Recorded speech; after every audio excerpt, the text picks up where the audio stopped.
I will be back in 1 second. Give me a moment.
Ugh.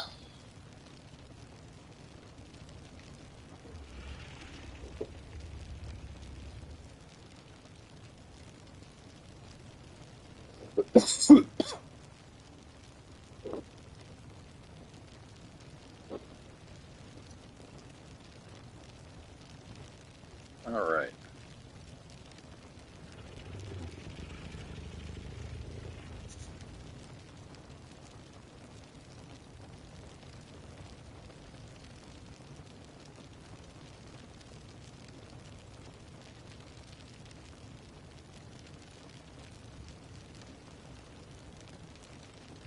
I think it's about time to throw these babies out. Try to get them all raised up.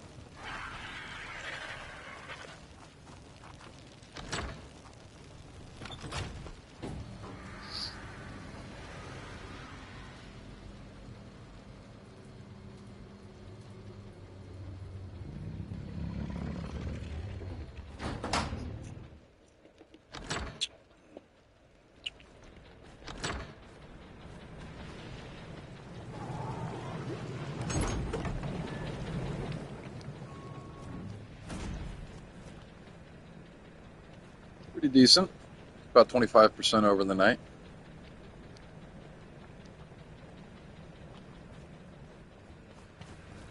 What's this look like? Some spoilage, not a whole lot.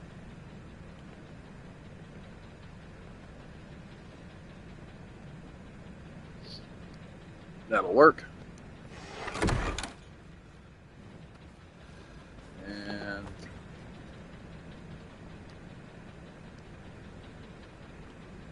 I want to get these two raised. So let me throw out these two babies.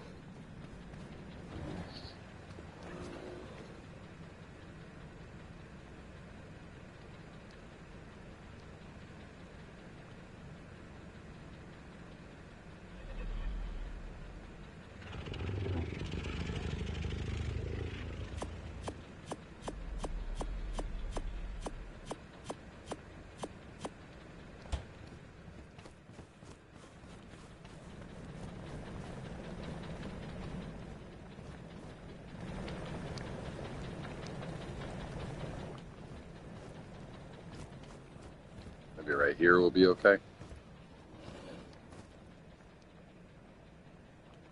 I just want to make sure that I'm not throwing them out too far away because I do not want these guys to die. These are both of my breeding pair.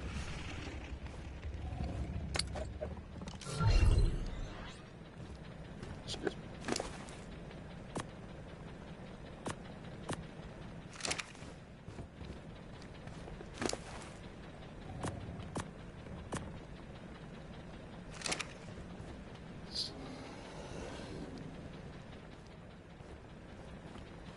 There's those two.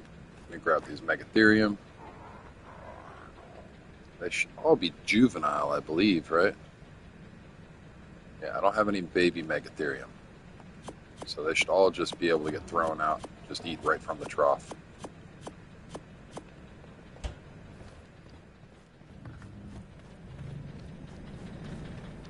Let me start tossing them out.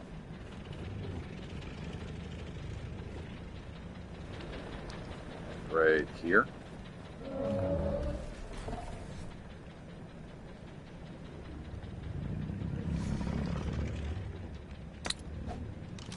Here.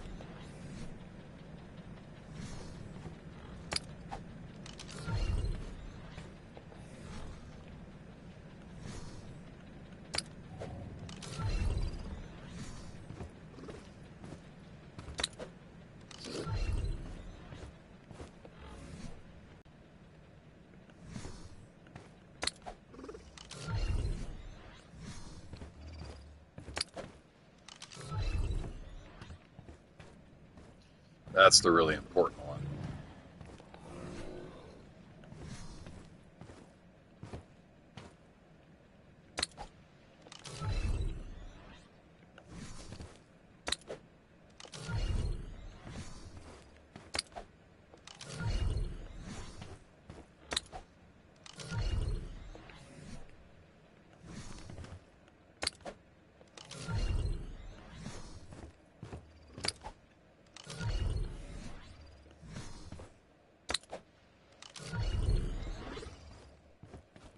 Alright, they're all popped out.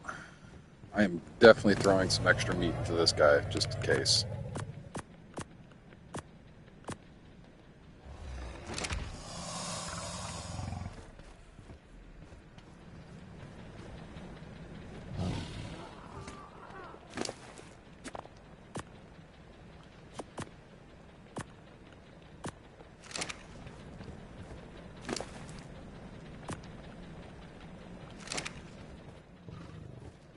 There we go.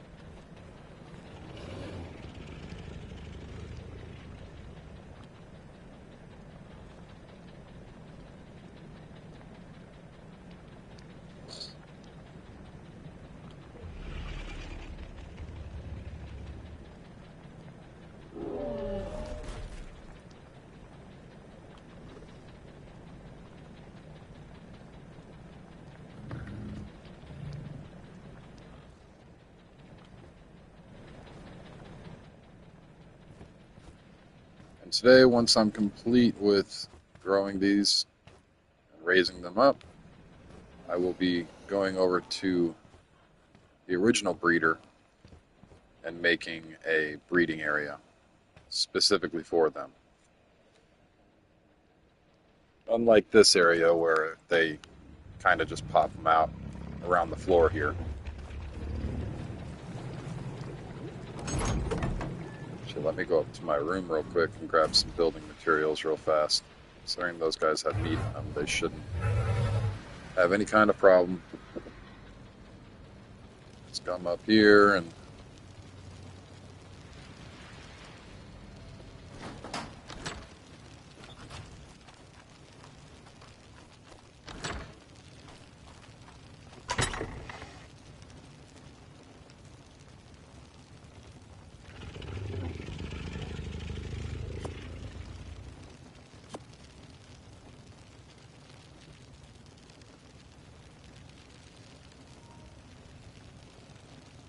Alright. I'm definitely going to need more of these.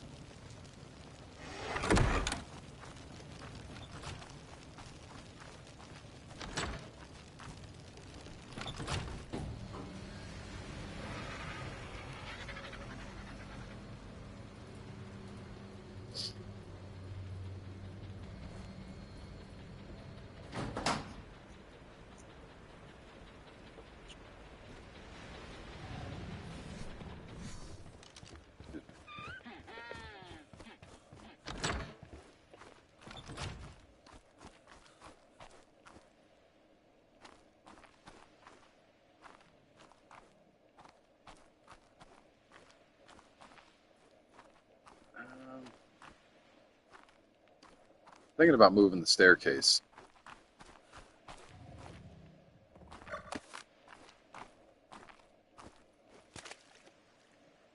To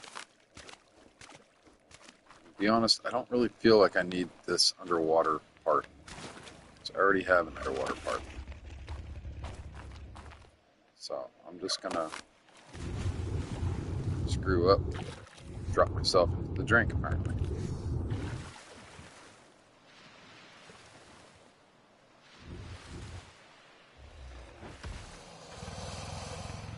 Oh, this is the most fun. There we go. Come on now.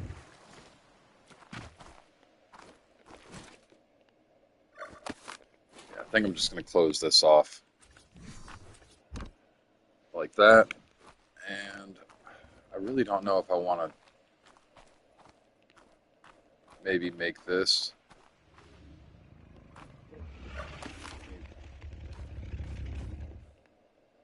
Let me just do it.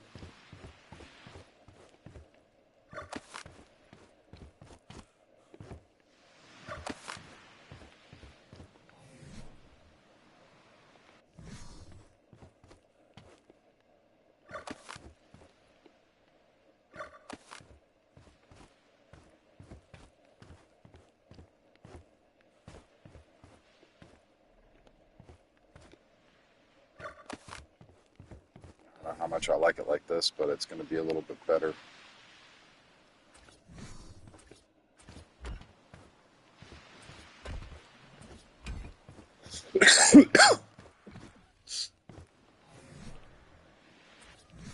Down some.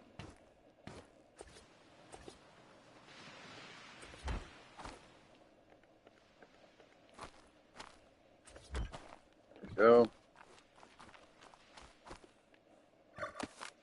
And over on this side is going to be maybe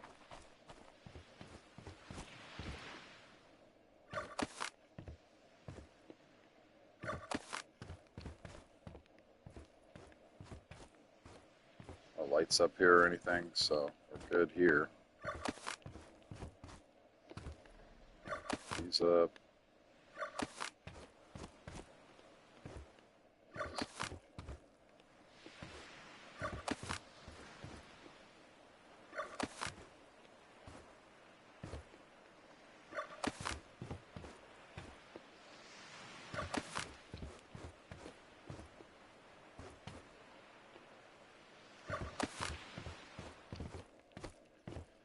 This last one, and let's throw these down.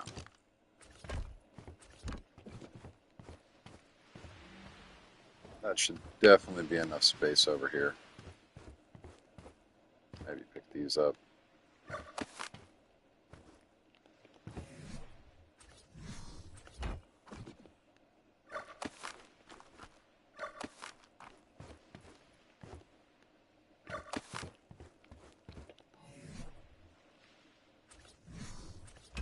Oh, my dog needs to come in. Give me a second.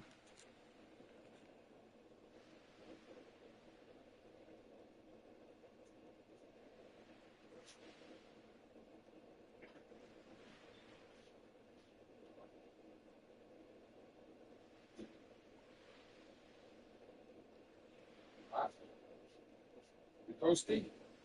What's up?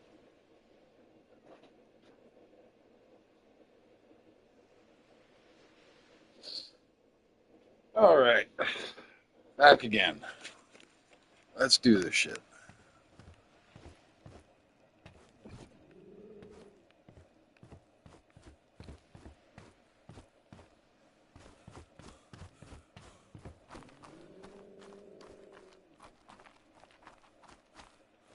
This should be a large enough area, though.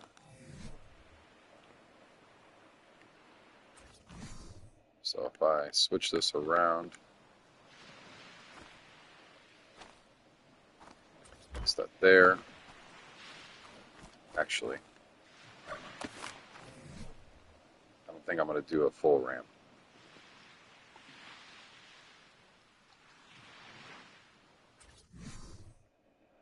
Excuse me.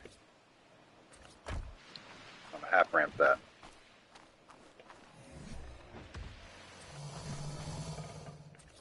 So that way it's easier for me.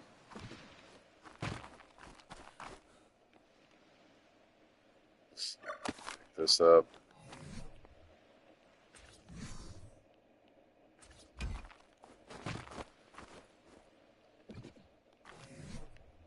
Drop this back down. There.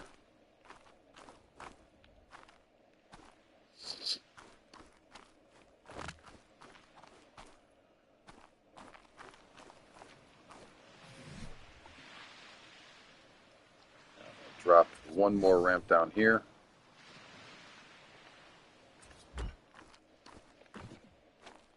the females will be on the top, and the male will be down there on the floor.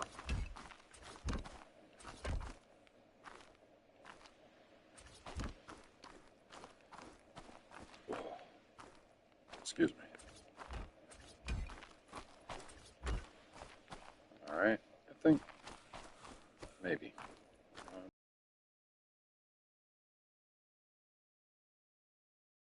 So I think I have 12 or 16. I'm not entirely too sure. I know I can squeeze a few of them in.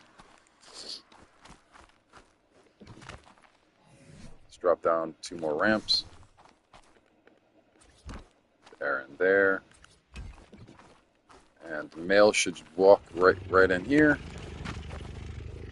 Let's say 2, 3. So right here is halfway. The male will stand right here. And hopefully he'll be able to reach all the ladies. And as the babies are born, they should, if all is done correctly, fall. But I might need to do half ceilings, or quarter ceilings. We will see, though. Of course, the empty trough, because there's nothing over here right now.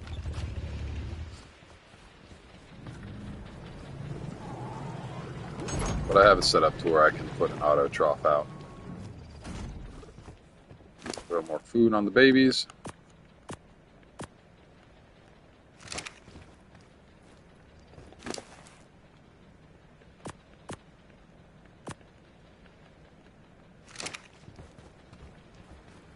Okie.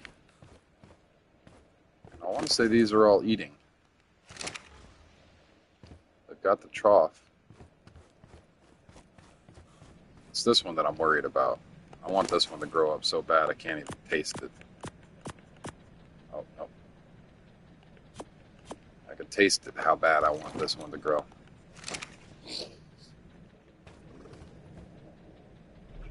This is my mutation.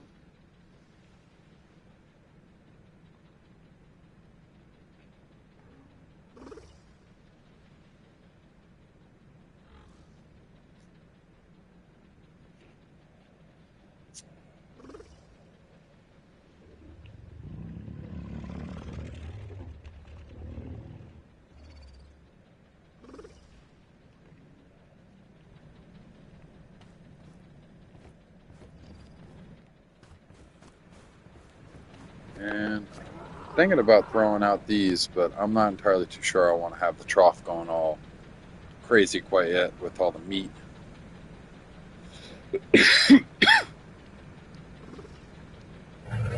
because that is quite a lot of meat that I'd have to go through, and I do need to go on a meat run.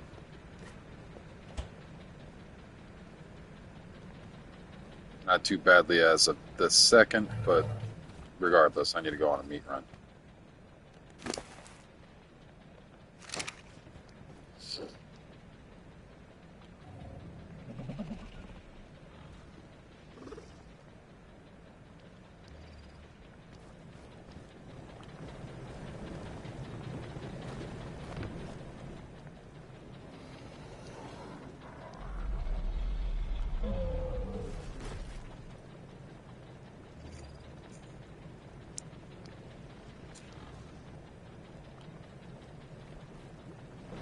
Excuse me.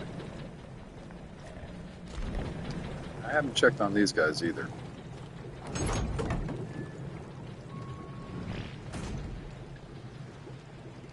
His food is fine. Which food did you go through? Not a horrible amount. Decent enough. About 50 berries. There's some of that as spoilage as well. Same here.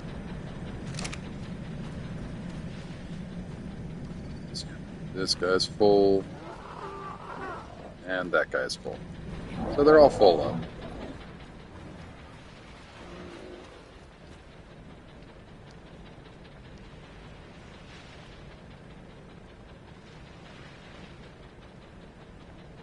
Which is nice. That works.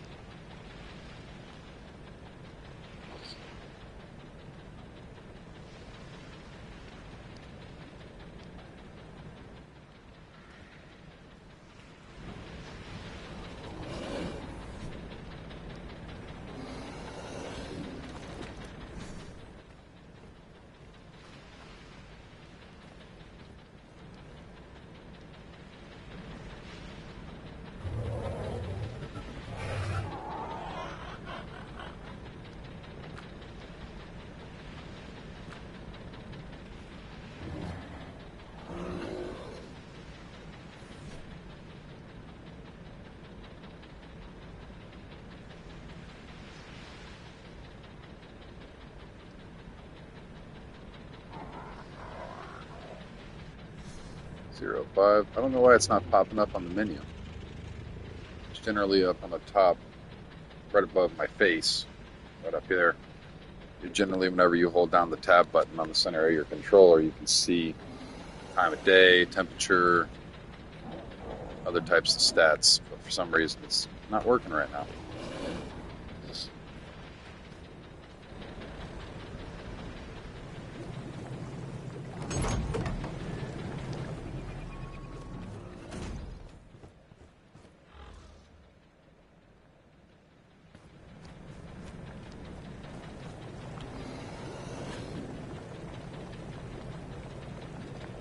I think I'm going to bring over all these.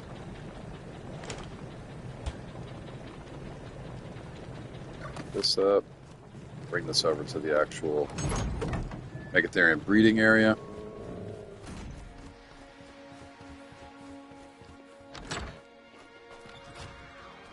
I know these lights are going to work constantly because they're on half the building is on main power, which is connected to the main building over here, the main room building.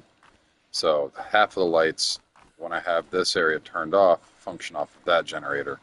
The other half of the lights function off of that generator. So all the breeding can be turned on and off while still maintaining a little light, making it to where the room's not as dark.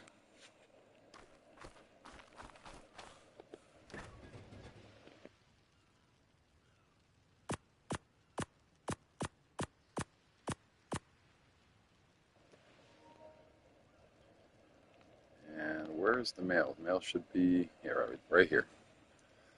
So the male will be placed in the center, and the females will be placed around the top here, with their butts hanging off the edge.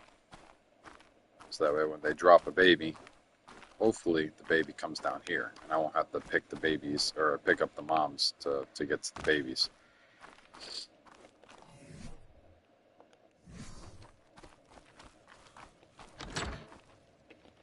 That is the plan. Not sure how well it's going to work. In theory, it's supposed to work.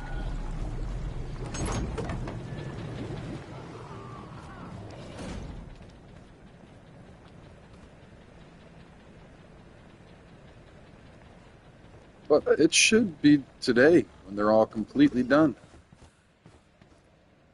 At least these little ones. These ones are definitely going to be done. Probably within the next couple of hours. This guy's going to take a little bit longer. It took him 25% for about 9 hours. So it's definitely not going to be today.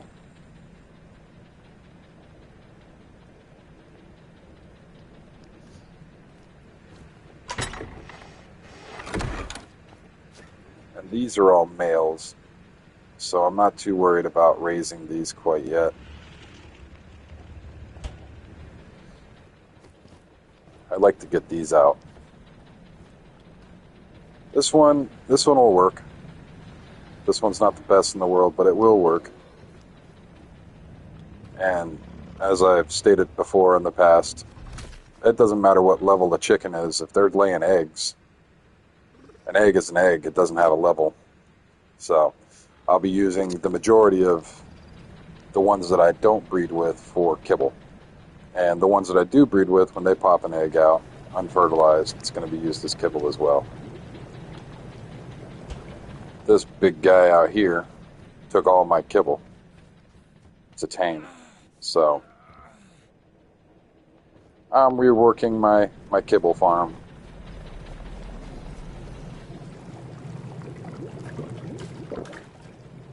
Oh, new food.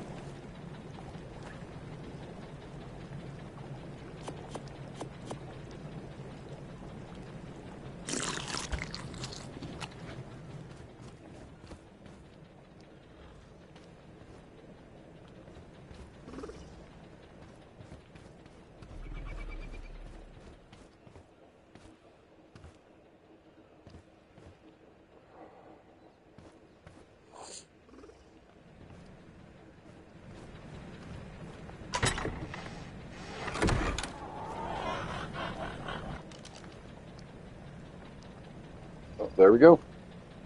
Now we wait. It's not like we've been waiting all weekend anyways.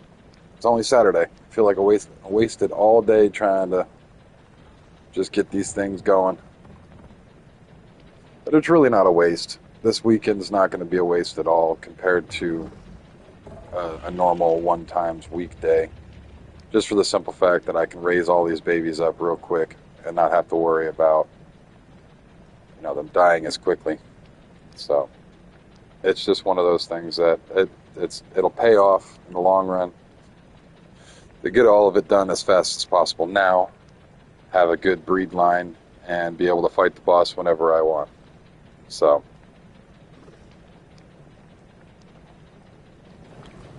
wonder if my baryonyx has gained any more levels.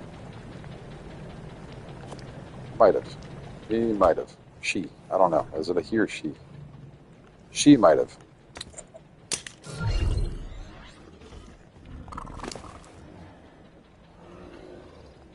Let her sit out for a second. See. Yeah, I could probably grab some meat from the trough.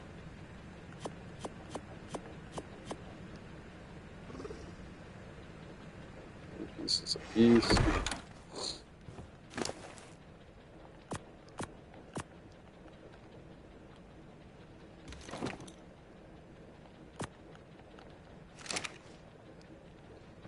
At a 1.6. This one's at, I think, about the same as well.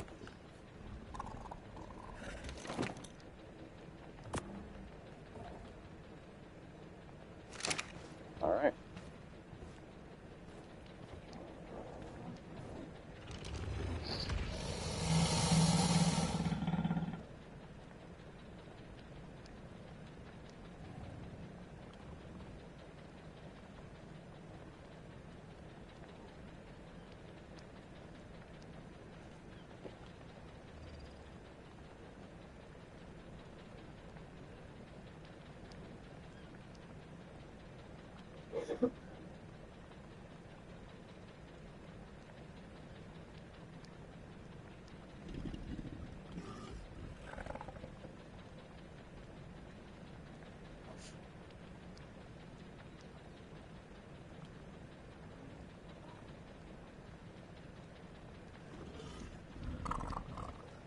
Definitely not that one.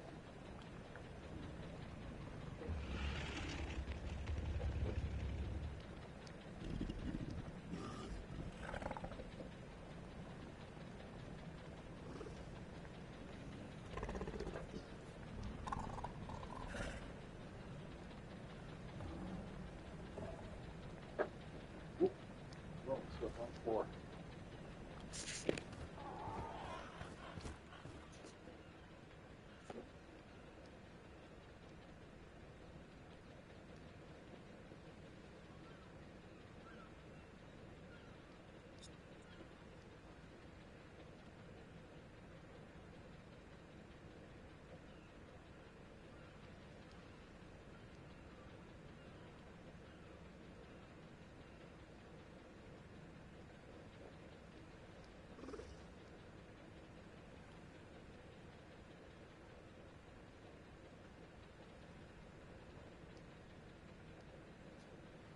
There.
All right.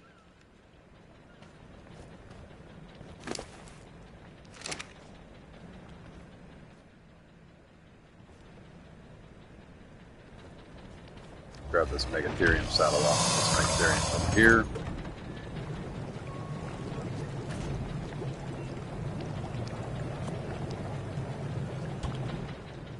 Throw this out. Grab the saddle. And freaking back up.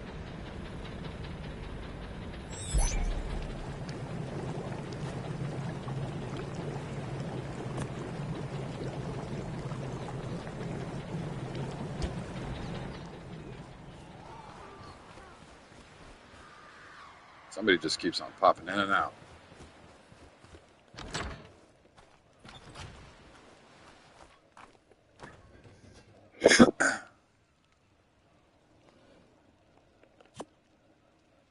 I don't know if this guy has a saddle or not, but we will see. He does not have a saddle on him.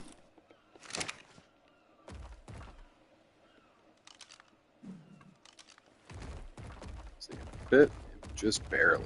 Oof. Two, so this one right here. That should be where he is.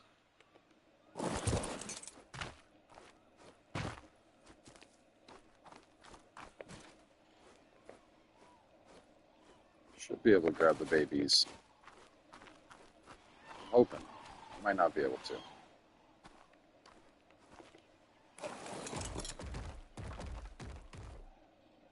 Throw all of these up here.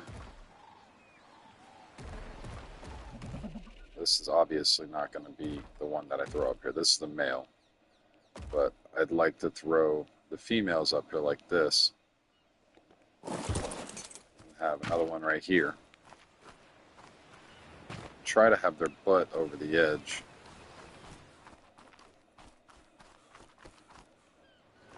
And when they're done, they should all just drop. The male I'm going to have put up. So once the male's done mating, and throw them up, save on meat. The females should stay right here, and they will have their butts over the pit right here. Like about this right here. No, maybe a little bit farther back.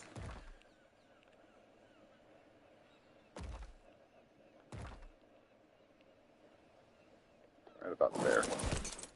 That's where the females will be, all of them, hopefully. And they should pop. And baby should be on the floor here. And I should be able to crawl around like a slug underneath them, taking all their babies.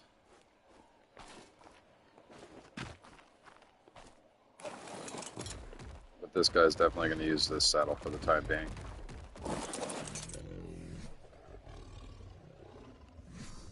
Just so I don't lose it in piles of megatherium that I have out and about.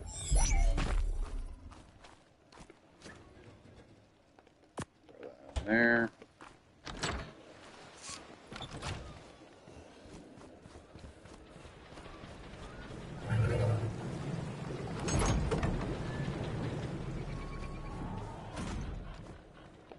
No, this guy didn't gain any levels while in the cryopod, so I can put her back up.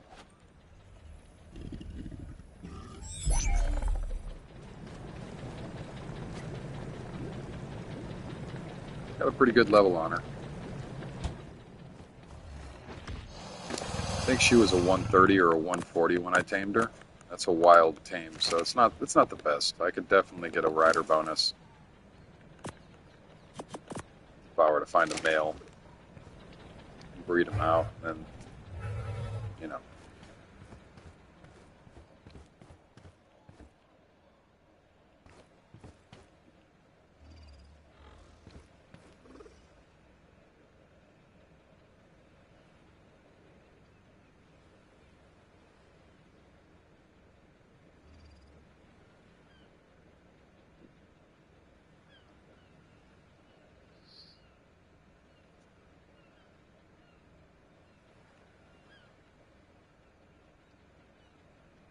Not an alien.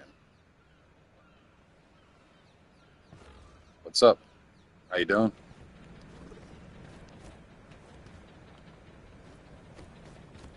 Reading up megatherium and whatnot for the bosses.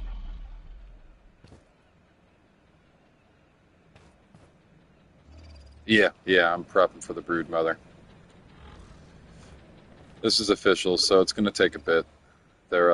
It's on a 3 times a weekend, I believe. It might be 4 times. In the chat, I continually see people saying it's 4 times, but I'm pretty sure it's just 3 times right now. Got my first mutation over here for melee. Took me a bit to figure it all out, but yeah, melee's right here.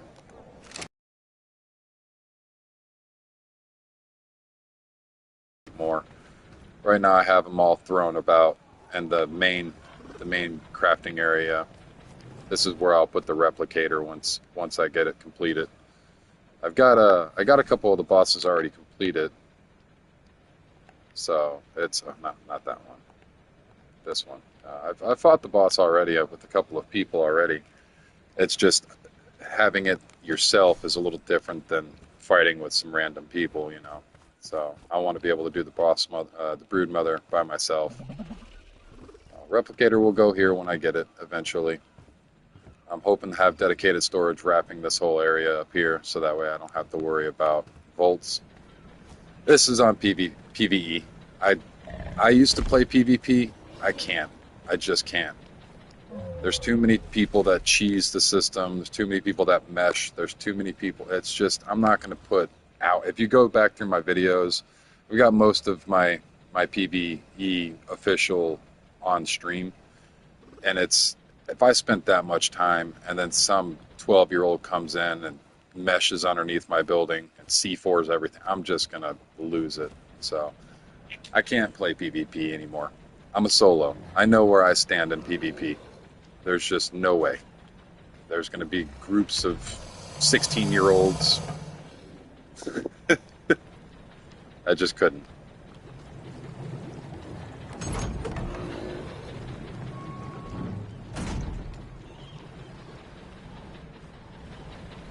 So with that, I know where I stand. I just can't. Oh, I know. If you play Ark long enough, you definitely know that it's two different. They're two different styles of game when it comes to Ark, and you can sweat and be on the beach and pray that somebody doesn't kill your pteranodon, or you can grind out, play, the game that you see on the screen now. I got all these crazy dinosaurs, and nobody can kill them. I just have them out. So the community is a little bit more uh, together. You can go out and do boss fights with other people. Uh, it's nice. It's a better feeling on PvE than PvP. I can go to sleep at night. That's the biggest fun, man. Having to go to bed and then wake up as soon as I start sweating in my dreams because somebody's raiding. It's just I don't know. Me and my friend, we used to play PvP though on the original on ASE. Nowadays, I just try to solo it.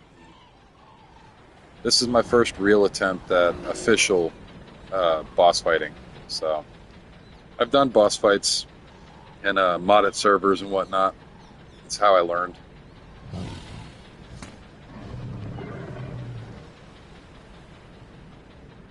Yep, yep. So my computer's not the best in the world, but I do have a server as well. Me and my cousin played on it for a little while. With all the mods that I had on it, of course, it corrupted and it's no longer a thing because, Ark being Ark. But I've run a server every now and again when I get the itch. So and I don't run it through Nitrado. I know I shouldn't say their name because I might get sued, but that place is a ripoff. $25 for a single map, and then the cluster to have multiple maps on one cluster is an additional $25 for each map.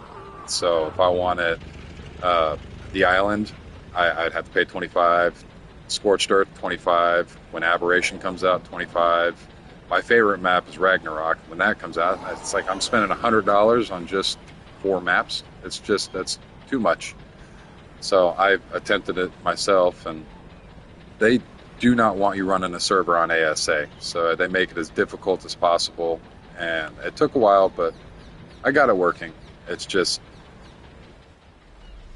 nutty. And then it breaks as quickly as you get it, going. It'll break on you because of an update or something. I can't stand it. I love the game. I have probably close to 3,000 hours in it so far. And there's still so many things that players have been complaining about for such a long time. And they're still broken. Yeah, it's a lot of things are free for bigger YouTubers, man. And to be honest, I'm not really in it to become big. I just want to make sure that I document down all of the stuff that I do on here. My kids, they love playing the game. They don't know how to play the game. A lot of people have no idea how to play this game. They get in and they start swinging their fist at trees, picking up rocks on the beach, and then get eaten and mauled and never play again because the game is it's unforgiving. It's very unforgiving. So I make videos so that way my kids can watch them, and so that way I can show people later on, how to play the game. And to prove that I'm actually doing this solo. A lot of people don't believe that I play solo. The only person that really plays on here with me, so my cousin tried playing, and that is the human guy right here. And my mother. My mother is underneath it. You can't really see her, but her name's Mom. But as much as I love my mother, she's my mother. She's there for support. She loves to try to be involved in some of the things that I do. Even being a full-grown man, my mother still loves to be involved in some of the things that I love. And she tries. She really does. She tries her best. It's not the easiest in the world for her to play the game, but she tries. She sat here the other day and helped me make a few hundred walls for this building in particular. She did about half the walls on it. That might be giving her a little bit, but she did she did a sufficient amount of work to be helpful. And I'm very appreciative of her. But for the most part, everything else, all the breeding, all of the stuff that I've tamed, everything has been on me. I try to make it to where whenever somebody tries to join in that I know, like my family members, they have a spot in my tribe. It's just I prefer to be solo because I do things in a particular way. Like all of my this one doesn't. I actually built a train on my server, my private server that I host. I built a train completely the entire length of the island. So the entire island has got one consecutive long train track all the way around it. I'm considering getting back on and doing a, a server, but I don't have a community quite yet. There's really no point in it right this second. If I had, a small community of people that jumped on, then yeah, I'd probably run it again. But on officials, trains are ridiculous. My somebody on my server here is actually attempting to make a train around their base, but with how big people's bases are, my dragon upstairs. I think I got my dragon down here. I'll show you one of these bases that actually has. No, the dragon's upstairs. I got to go up to my room real quick, drink some water.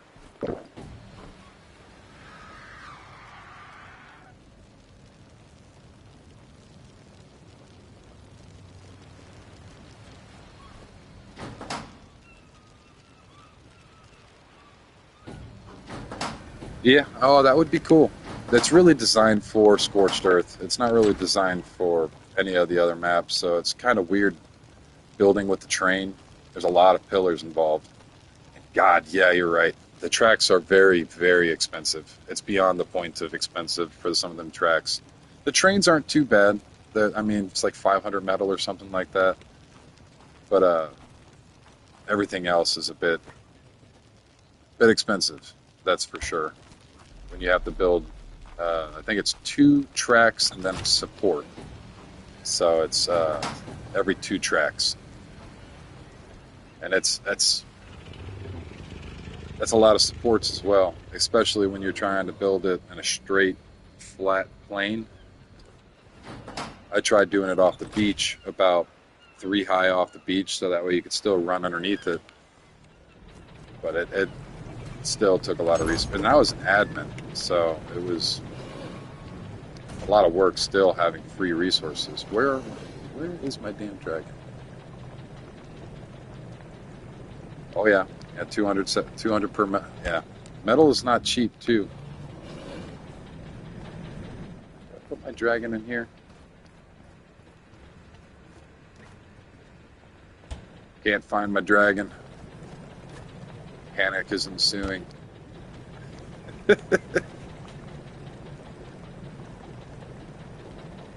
My bird, got all that. Is my dragon in my inventory? No.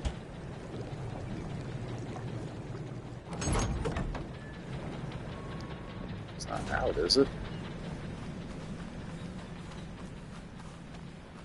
Yeah, it's quite a bit of wood. Chainsaws now, though, are pretty easy when it comes to gathering wood. You just grab a chainsaw and chainsaw up. Is it down here? Yeah, the Pokeballs, man. So I can see it on both sides. PvP, it's much better. I don't play PvP, so I can see your side as well. I don't like not being able to throw my.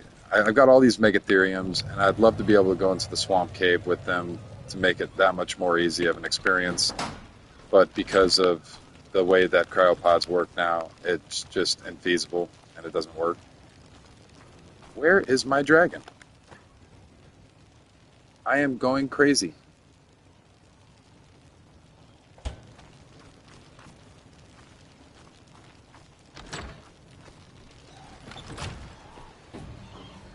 But in PvP, you can't throw out your pocket giga anymore, you know,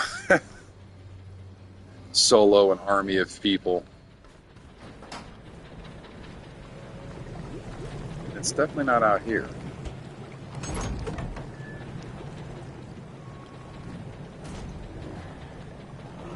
Yeah, on single player, it's kind of stupid. There should definitely be a setting to turn it off on single player. I am not a fan of it. Just like on PvE, you can't pick up wild tames, which just boggles my mind as well. So, like, if I were to try to tame up a dire wolf, I wouldn't be able to just because of the fact that I can't pick it up. I'd have to knock it out where it is.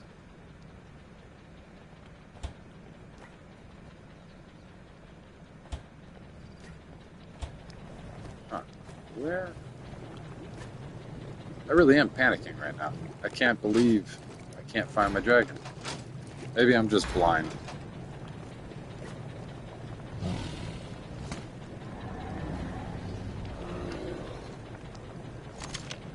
But it's definitely not in here. I don't see it.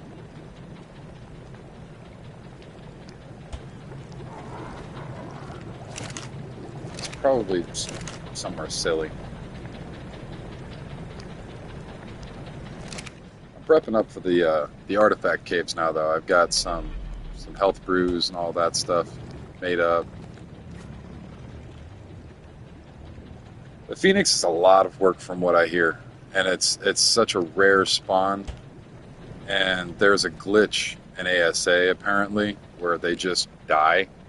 So I would be wary of taming a Phoenix right now in ASA just for the simple fact that you spend all that time and effort into doing it, and then something were to happen where I think it's a superheat event, or if it stops the superheat event and then it starts dying like quickly. So I'd be aware. Just be aware that that's a possibility. A lot of the things in ASA are kind of broken still. Yeah. The other day, actually, I started playing the modded on my stream, and if you go back through and you check out some of the old videos, the reason why I started playing modded was because I had logged on, and this guy was the only guy out of, like, I want to say I had 11 babies. I saved up for like a solid week and a half, almost 2 weeks of babies and the eggs. And basically, I came back on, and they were all juveniles. They weren't babies. They were all juveniles. I had them all lined up here. And this was the only one that survived. I had full food. There was food in the trough. The way that I have the trough set up, it's an auto trough because of the new carts. So these carts will actually distribute meat into your feeding trough from the refrigerators. So essentially, this was going. This was full up the way that you see it. There was still food in it. And all the babies from point A to point B starved. And I had a breeding pair of babies like these, but they were 3 levels lower. They were 215s. And they were all dead for no reason. Absolutely no reason. Actually, let me go, yeah. So if we go back through here,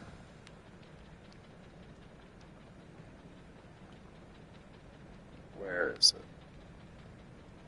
Yeah, so juvenile starved to death, right here. So all these babies just starved to death. I couldn't understand it. They all had food. Everything was going. Everything was set up properly. Nothing. This guy survived. Why did they all of them died? So getting arked in this game is a real thing, and it sucks, especially when you put that much time and effort into it. It gets pretty bad. So I'm not a fan of it. And because of that, I jumped off and I went on to modded. And that's where one of my popular clips is from modded, and a Giga woke up on me. And the swamp cave as well. I was going through the swamp cave on a frog and the human NPCs, which, by the way, if you ever play a modded, look for human NPCs. Human NPCs makes the game feel a lot better, in my opinion. I wish they added something like that from vanilla, just to have dudes running around trying to throw spears at you and shit. That's if they're not real players, I love that kind of stuff. But with real players, no. Cigarette went out. Talking too much.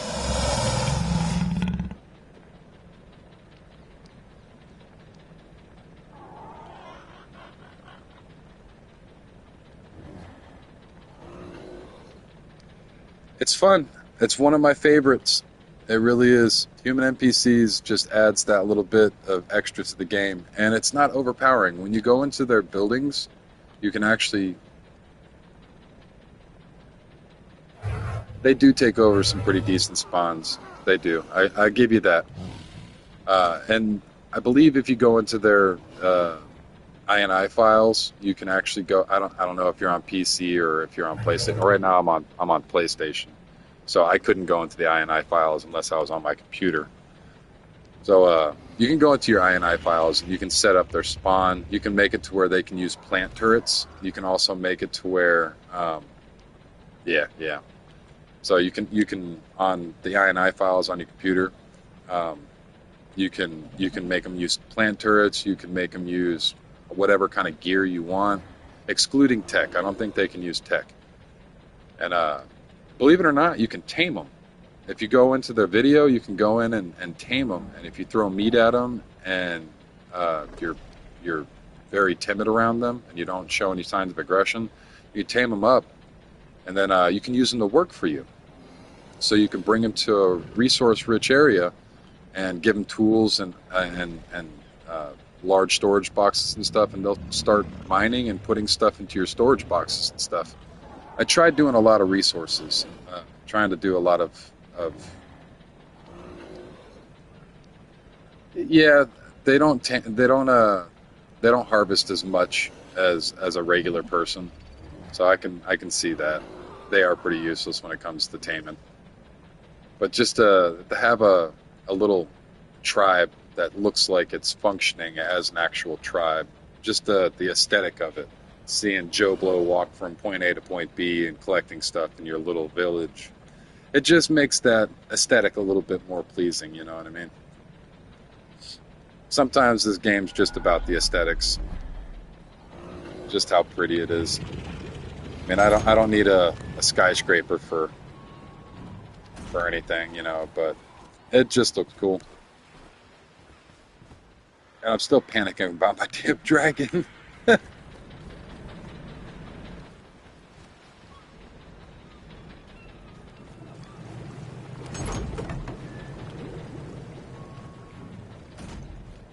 I guess I'll just take my pterodon. Oh yeah. Yeah, it definitely does help with the depth of it.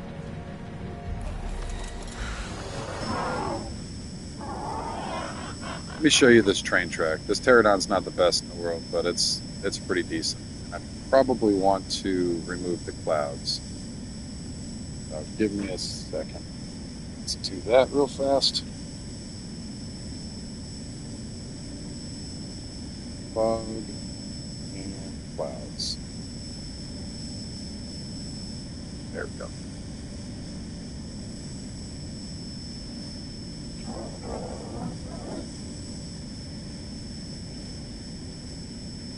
And here's the train track. So these guys are actually building up right now. And they have a pretty substantial amount of track already. I believe it stops off right here. You gotta let this whole base area load in. But yeah, it stops off right here. And it wraps around pretty decently. But all of these pillars, man, it takes such a long time to pillar up. And with all this resource that they've made for this track, it only goes to right here. So it's a lot of work. It's a lot of work.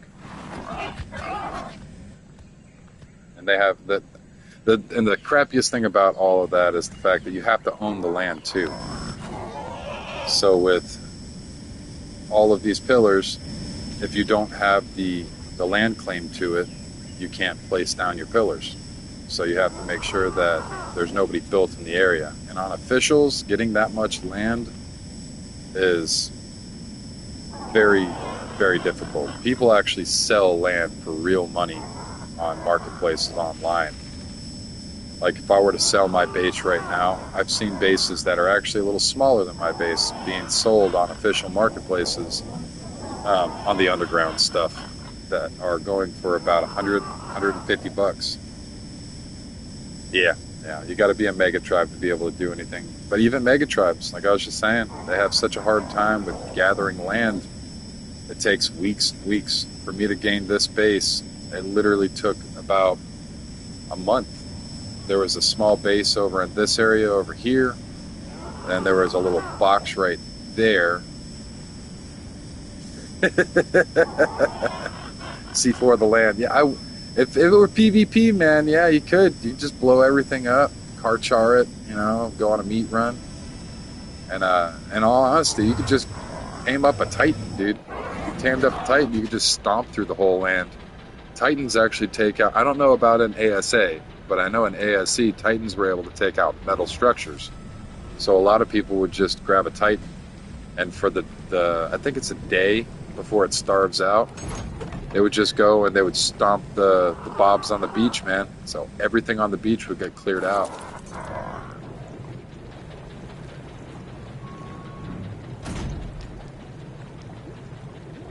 Yeah, I mean, you could. You definitely could.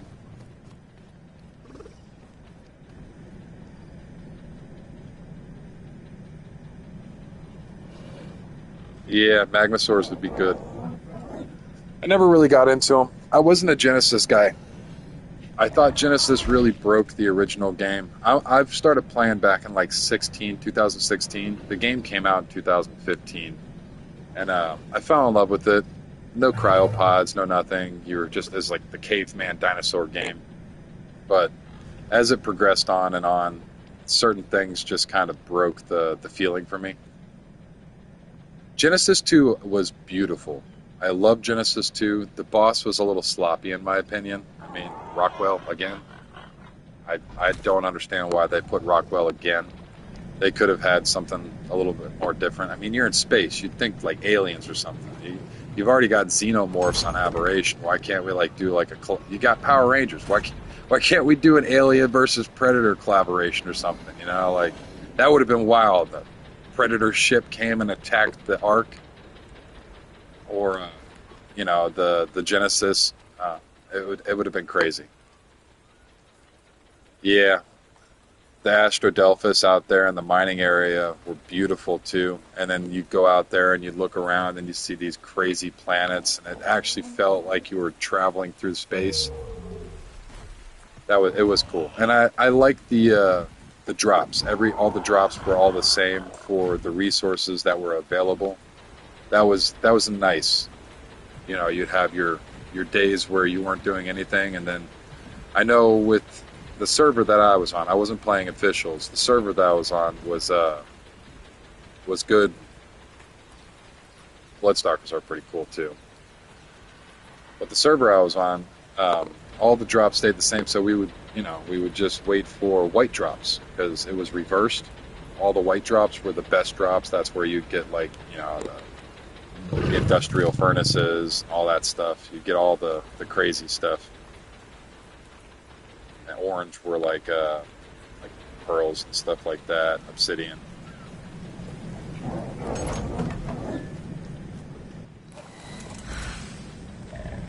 I have to go back through and look to see where I set my dragon. I honestly have no idea where he is. I really hope I didn't leave him out and starve to death or something stupid. That would be dumb. I spent 2,000 polymer on this damn dragon. Let me look at my...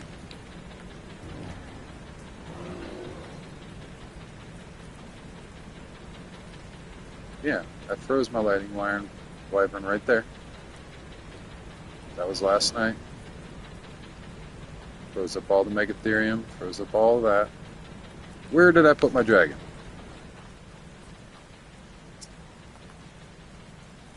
Figure it keeps on going out. Talking too much.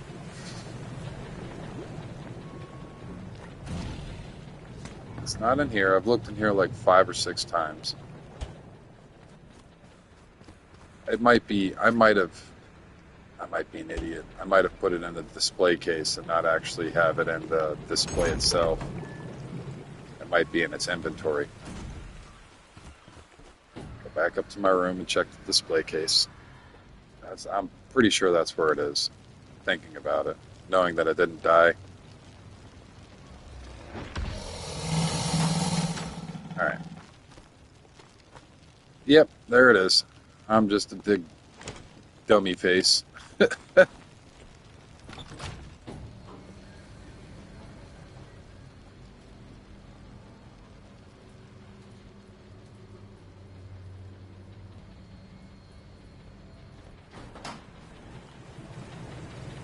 Alright, there's the dragon. I should probably go on a meat run here shortly. Roam closer to the building, so that way he's got access to the trough as well.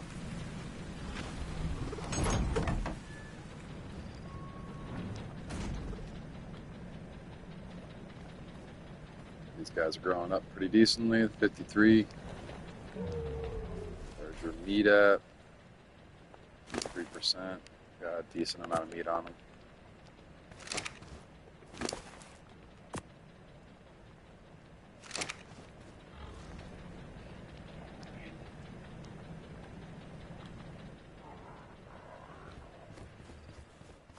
These solids, man. I love these solids. And the melee on them. Melee is actually really good for their level. I know the male that I have has got a lot lower melee. Maybe not a lot lower, but lower melee. Let me throw these building supplies up real quick. Right now I've been trying to find a pump. I want to get through these artifact caves so that way I can grab the artifacts for the broodmother, hunter, the clever, and the massive.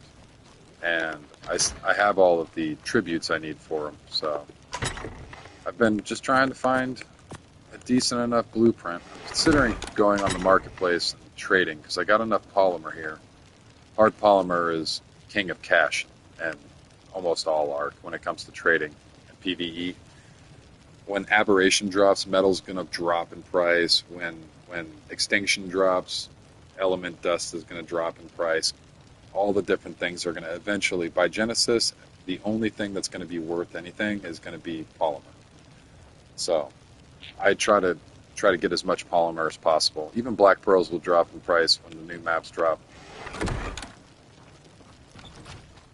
So it's conversion rate on them right now are pretty nutty. Yeah, I've got quite a few tames so far. So right now, baby Patchy. Yeah, you're very right. Tames do have value, but there's always going to be somebody that outbreeds those top stat dinosaurs. Are a lot of work. And when you have mega tribes out there that all basically take the same courses, I know it sounds crazy, but people get crazy about Ark.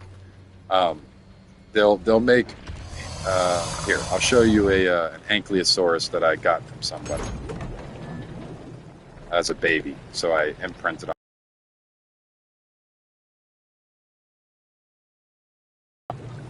This thing has got so many mutations on it. It's not even funny. It's got 2,770 mutations on the mother side, 2,216 mutations on the father side. This thing is almost indestructible. The melee on it, stream's lagging. Sorry. It'll catch back up.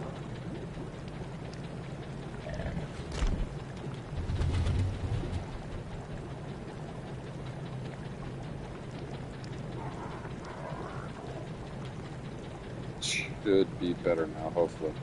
On my end, it looks like it's going okay. But this guy, he's got 16k health. He's got 1,204 melee damage. It's just ridiculous.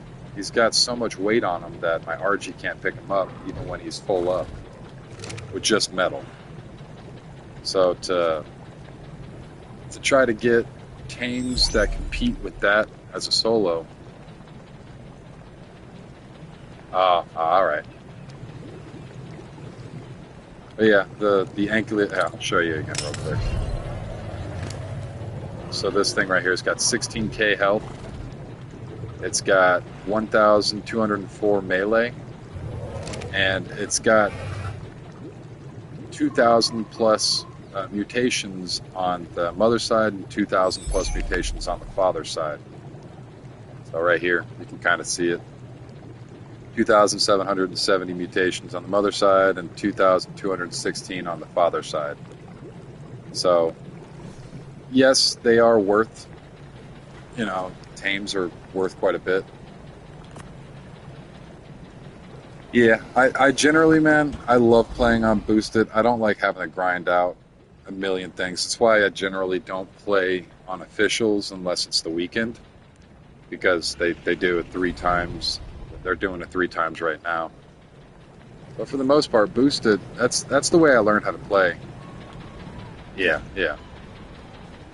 The way that I truly learned how to play, and the way that I prefer to play PvP, still to this day, if I jump on PvP, is Fibercraft.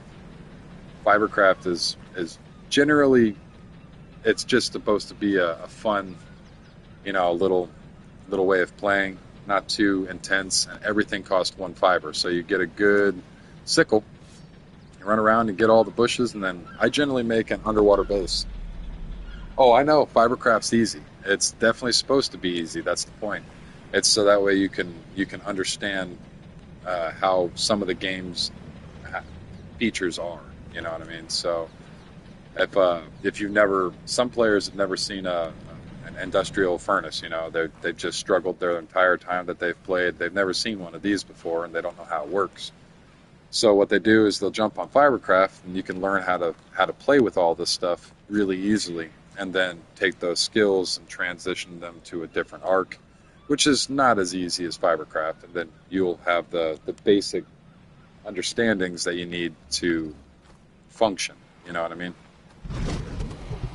It's one of those things that I don't play it very often, and when I do, it's definitely PvP, because when you get messed up on PvP and Fibercraft, it's fiber.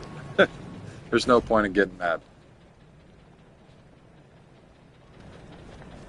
Yeah, well, gas, man. I just had to go out and get a whole bunch of gasoline last night.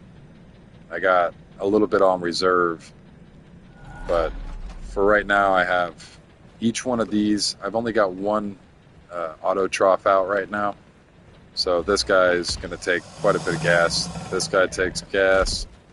My main building right here has got some gas in it as well, and the bottom floor here. This one right here. This has got gas in it. So there's gas all over the place in here. I have to maintain, or I lose power. And my breeder I have turned off right now. So this is going to be my Megatherium breeding spot. I was going through this earlier. I'm going to put all the females on the edge here and then put the male in the middle.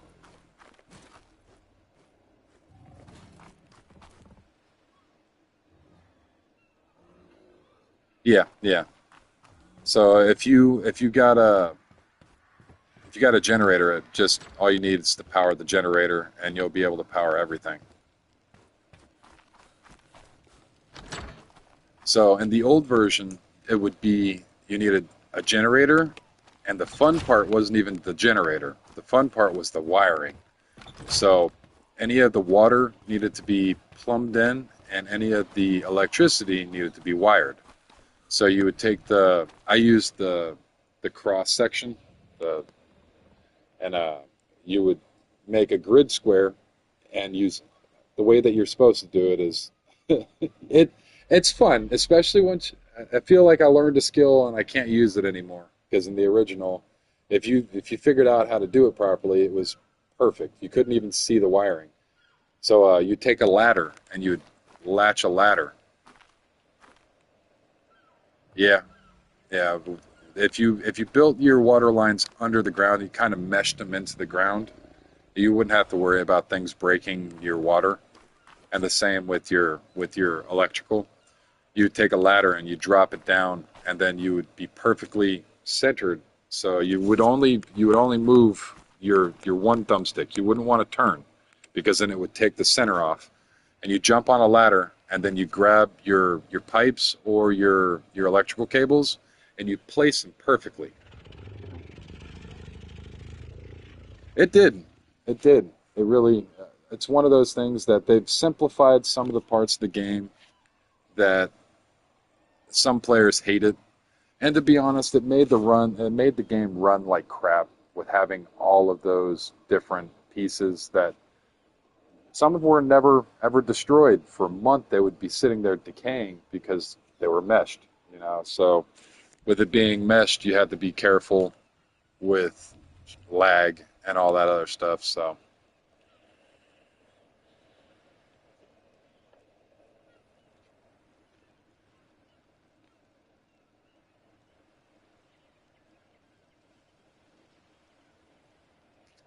yeah, either way, I mean, it's still Ark, you know, it's still the same game. There's a little bit more ease of access when it comes to certain things. It's not such a steep learning curve, things of that nature. So they're actually talking about for PC players having an AI tutor. So being able to just ask an AI questions and it will tell you what you're doing in the game. So you actually know how to play. Basically like an AI tutorial.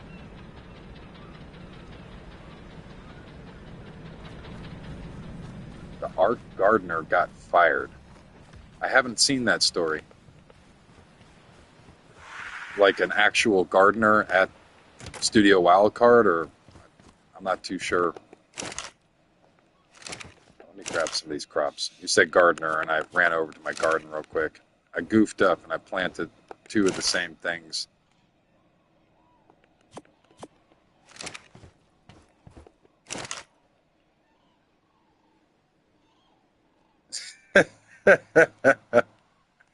This is true. This is very true. Now the grass is just so overwhelmingly tall because characters. I feel like I need to turn it off half the time or I can't see. Planted too many potatoes apparently.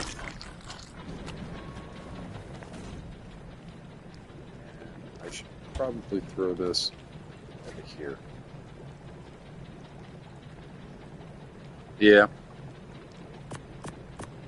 where everything was just disappeared off the map. Everything was. A lot of people were setting up their iron eyes too as well, and player versus player, so that way they could see everything. You could see all the bases as if there's no trees, you know. And as a console player myself, I'm just now getting into being able to do the whole code thing. So I got one of these connected up to my PlayStation, so that way I can actually throw some of this code in and turn the clouds off and all that good stuff. I tried doing the mouse and keyboard thing on PlayStation. That's just not my thing. I can't. I mean, I know I could if I really wanted to. I don't like it. I don't like the feel of it. The controller just feels much more appropriate.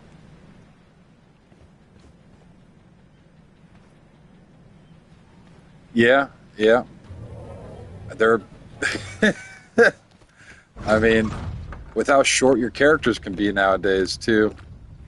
Like my guy is little. The grass is literally as tall as my guy, and in the way that it just pushes around. This part right here, this is the thing that blew my mind the most. This, oh my God! When I seen this for the first time, it just shook me. It's like the water actually moves. It's beautiful. If Ark is one thing that is absolutely gorgeous, even the original Ark. Oh, dude, I got jumped by some Trudons up here earlier in my playthrough, and I was just roaming around. There was a drop that drops here, and these little things jumped out. I couldn't see them. I mean, you could see what I could see right now. It's all black back there and whatnot. Even in first person, I mean, you can't see anything back there. So when you see a little face just jump out, it's like, holy. Yeah. Some of my favorite video game moments are from this game. I remember when me and my best friend Matt, me and him played on Aberration when it first came out. And we were riding around on our Ravengers. And essentially what had happened was is we were heading back to base, and as we're going back to base, a crab, a carcanos, or whatever they're called, I think carcanos, the giant crab grabbed me. And my boy Matt was like, you know, dude, I'm going to kill it. Let's go get it. So he came over and he started attacking it. And it picked him up too. So we're both in the crab's arms, and he's just slamming the shit out of us onto the floor. And we're trying everything in our power. I jump off my Ravenger, try to start killing him with an axe, and we're both just hysterical, crying, laughing. Just this thing is beating the hell out of our Ravengers. We just tamed, and it was just it was madness. It was funny though. It was hilarious. At that point, I wish I was streaming, man, because I would have made 1 million viewers right there. Oh yeah, dude. Everybody struggles with Ark. Anybody that doesn't struggle with Ark is a straight up liar. Everybody struggles with this game. If you truly play Ark, you're gonna have some stories of being crapped on. That's just this game.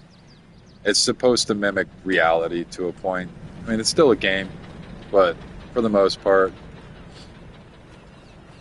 it's always punishing my ass. Always.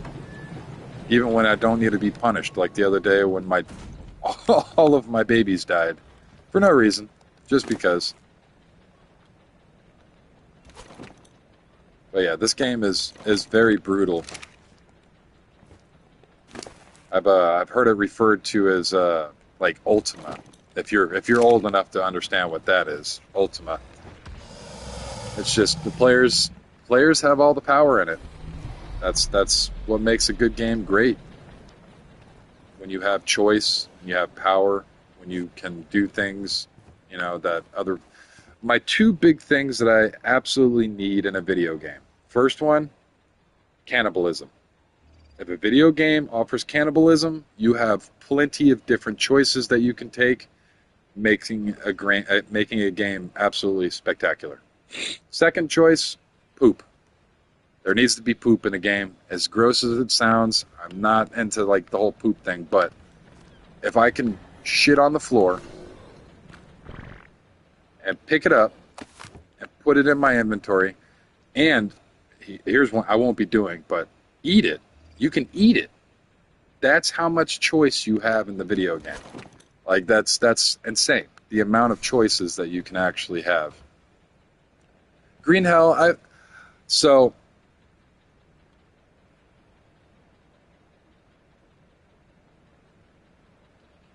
yeah, this is true. The messing up hours of work. Yeah, you can throw shit at people too. It's the game is just amazing. You can actually tame up monkeys and they'll throw shit at people for you. But Green Hell, I've got a VR and I've considered playing it on VR, but I'm a survival kind of guy when it comes to video games. I love survival games, but I know how this whole channel thing's going to work. I have to mainly stick with one thing until popular enough. Yeah. I mean, I play Ark, man. If you play Ark, you already know. That and the Colotherium. The ones that look like Megatherium but are smaller. The Colotherium, they throw crap at you too. So, and they'll blind you with it. your stuff.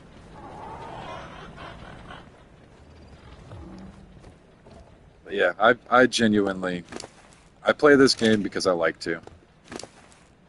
Yep, and only tames with beer. It's one of those rare animals. It's cool though. Some of the stuff that you can do in this game, people specialize in a lot of different things. I specialize in building, and I'm trying to get my foot in the door with breeding. In the original game, I could actually build um, circles out of squares, unofficial.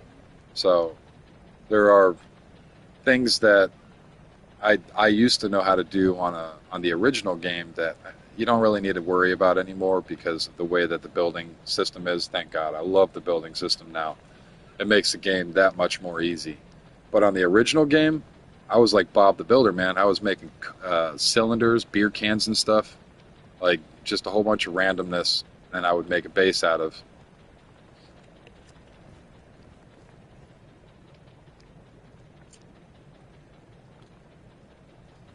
It's fun though. It's one of my. This is the only game I play nowadays. I've tried playing some shooter games with my friends, just not into it. The Dark Souls genre of games, I'm not a big fan of them. If it's not building and basically Stardew Valley on meth, you know what I mean? Like,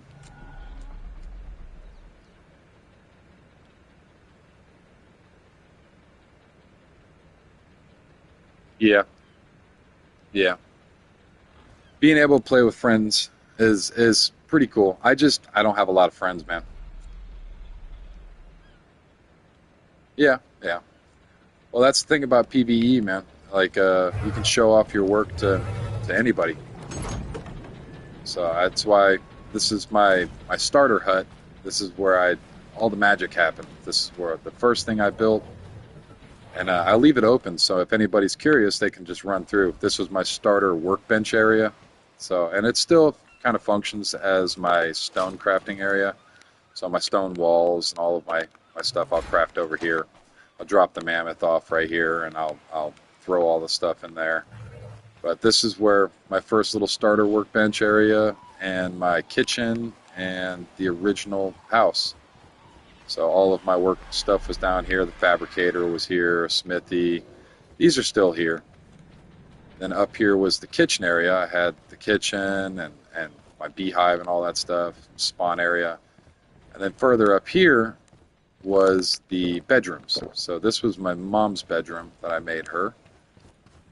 This was my bedroom with the lower floor, and then upstairs this was all storage.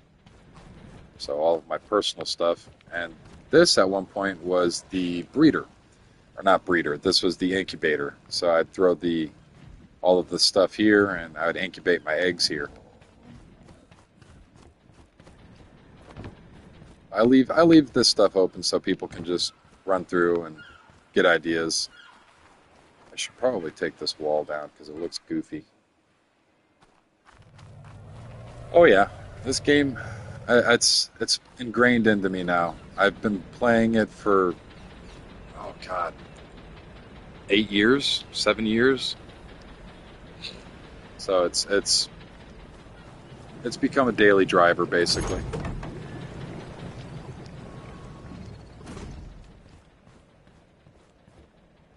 It's taken years for me to get the confidence enough to want to be able to do this on officials. And with this being on officials, which it is server 5042 is the official server I'm on right now.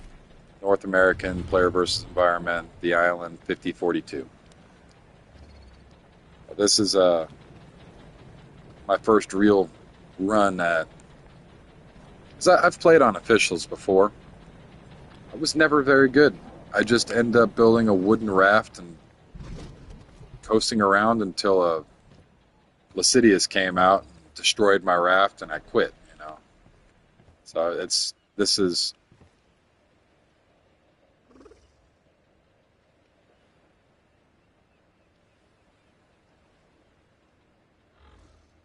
yeah. I've been on there's on officials. there's no chill. On certain other maps, one of my favorite type of map, and I've actually considered doing this, is essentially what's called a PvP weekend. So during the week, it's set up as a PvE. You can't attack anybody's stuff, you can't destroy buildings, but it's still technically a PvP server, but they have PvP disabled until the weekend. And on the weekend, when everybody's off of school and when everybody's supposed to be off of work and when everybody's supposed to be able to be on, they allow PvP. So you can go and you can raid during the weekend, and during the week you could build up and get all your defenses. So it was like kind of like 7 days to die. The weekend was the seventh day, and all the people are going to come attack you. So it was cool. You could have a notebook, and you could literally just scribble down on your notebook what player bases were where and what raid targets you wanted to go to. And people that knew they were open enough to a raid that didn't hide, they could set up proper defenses in enough time to actually properly defend. That was one of my favorite PvP type servers. I did like it quite a bit.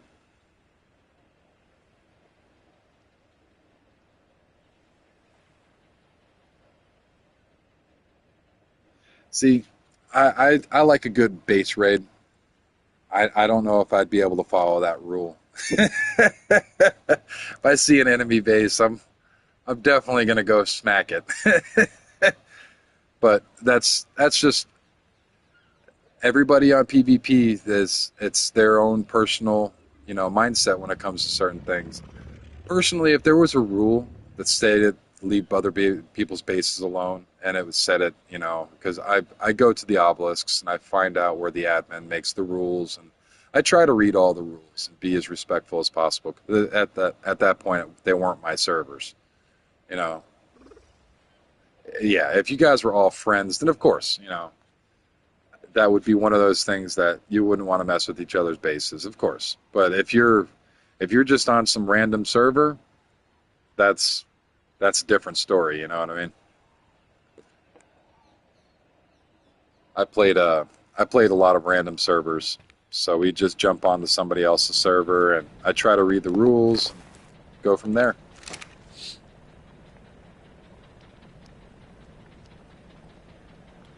That would be pretty cool, man. A Coliseum, 1v1 fights. That would be pretty cool. I would probably enjoy that. Kind of like an SMP, I would assume. Just a whole bunch of friends, private server. I don't have friends like that though. I'm a very reclusive person. I basically sit here all day. I'm disabled, so 8 of us. Yeah, yeah. I've had one friend. My one friend that I have is the only friend that I have. So yeah, lonely, sad stuff. It's a good amount of people, man. Growing up, when I was younger, I had that amount of friends. And yeah, yeah, but the older I get, the less open I am to friendships because I just, too old. Not even that old.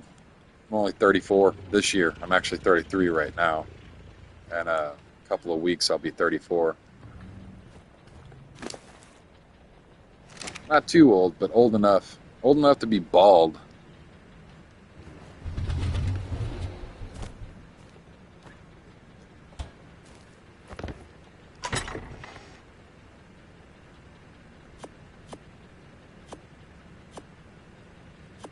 Yeah, I don't have I choose not to have a lot of friends.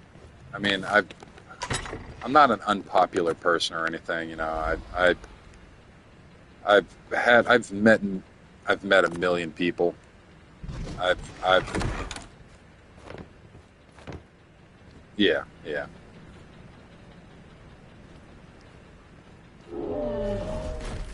Yeah, I've had a lot of friends that I play with, you know, in life, but we all got older and we moved on with our lives. When I was younger, I had a few friends in rock and roll bands. Uh, One of my friends, he's not really a friend, he's more of an acquaintance. You know, if I seen him on the street, I'd probably, say hi and see how he's doing. But he was in mixed martial arts for a long time and karate, and he in jujitsu, I believe.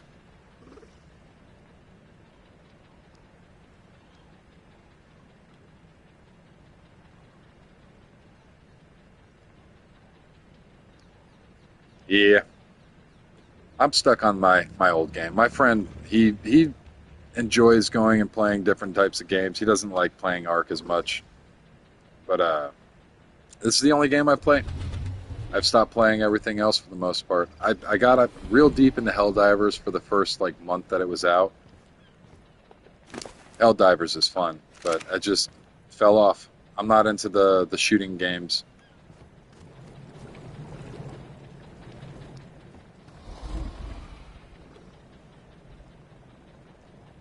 Let me see something real quick.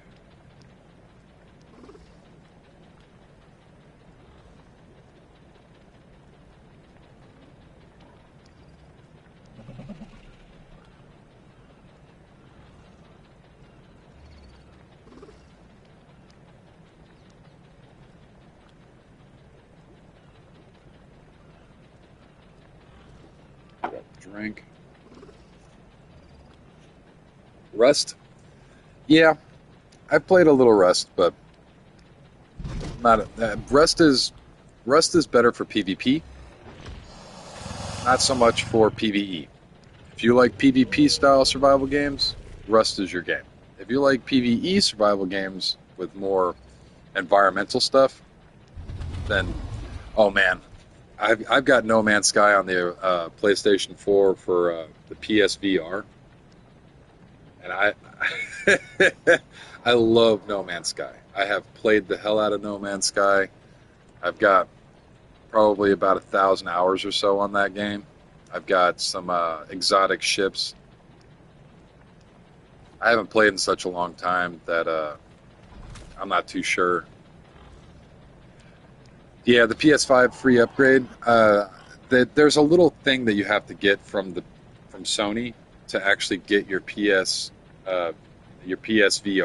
to work for the PS5. It's like a little doggle thing that you plug into the back of it. I just never got it, but I got my VR still. It's over there.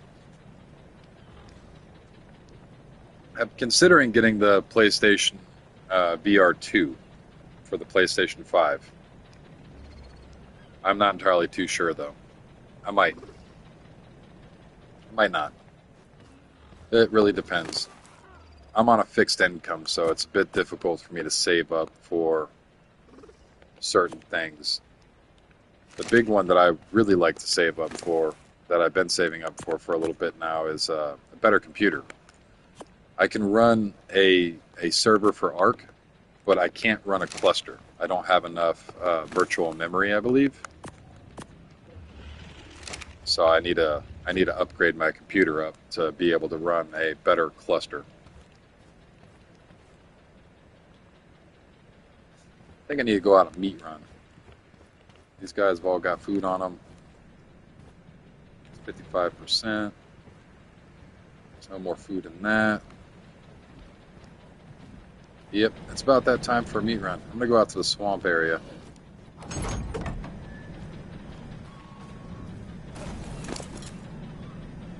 Throw a level. Just going to throw it on weight.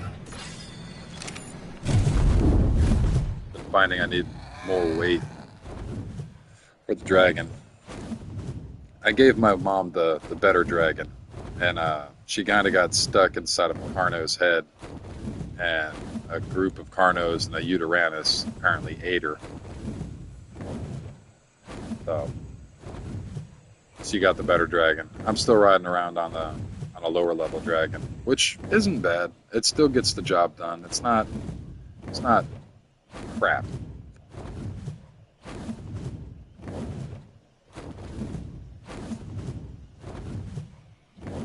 but it's definitely not as strong as some of the stronger dragons.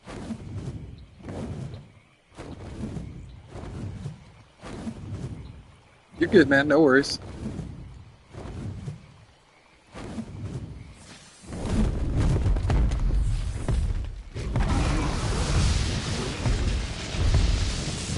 Oh, I suck.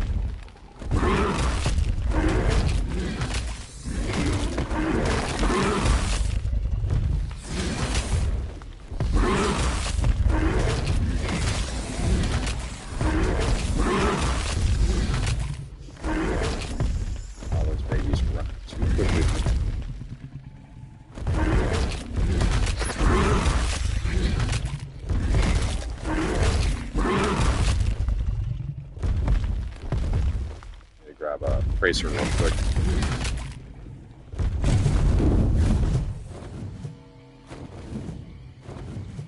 I find that the swamp is probably one of the better places for grabbing up resources like meat.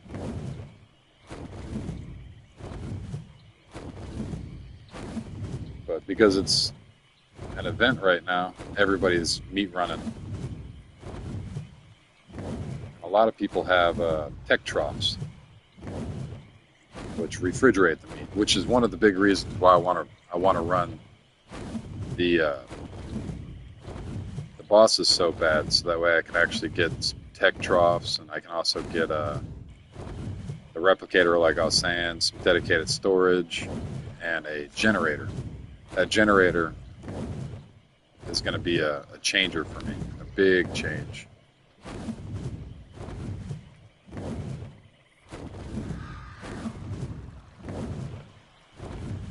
Oh, I know. Capasutra will jump up, swipe me right off of my dragon. That's happened a couple times. That's why I carry around a sawed-off. And they're generally around these Sarco right here, so you won't see the Capra. They'll just jump out of the water. But for the most part, as long as you're not hitting them, they won't aggro to you because you're on a dragon or something along those lines, but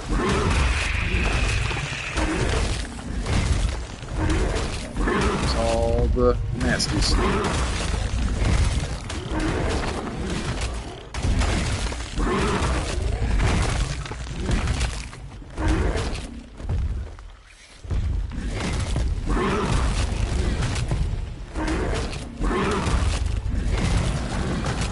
Yeah, I absolutely had to. I could just jump off, pull my shotgun out, and start blasting. I try not to, though.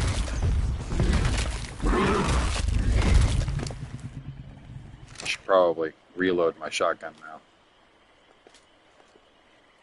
It'd suck to get taken out by a Thylo and have to reload. Or like I was saying just a few minutes ago, a Capra. Come on, land, you big goop.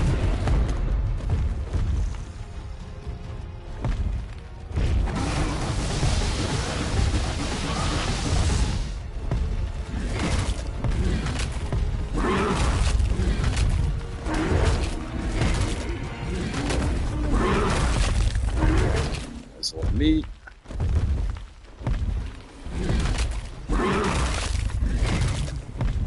Some more.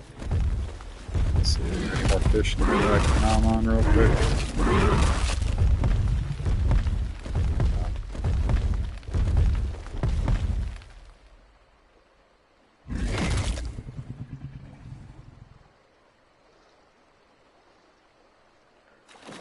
Alright. This will help me out real quick. Piggy.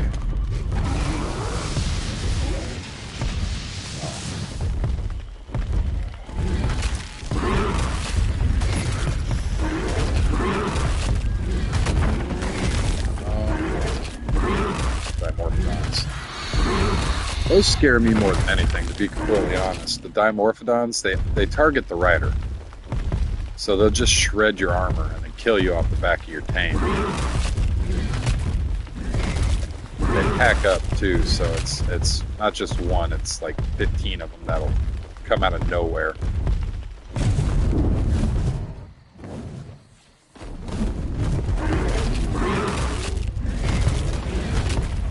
Speaking of Calderium, there he is, right there. And he's just kicking ass. Smacking snakes, smacking crocs. Eat his aftermath real quick. The snake got him. Oh, how sad. I was rooting for him.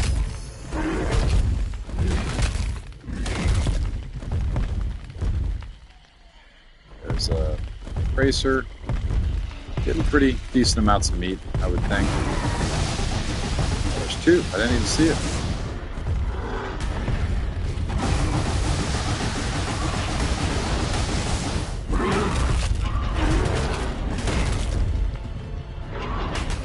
Stamina? Stamina's low.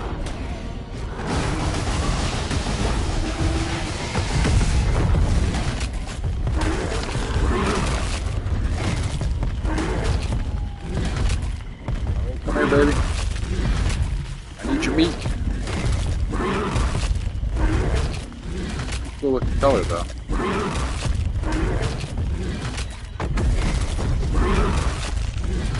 Not a very good level.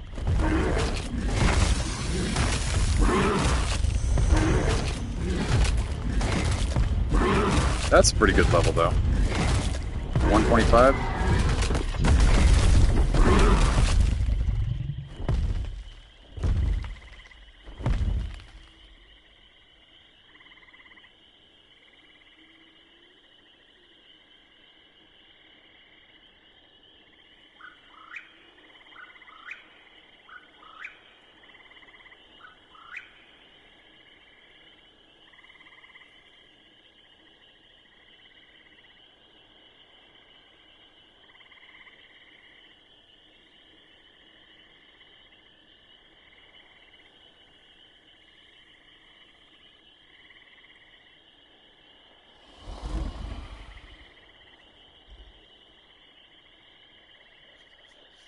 All right.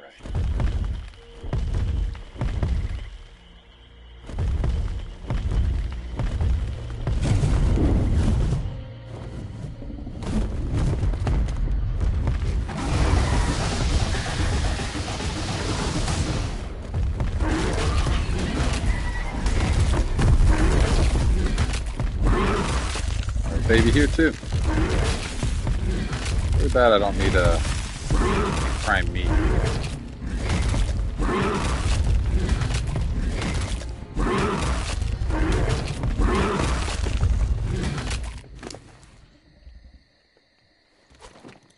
Grab this out. Don't need that. Do need that. Don't need this. Don't really need that either. Use this. That.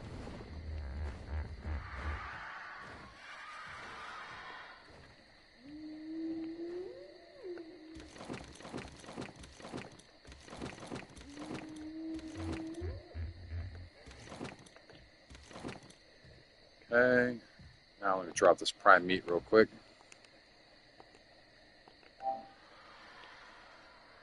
Yeah.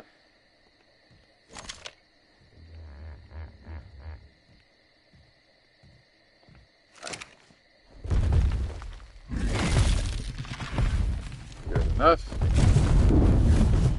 Got a pretty decent amount of meat, but I definitely should. Oh, there's a Rhinonafa.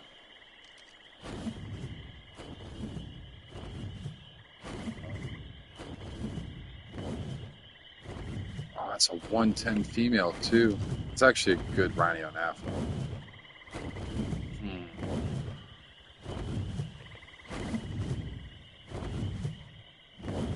Probably not today. I don't even know exactly what I would need for that Rhinonafa in particular. I need to get some golden eggs and stuff.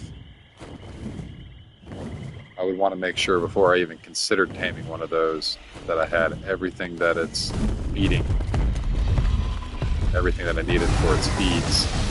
So I wouldn't want to waste a high-level tame.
Could have sworn I just seen wings flapping right there.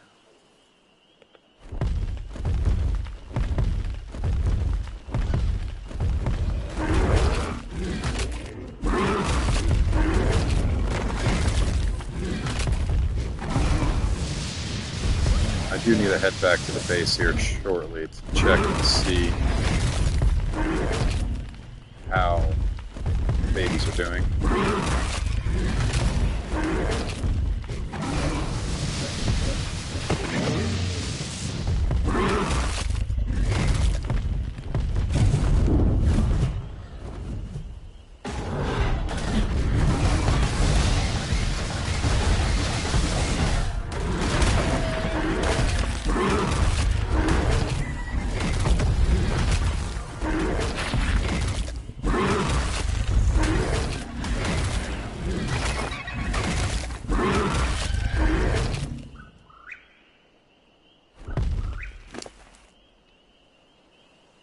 Alright, need to drop this prime real quick and this keratin and chitin. I'd like to keep the hide. Hide is kind of important. I've almost got a full volt of hide, and that's not going to even be enough, I don't think. I don't think I need any more fish at the present moment.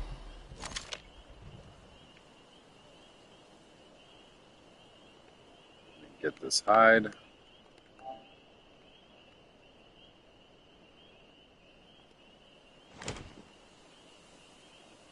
Pretty decent. Oh, he's quite slow though.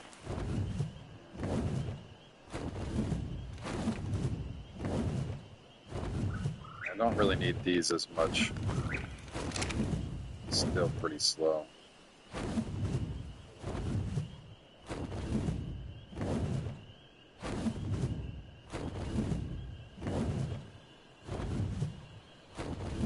Got a pretty decent amount of meat though.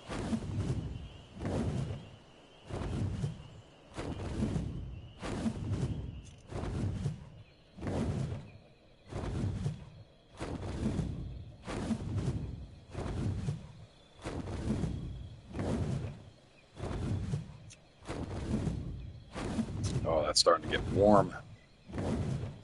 Nothing like warm Red Bull, especially in Texas. It's kind of gross.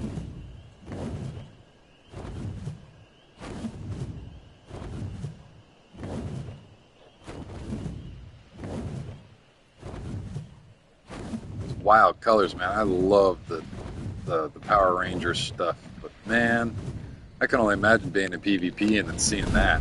Like, oh, where's the base at? Explosion of colors. Can you imagine? Let me do that again real quick. Actually, see it. Fly away. Imagine you're in PvP and you don't see a little base in the woods, but they have like a Power Ranger pterodactyl skin on. Maybe this is far enough. Yep, it should be. I don't see any of the dinos. So when they spawn in, there it goes. It's a light show. There ain't no hiding in the woods with that.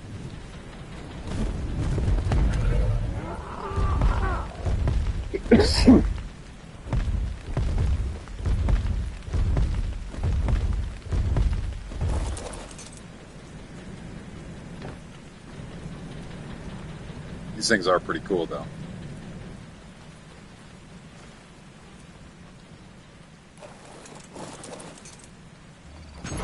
Let me get this meat transferred in over here. Get this hide transferred over here.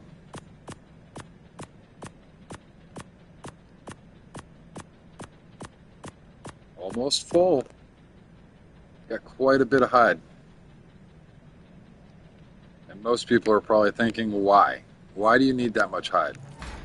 For saddles. If each one of these have a saddle that costs 4,000 hide, and 19 saddles. 19 times 4,000 is a pretty decent number. So that's why I need that much hide. I'm going to be doing the boss fight. I'm not too sure if I'm going to be at it this weekend, or I might be able to. If I really grind it all out, I might be able to get to the boss fight tomorrow, maybe. But chances are I'm not going to be able to do the whole boss fight.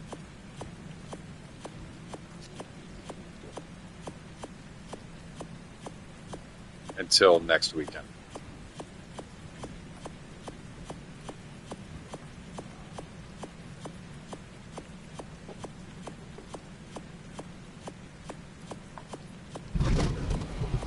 Alright. Pretty chunky. Let's get some of these. For those that don't know, this is my auto trough. The auto trough will automatically fill the, let me put this in my kit real quick, automatically fill the feeding trough. As the feeding trough empties, the feeding trough will get automatically trickle filled with food from the refrigerators. So I've put stone in here to prevent a massive amount of meat spoilage, because this stuff down here will still spoil. They eat from the top one. So this one right here is where they'll eat from, and all the rest of it will just spoil over time, and it will slowly trickle its way to the first slot as they eat the first slot. Newer stuff is put at the back, oldest stuff is put at the front. So if I can restrict the amount of food in the trough with stone, that means that the entire trough of 60 isn't going to just be spoiling meat. It'll be a third of it as meat. The other 2/3 are going to be stone. So that way they can't. Obviously not going to eat the stone. Which meat do you have on you? You guys should be okay. About 5% on each of those. Because they're extraordinary animals, those UD take a while to actually mature up. Throw this here.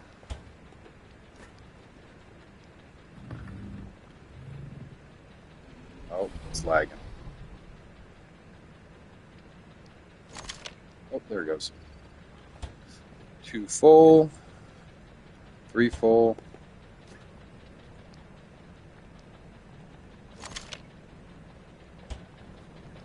3 1/4.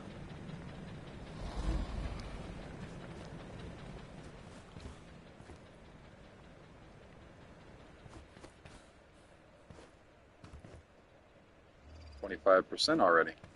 See, I'm pretty sure these are going to be complete by today. I could be wrong. I want to make sure that this guy maintains meat, because this is my mutation. It's got 331.6 melee damage, so I want to keep this one as filled up as possible. I do not want this one dying. But the army is coming along. This is a set of triplets. I've got like 3 or 4 sets of triplets since I've been on officials, which is surprising to me. I got this set right here. That's triplet females. And then there should be triplet males over here. 132, 132, and 132. Yeah, those are the triplet males. I've gotten really lucky with some of these drops and spawns and babies. Speaking of babies, do I have any more eggs? No, I don't. Okay, I got a wyvern egg, but I don't really need the wyvern egg.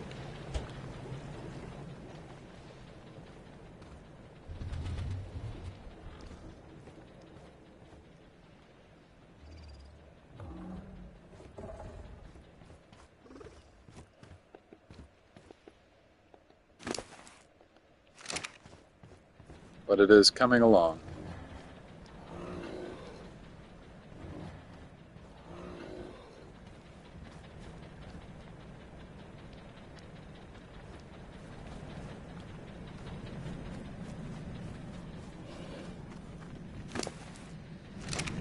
Might go grab some more meat. Really fill these refrigerators out real quick.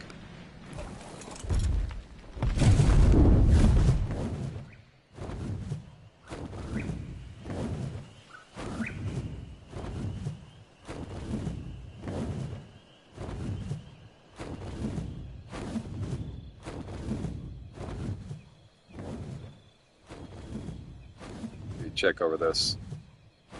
Check over on this side for some sauropods of some sort.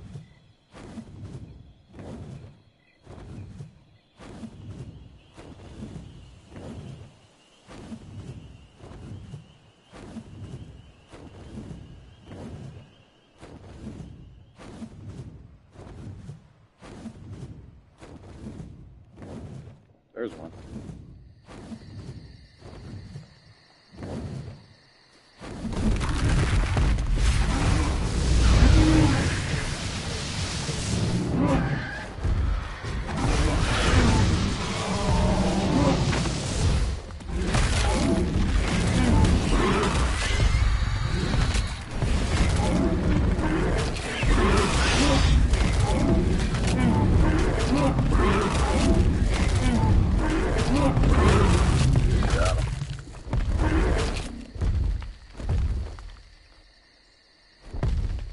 Get some more. Definitely need all the meat that I can get. I don't want to throw the sauropods out, the sauropod vertebrae out, though. That's one thing that I want to keep. It's vertebrae, venom, and sarco skin for the broodmother. I won't be doing the alpha anytime soon, but I definitely am going to need.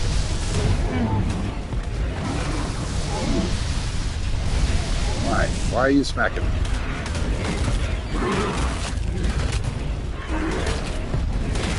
Is that 2 alphas?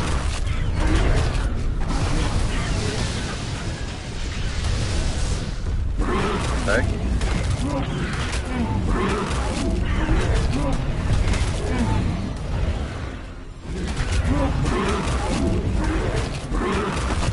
There's 1 alpha.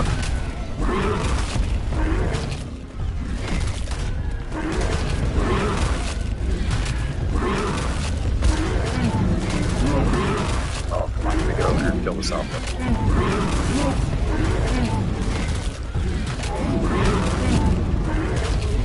They're on the wall of mass.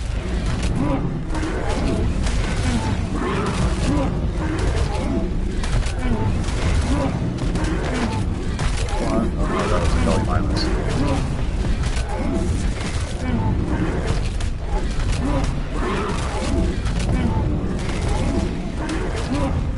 I'm trying to keep an eye on my health at the same time doing this. I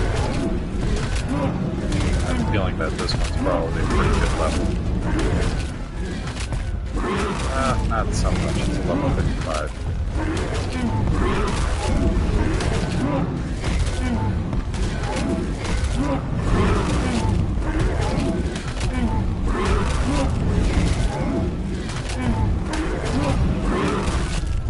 It's probably because of the alpha boost is why.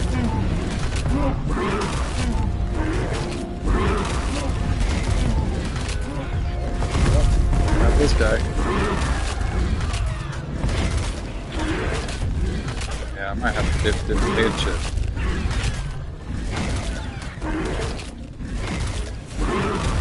Oh, I could kill him.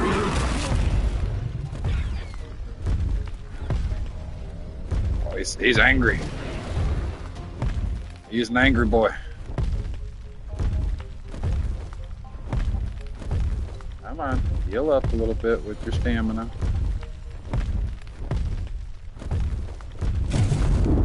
Fence, jump on the roof. That might have been bad. How much health do I have? 500. Yeah.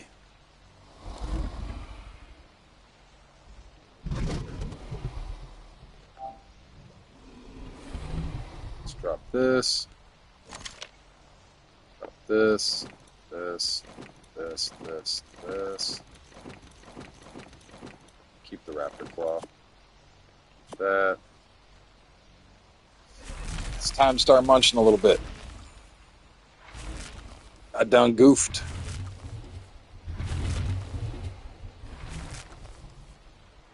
It doesn't have a whole lot of health to begin with. You only got about 8k.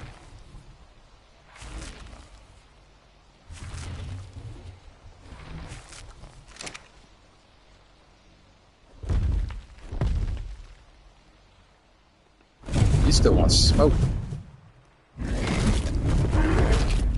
Get it? I can't get it through the gate.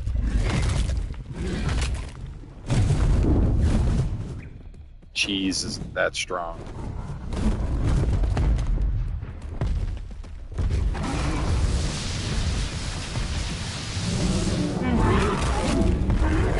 These guys can't do damage, so I'm okay for now. But that guy.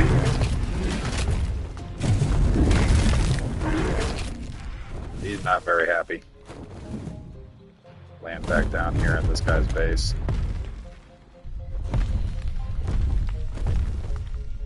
Very happy. Please go away. Can I actually lightning attack you up the...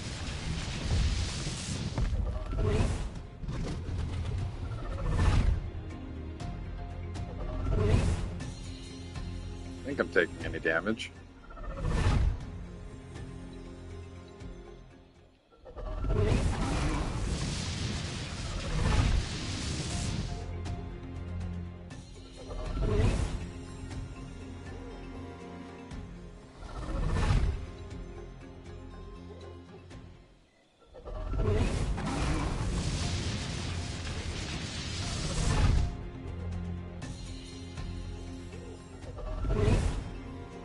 Just level 55. But I do need to gain my stamina back. I should probably jump off my dragon and let that happen a little faster. I just, give you a little pew-pew.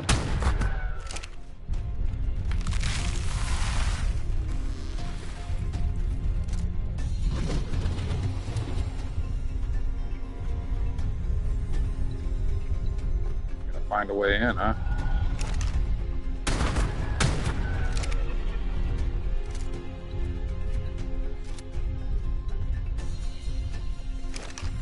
Just randomly in somebody's backyard shooting that shit through their fence. Here in Texas, that'd be a good way of getting yourself shot.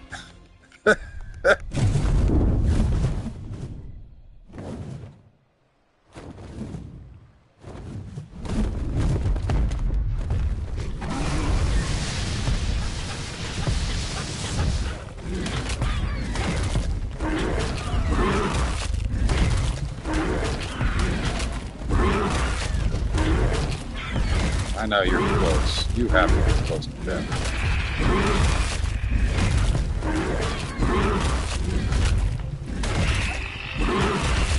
I'm not.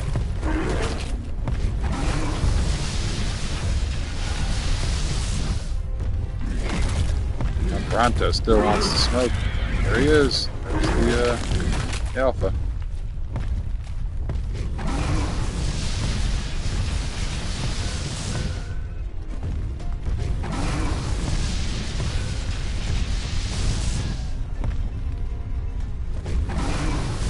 So close to death. Just die, please. Oh, thank God. Very nice.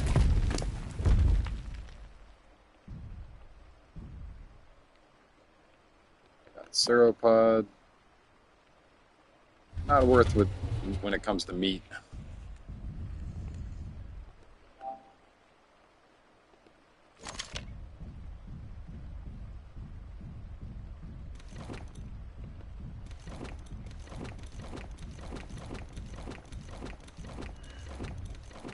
Take the Raptor though. Yeah, I think that was more so just for the sauropod vertebrae. Might need to bring out my Yudi. Let this damn dragon heal up, because he is hurt. Not feeling very good.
Oh. Like he'd been put through the damn ringer. Scooshed. Stomped on.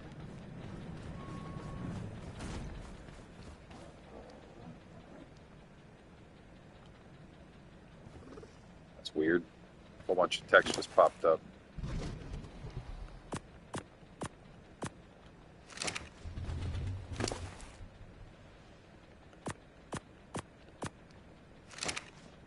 That's how that works sometimes. Sometimes chat doesn't go through and it pops up at the very end for some reason.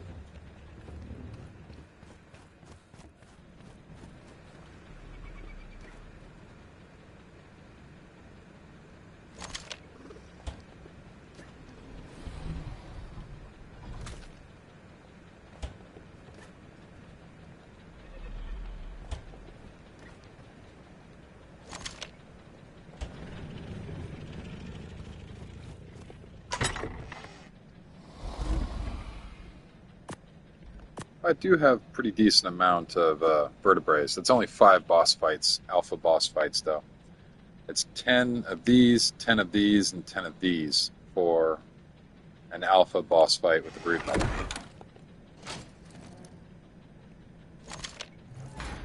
But I'm pretty sure I'm not going to be prepared for an alpha fight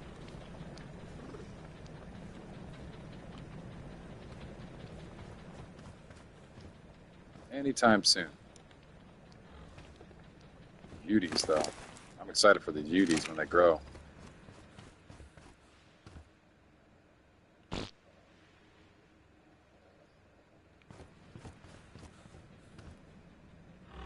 $58.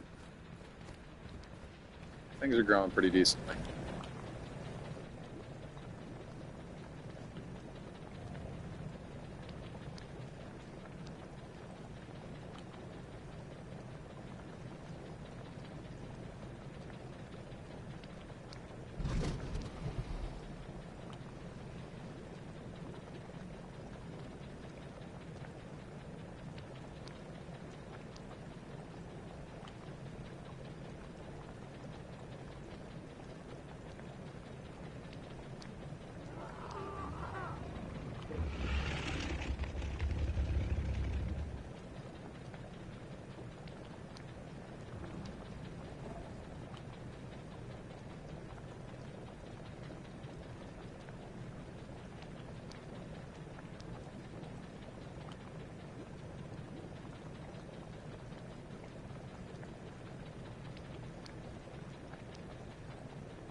a second real quick.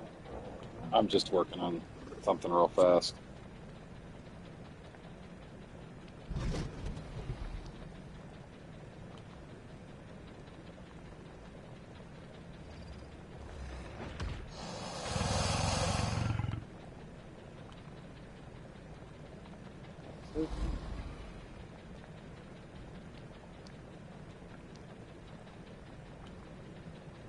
That on.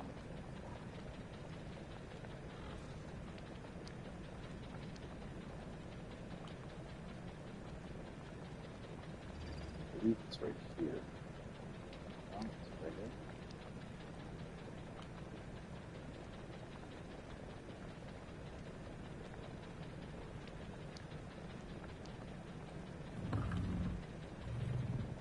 No.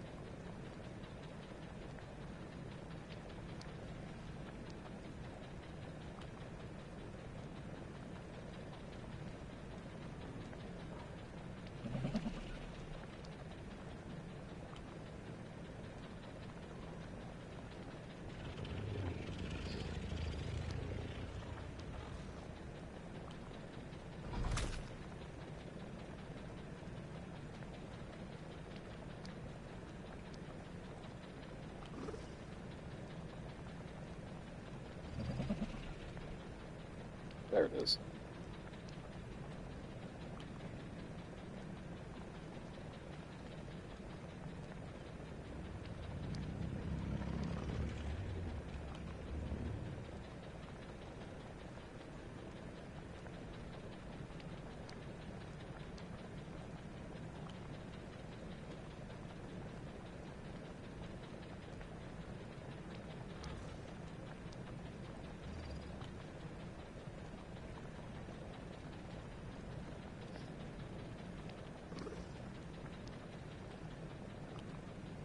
Well, I'm definitely going to need to go get a drink. This is out now.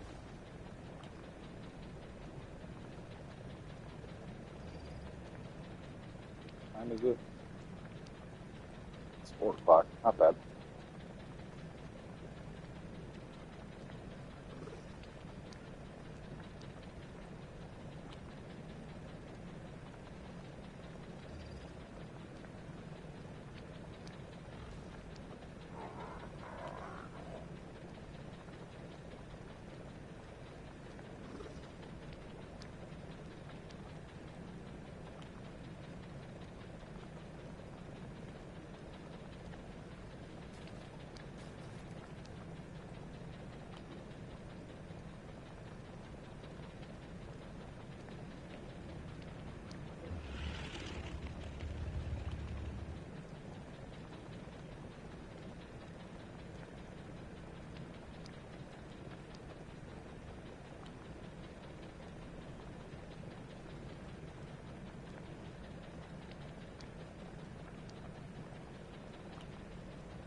All right, I'm going to go grab a drink real quick. I will be right back.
am back. I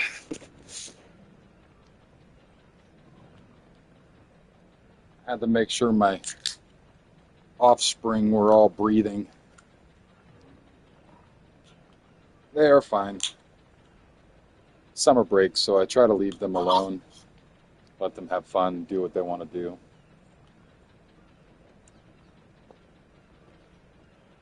I'm pretty strict when it comes to school, so it's completely opposite when it comes to the summer. In my view, your vacation should be a vacation. You shouldn't force your kids to doing something that they don't want to do. They should be allowed to, as long as they're doing the things that they're supposed to be doing.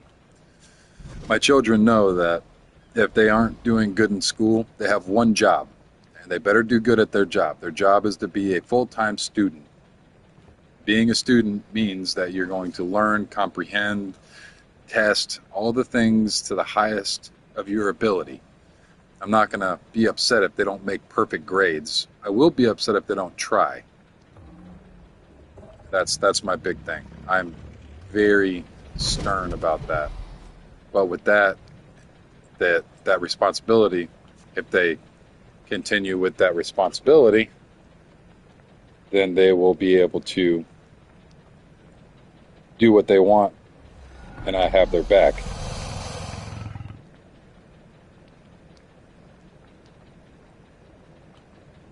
Which is a big deal, especially for a child when you got your parent fully behind you on something. And that's what I try to do with my kids. I try to stand behind them fully. I try to understand them and know, what they're doing, how they're doing. I try. I ask them to try, so regardless, they try, I try, everybody tries. Life is good. It works out. They do great in school. They're on president list. They're nationally recognized. Good kids. Very, very good kids. I don't say it very often, but I was really blessed with my kids and my family, to be honest. I love them to death.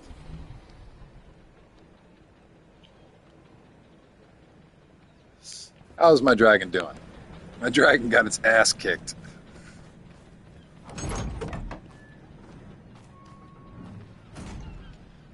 It's still trying to heal up after its ass smacking.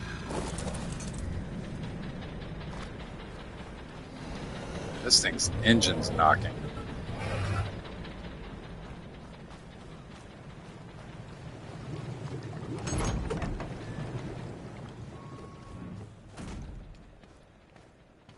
I am going to have to do the mind wipe here shortly, though. Probably could level up again before I do that. I've got a few extra levels before I cap out, because I've done a couple of the bosses. I want to say my level is capped out at 105.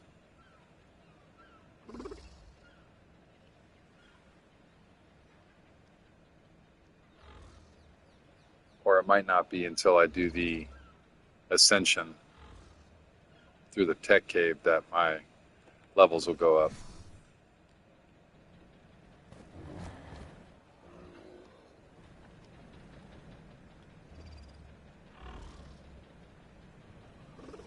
Somebody bought the DLC in the chat. DLC is pretty wicked looking. I can't atone to that. The Rex is just so derpy. It's cool. I mean, and the when you take the armor off, you actually morph. It's morphin' time.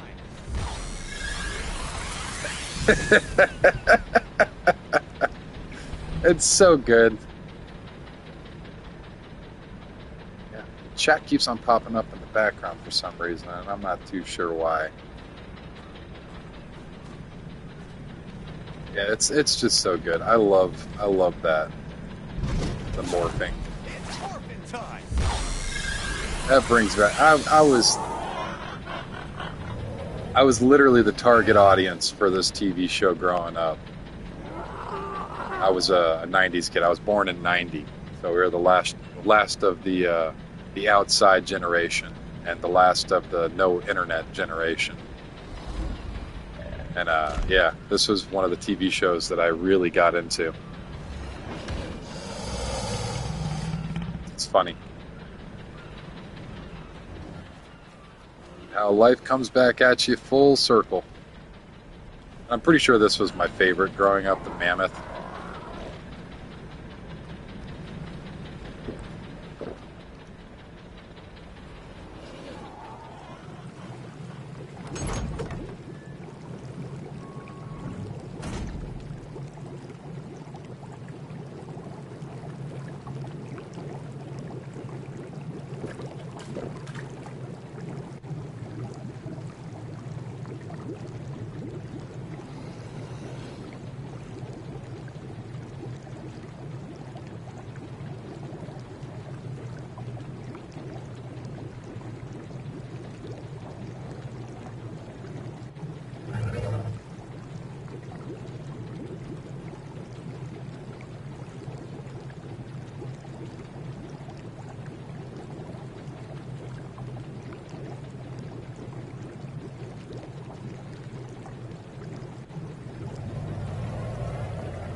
Oh, the wonderment of being a parent.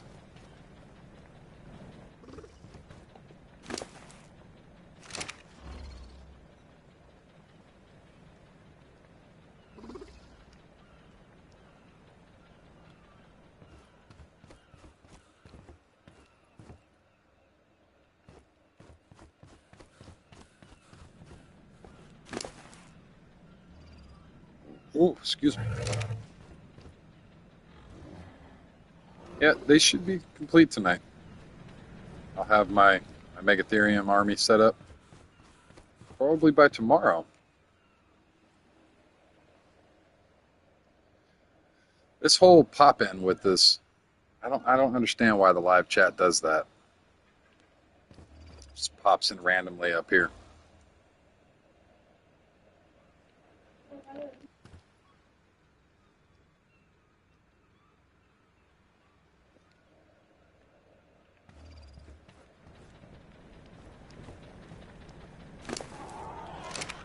These are at 6%. They've been out for a while. I want to say like an hour and a half, 2 hours.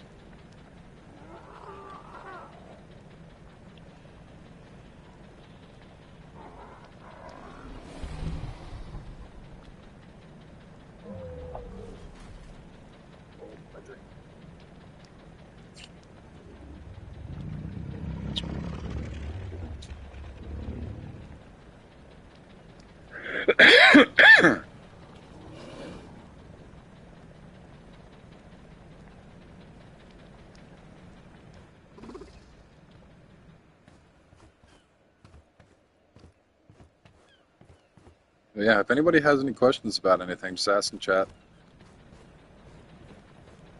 If I have the answer, I will let you know. If I don't have the answer, I'll figure it out, let you know.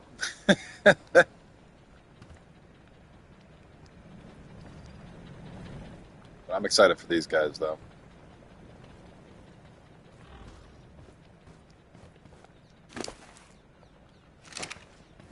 This will be the start of a long line, hopefully. These are inevitably going to die. Not these ones. These ones are female, so they'll be put on my lineup for breeding. This one might die. Might die. Oh, that one's definitely going to die. That's a 70. He is dead. Within the first few minutes, he's gone. Whoa, excuse me. 132s.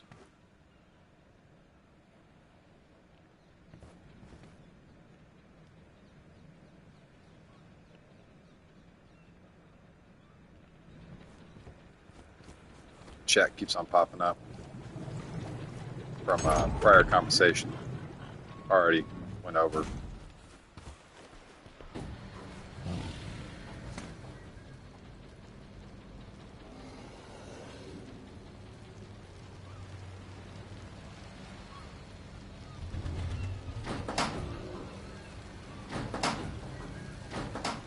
All right.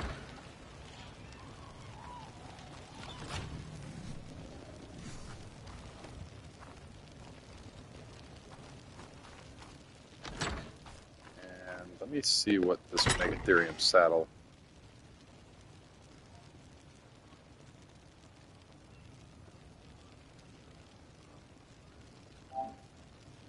So this is the one that I'll be using.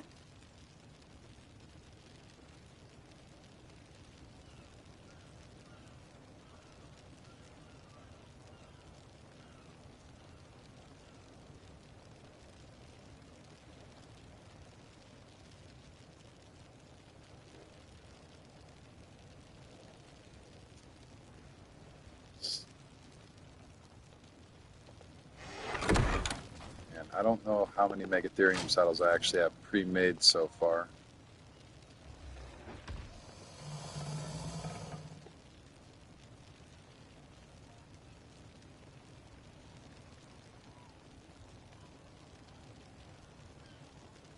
Mega T. Got a couple of them. Not enough to really do anything. But this Megatherium saddle blueprint that I have, I'll be able to crank a few of them out. It's a high enough armor that it should be effective enough.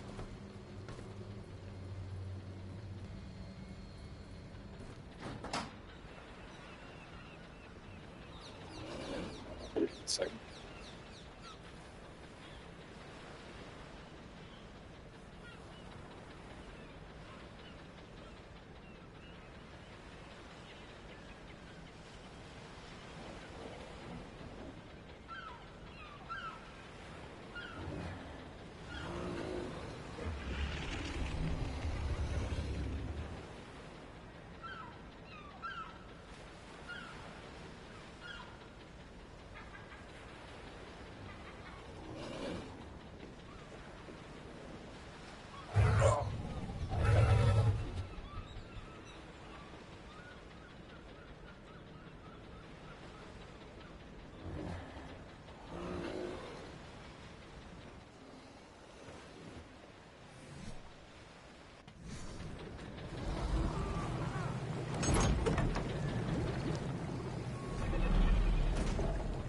These can be crafted at the smithy.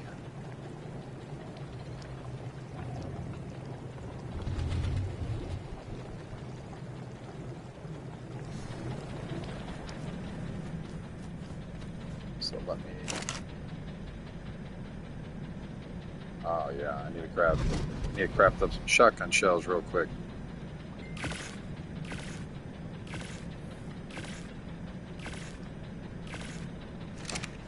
Hold on, my wife is texting me.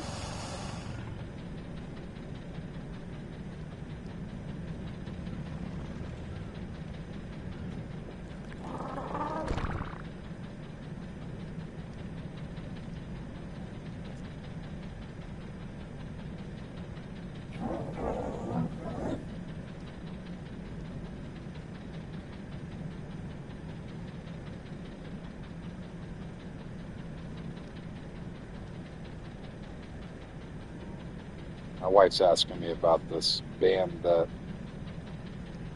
Hold on.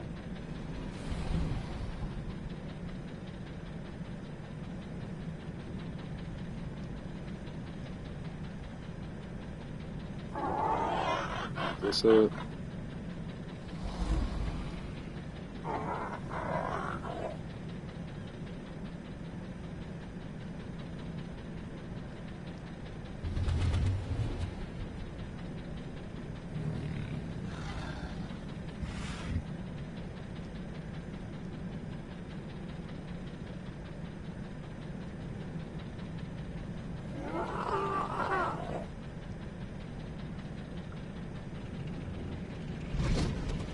she works with a whole bunch of Mexicans, and I have a band that I like. It's a Mexican band, and they're just brutal metal.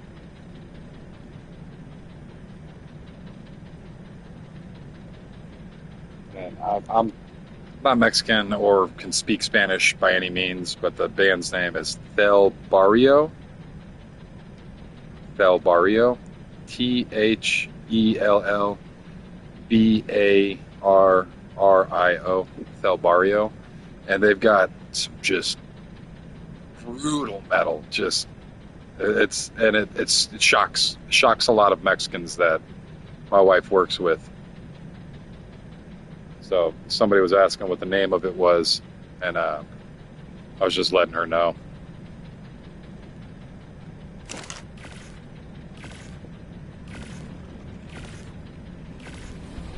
All right, got some more shotgun shells.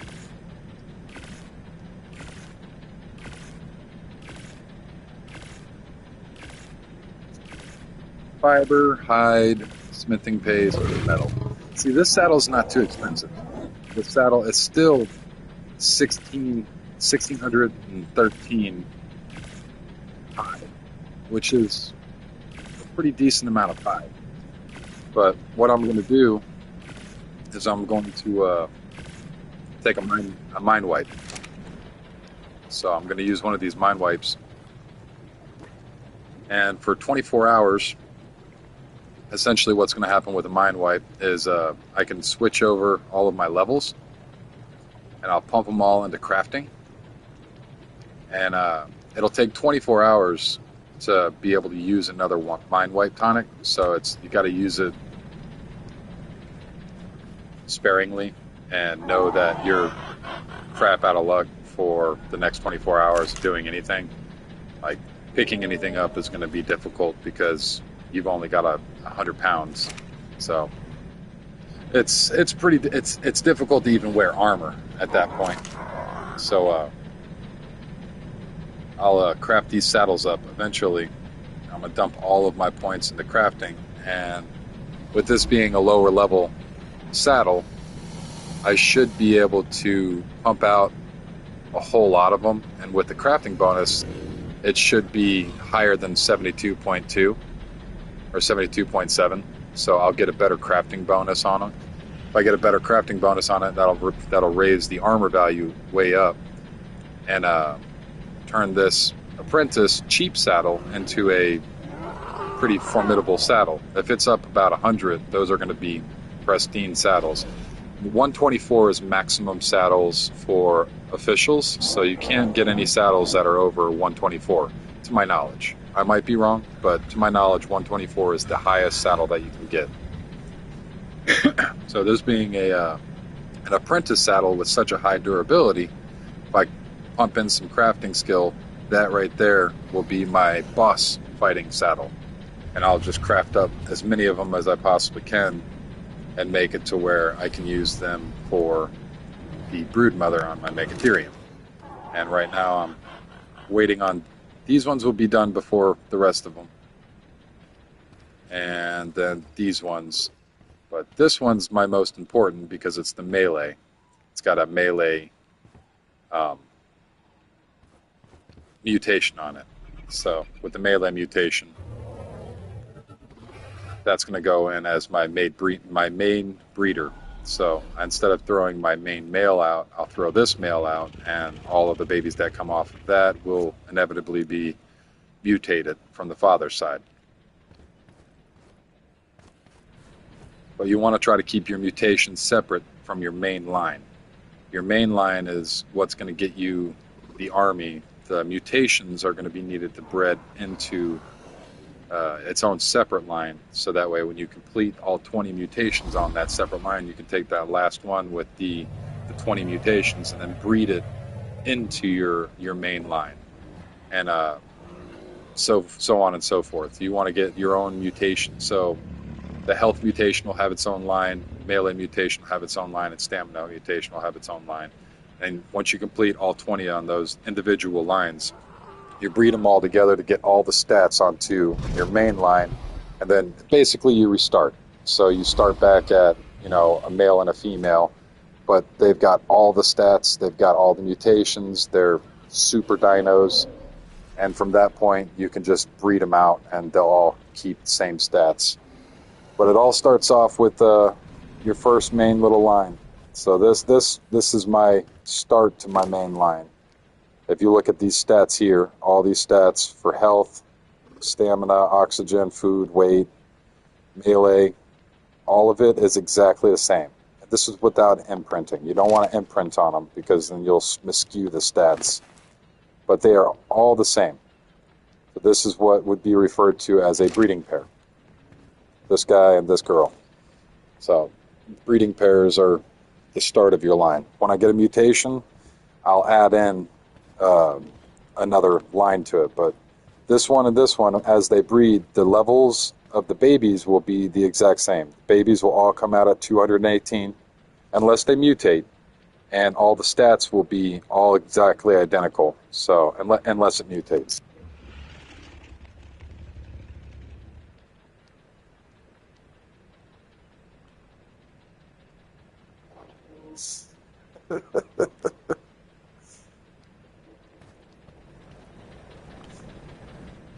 So that's the plan, is to try to get all this stuff set up so that way the breeding is done and the army is made. But that replicator is going to go right here. That's why this breeding area is going to be switched over back to the original breeder over there. The Udi are going to stay here, though. I'm going to keep the Uteranus in this area because this will be my kibble farm / just farming building. This will be where I craft and I cook, and I'm going to be making a kibble farm for extraordinary kibble. I've already got 6 eggs. I was saying earlier I wasted all of my kibble. I didn't really waste it because here he sits, but I've used all my kibble on this guy during one times. So it only gave him 2.5 taming every time he ate. So it was quite expensive to tame this guy up.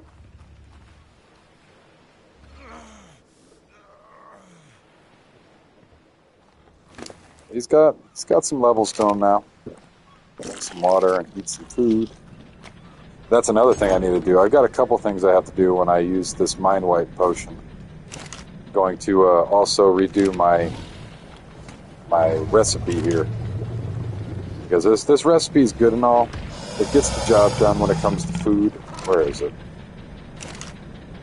Is it in here? Yeah, I believe it's in here. So this is good recipe for food. It does decent amount of health.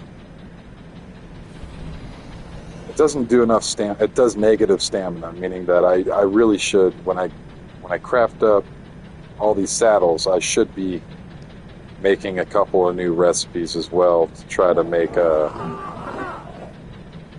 probably going to do something for stamina and possibly something for food and health. Or reverse that. Going to be doing something for food and health and then possibly something for stamina. But I've never really been big on the drinks. Drinks in this game are not as efficient as just getting stimulants and carrying a canteen. So I'm gonna make those when I do this mind wipe. Got enough darts. Got enough ammo. Here soon I'm gonna probably head to that cave, and I'm probably gonna get my ass smacked, for lack of a better term.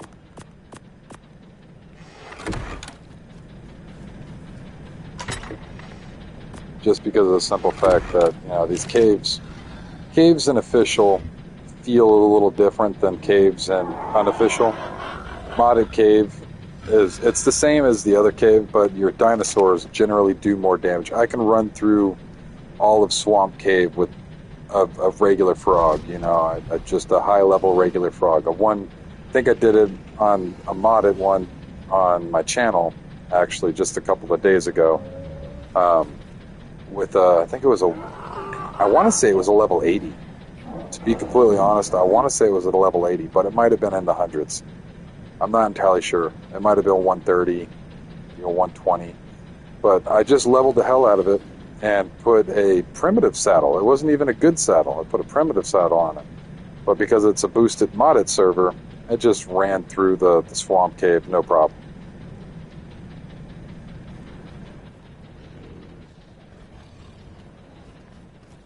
Check this meat. 66 out of 80. 80. 78. 29. It's weird.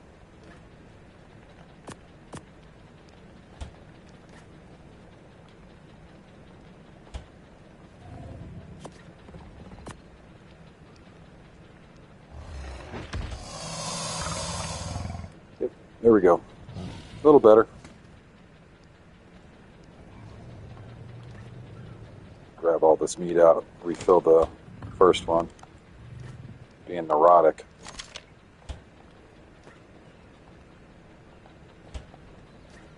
Unspoiled, unspoiled. And there we go. Just check the trough, make sure that nothing's spoiled in it. It's probably got quite a bit. Yep. And there it is.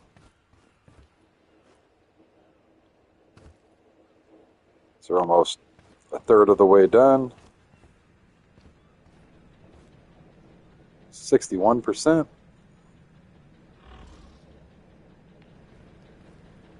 Pretty good.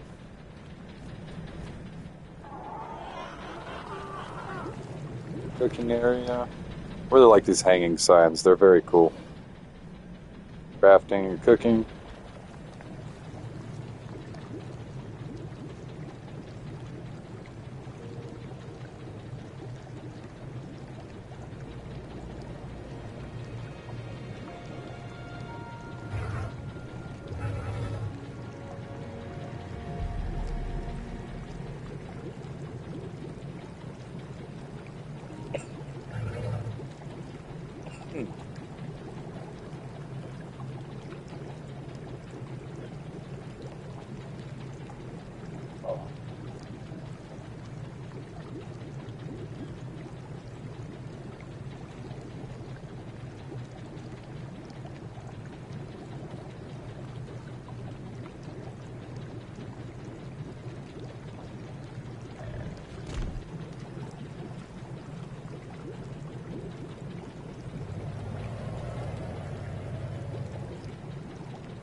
These are almost juvenile. Got about 3% more, 3.2.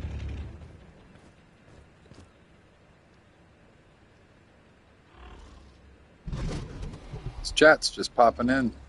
I can't explain why. This chat was actually, we talked about this about, I want to say, an hour ago. I don't think YouTube's really set too much up for live streaming. But I don't care. YouTube seems more popular to me, in my opinion. My bald head opinion.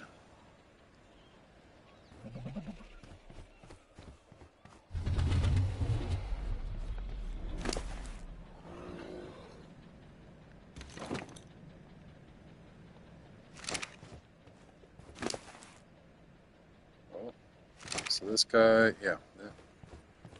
None of these should have anything on them. I left meat on the green one because it's mutated. And I do not want to lose it.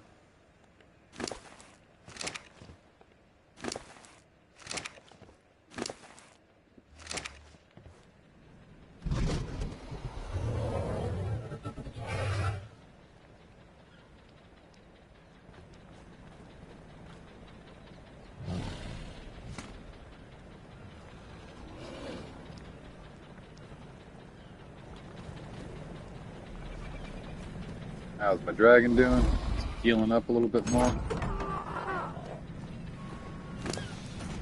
It's getting there. It's half health. A little over half health.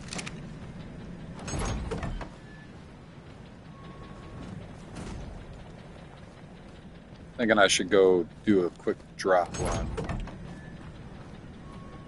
Fly over here to Crouch Cave real quick.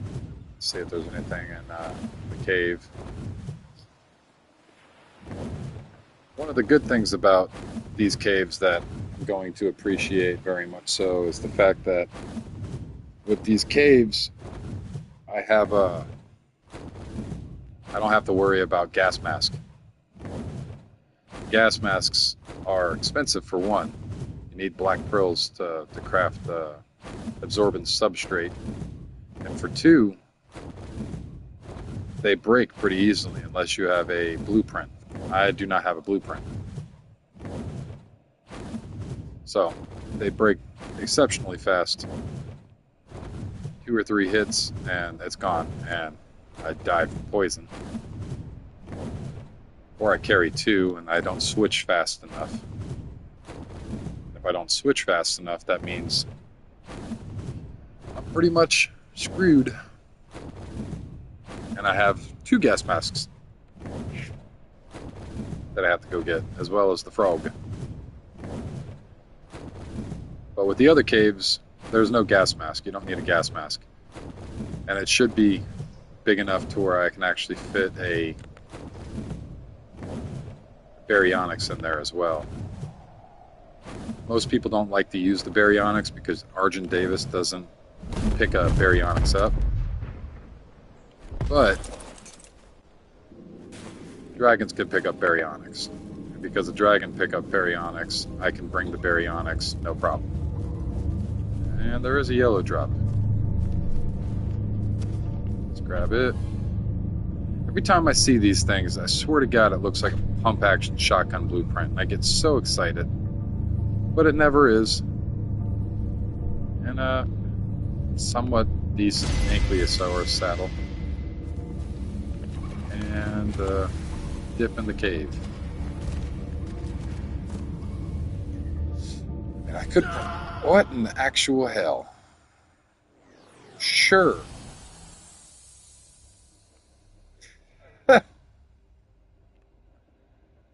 Okay. Let me spawn back in on this bunk bed right here.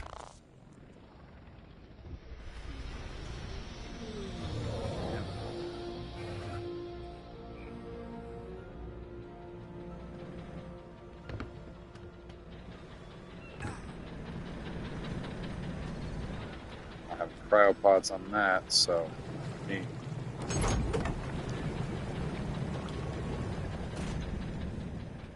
silliness. I need to go back up to my room, grab some grapples, and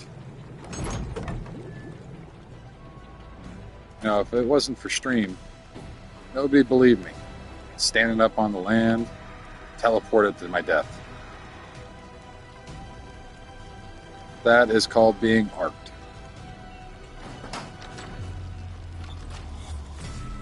Grab this grapple.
Just trying to get back over to my body.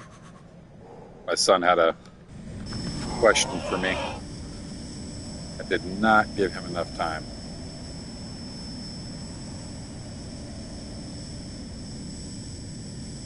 Hello, Yudi.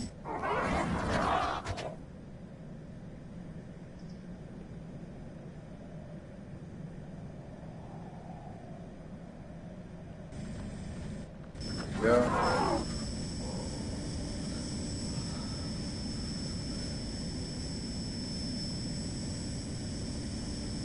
I just got to grab my body before I freeze to death.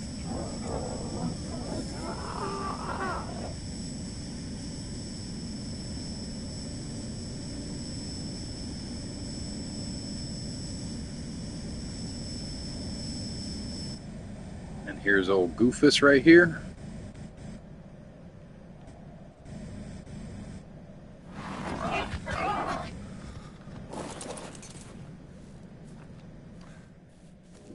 I think I grabbed the cryopod.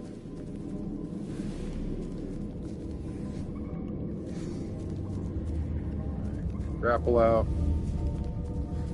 Be very careful.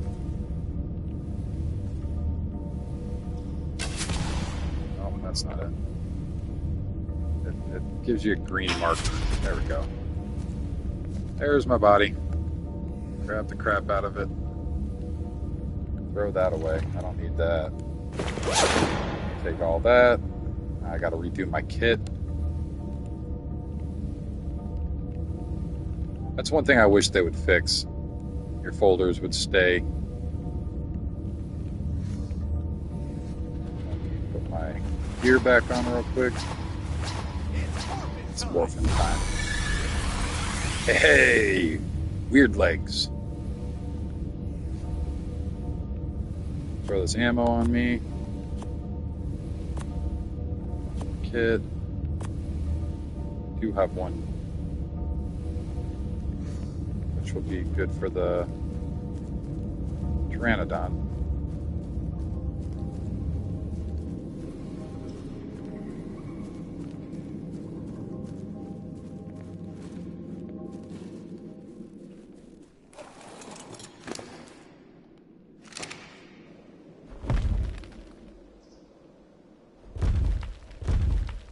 Really?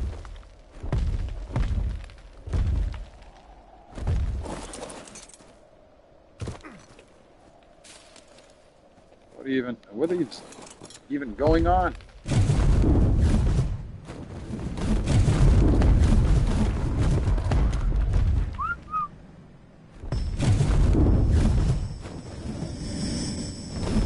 There he is.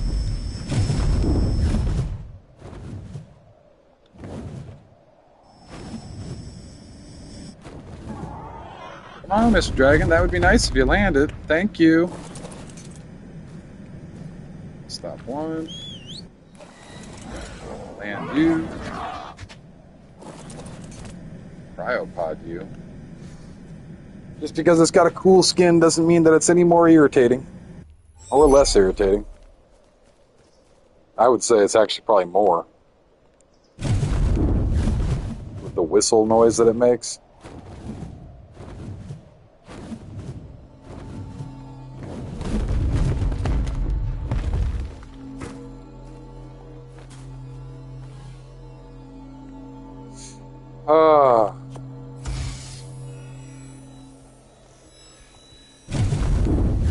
More drops.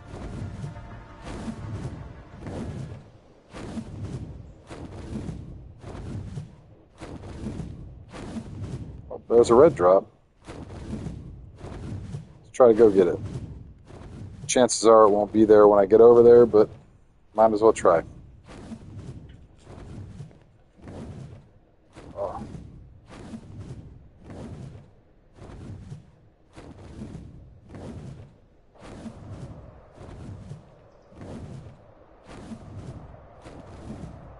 Gotta give my arms a little break.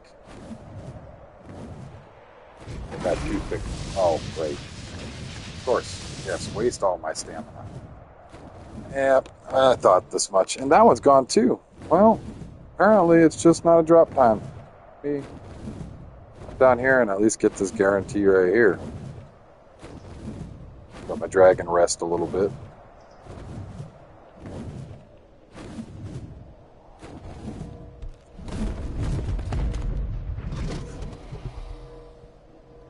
Hey, like my buddy was talking about earlier, these poop throwers. They're actually pretty tanky. They actually do a lot of damage, believe it or not. You get a whole bunch of them because they're also a they're also an herbivore. The dragon does. Oh God! Why? Why you do this?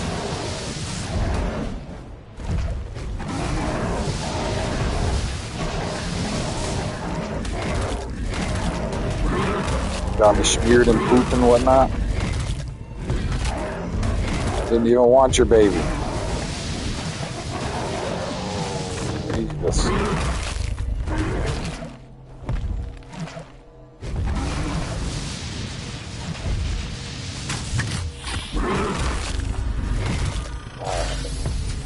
Ah, my dragon's stuck. Hokey pokey.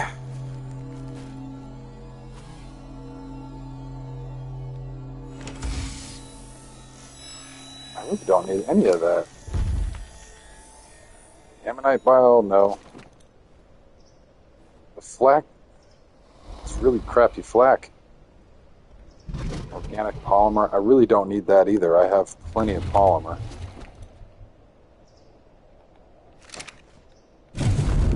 Go back up to the top here and See what kind of drops are around and about.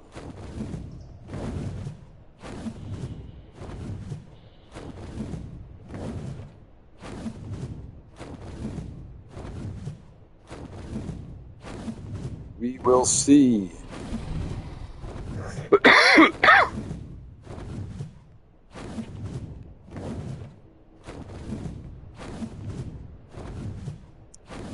Not a whole lot of nothing.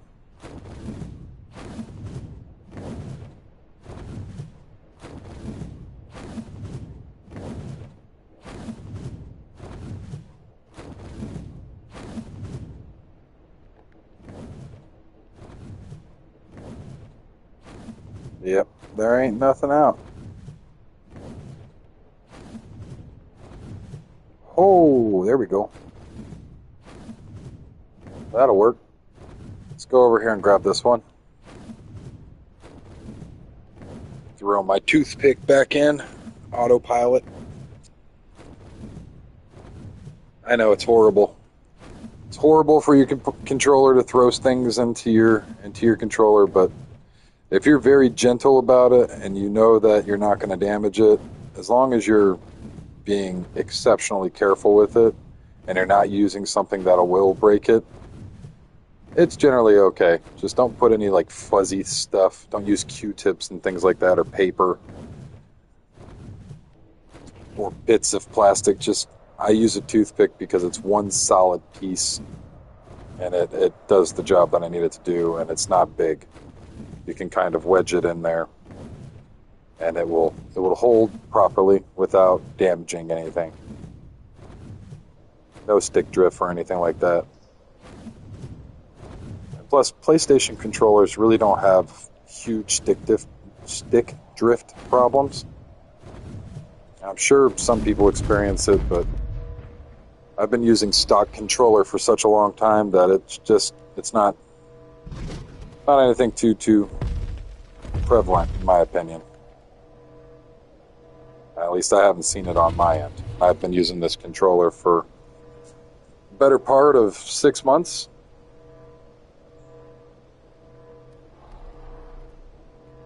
We'll see in a year. By New Year's this year, we will see what kind of damage I've done to my controller with a toothpick. But I seriously doubt. Alright. A fresh red crate.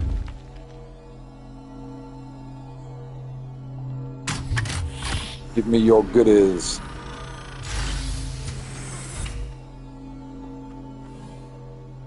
And you have no goodies. That sucks.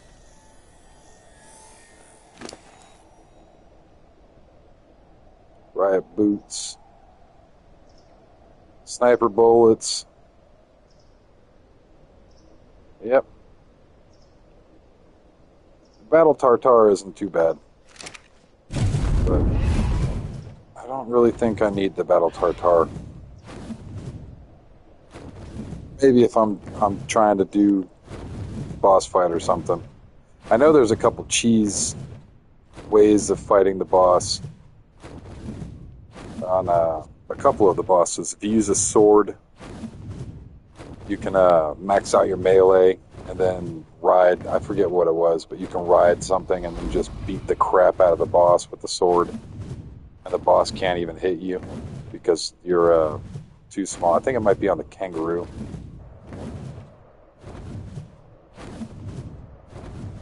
I don't know why that keeps popping up.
Explosion of colors.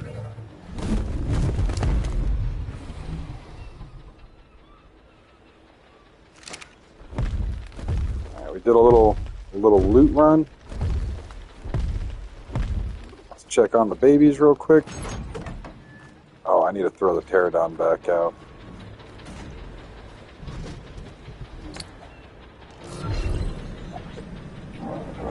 Pretty cool.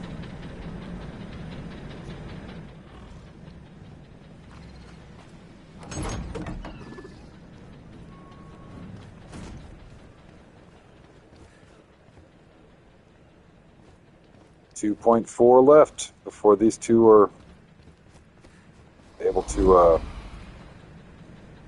eat off the trough. Lean back. Oh, nice. Just shunning himself forward. Oh, yep. Hello.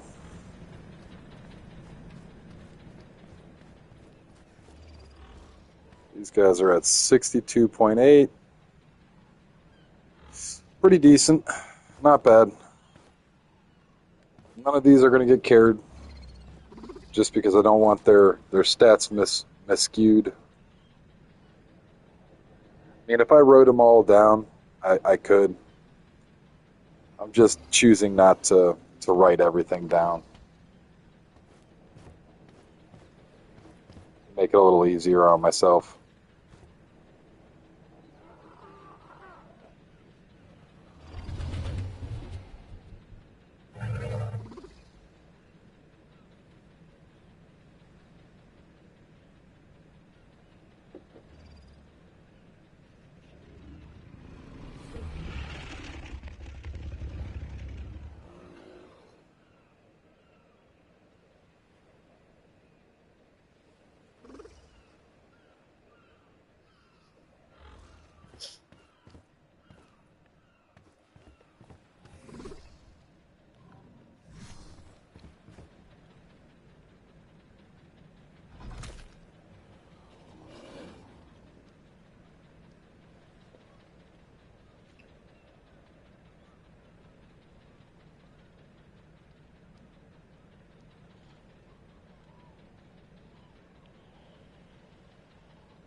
No.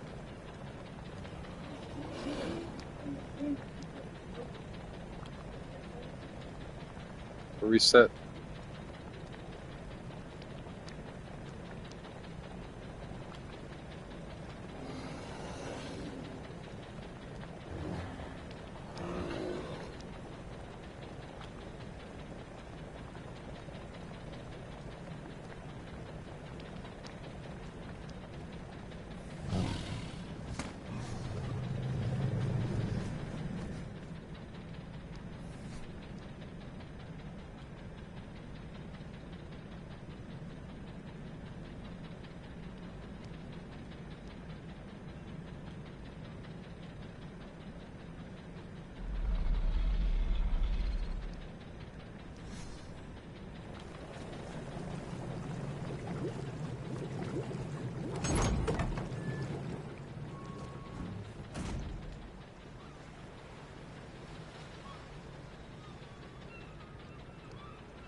stuff in here. What else do I have? Spoiled meat. I'm gonna fry it loose. Get the saddles up. Saddle, saddle. Bow. This needs to go into the weapons. That needs to go into the weapons. That needs to go in. Ammo. Ammo. Ammo. Rock. Berries. Go. I could probably just eat this meat. Throw this out. Armor and armor.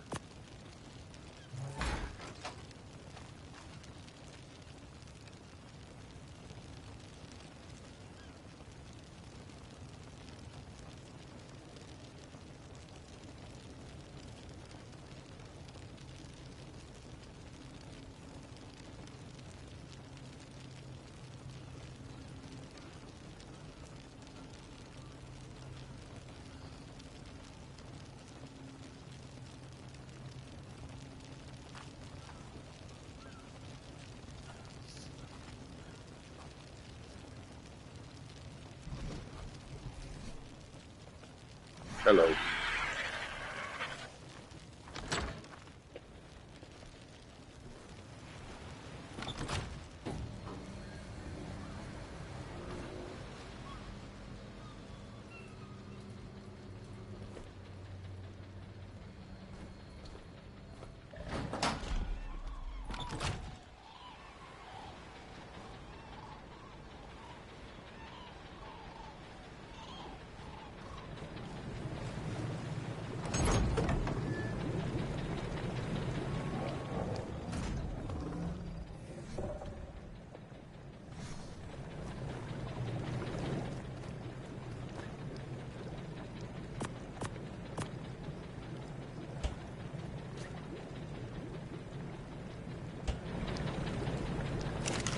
What do I need for veggie cakes?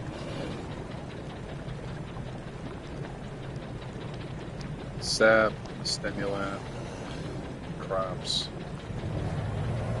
honey. Of course, there's that honey. Honey is not cheap or easy to obtain.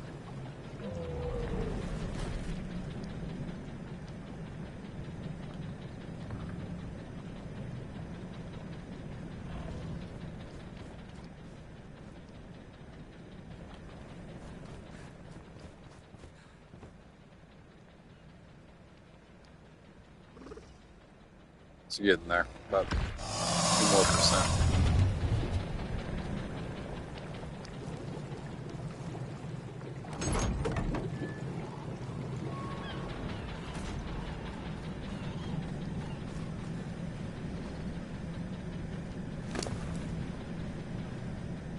Stamina and weight. It's really the weight that's the setback for this.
so warm out here.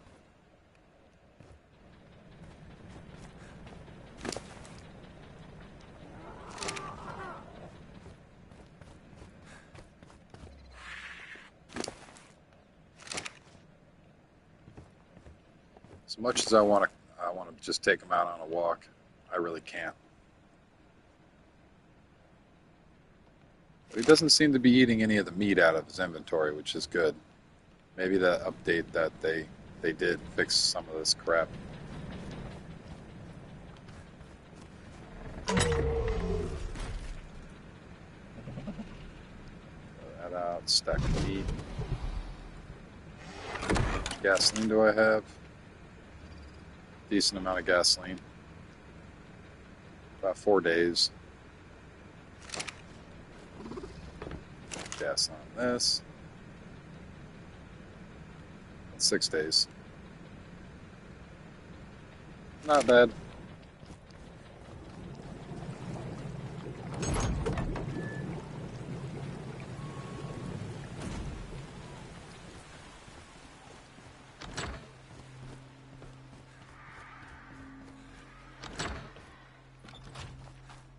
Like to make sure that this gets finished up by tonight, hopefully, so that way I can do my first breed right here and see how it all works.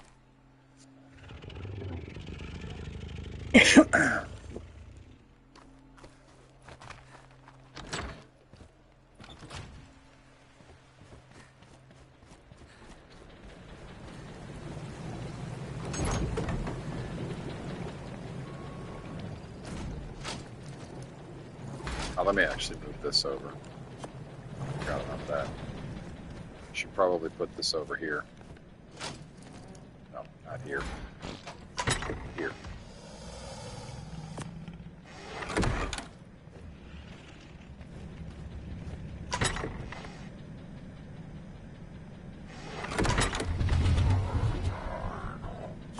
Pull out those simple bullets real quick. Throw them in here. Backed up one of those.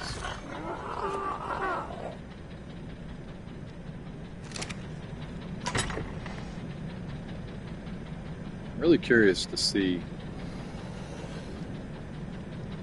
how high I can make these saddles. I don't necessarily want to do it right now, but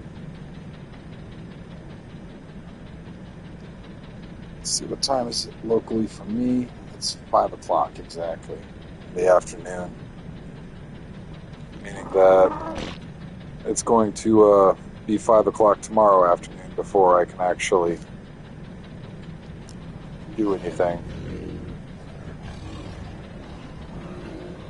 How much metal do I have? I think I have plenty of metal for it.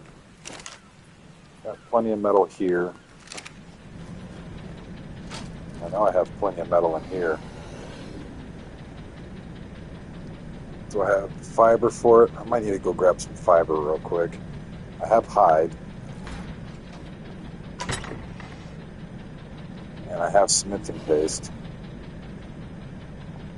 Let me actually go grab up some fiber real fast.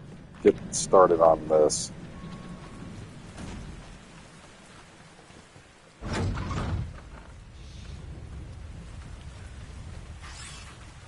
Fucking Pego Mastic.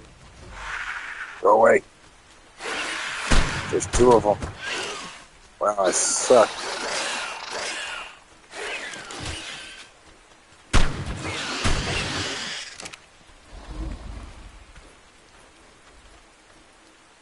There you go.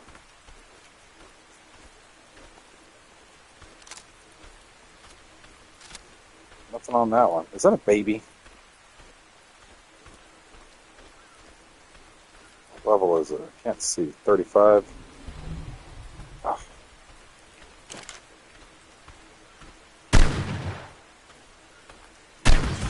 There it goes. Alright. I don't know if they stole anything from me. There's the one here. Doesn't give me a prompt to access its inventory. Yeah, he stole some color from me. Not a big deal. Let me grab out my fiber getter. I could probably just head down to the one pearl cave or small pearl cave or whatever that cave is. Grab a lot of fiber. But this will probably suit my needs right here. Yeah. This is probably efficient enough for right now.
You little shit.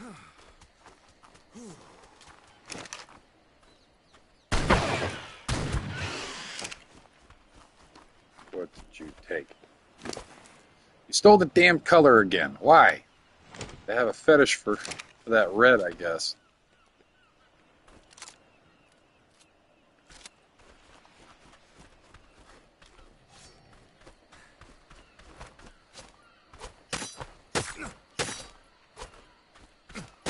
Yeah, I feel like if I went down to the other cave, I would already be done. I might just do that. I might just... Yeah, I'm just going to run down to the cave. Grab a little bit up here. Because it really is very slow compared to that cave. I'll be over encumbered within a few seconds of being in the cave.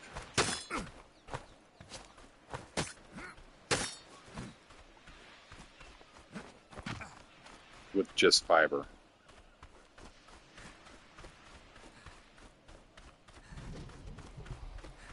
But to get to the cave, I need my fish.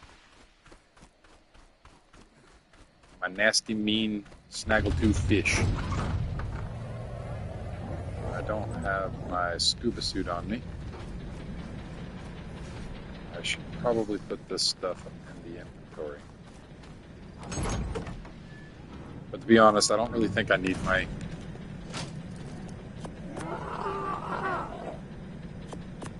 I really don't think I need my scuba suit, because I pretty much know exactly where it is. And I have the fog turned off, so it's easier to see. As well as, it's not very far from my base. It's literally right next to my base.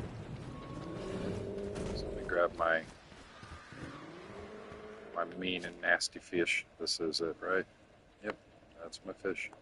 I mean, they're all my fish, but this is the one that I use because it's a female. It's a wild female, so it's not as important as the raised females that I have. I have one male and 3 females. 2 of those females that I've raised, and this one's wild. So no scuba tank,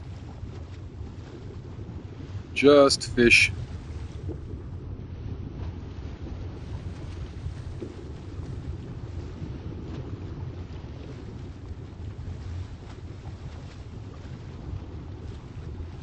I want to say this is it. Yep, this is it. Fish. No floppy fish.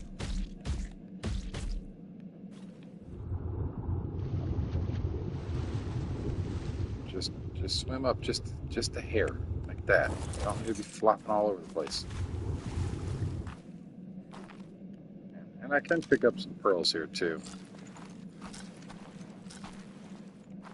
I don't necessarily need pearls right at this very second. God, you're hideous.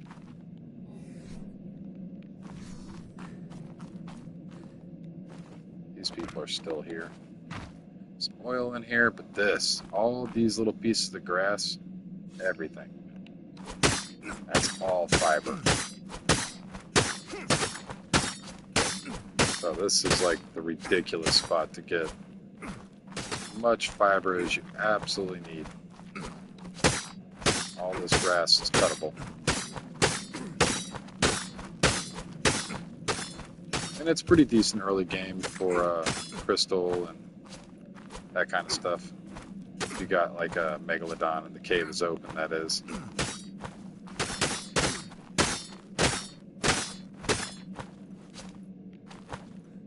Be cool if you could harvest those mushrooms as rare mushrooms, though. But yeah, see, this is the preferred method of gathering fiber. It's much more resource down here than you'd expect when it comes to fiber.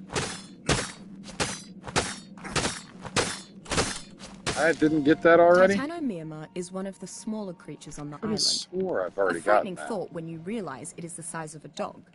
A hive-minded carnivore, Titanomyrma is aggressive on sight to humans and their creature companions. When attacked or threatened, it releases a chemical which alerts all other Titanomyrma in a large range to help fight the aggressor. While small, Titanomyrma remain a threat because of their bite. Titanomyrma mandibles produce a toxic venom that causes loss of stamina, preventing escape and increasing the chance of losing consciousness. I've seen two varieties of Titanomyrma: drones and soldiers. Drones are smaller, faster, and land-bound, with the intent to harvest for the colony. Oh, I'm chunky. Soldiers are larger, slower, have wings, and they defend the colony. If Not Titanomyrma as is chunky, akin but to still hive quite chunky. insects, there must be queens too. But I have yet to encounter such a variant. Because of its hive mentality, I've not seen any successfully tamed Titanomyrma on the island yet. Fortunately for lone survivors, separated Titanomyrma can be easily picked off for a small supply of chitin, among other natural resources. We got a pretty decent amount of fiber for these saddles. Those flashes, man. These zoids.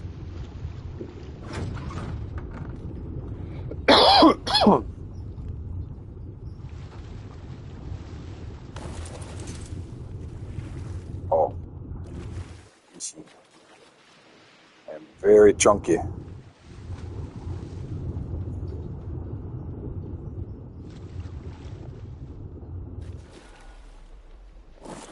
Fishy.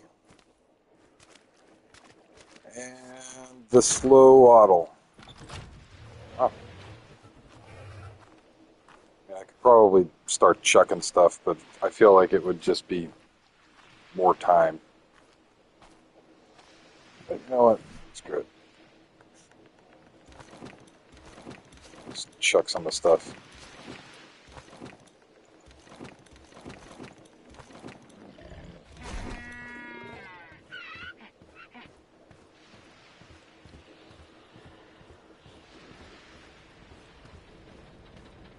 Let's hope it doesn't despawn.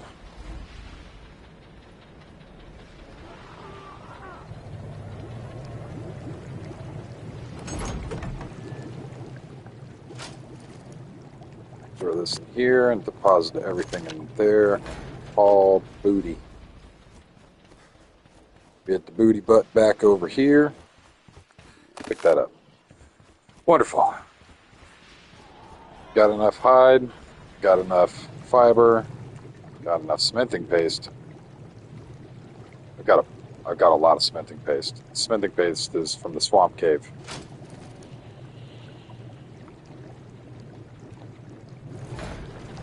Throw this over here in the crafting area.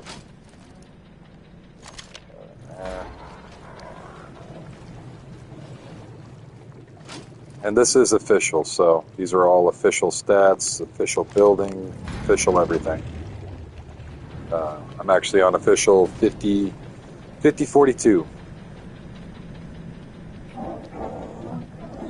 is the official server I'm on right now.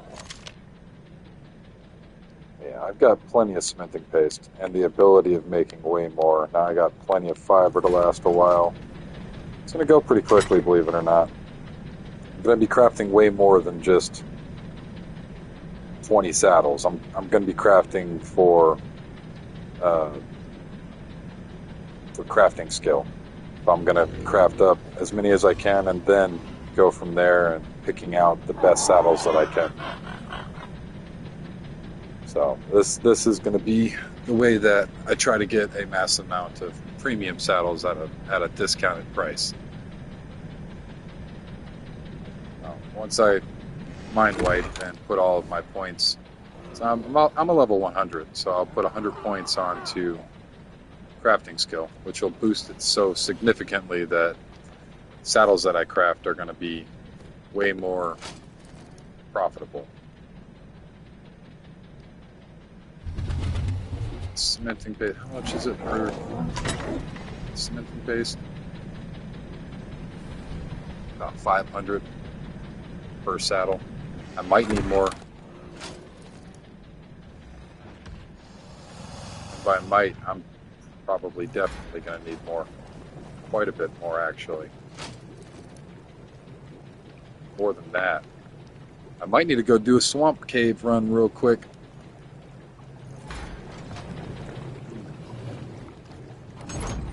Swamp cave and me do not get along at all on officials. It hates me and I hate it. It's the male. What's his damage? I don't think that's the one that I used. Pretty sure this is the one that I went through the cave with, so I might want to breed them. Just because chances of me dying and losing the frog are substantial. Substantial enough to be kind of wary of what I'm going to do. This chat, man. I don't know why it keeps on doing that.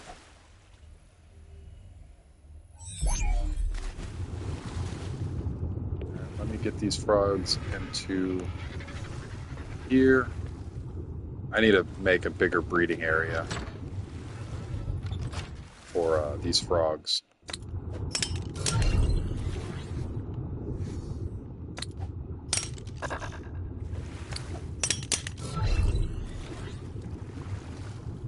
And breed. And breed.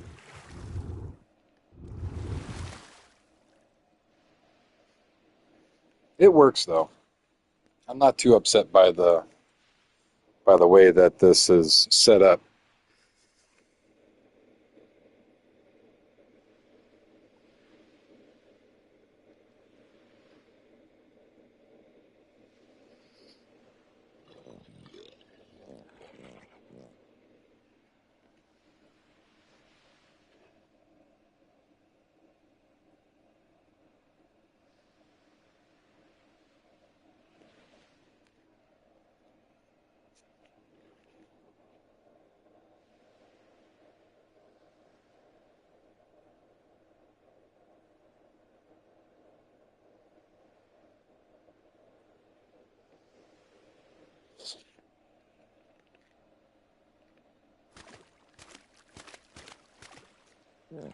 Almost done.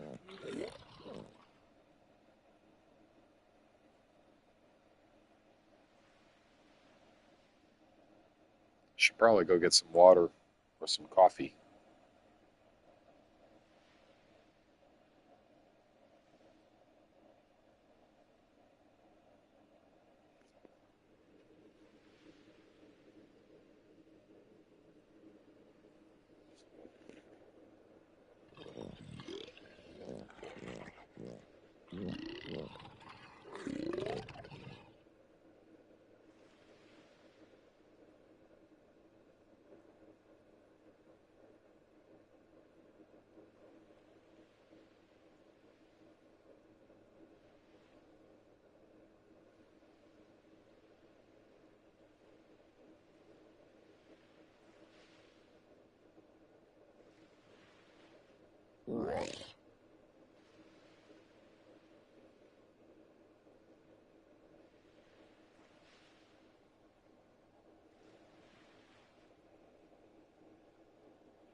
Got the egg.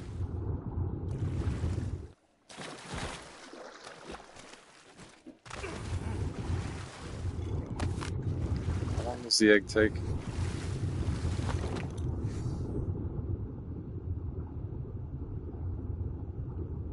Hour, I think. Is that an hour? I can't even see. Even on the stream, it's tiny.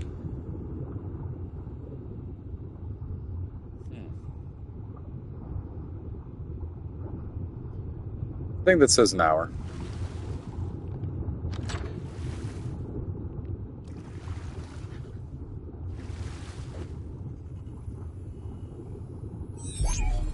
I'm going to take the female and it's the female's level. I think the male is better.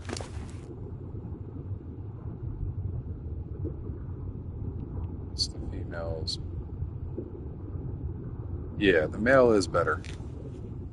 So I'll be taking the male. And I think I'm going to a little bit more melee.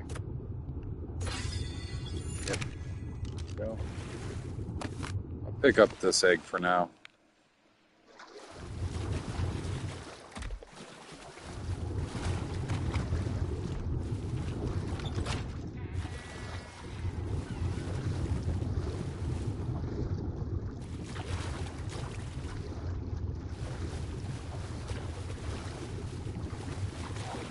Frogs, man. I love frogs, but Jeebus.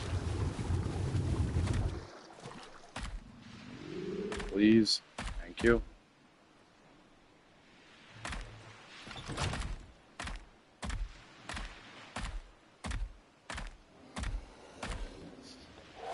All right.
Alright, let me get this over here to the eggs.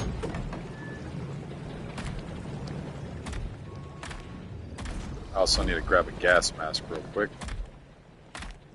Up in my room. And I probably should throw my trank darts in and take some of my weapons off.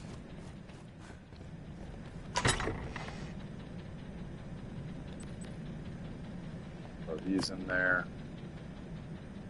Put my fish and my frog up. I might be undercutting it right now for ammunition. But I'm not going to be running the swamp cave to run it completely. I'm running the swamp cave so that way I can gather some cementing paste. Frog goes over here. And my fish goes over here. Should probably grab a little bit more food as well. There's that. And I also need to grab some health potions, medical brews. Put my gear in here.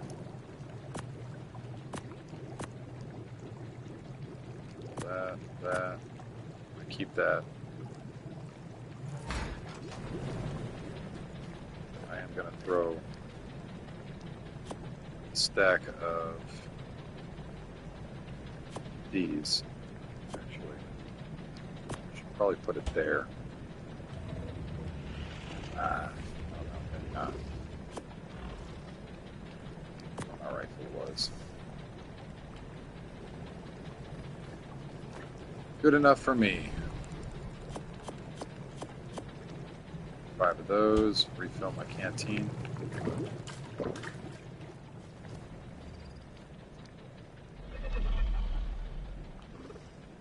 Got my bogey.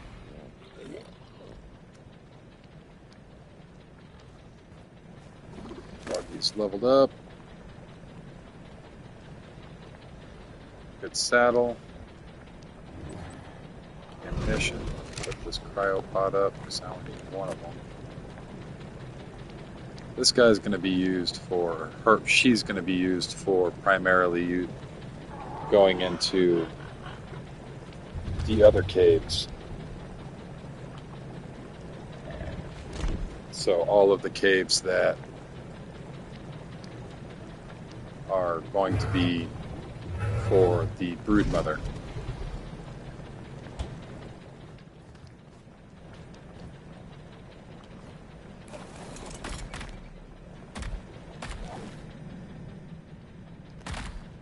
Always got jumps though.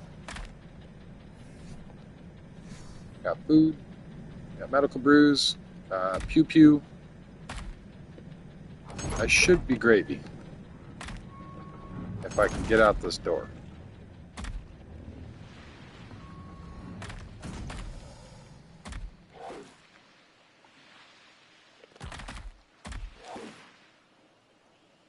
Bring my little Power Ranger butt over there. I need to. Oh, no. Yep. I would have forgot something quite important. With my Power Ranger butt. And that would be gas mask.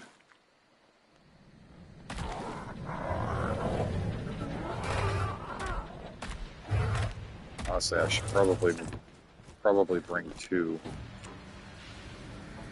I might need a repair. I'm not entirely too sure, though.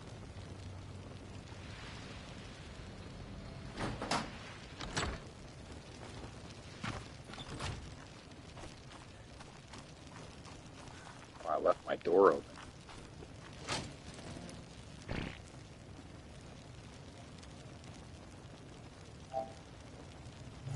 There. I think they're over in my smithy.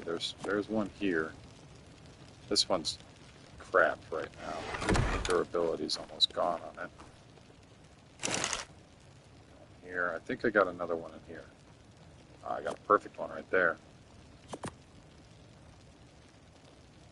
And I should probably strip.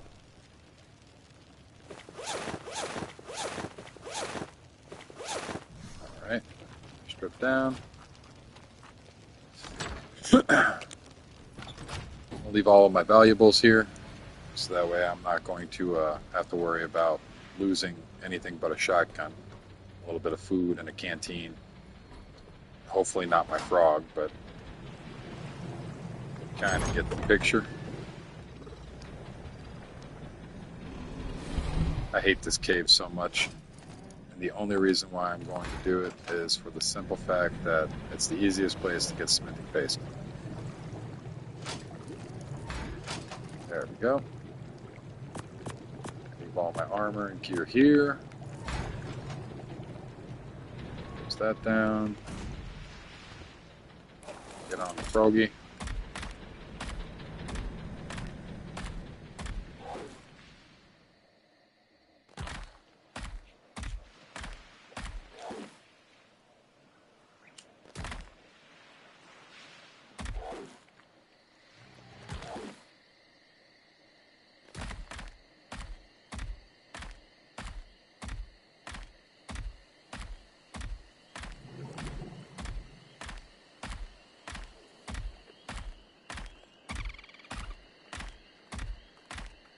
Zoom in. Oh, why is my map like that right now?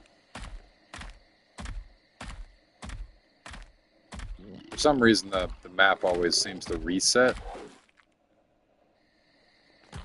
Okay, there we go.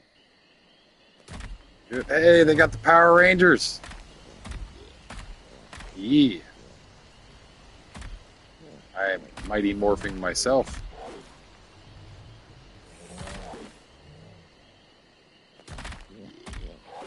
If I wasn't going to the swamp cave.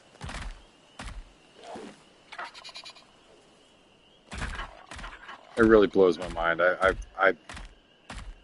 love it. Well, that's a Trudon. Those are scary little boogers. Knock you out real quick. One of the worst things in the entire game to tame, though. But if you got a whole bunch of them and you're on PvP server, people will avoid you. If you have those and Dimorphodons, people will ignore you like the Black Plague. They will stay away and not want anything to do with you.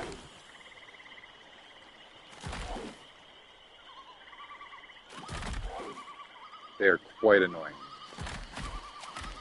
Oh, Buggy. Come here, Buggy.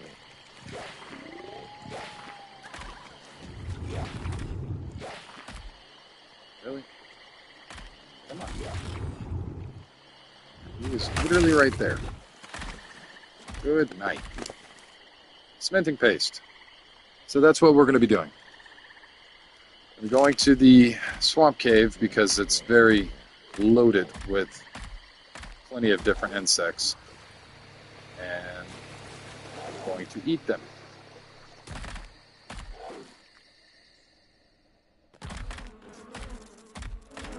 These guys. Oh, that's a Trudon. Little nightmares.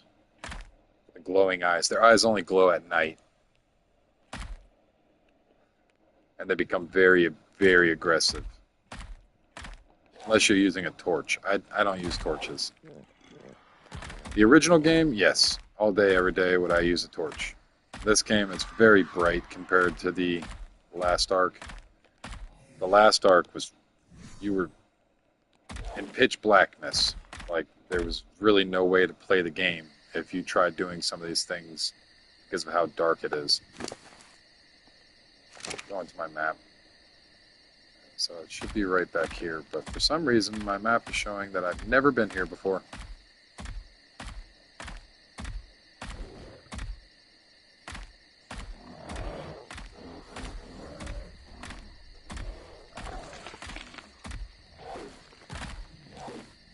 Should be coming up here shortly. I believe it's right up here.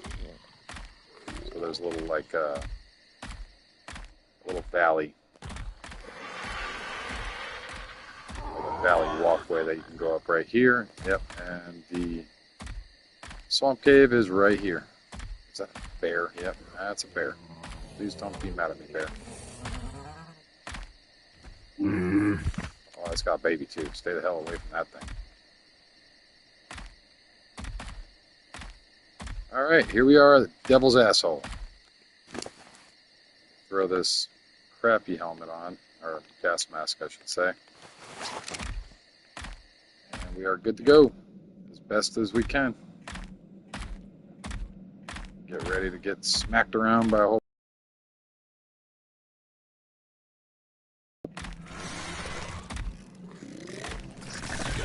That's what I don't like though. Those guys.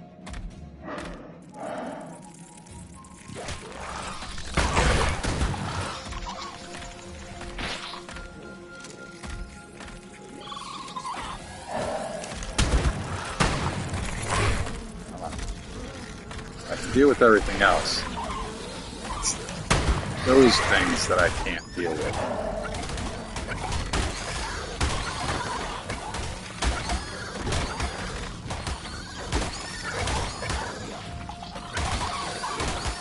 Alright. Now we're gravy again.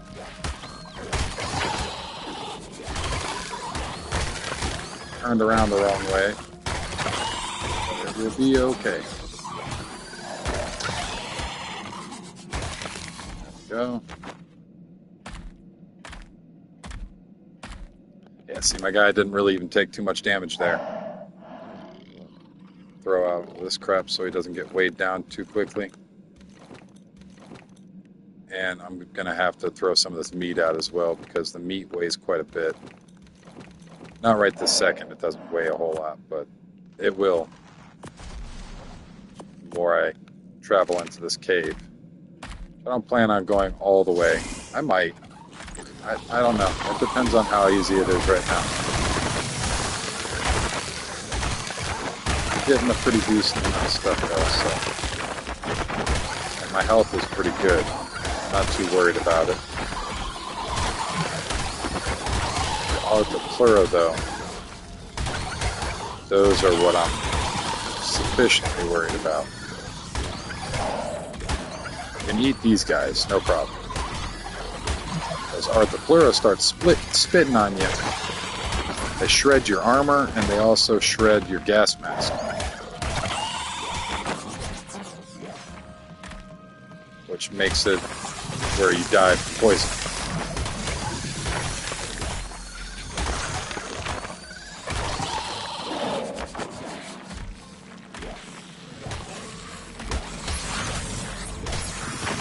I'm making it a pretty decent way in.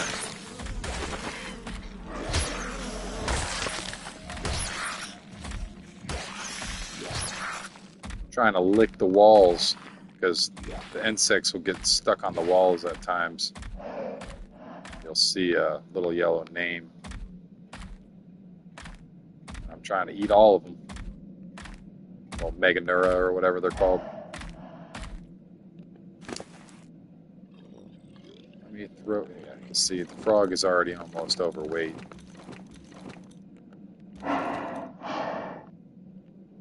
So the best bet is just to eat, keep his health up, and then continue through the cave.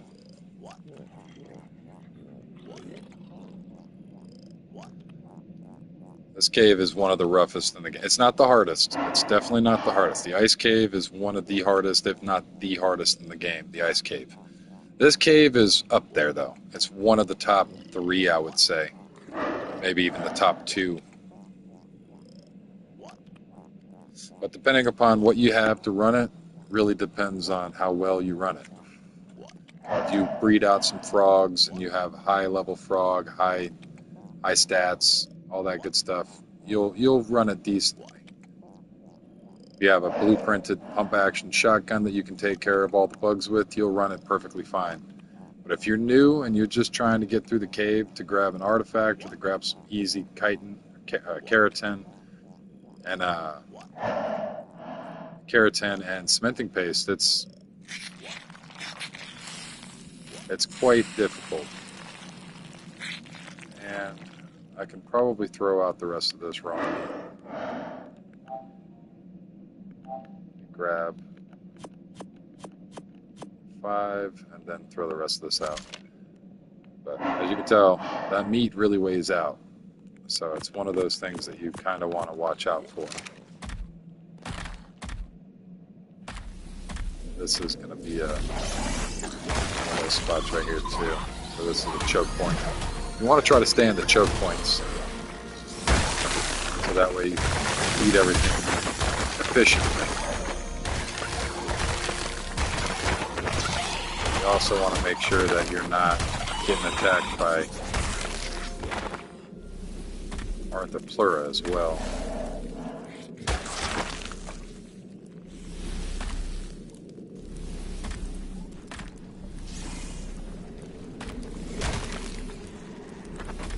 I might check this room down here because it's got a good loot. There's an Arthropleura right there, speak of the devil.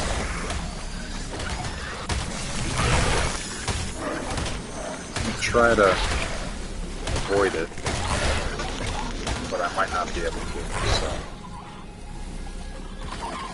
jump off this. Oh, look, we got a friend.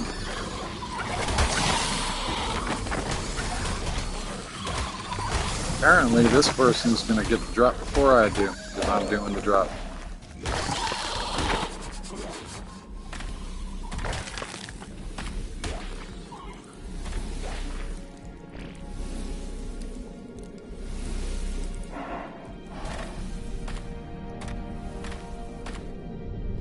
Looky there. If I jump off of this, I'm definitely going to be attacked. And here it comes. But I got that red drop. I think I had flak blueprints. I might be wrong. That might have just been flak. But if it was a flak and blueprint, that's pretty good.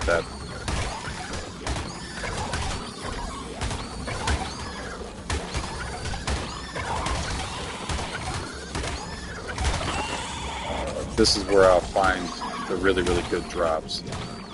I'm already overweight. Can't even move. I have to drop some of this. Yeah.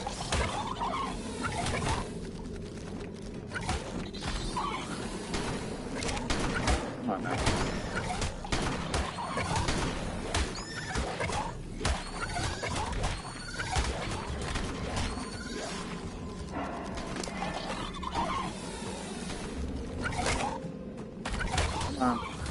I know you can turn.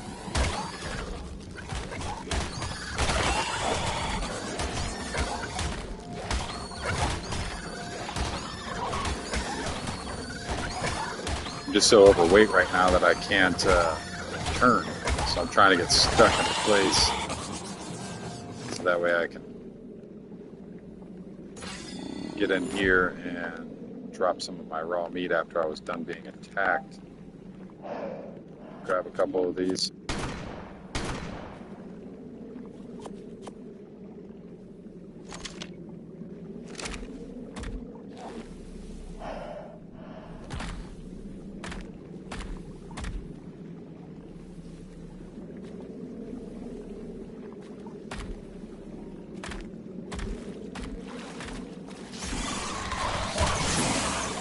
There's another Ark spit attack.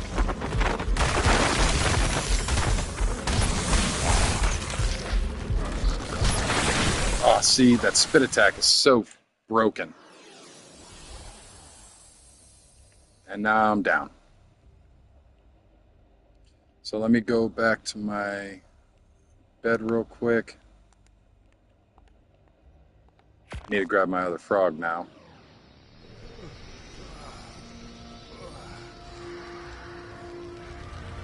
And a gas mask. Shouldn't have brought that second one. That's why I normally don't bring two. Not even looking in the right place. I'm frustrated.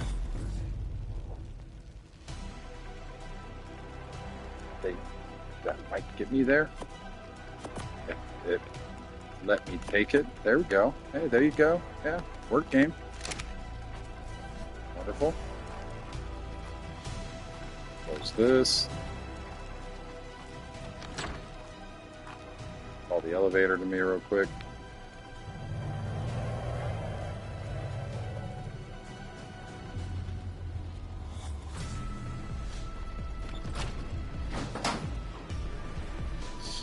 All right. I might fly over there with my second froggy. Knowing my luck, I'm going to show up and my frog's going to die. But it probably won't. It's so strong and it's got such a good saddle on it. But it probably won't. As long as I get to the saddle, I'll be okay.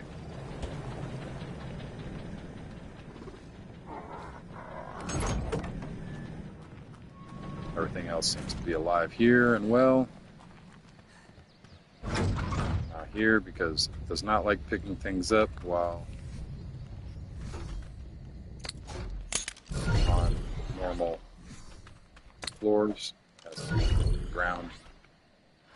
Kind of gets stuck. And off to my dead body.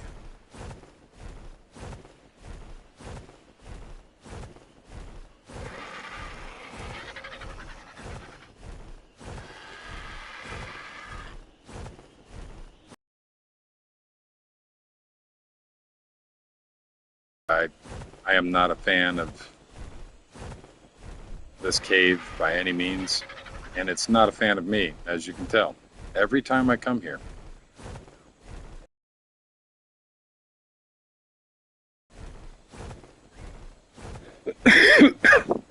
That time was probably a bad decision. I shouldn't have went over to that side.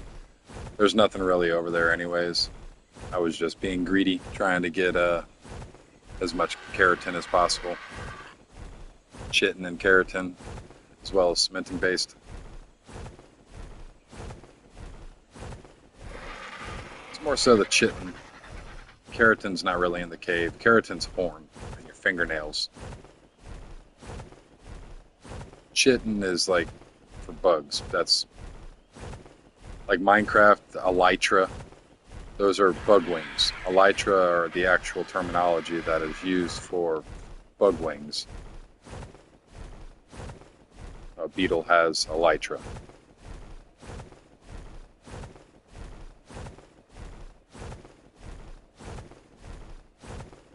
Chitin is its armor.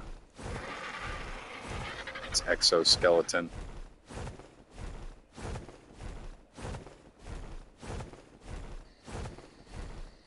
That ain't it.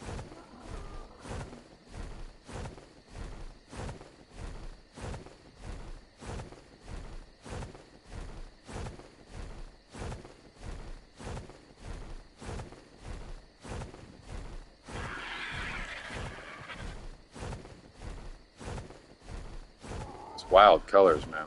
I really enjoy these colors. Is that?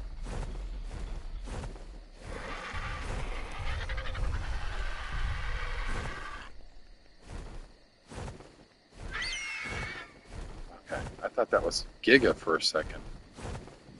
My butt got all puckered. No, that's a T-Rex.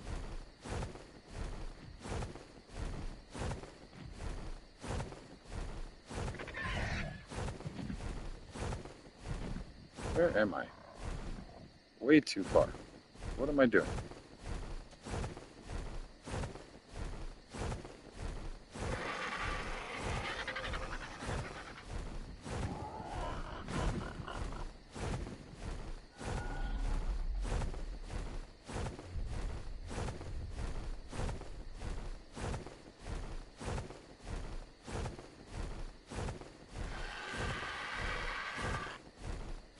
Should be right here.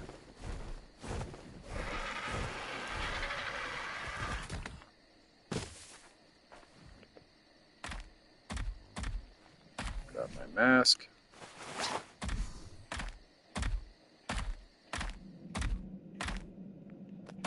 Try to get back through this cave without dying. Nothing should be respawned yet, I would assume. Just because it's not just me in this cave.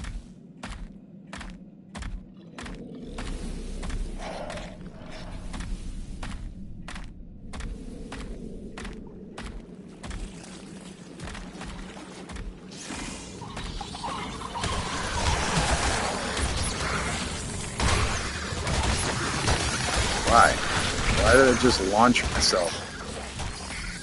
I think my frog did die. Did my frog die?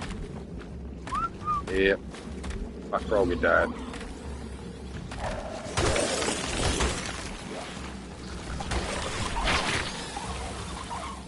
I hate those.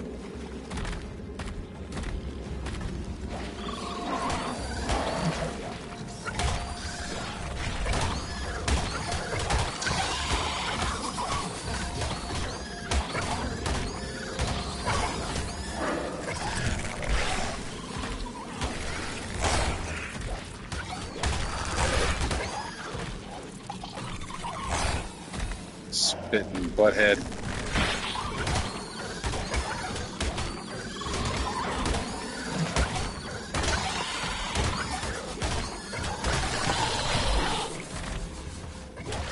Dude, die.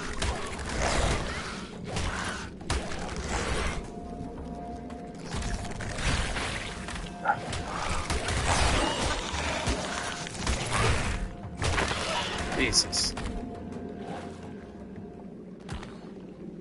Where's my froggy at? I should say the froggy body.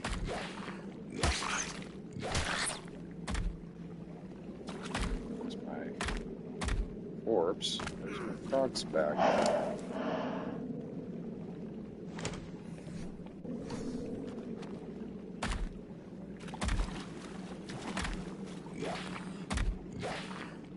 Oh, I didn't see him pop up in the death feed, though.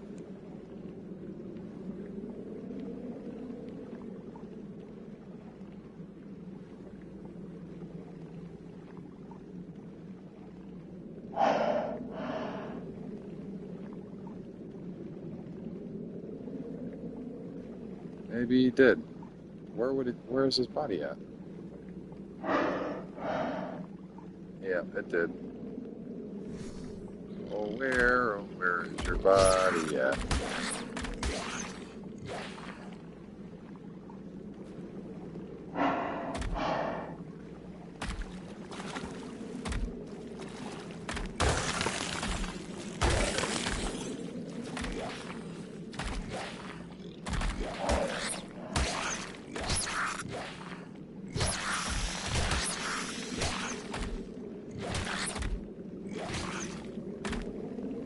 Is that it? I think it's like underneath this bush right here. Yep, that'd be it.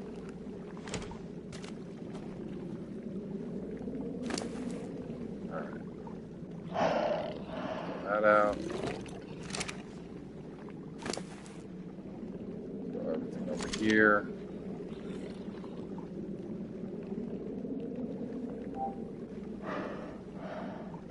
Probably use a couple of these and then drop the rest. Leech blood can be dropped. Put a little bit of weight on them. Leech blood and oil can be dropped. Slingshots. Random crap can be dropped. I can't drop this saddle. That saddle is very necessary. Probably drop the hide and the spoiled meat. Bring that over, drop these, drop that. I mean, it's not ideal. Fingers crossed, 50-50 chance that my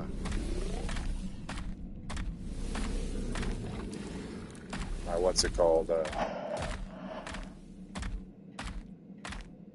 My egg that hatches is going to be a male, hopefully. If not, it's not a big deal. I can just go get another frog. They're wild frogs anyways. I haven't started a line with frogs, but if I continue having this much difficulty in this cave, I'm going to start a line.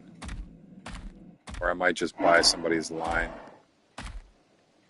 Because this is kind of ridiculous, to be completely frank.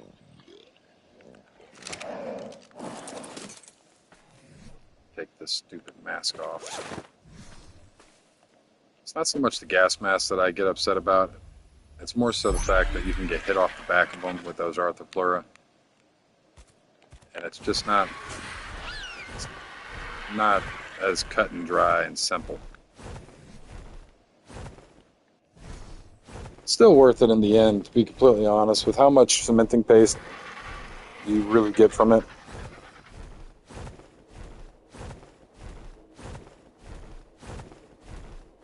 But rip Froggy. Froggy died.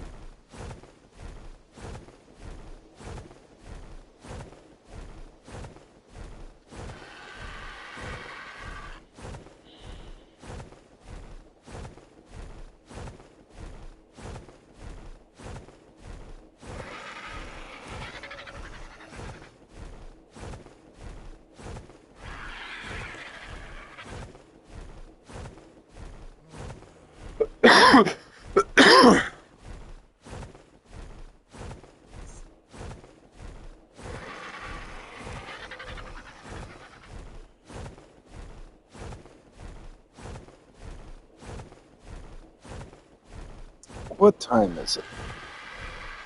Wow, it's almost 6 o'clock. Gonna have to start making dinner here shortly.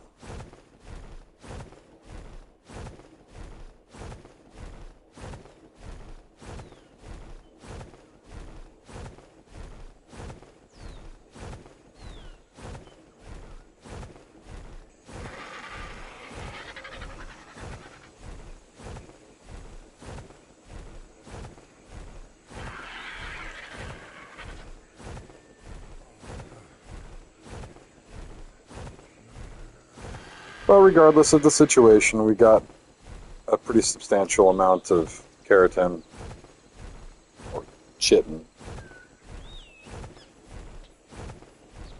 Chitin and chitin, not chitin, it's chitin.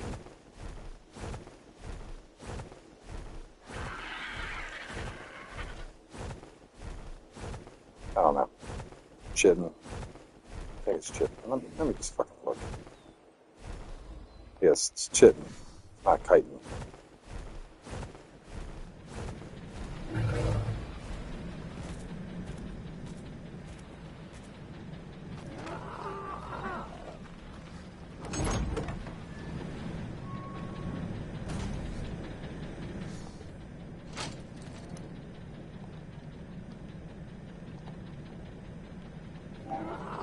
Cementing paste and chitin. I think I might put my gas masks in here.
Well, the Megatherium are coming along.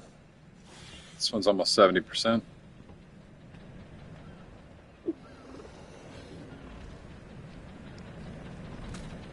Uranus is at, surprisingly, it's at 87%. Almost 88. I would have thought that this thing would have tamed up after these guys over here, but because I left them out all night. 11%.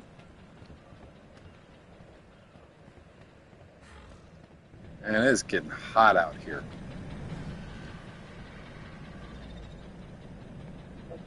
No, I'm talking in general. Is this back room? Whoa. Basically in a garage. A little window unit that's just trying. It's trying so hard, but it can't really keep up. So I sweat and play Ark.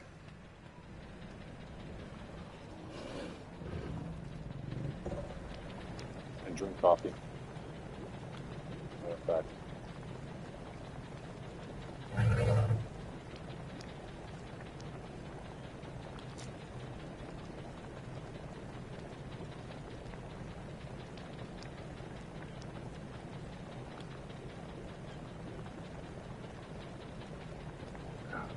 Coffee.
All right.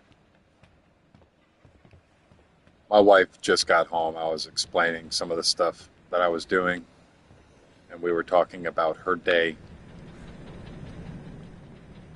because that's how you're supposed to treat your wife.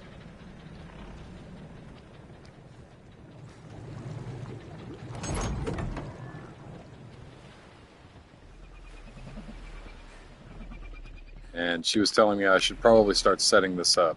So, what in the actual voodoo bull crap was that? Okay, let's try this again. I'm setting up the Megatherium for breeding. So these will be the breeders on the Megatherium. I'm going to make it to where I'm going to have to move the one female here. Not the one in the back there, but the one in the middle here. And I will have to put the male, whatever male I'm using. So for the first one, probably going to be this. But on all honesty, I'm probably going to take the melee, because I might switch the breeders out until I get a breeding, like actual breed line with matching stats. But this is just to pump out as many as I possibly can right now, just so I can fight the boss.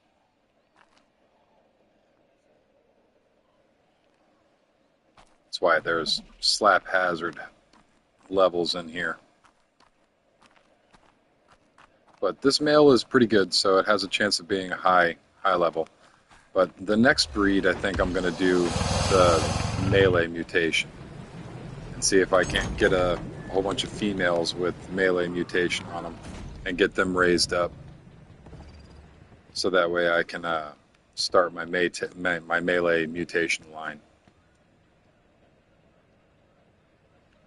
which is in my opinion, way more important to get melee than it is for health, because you can put points in health for one and for two. You got decent saddle, it's going to protect it a pretty good amount. So if you can smack it as hard as you can and kill the boss as fast as possible, health isn't as big of an issue as shredding its health.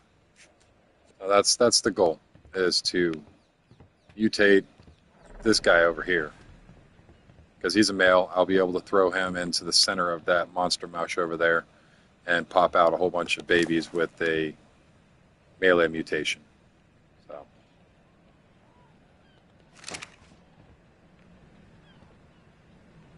just waiting on all these to get where they need to be. We're getting close.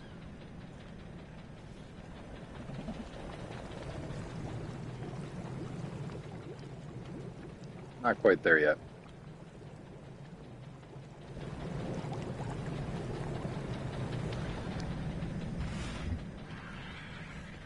I think I might run back up here. Let me put this up. Oh, I need to actually put some food inside of the trough over here. And I probably want to get... Yeah, I'm probably going to want to get my cart out. Some meat. Some gasoline. Might need to make some more refrigerators.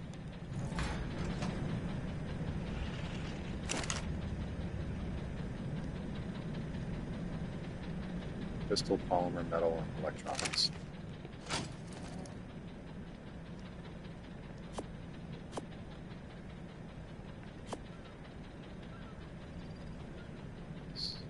Crystal, metal, polymer. I swore I had more polymer.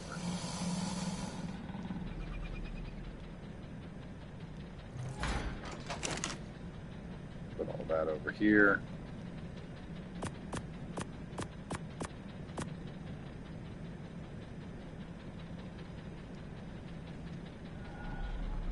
I could probably go get some more polymer real quick. Got some of it up in my room. Blah.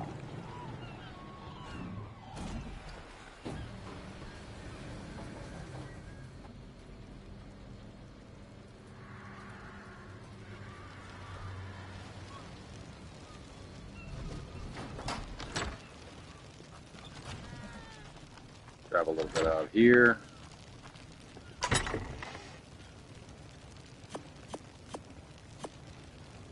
$400 should be good. It's quite a bit. Oh, while I'm up here, I might as well grab this crap too. Make no sense to go down there without my platform cart. I think I got refrigerators and generators in here.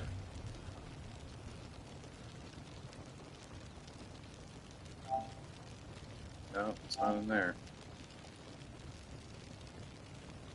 No, that's not in there either. I don't quite remember where I put those refrigerators at. Did I put them all in here? No, it's not in here. I might just need to make another one. Not a big deal.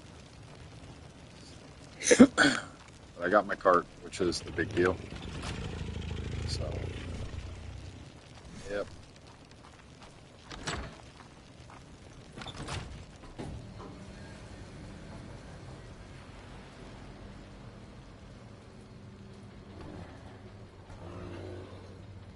Yeah, it was funny. The guy that came on earlier, we were bullshitting for a while.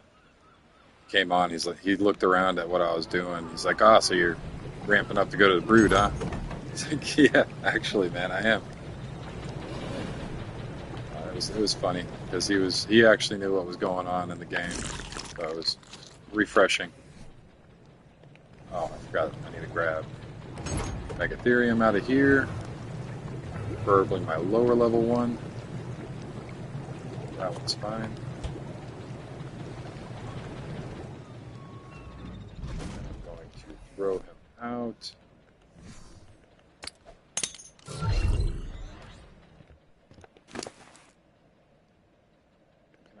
I can't. I have to put a saddle on him. I might need to go get a cheaper saddle for them. So I don't really want to use this saddle. But then again, it's not too big of a deal because I can just make a saddle for them and replace it.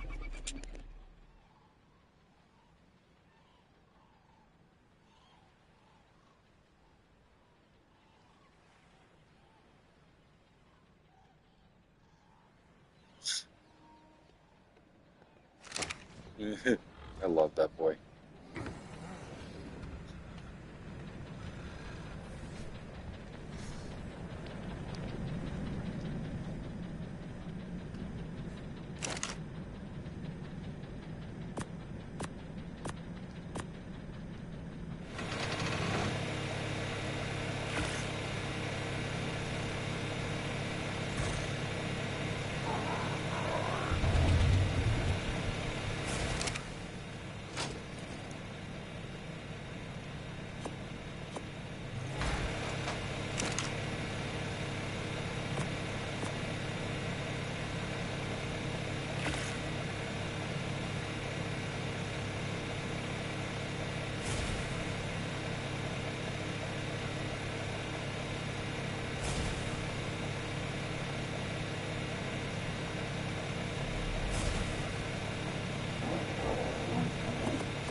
Should probably consider making some air conditioners too, so I can start hatching out some of these eggs.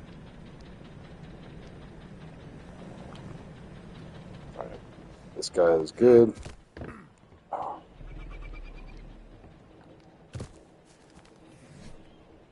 Throw down. This is the most difficult part of doing it, is getting it lined up here. But you get it to the very, very edge on the front, and then you get it to the very edge on the side. And you can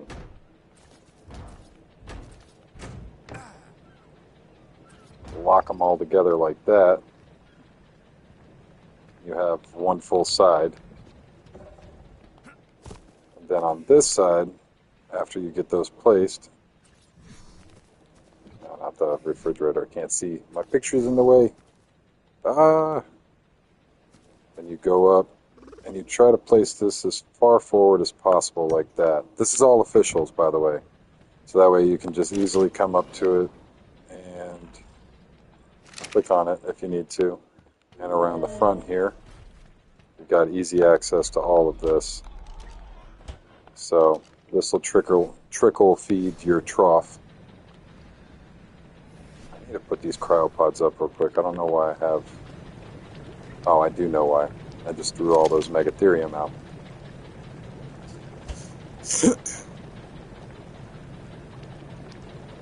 I should probably go farm some more meat, but I'm making my workload a little bit larger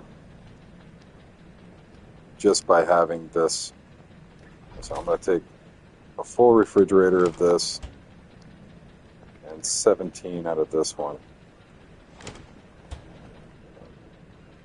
This has got the same setup as that one. You can add more refrigerators if you really need to. I have a hard time trying to fill up the refrigerators that I have, so I generally don't.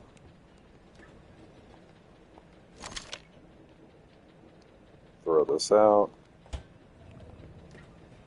I guess it's this one's feeding the trough right now.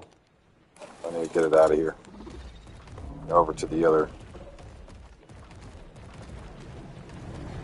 Oh.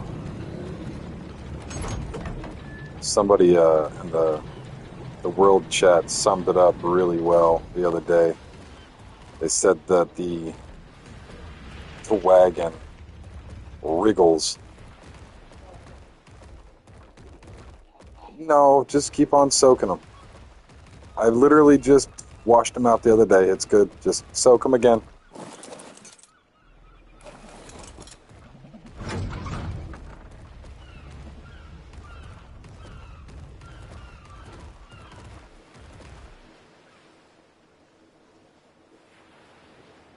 And I should probably turn this around, to be completely honest.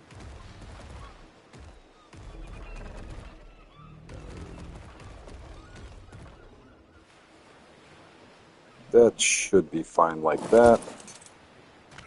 I can get to it. I can get to this side. I can get a breeding area. The hatchery, I should say, not breeding area. I should be able to get things in and out here. It's a little tight. It definitely is a little tight. I did not design this properly.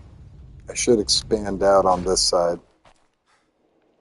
Or this side, but this is as close as I can get it over on this side. Well, not as close. I can do one more foundation out this way, but I would really want to push it out the other side. The only reason why I don't is because there is a massive underwater cliff face right here that stretches a pretty decent distance, so it's a lot of foundations that I'd have to put into play.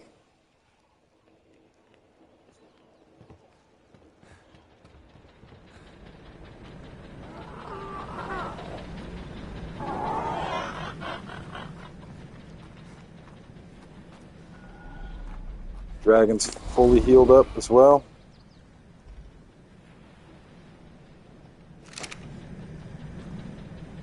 How much weight does this guy have?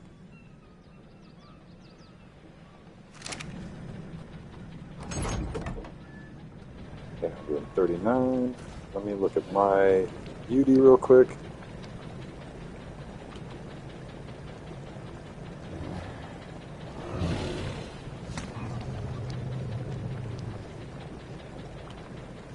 This one has slightly better weight, but just the utility of the dragon outplays that.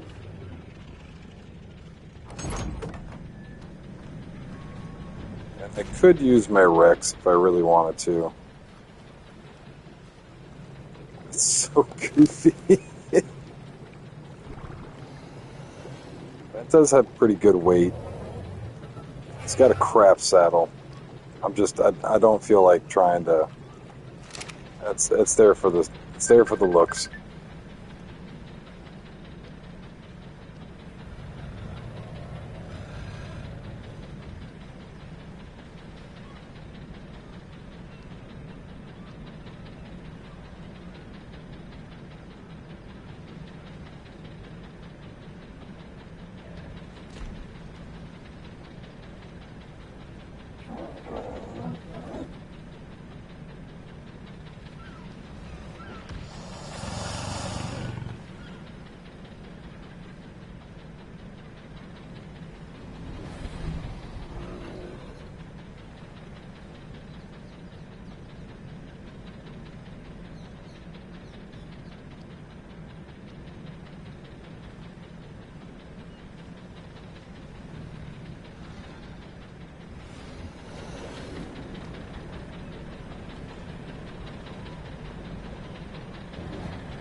wait.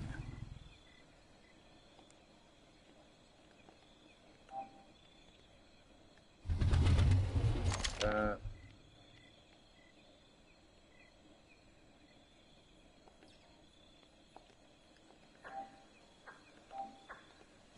Pull all the hide. It's getting pretty close on weight. Okay.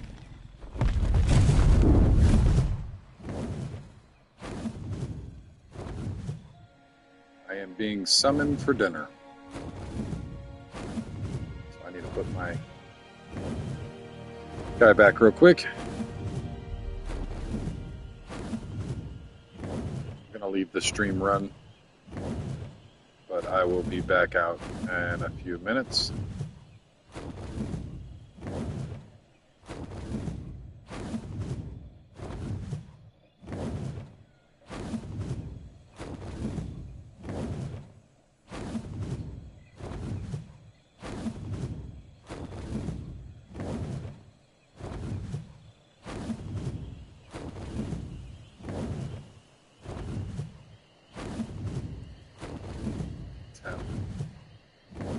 Light show.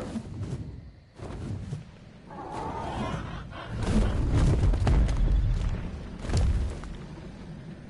should actually put some of this meat inside of. Should actually put all the meat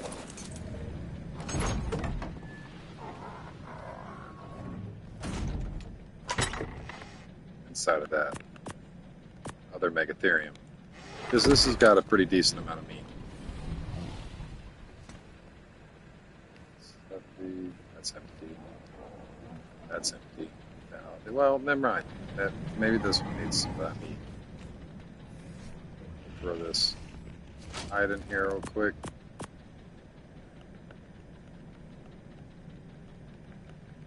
Oh, it's full up.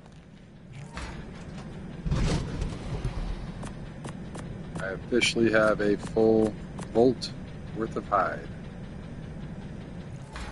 Throw this metal stuff in here. That. Throw the battle tartar in here. Put my baryonyx in here. Grab some of this meat.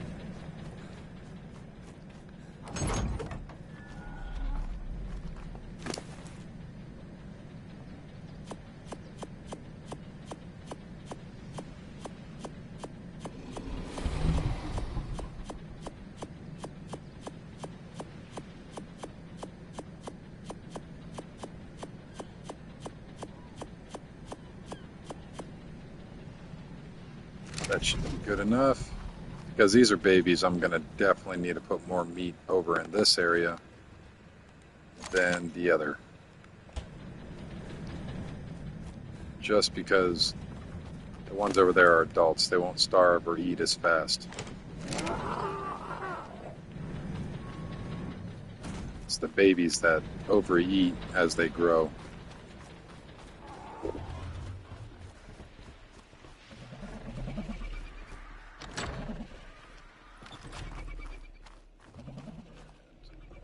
I guess. Okay.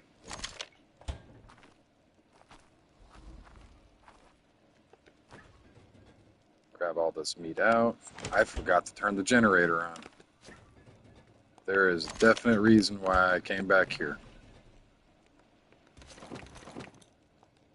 Need to go grab gasoline. I derped. Why is all that stuff spoiled? For good reason.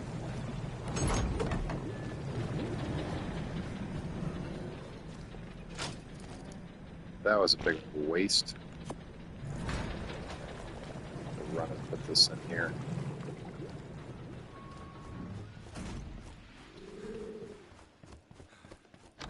Then I'm going to go inside and eat.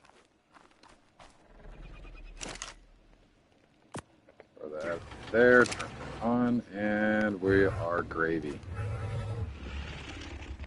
That's good. And that's good. Make sure The old... Yep.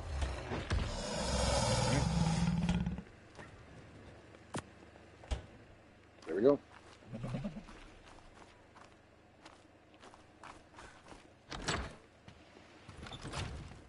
Actually, let me double check on this trough. Yeah, that needs to be tossed. That needs to be tossed.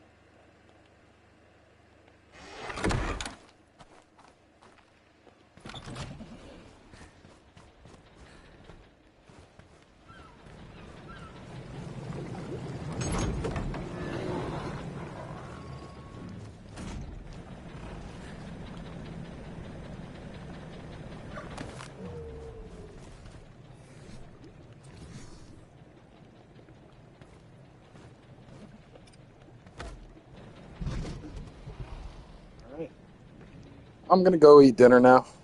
I will be back out in a minute, or not a minute, obviously. A few minutes, several minutes, a little bit. All right, I'll be back in a little bit.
Alright. I ate my dinner, and now I'm back. It's got about 20, 24, 24.6.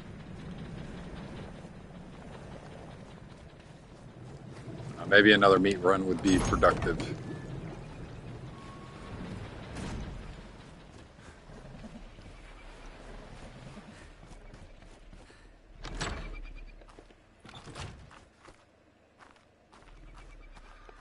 What?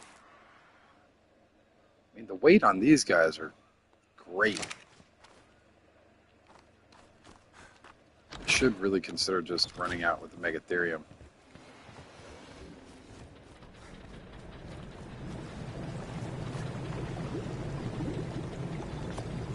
I think those got a good saddle on it, right?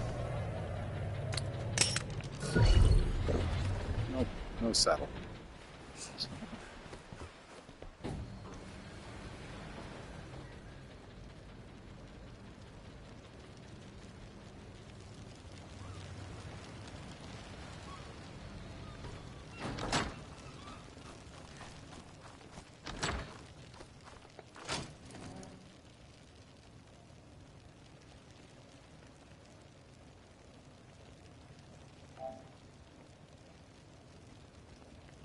Good enough.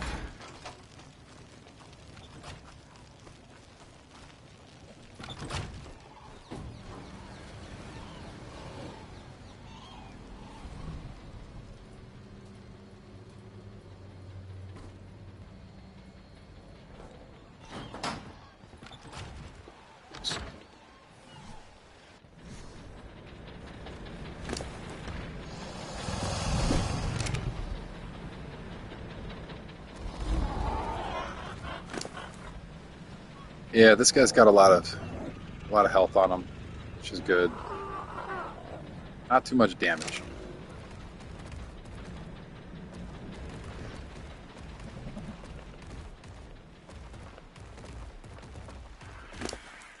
Stamina's pretty good on him, though. Let's see what this damage is. 171.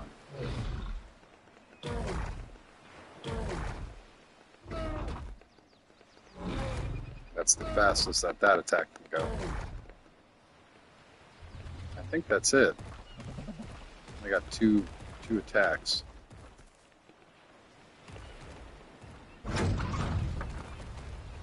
He's not the fastest thing in the world.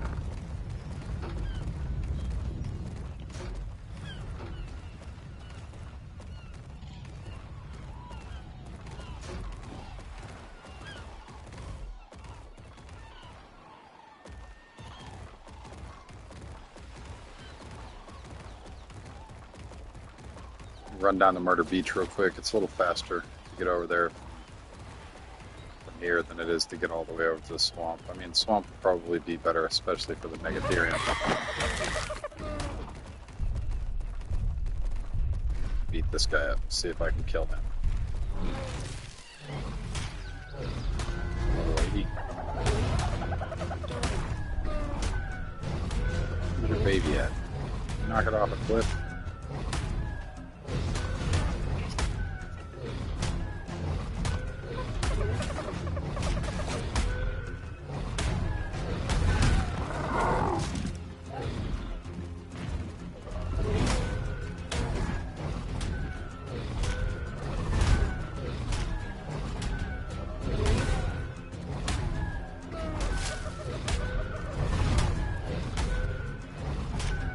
Apparently its baby's right here.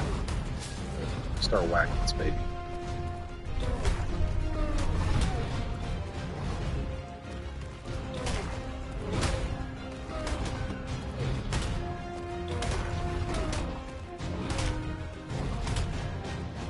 Damage that he deals, though, is way lower than the other stuff, but he does have a lot more weight.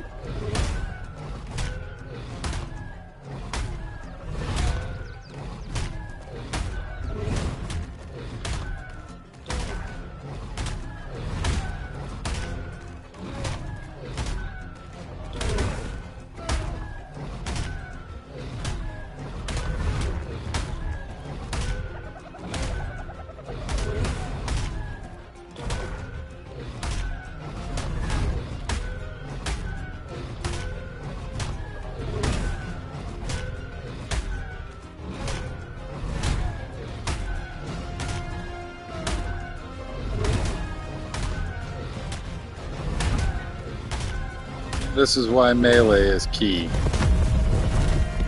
Not so much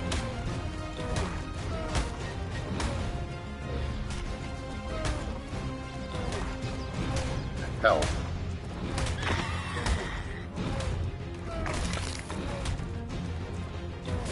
Slow speed chase.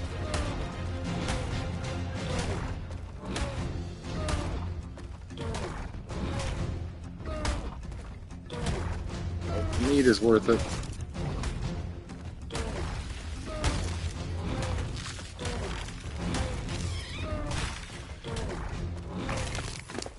Not very much so. But I got some sauropod vertebrae. Let's drop the prime. I could probably just drop the rest of this crap too. And just keep the meat.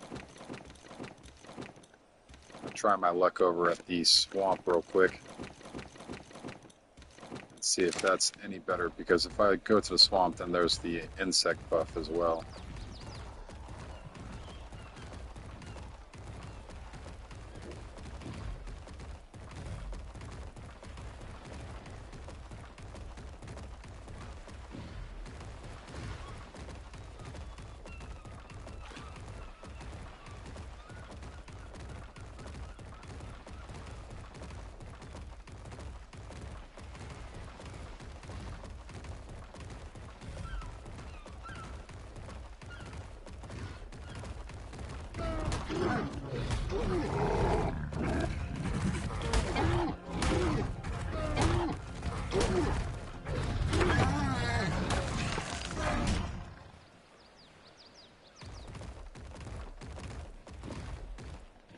It's a wild looking color, huh?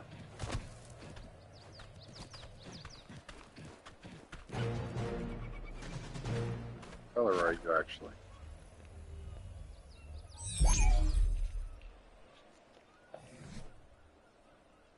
Yeah, those are some wild colors.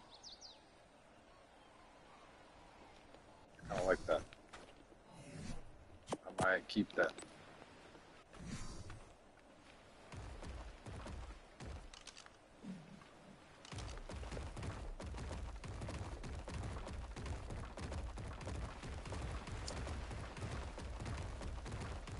Oh, my cigarette.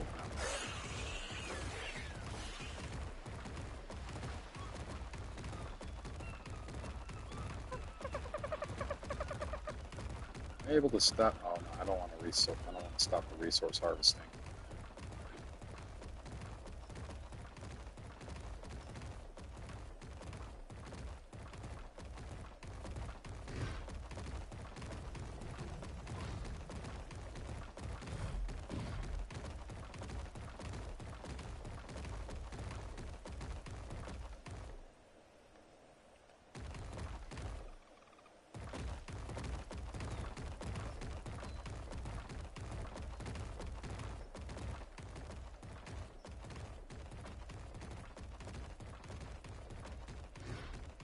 You know, they're not a horrible speed, but they're not really the best of speeds either.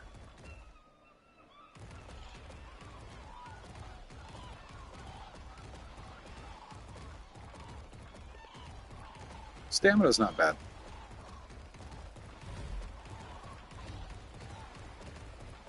I wonder if I throw refrigerators into a metal box. Oh, there's a alpha.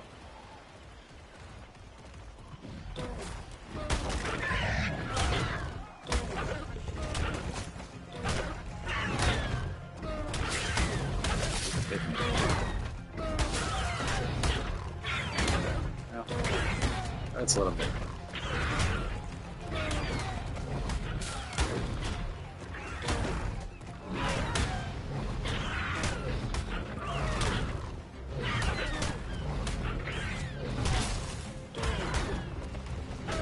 I'd like to hit his head, but it's not really what. There we go.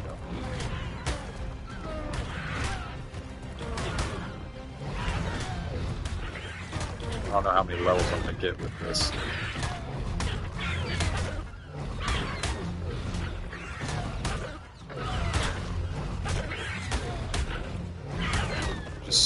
smack him across his face.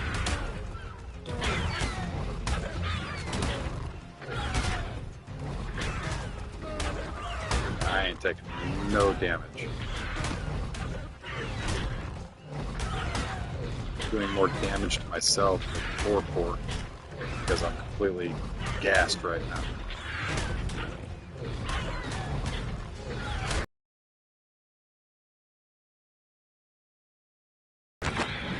There he is.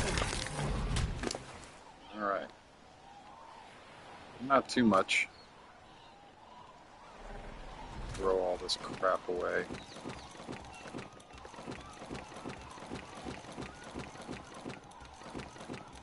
Don't really need any of this.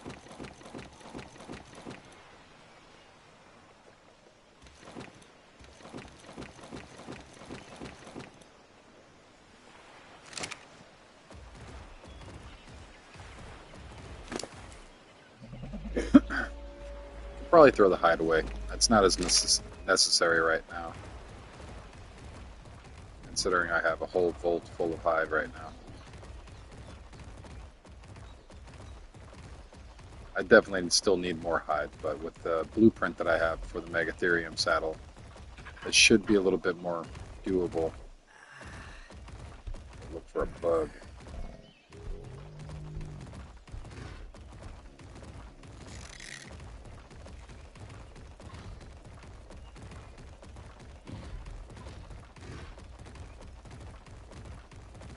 Once he eats a bug, he gets a buff. The buff does twice damage and gives you half. Gives you a damage reduction.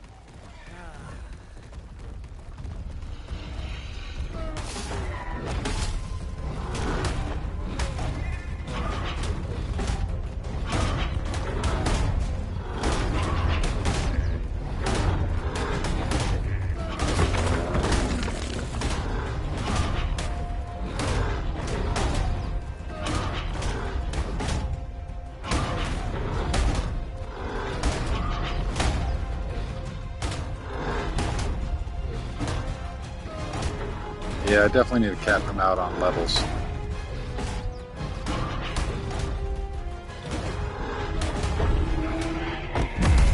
Melee. Oh, there's some bugs. That orange glow is beautiful. Now I should really start shredding through them quickly. Everything.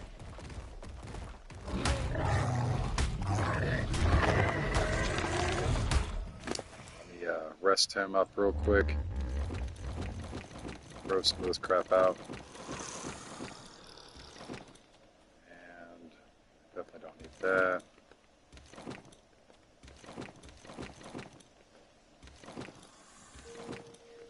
There should be plenty of bugs in the swamp.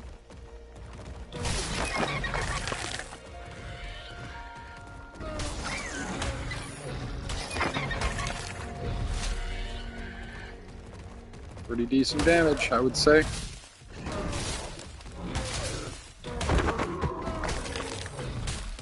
Turtle got it pretty quick. Yeah, this gives me about 90 seconds worth of buff.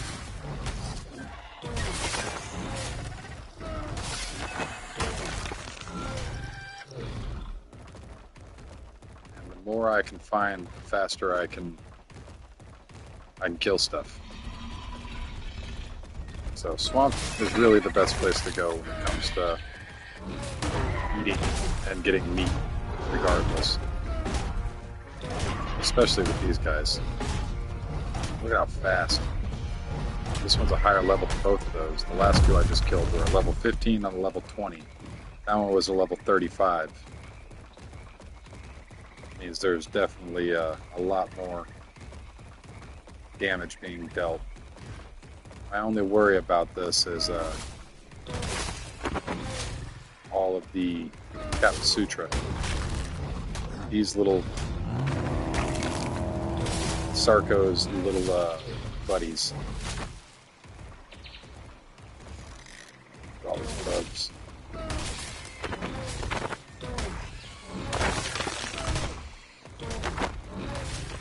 My Megatherium is in heaven. Let me toss out some of this inventory real quick.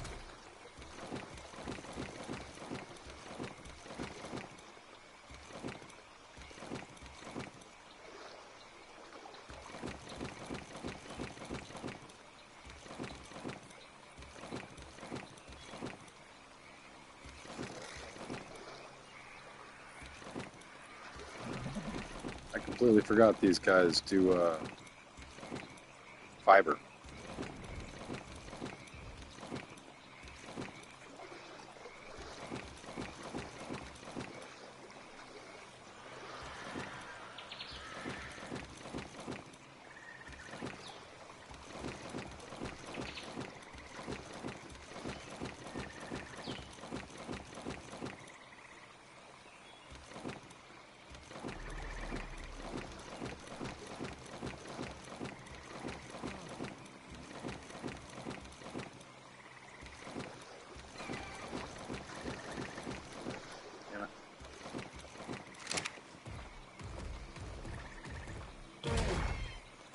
Restart my buff.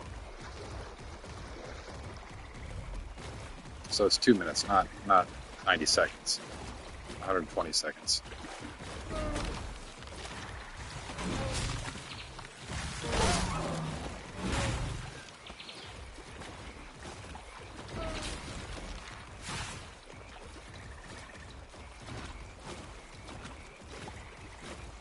Let's see, went through the bushes over here, I think. No. My eyes are playing tricks on me.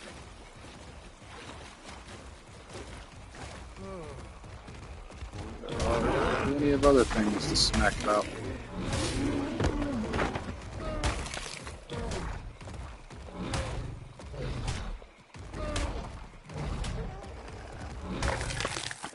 There's one down there. There's two down there.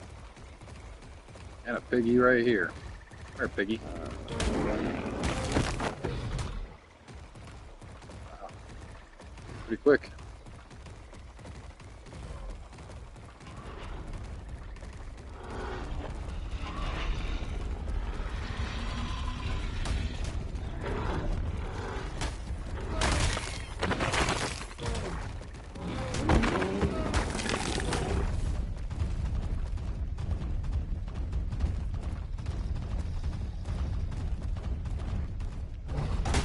Okie dokie.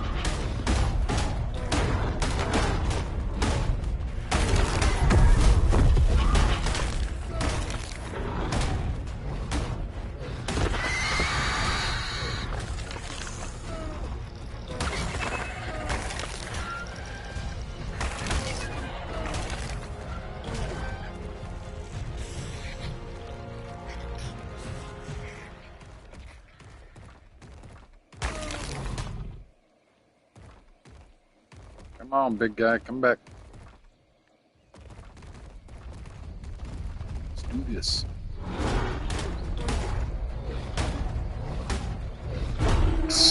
Right in the face.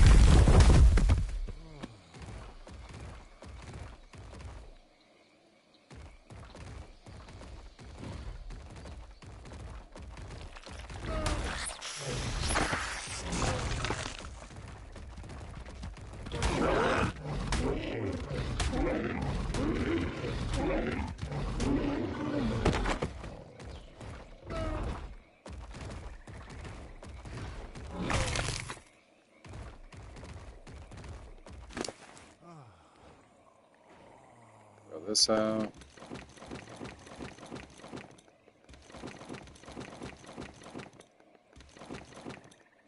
I don't know if I should keep that or not. I don't really feel like I need it. Don't really need those. I mean, it's a lot of... I don't know. Let me go in here and just mass drop. Drop off prime.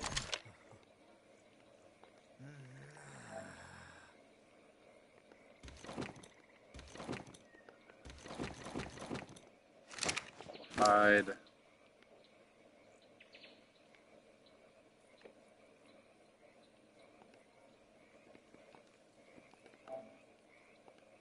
Guess I'll throw that on me.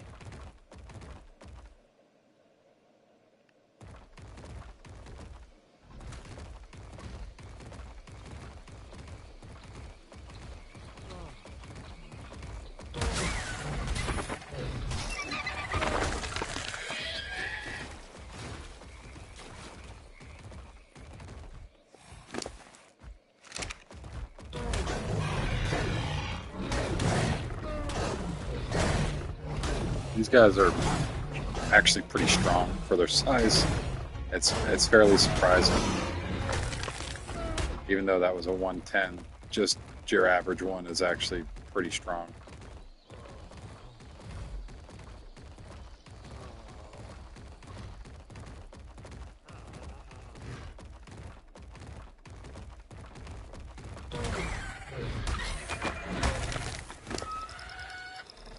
I still got plenty of space for more meat. If I stop throwing it out,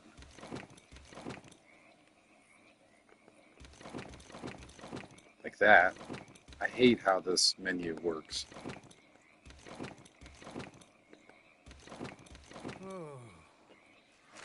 Alright, let's continue marching through the swamps.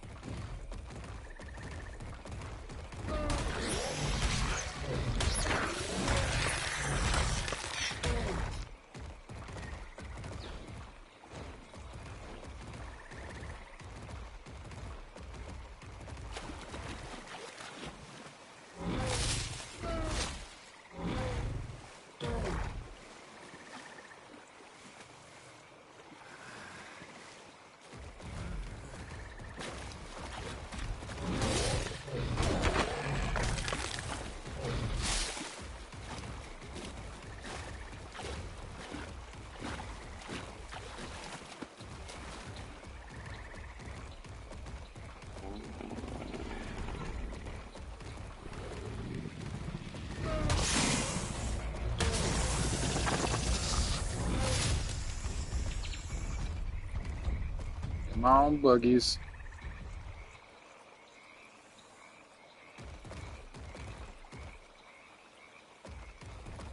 You want bugs to come to you in the swamp, kill something, and then let its body sit there for a few minutes. You are guaranteed to get a couple bugs to swarm in. Eventually.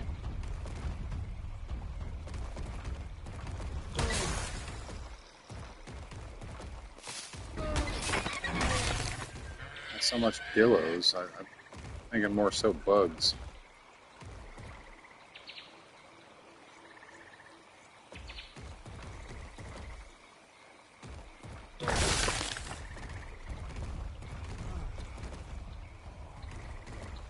That's weird.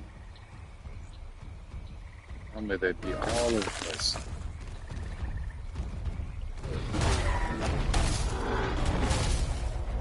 This one's only at level 15, so it's not too big of a deal.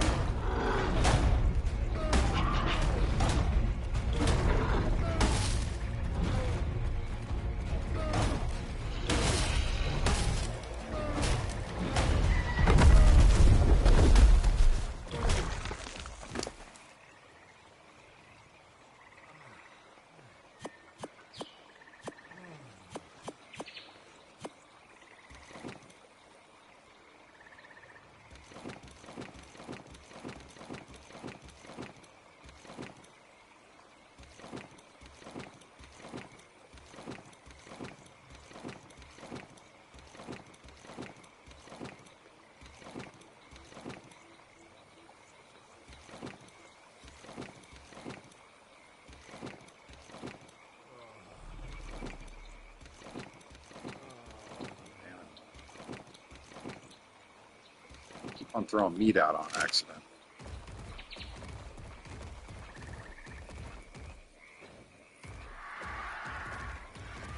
Rock over here. Trying to keep my eyes out for a bug. Man, that croc is cool looking.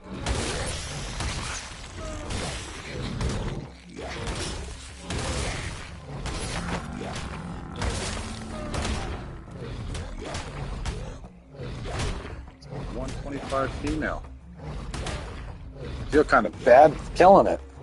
It's actually a really decent female. But meat is meat.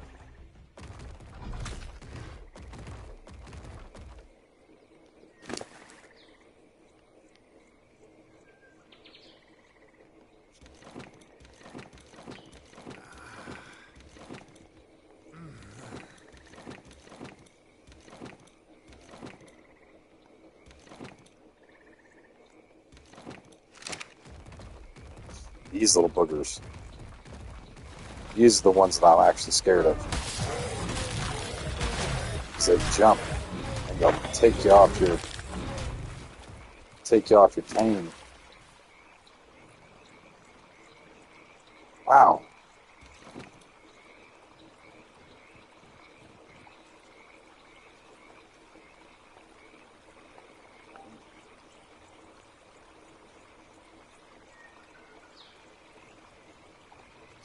Drop all that.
Grab some water and some food real quick.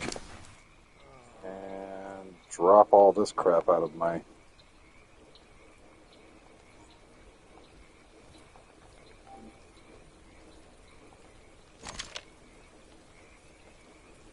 Drop this.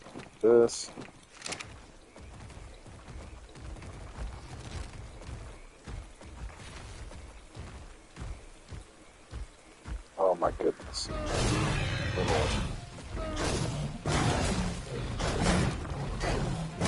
Little 15 still puts up a better fight than some things.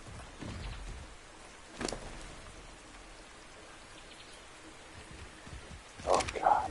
So much crap just thrown into the open critter.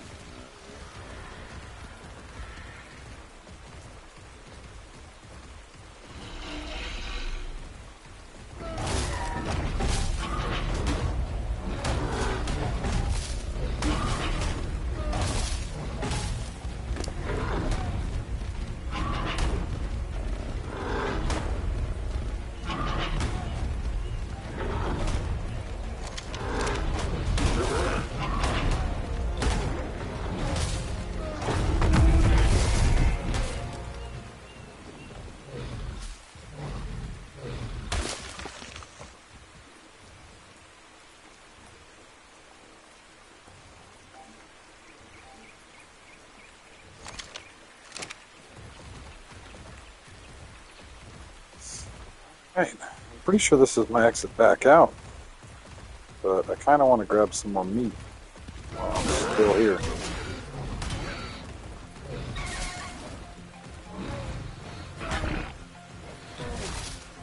Great.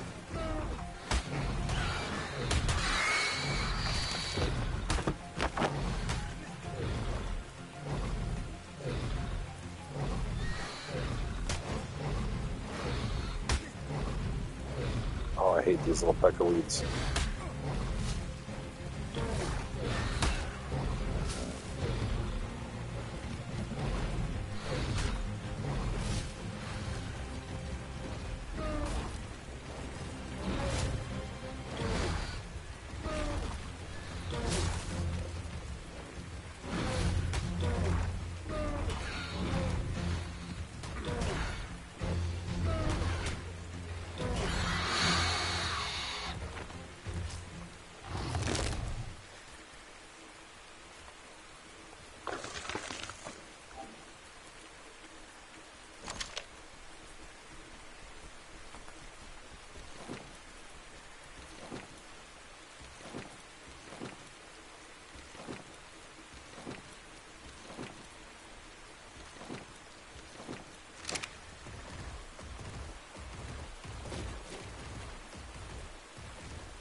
Excuse me.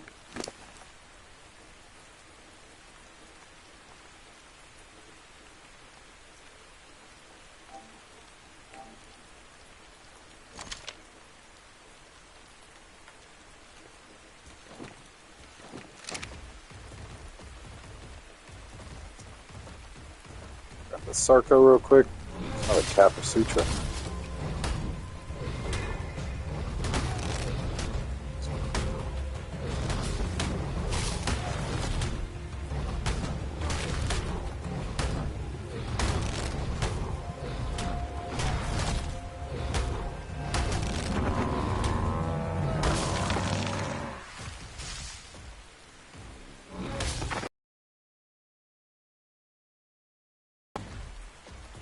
Come here, Mr. Gator. Mr. Gator, yeah, you are a mister.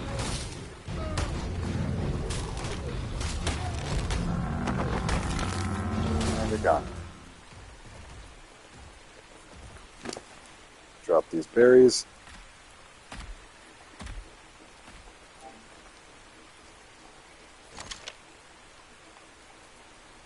Drop this.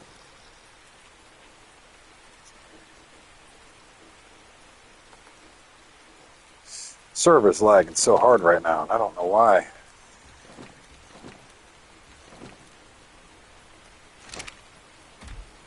Alright. I think I'm going to make my way back before I'm way too over encumbered.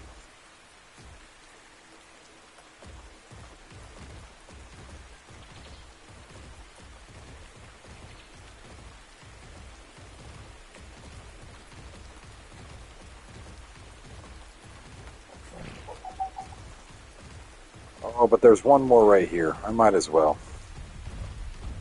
I even have my buff. I'm gonna smack you around.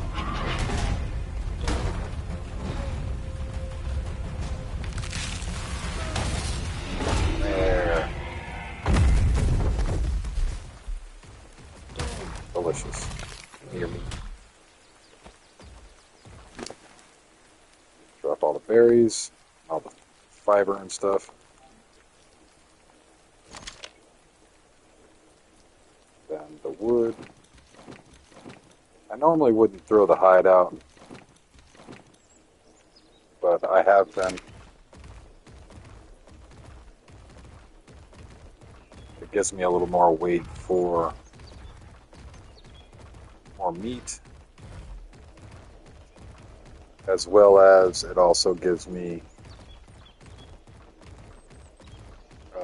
more space and a clearer view of what I have in my inventory instead of it just being jumbled up.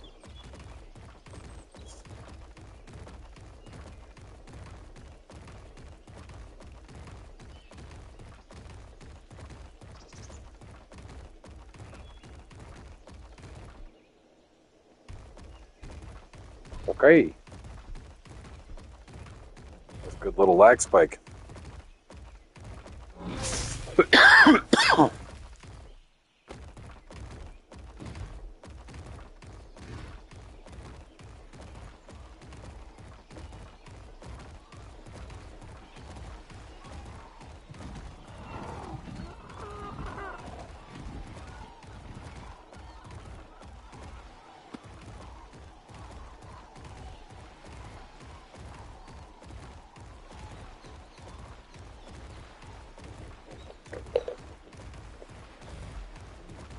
Purple.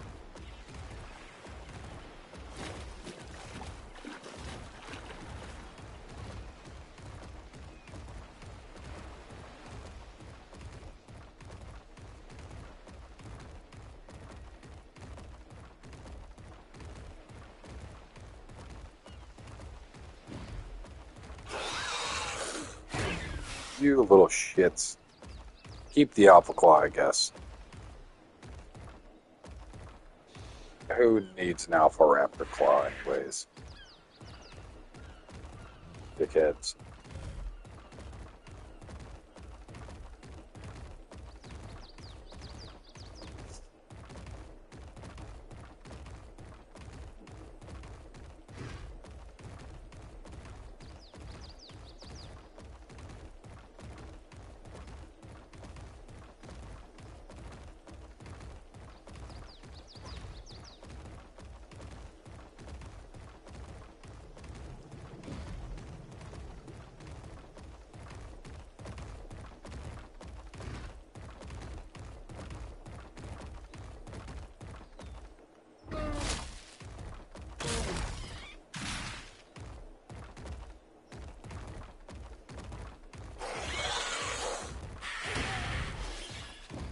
Oh.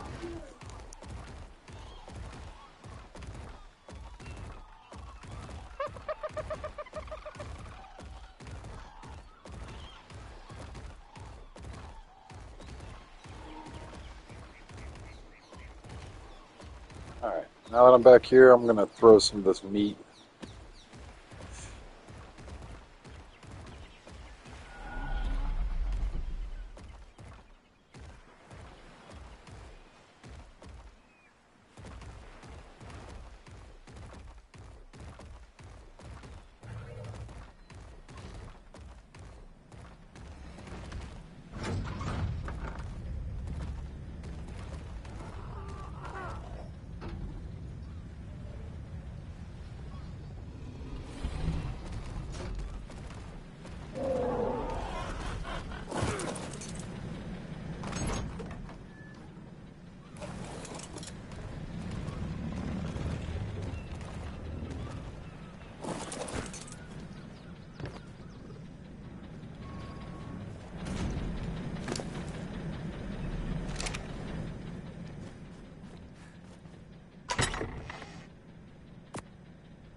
Alright, I'm going to go fill up this other auto trough as well.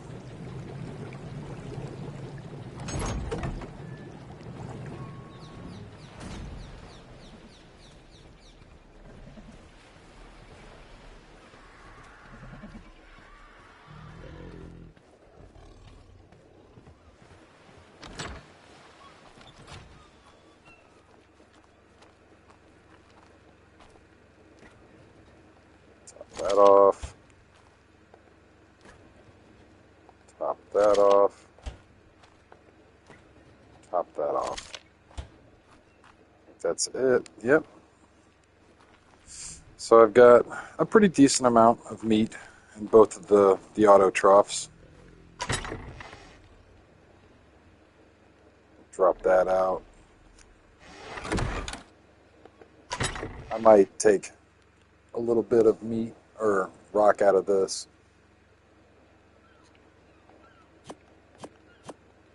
Take 3 out. Throw that over here.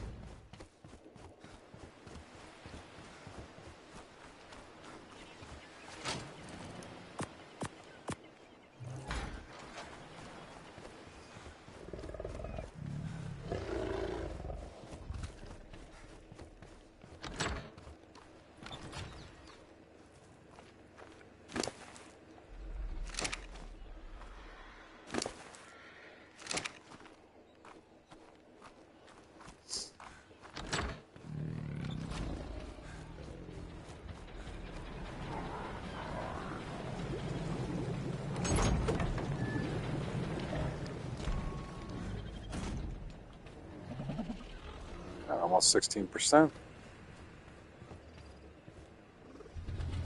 Almost 50. Almost 80. Back this guy up real quick.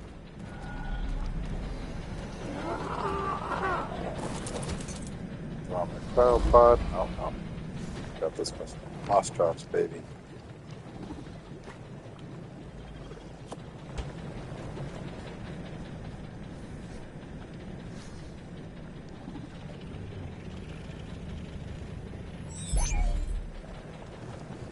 All right.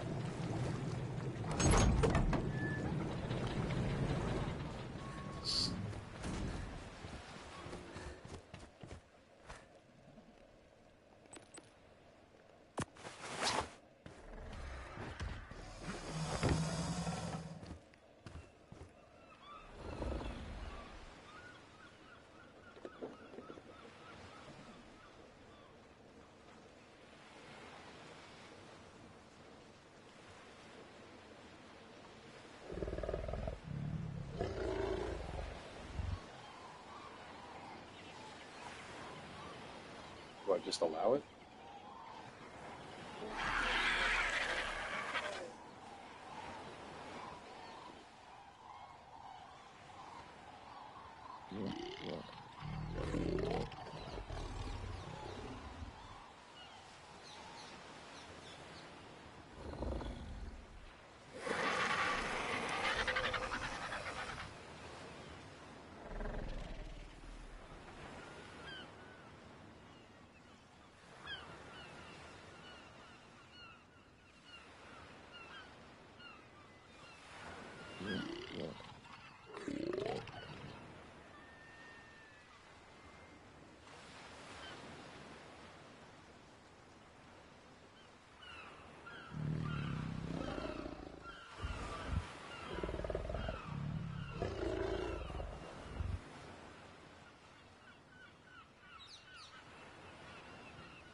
All right.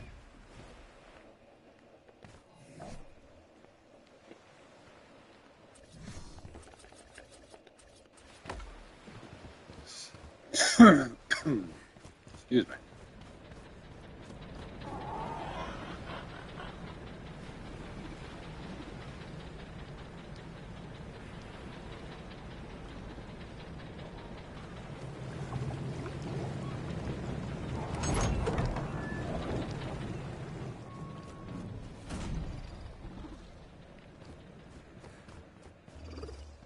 Oh, we're getting close. Good Lord. This one hasn't been eating any of its meat, which is great. I think that means that they've probably fixed it.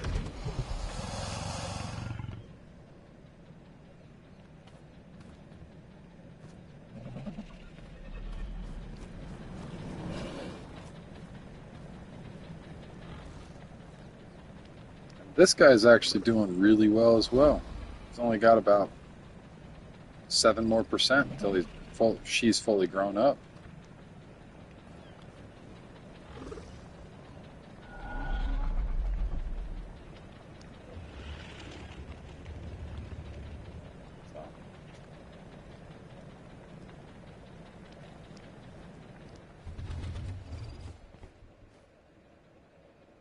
Only got about 50% left on these ones.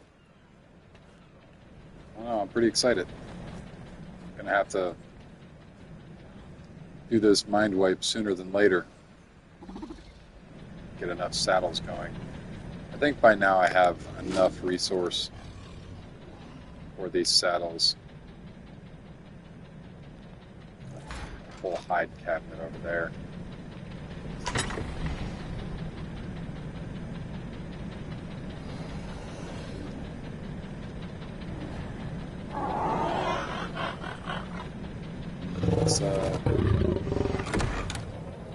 I might do that. Got a pretty decent amount of meat.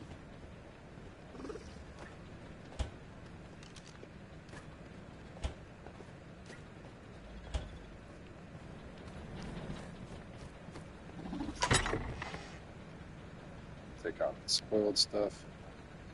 And that other one over there has some meat in it as well. Should be fine. Really, let me throw all of my gear in here. Ethereum needs to go like that. Just throw it in there. Not going to be able to carry any ammo. This is going to suck. Like, truthfully, I hate doing mind wipes. I am done trying to put my stuff in there. So let me get my stuff taken off so I can actually move about. Probably keep this, and this. But my whole armor set's probably going to need to be taken off. I will check to see that probably keep. I'll probably be able to use the armor. My tools and all that stuff, I'll have to see. The warning, what time is it? So tomorrow night, at about 9 o'clock, I'll be able to. Oh, makes me a little uneasy, but okay. I hate doing this.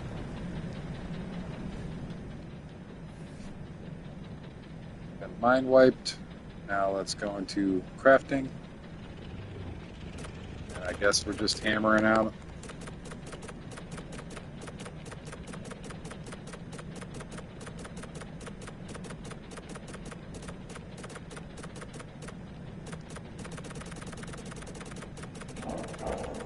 Jitter click. Very nice. And now I should be able to actually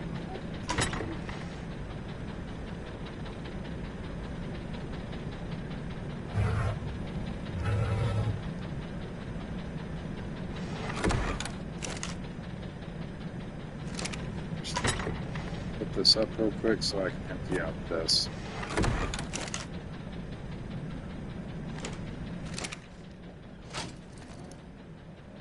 There.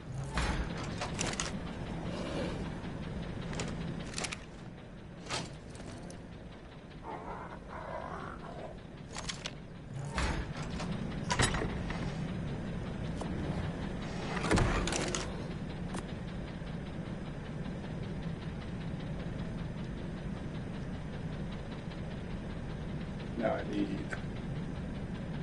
fiber, cementing paste, hide, metal.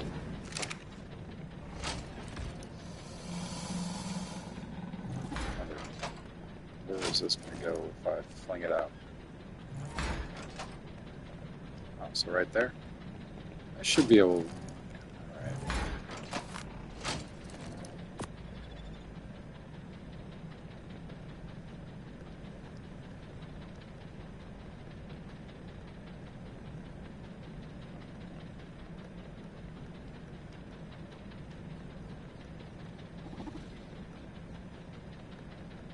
Let's do all that.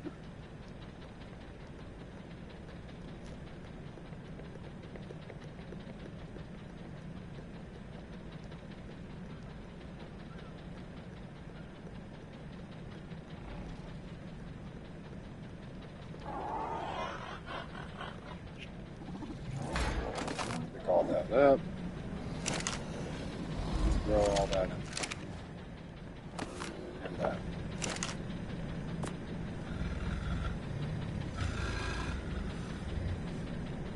I still need hide. Let me go grab this hide real quick. I think I still have some in there, but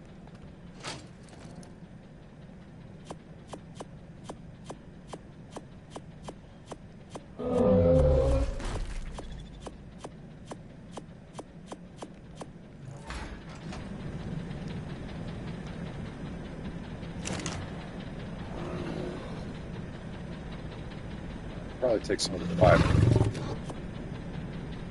Throw some of that in there. More fiber. This might be better off on my Argent Davis.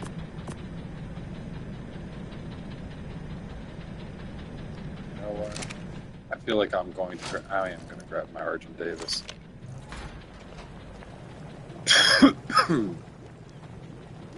Pull the RG out, and then where is my RG? There you are.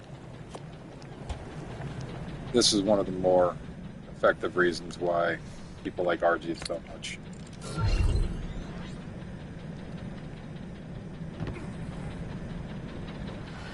Weird bird. So I'm going to grab all of this. Put that all on.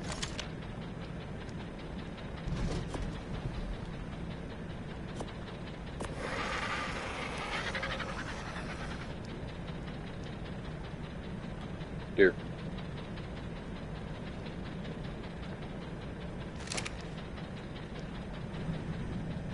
All this metal.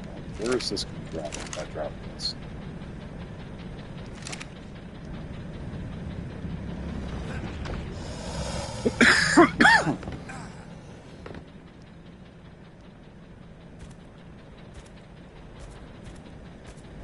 Where did he even go? Oh, there you are. So it drops right in front like that. I guess so. So I can put this bird back over here. Right over here.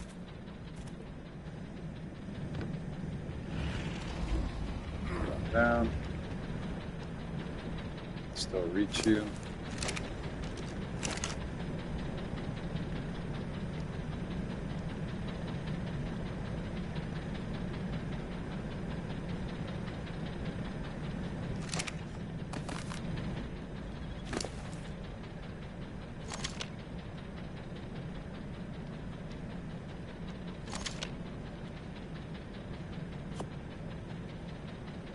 Yes, they can.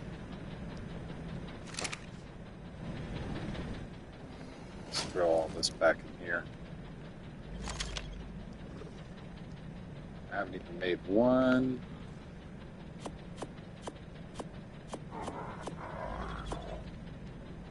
Let's hide.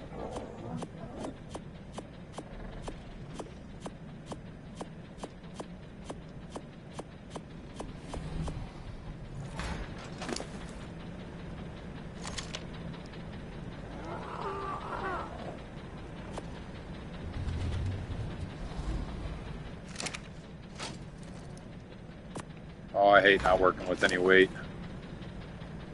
Tis the worst.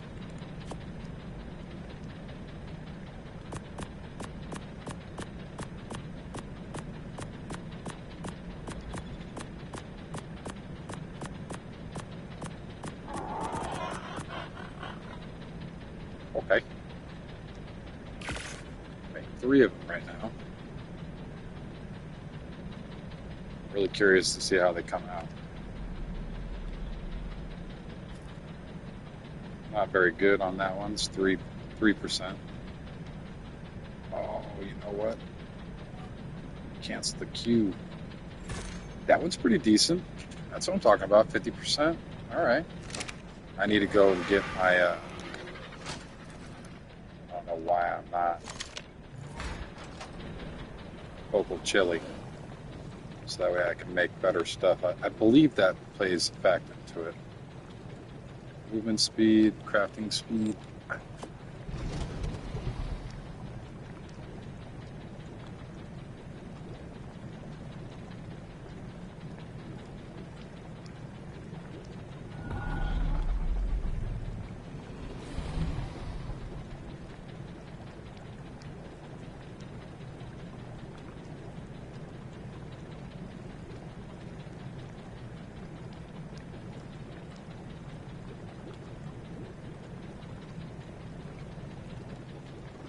Alright, now that I got the focal chili. My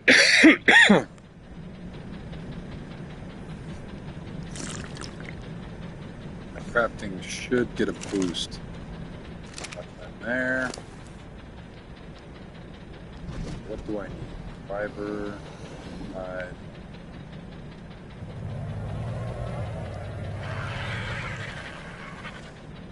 It's definitely hide.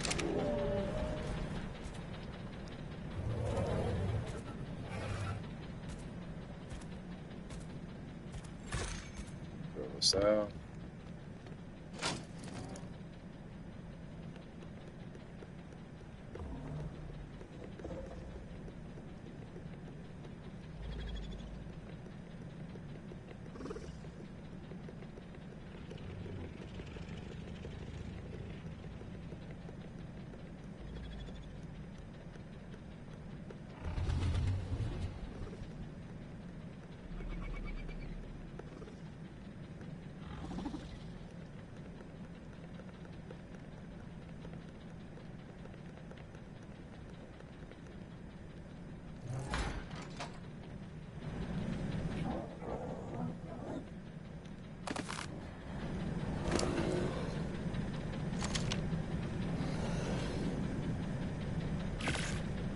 Making that 3.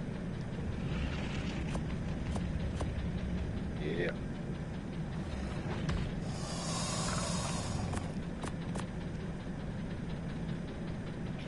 These are pretty decent saddles, I would have to say. They're almost max saddles. Almost. 124 is maximum saddle. And for the price that these are, this is not a bad deal by any means. These are genuinely decent saddles. I mean, they're expensive, but they're not nearly as expensive as it would be to get an Ascended saddle. And what else do I need? I need fiber.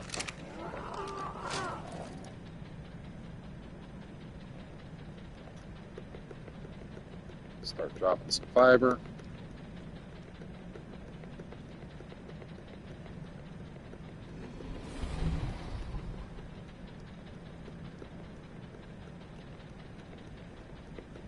If anybody has a question about anything, just ask in the chat.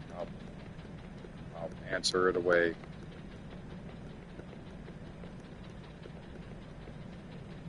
to the best of my ability. I'm not a guru. And do know enough to qualify answering a few questions. More. What do I need after that? Cementing, yeah, cementing paste.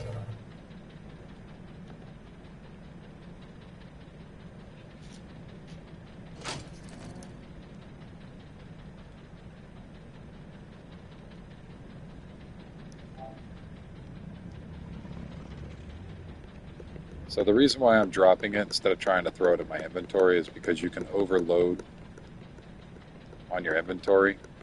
So if I transfer all of the cementing paste, I mean I can. In this instance, I actually can transfer all of it because it's pretty light. Let's transfer all of that over. Make some more.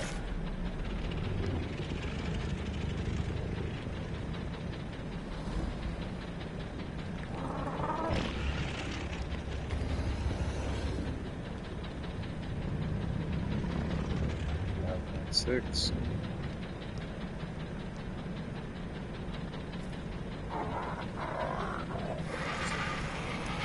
Unicorn. Unicorn to you.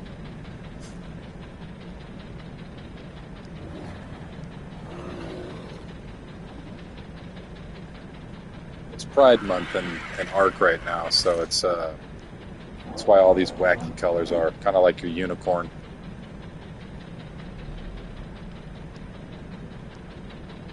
Metal. Now this, I can try to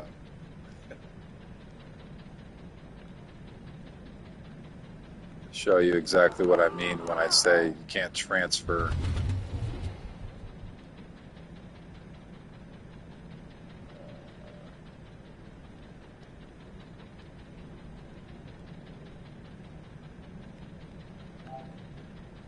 so that's me transferring all to my inventory.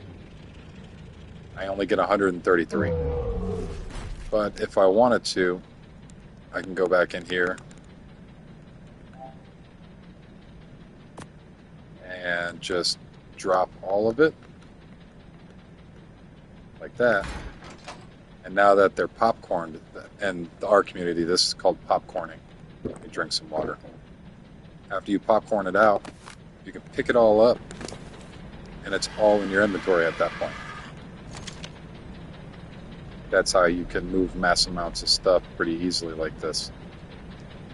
Need more hide again. It's hide. Hide's gonna be a deal.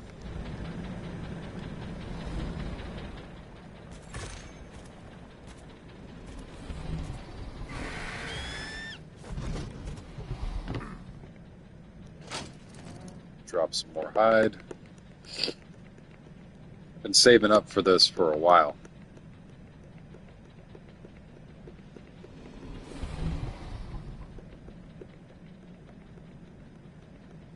It doesn't even look like my inventory is moving, but if you look at the number in the middle of the screen, you'll see it going down. Right now I'm at about 200 out of 350. I did have a full 350 stack of hide in here, and I overspilled it into the crafting. So you can see how much I'm really going through when it comes to resources. Resources are quite overwhelming.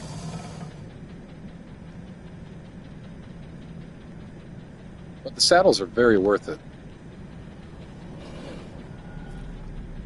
Got enough saddles here for a decent boss run. Legitimately. These are actually pretty good saddles. They're not premium, but man, they are economy at economy's best. Some of them aren't too good. This one's not the best in the world. I got a 6.9.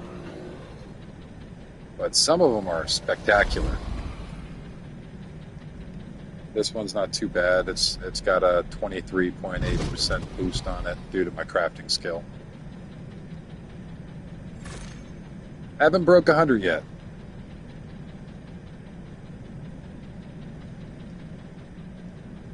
Four off. Actually 3.9 off. What do I need? Cementing paste. I might actually need to go make more cementing paste. I think I ate through it all.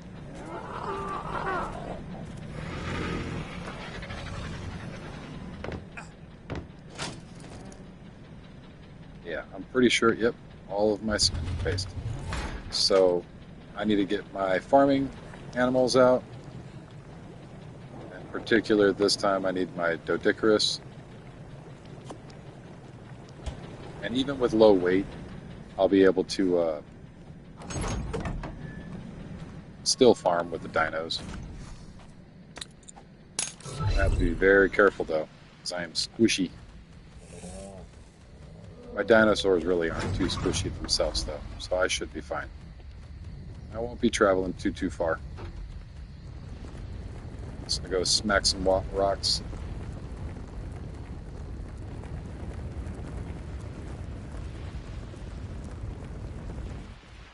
Ooh.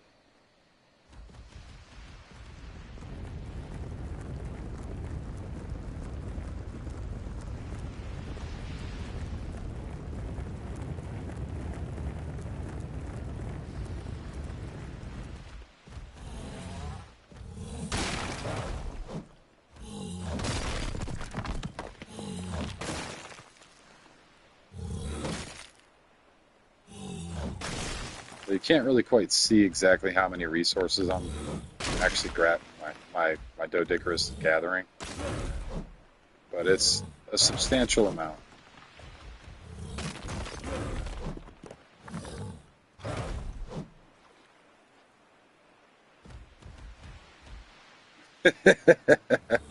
Yes, sir. I constantly play Ark. By now, I have probably close to 3,000 hours into the game. So it's pretty substantial. I got this is my first real attempt at official arcs. The solo grind all the way up to fighting the boss, which has been about, I want to say, a month and a half since I started it. I started streaming right at the very beginning, after I got some of the base set up, all that good stuff. But I've got a Megatherium army ready for the broodmother, and right now I am making saddles. So I just reset all my stats, so I have a 24-hour cooldown, which kind of sucks. But all of my stats are on crafting right now because I'm crafting up these saddles. And essentially these saddles are premium saddles for a discounted price because it's not an Ascendant or Mastercraft or anything like that. It's a pretty low level saddle. But because of my crafting skill, I can craft them out pretty high. So most of my saddles are going to be premium saddles, but pretty cheap. That's what I'm going for. All of my my Megatherium are taming up right now. Those lights, they always get me. So those lights going off in the background, I just bought the new DLC that came out. The Mighty Morphin Power Rangers did a collaboration with Ark. This is the new one, Ark Survival Ascended. So they did a collaboration with it, and they have the Power Rangers, and it reminds me of Ready Player Go. I love that book, and the movie's good, but it's nowhere near as good as the book. But there's a scene in it when they're checking out the Iron Giant, and I sit here with the original full set of dinosaurs from the original Mighty Morphing Power Rangers and all of their glory. On officials, mind you. This isn't just a random server. These are officials. And I even got the T-Rex, man. It's pretty wild.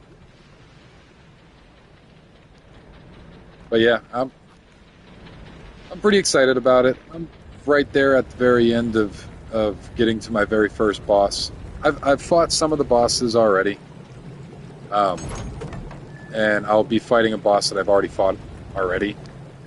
But that's because I need to grind out Element. And Element can only be found by killing the bosses. Oh, I'm stuck. I'm stuck again. So what I'm going to do is I'm going to take these guys. They're all being raised up. The males are going to go into my army. The females are going to go into the breeding. So right now I have just the right amount of females for the males. This is my mutation. I've got super lucky. Mutations are kind of rare, and you put on a kind of like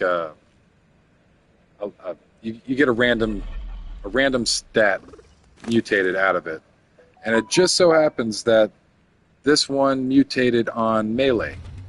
So I've got a melee mutation on this, and as I continually breed it, that melee mutation will continue to mutate. Excuse me. And after it mutates 20 times, then those last dinosaurs will be the new breeders, basically. So I'll breed out females again for breeding, and then essentially after that, I can go and get another mutation on, say, health, and then I'll do the same thing, make a line of health mutations, and slowly over time you'll get super dinos. But for right now, these guys are almost, they've got about 20% left on them. And then this is my breeding hall over here for Megatheriums. I also have a Utyrannus breeding, but this will be, I'm going to finish putting the females on this side as well. The male will go in the center, and it will be replaceable. So this male is my main breeder. None of the levels are put into it, so I know exactly what levels they are when they pop out as a baby. So if they're mutated, the number will be different. So the mother and the father will have different stats, and you'll see the level, and it will say mutation under cryopod. So it's one of those things you want to be able to switch them out. So I've got the male that'll go in the center, and then the rest of this will be filled out with females. And then here, I'll be able to crouch underneath here, and when they pop babies out, you can just grab them down here. So that way you don't have to worry about picking them up, because their tail kind of blocks the baby. So you got to have to pick up the big one and then claim the baby. So it's a bit of a process, but it's going to be what I use to kill the brood mother.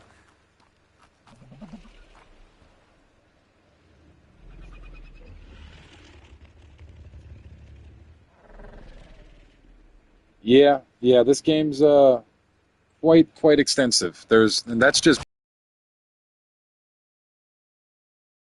saddles, which is another process in itself, and same with building.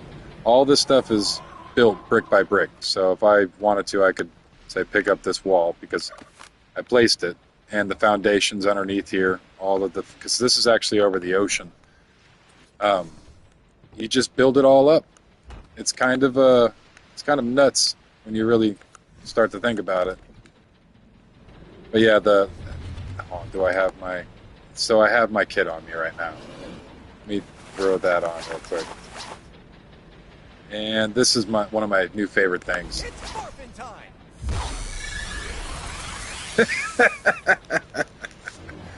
Yep. I am the Black Ranger. But it's fun.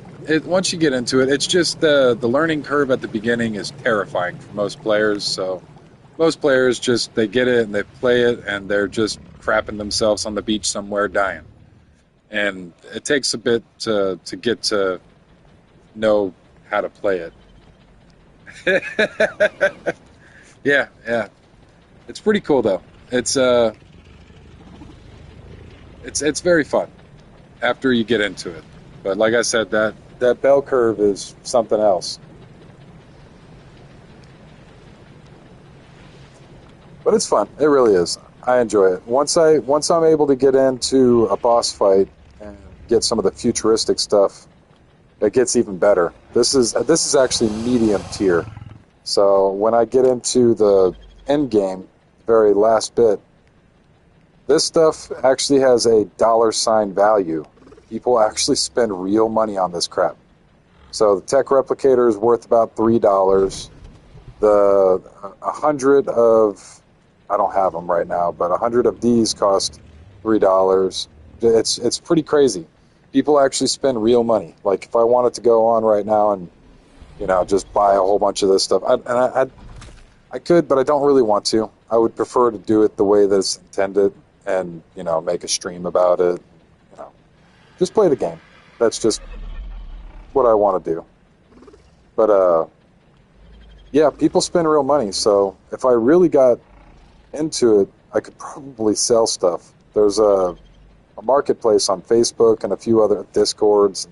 They're all over the place. I wouldn't trust too many on Discord, but the ones on Marketplace, those ones that they actually have really good trades. You don't have to even deal with just money.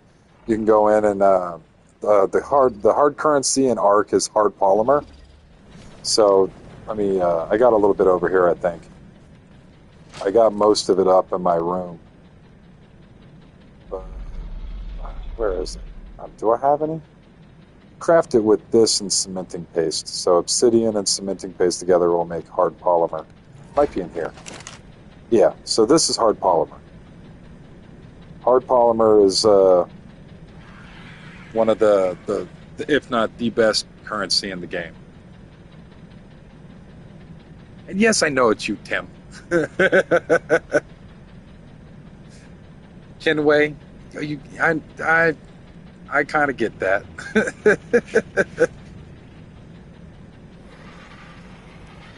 But yeah, there's a lot. It really is.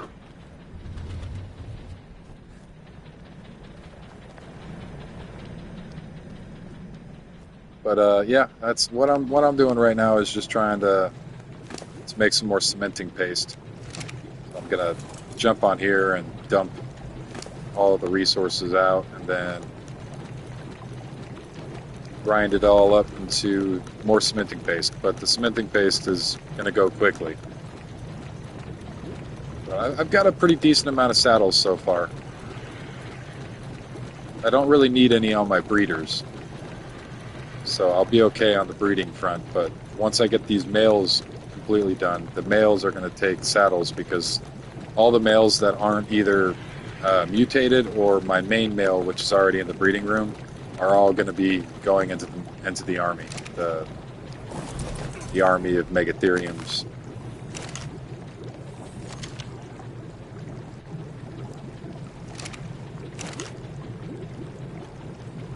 Oh, I forgot. I gotta go in here real quick. I unlearned everything.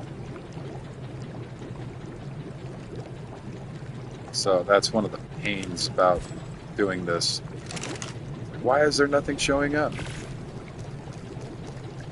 That is because I completely forgot that doing a mind wipe means that you forget all of your engrams as well. So I'm gonna have to go back through and relearn all my engrams again. I've done a mind wipe already. I'm actually about to make a new recipe. So these burgers down here, they're they're of my own design. I have to get out of here so that way you can actually see it. It's all jittery. Let me finish this up. And so these are my own design. The name and the flavor text is, I wrote it. And basically these give you about each raw or each meat. So cooked meat will give you 20. So this will give you about 6 times as much food as one cooked meat. So it's one of those things that if you can make a better recipe, you can actually make more food for more bang for your buck. So I'm actually going to do that here in a second. I'm going to make another recipe for an everyday food. Because these are good, but they don't give proper stamina. It gives a -2 stamina. It gives a decent amount of food. I think I can make a better one now that I'm a higher level. When I made this, I was like a level 70, so it wasn't as boosted as the crafting skill now. So let me actually give my bird the cementing paste. Throw that over there, and then make... I guess I can only make one more of those. What am I missing now? More metal. I got that. I can go get some metal real quick. It's literally right out the front door. I have my industrial furnace out here.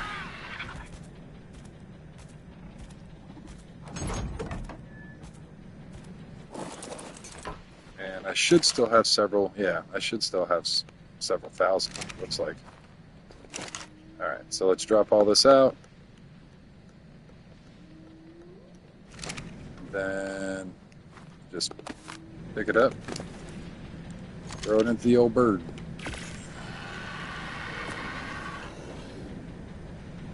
And we're missing hide now. Oh, and he's junky. I'm stuck on the door. Come on, you big goof.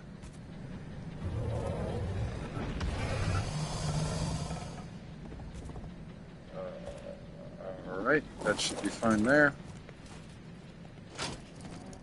And I gotta drop some of this.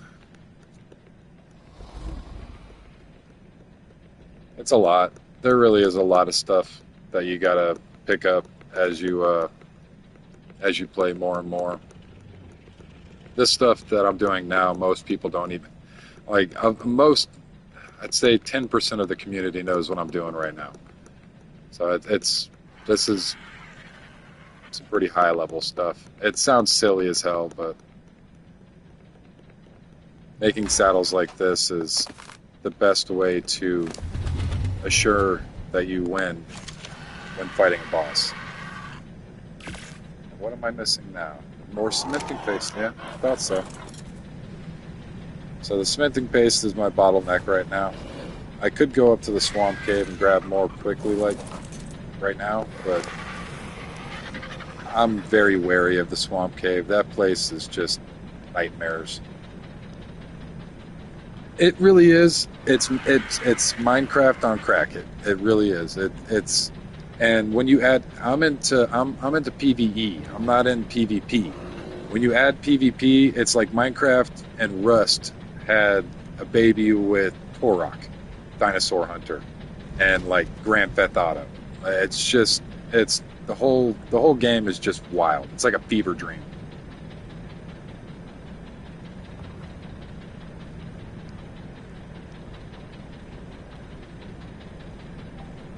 So let me grab these saddles out.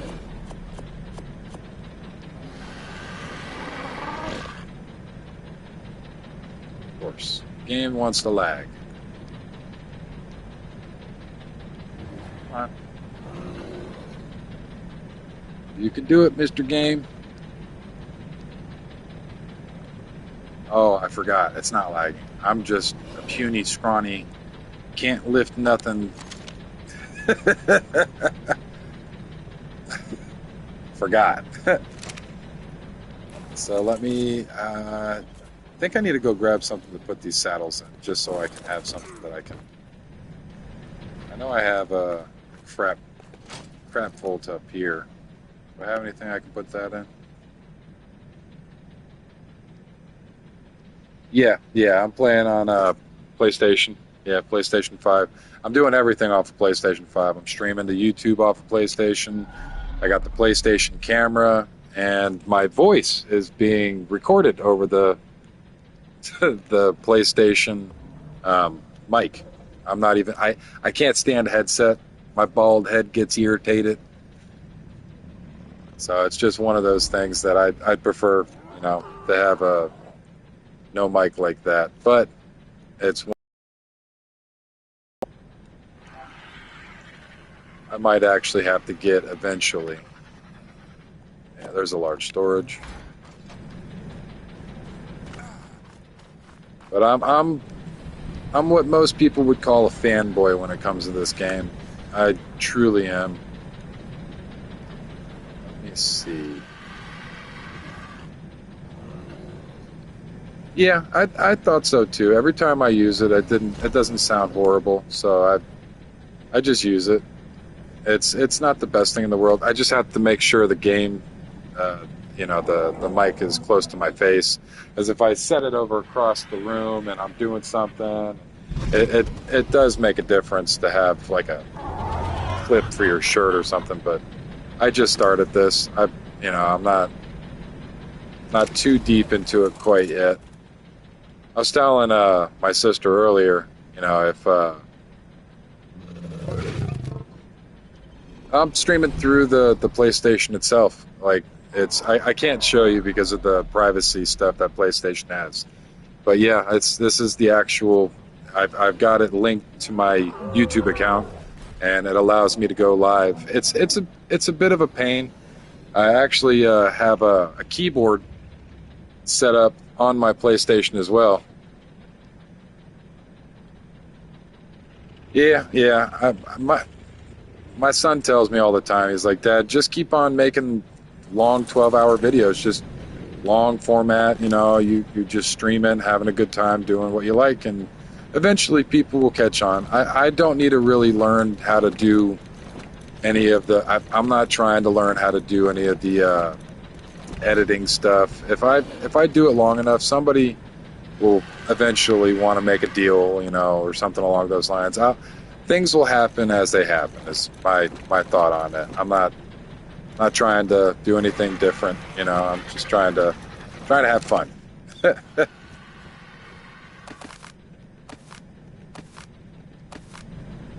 So that's just all I'm doing.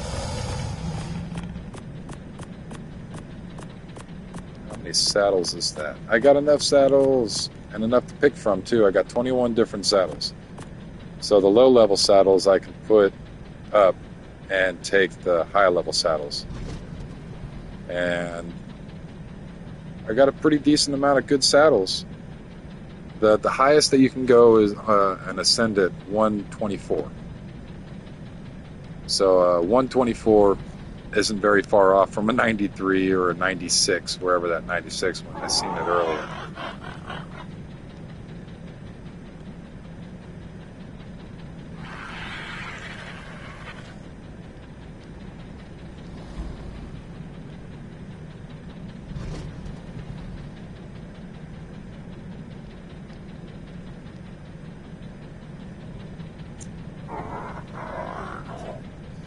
But it's working out pretty decently with the stream and stuff.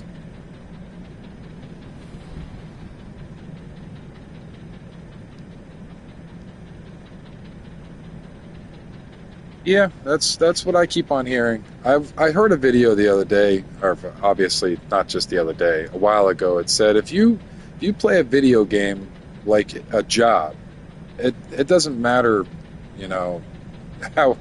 how anything is, people are going to be interested enough to watch you play, so you might as well just start a daily stream whenever you play your game. If you're playing for a prolonged period of time every day like a job, just stream it. People will stop by, and if you do it every day at a certain time, people will tune in, and they'll put it on their schedule. One of my end game goals for streaming is I would like to stream for truckers. I know it sounds crazy, but if they're going to be a trucker and they're going to be trucking all day long, and they're watching some random podcast or a stream or something of something that they're interested in, I would prefer them to, tune into me, watch me all day long, ask questions, ask me to do things. I mean, if you can't play Ark, I'll show you around, that kind of stuff. If you're new to Ark, I'll help you out with trying to show you how to get things done and what I would do in those certain circumstances. Like all of those different things I'm all about. So that's my target audience, is just people that will tune in randomly, but stay for a little bit of time, It's not eventually, it's not supposed to be. I'm not expecting anybody to watch a 12-hour video. You know what I mean? One of my longer streams are 12 hours. One of the shorter streams are generally either me getting upset because my stuff died in the game and I'm making a rant, and or the game crashes, because when the game crashes, the stream goes down, so I have to restart the stream. So on good days when the stream doesn't crash, I'll get a 12-hour video out, but most of my videos are anywhere between 8 hours to 12 hours.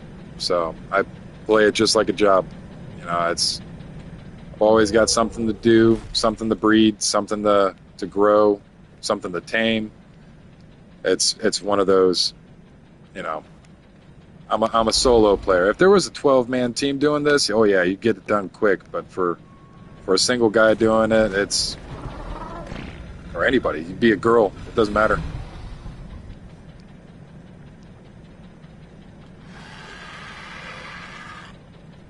Yeah, I mean I've sat down and watched a series, you know, hours and hours of a series. I found myself engulfed in, you know, certain series before Ark Ascended with Ark Evolved. You didn't have mods on the consoles, so I watched a lot of the Primal stuff.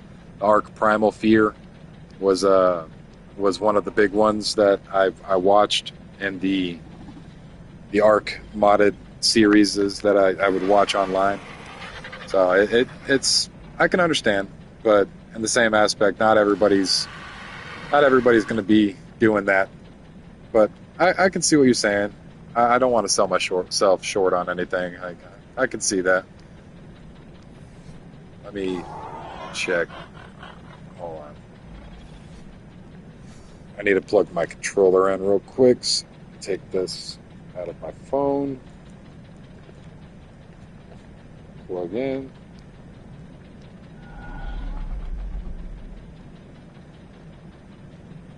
Back up. And plug in my remote.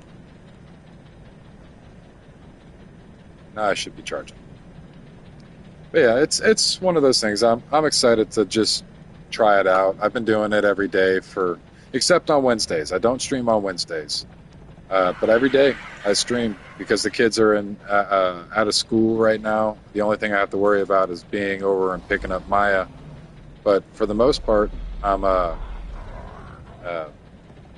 doing pretty good on trying to stream every single day. Even when my dog was dying, dude, I even streamed. Yeah. Not the day of, though. Like, I was an emotional wreck for 2 or 3 days after that. But for the most part, like, the center was when we got hit by a tornado, man. We actually, all those tornadoes that went through northern Texas, they smacked the hell out of us. So we ended up in an extended stay hotel while they were trying to fix the house. And we're back in. We're fine. Everything's good. Bob did pass away, though. Yeah, Bob passed away at the hotel with us. It broke me. I was broken. But yeah, he passed away. We're gonna get him back in a couple of days. He was cremated. I've got his hardware that they're going to be given to us as well. But he passed. He lived a long life, dude. That motherfucker was old. He was older than the kids. Like, yeah, we're good. We were safe. We had 2 trees fall on the house. There was dude. People were crushed to death, literally. Like, the scariest part about these tornadoes was that they blew through in the morning. So everybody was sleeping. It was like 5 o'clock, 6 o'clock rock, and everybody was sleeping in bed or just getting up. So Maya is like, Dad, there's stuff going on. And me being me, I'm like, Maya, go to sleep, you know, like, you need to sleep. And she was getting ready for school. It wasn't processing, and I got up because I heard things hitting the roof, and I went out. Hold on.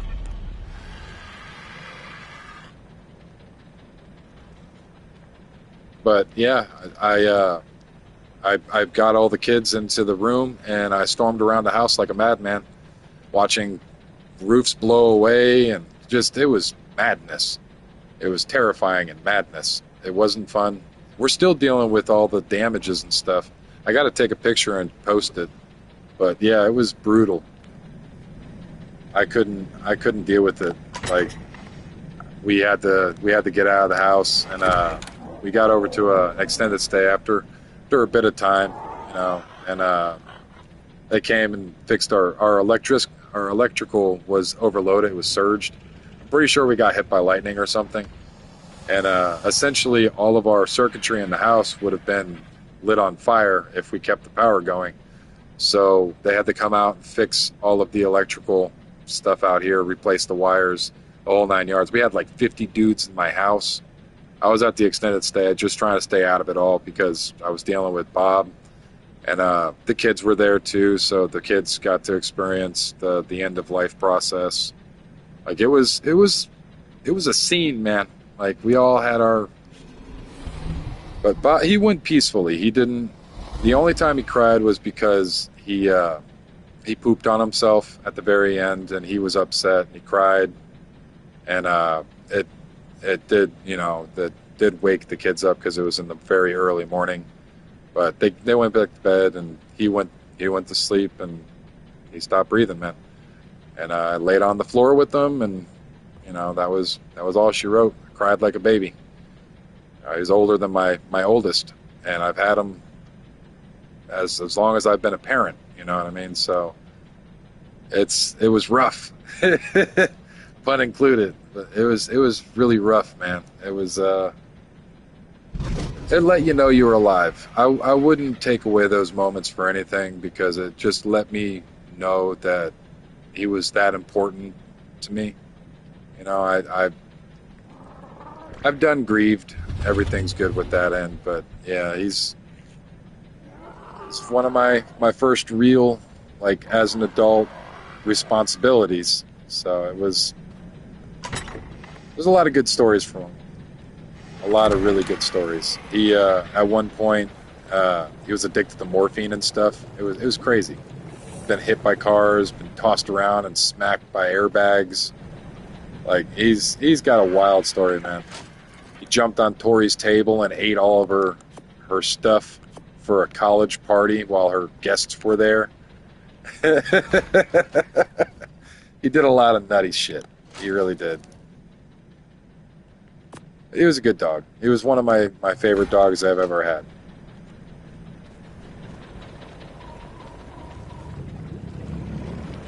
Alright, I'm gonna make a recipe real quick.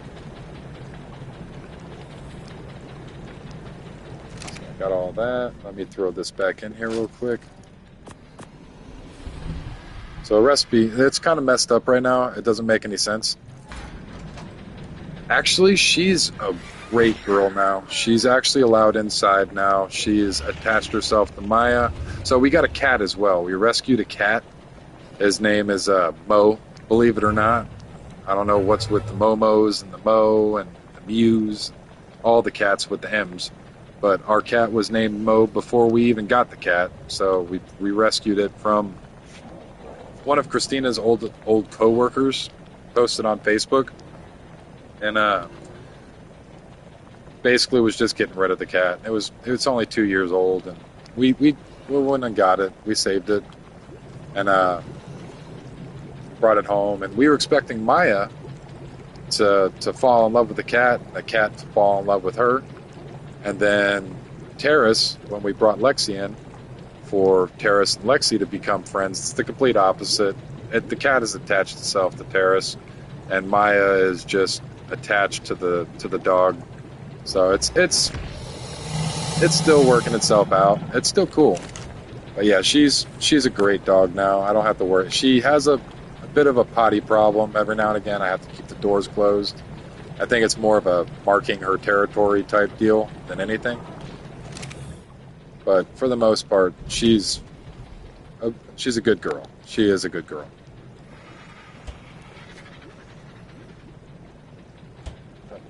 I think I'm going to add some rare flowers to it as well. Or maybe some mushrooms.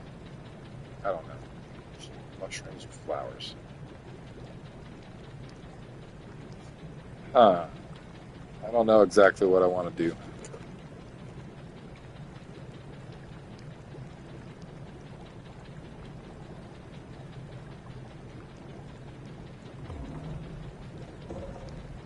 Alright. So I'm actually considering making it out of jerky, but I'm not entirely sure. I got some crops. I'm going to make it with crops, obviously. I don't know if I should use berries or not. Maybe, I don't know if I want to use health brews, medical brews, whatever the hell they're called on them. I could use eggs, but I don't want to quite. I don't think I'm even allowed to use stimulants. Let me just grab up some. If I use prime meat jerky, then it's gonna be expensive. Oh my goodness! All right, let me just grab some meat real quick. I'll cook up some meat.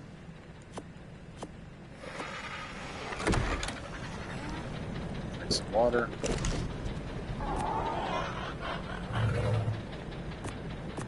But yeah, we're doing pretty good. We're not. We were expecting Bob to pass, but we weren't expecting to get hit by a freaking tornado. That was madness. I couldn't. But we had all 3 animals with us at this little single room hotel thing. It was a little much. It was a little much. Felt like the whole world was collapsing on us. Yeah. We're doing way better now. Everything's going good. Kids are happy. In summer camp, we're going to be going to the water park here on Monday with the Wounded Warriors. So we're doing events and all that stuff. We're doing good. We're having fun. We're trying to keep it lively and not, overwhelm the kids with sadness or anything. Iron there. Oh, I need to put these up.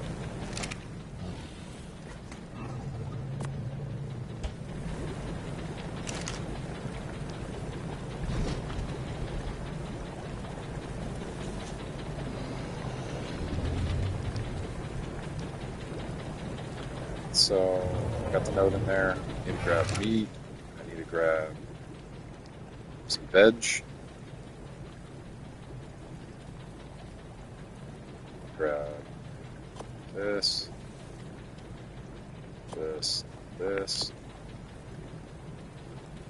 Maybe I should put a little bit of rare flour in there. I think rare flour would actually add a little bit.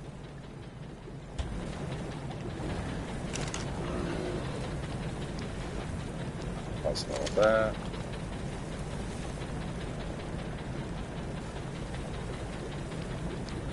Five items. Need 3 more, so I have a maximum amount. I guess I could put some tento berries in there.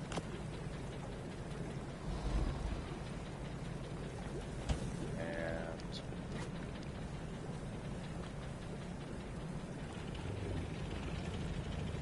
some narcotics would help with healing.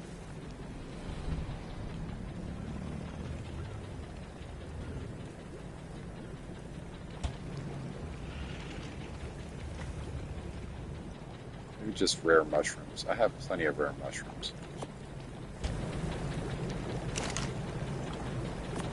Do that combination. And I will enable auto crafting. Oh no, I don't want to enable auto crafting. Why?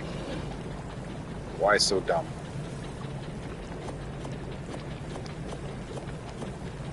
Got the note. Put it in there and then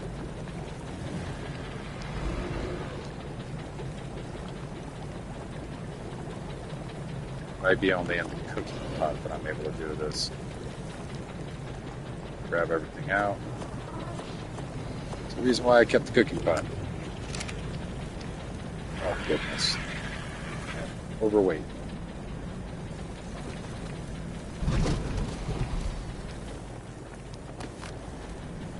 Alright, this.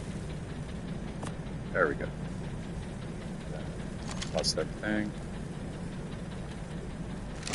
There we go. Oh. Get out, apparently. It's just going to use all of it. What is that? Oh, that's my original burger. So, let's add the note in. And for some reason, they've mislabeled it. You disabled auto crafting, and then you don't get any kind of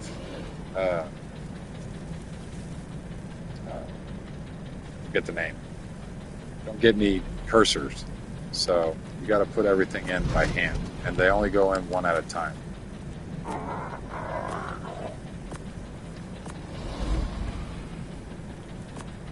And apparently I miscounted, because I can put one more item in.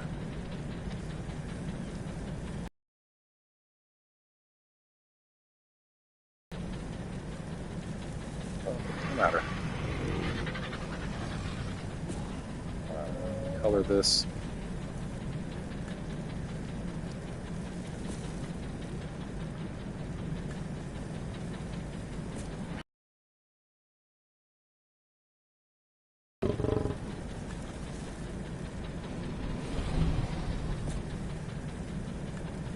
And there's burger. I don't think should I name it?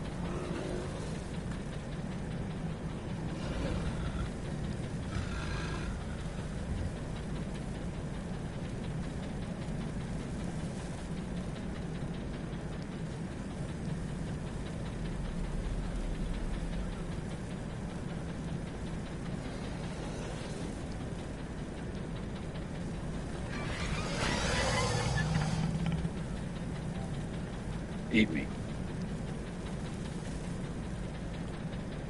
Yeah, that seems decent enough. And things are spoiling. What's spoiled? Berries. And the carrot is about to spoil as well. Wait for that carrot to spoil.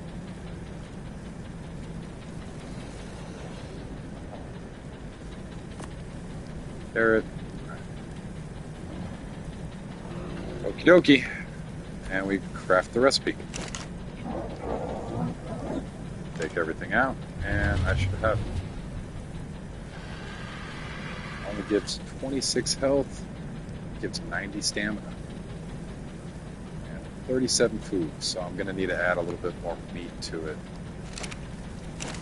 So let me grab.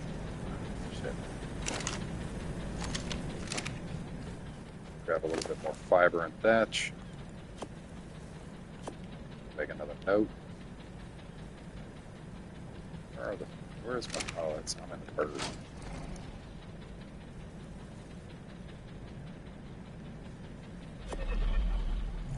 Thatch.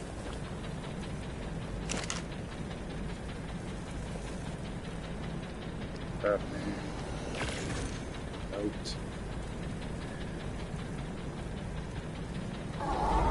Back out. Note in.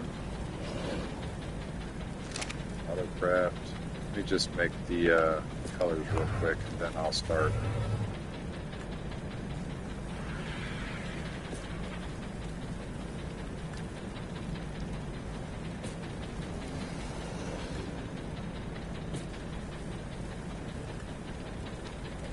Okay.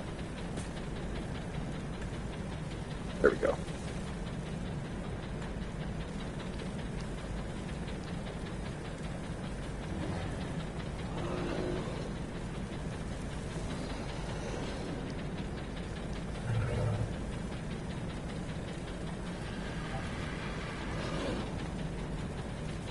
Alright, so let's throw one of these, one of these, one of these, one of these.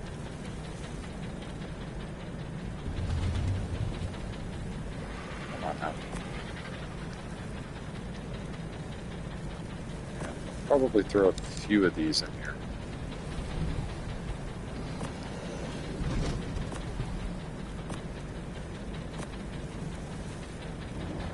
5 is probably efficient enough. I might double up on veg.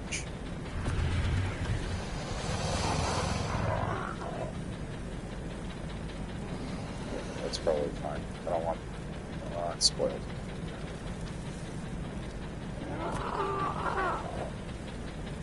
That's probably going to spoil by the time that I get the button. There we go. Nothing else going to spoil.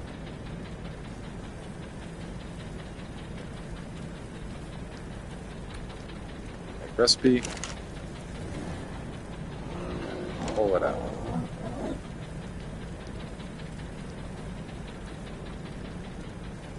Burger. So it does enough health. Yep, that's pretty good. Stamina, health, and food. So it gives 120 food, gives 77 health over time, and it also gives 96 stamina. So it'll fill up your stamina. Very nice. And I think they are way better than those. Just don't want to make them too expensive.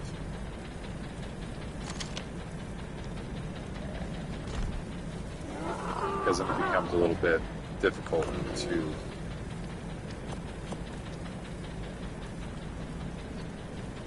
burger. So that's this one.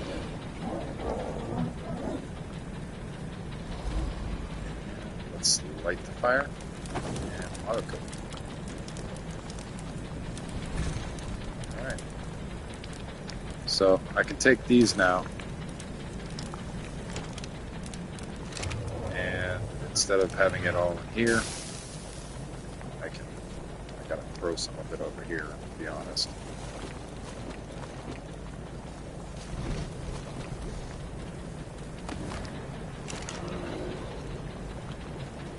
Burger.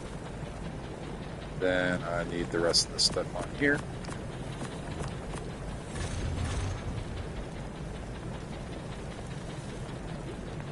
Apparently I need to disable autocraft.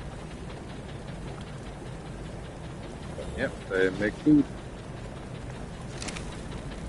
Should probably grab some more meat and continue to craft up some of these.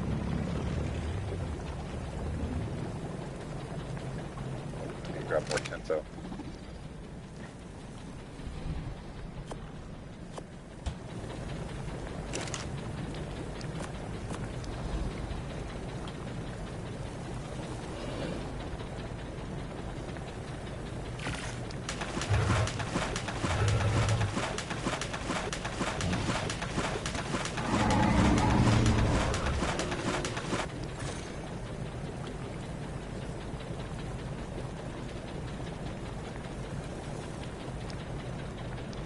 Very nice.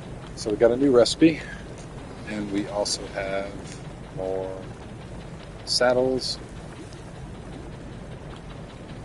It's going well. Take this, these, throw them in the fridge. These in and these in. This one I'm going to throw back in here as the main recipe, and these other 2 recipes I'm going to throw into my room, because I don't feel like we need to keep these out. I don't want anybody to make them on accident if anybody tries to.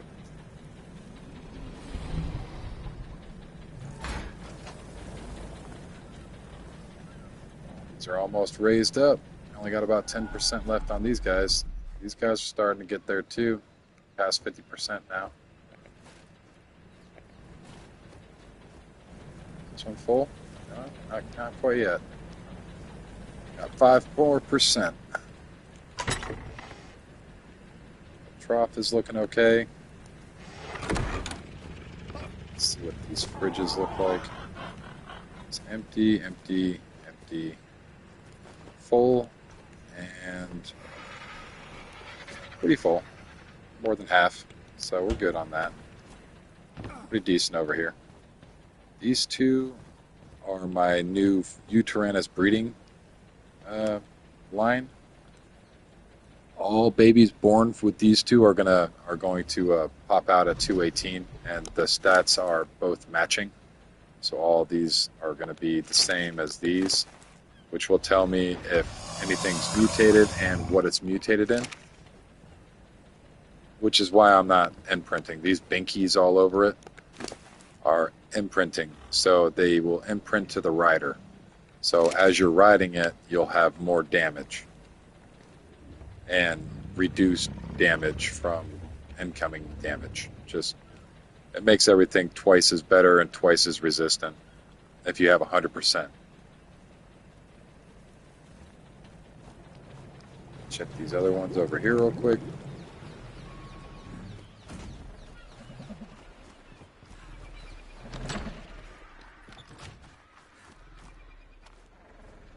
Fine.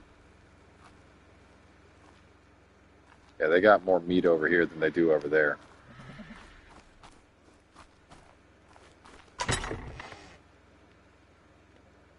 This is going well. All right.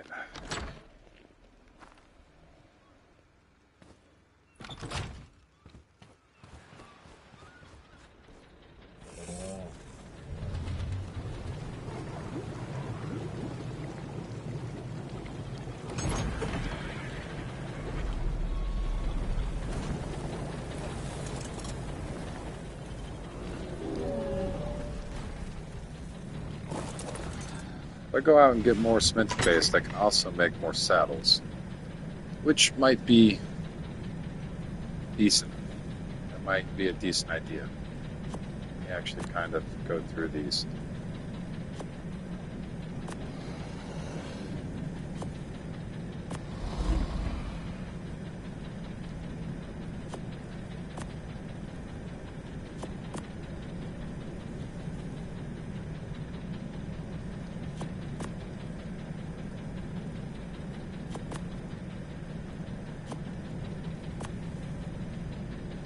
So 96, 95, 5.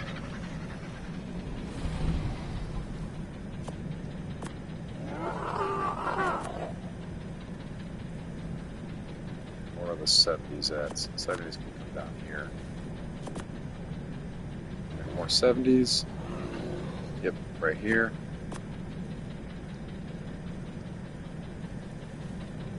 All right.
Just give me a few seconds and I'm going to be right back. Give me a second.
duck.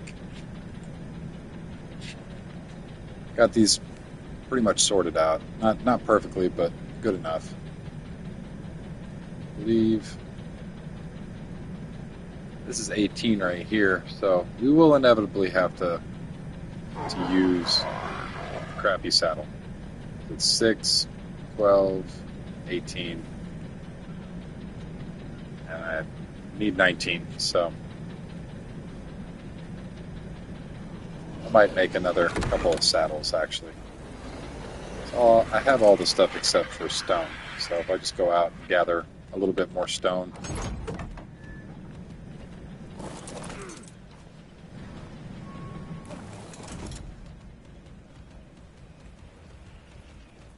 Here you go.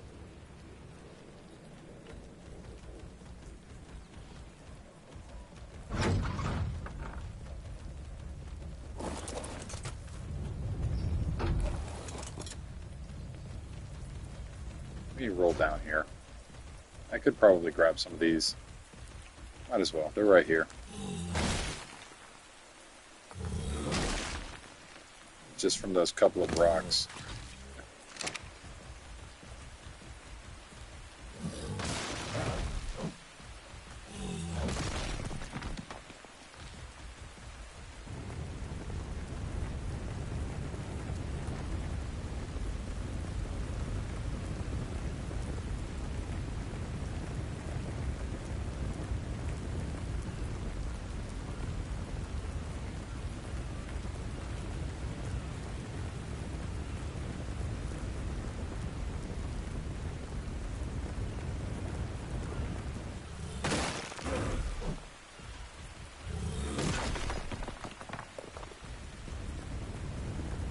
So this is a pretty rich area for stone, which is one of the reasons why I like this area. And all these round stones like this are all packed with a little bit more metal than these ones. So these regular rocks don't carry as much metal. If you were to get out and use your pickaxe, you can gather quite a bit of metal.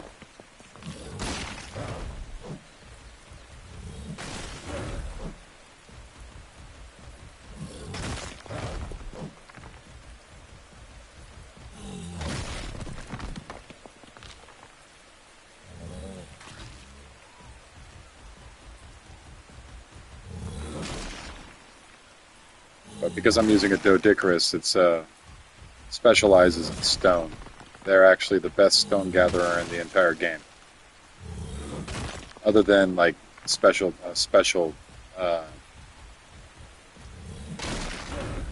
the most easy to come by best resource gatherer in the game.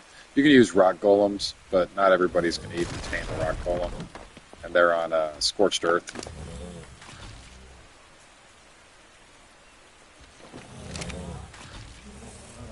A little overweight.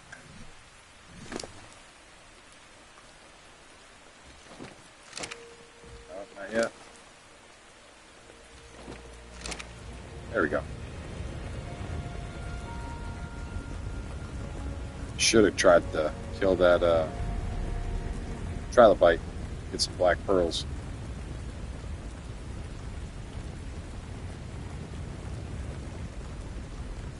What do you gotta do?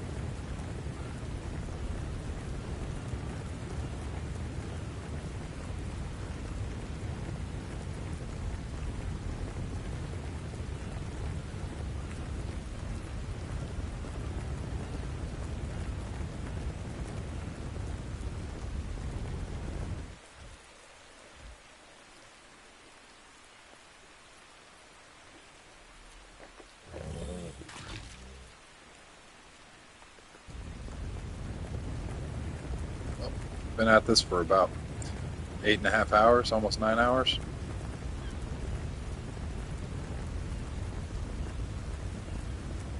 It's been a very productive,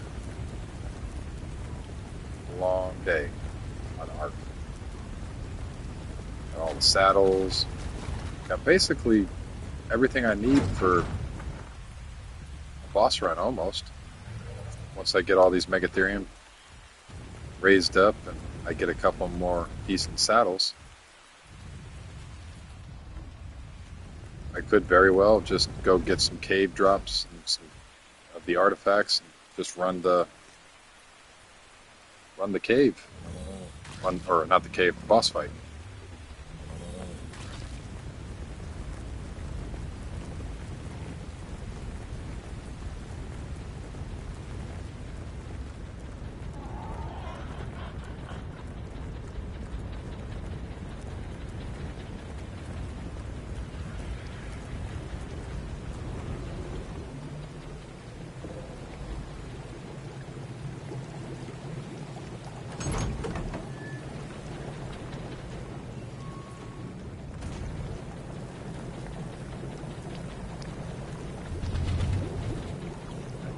Dump out my inventory. Start making some more cementing paste.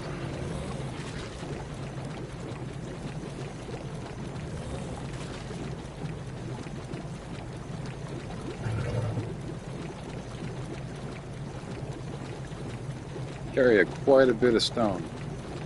So one of the features of this guy is he also reduces the weight of stone. If you look at his inventory right here, it says 12.5, but if you look at it in my inventory, it's 50. So when you have it in your inventory, it's going to weigh more. If it's in their inventory, and there are certain creatures that do that, like with the mammoth, I actually have my mammoth out there as a Power Ranger right now, as a Zoid. A 75% weight reduction for wood.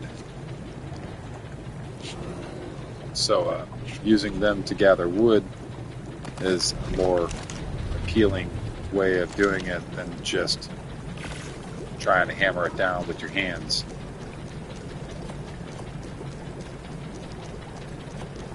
Oh, there we go. Playing hard to get.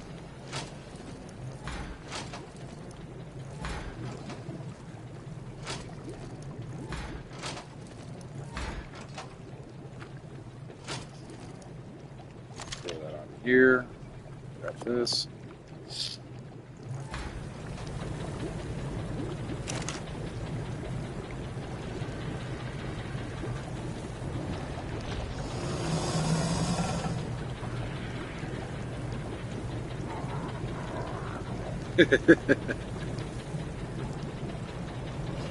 Yeah, well,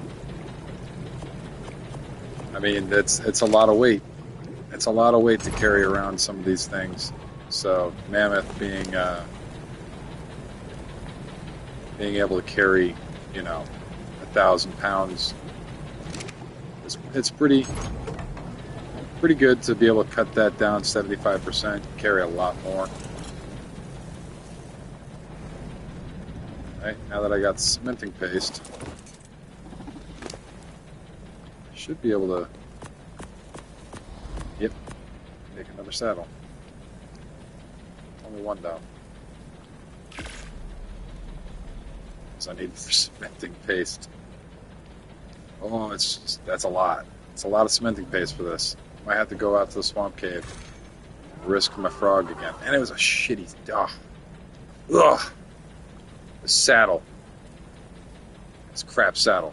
It's a 2.5. So, that's the name of the game right now. A little bit of gambling. A little bit of crafting.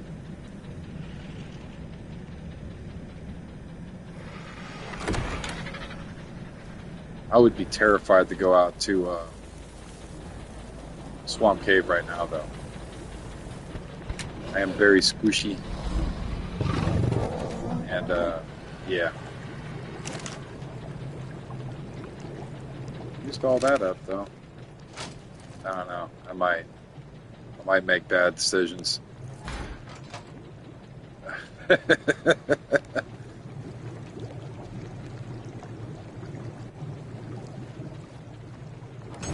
mean, my frogs are pretty good.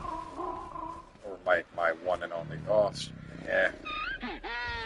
I killed my good frog earlier in this cave. I might want to hatch out a baby. But I don't know. It just...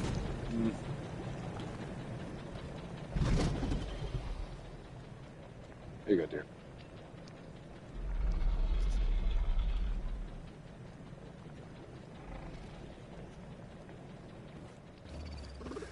These are getting pretty close. Here soon I'll have more cementing paste and I'll know what to do with, because the brood mother is going to drop spiders. And these guys are going to kill the spiders and get their keratin and chitin.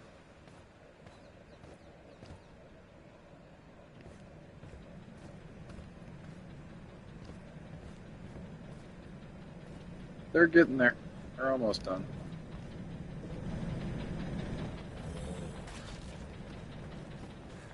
I wish they would be a little faster than what they are, but this is pretty quick for officials.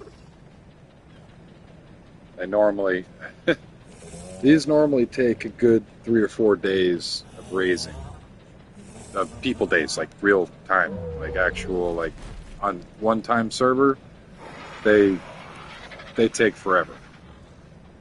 I'm on 3 times right now because of Pride Month.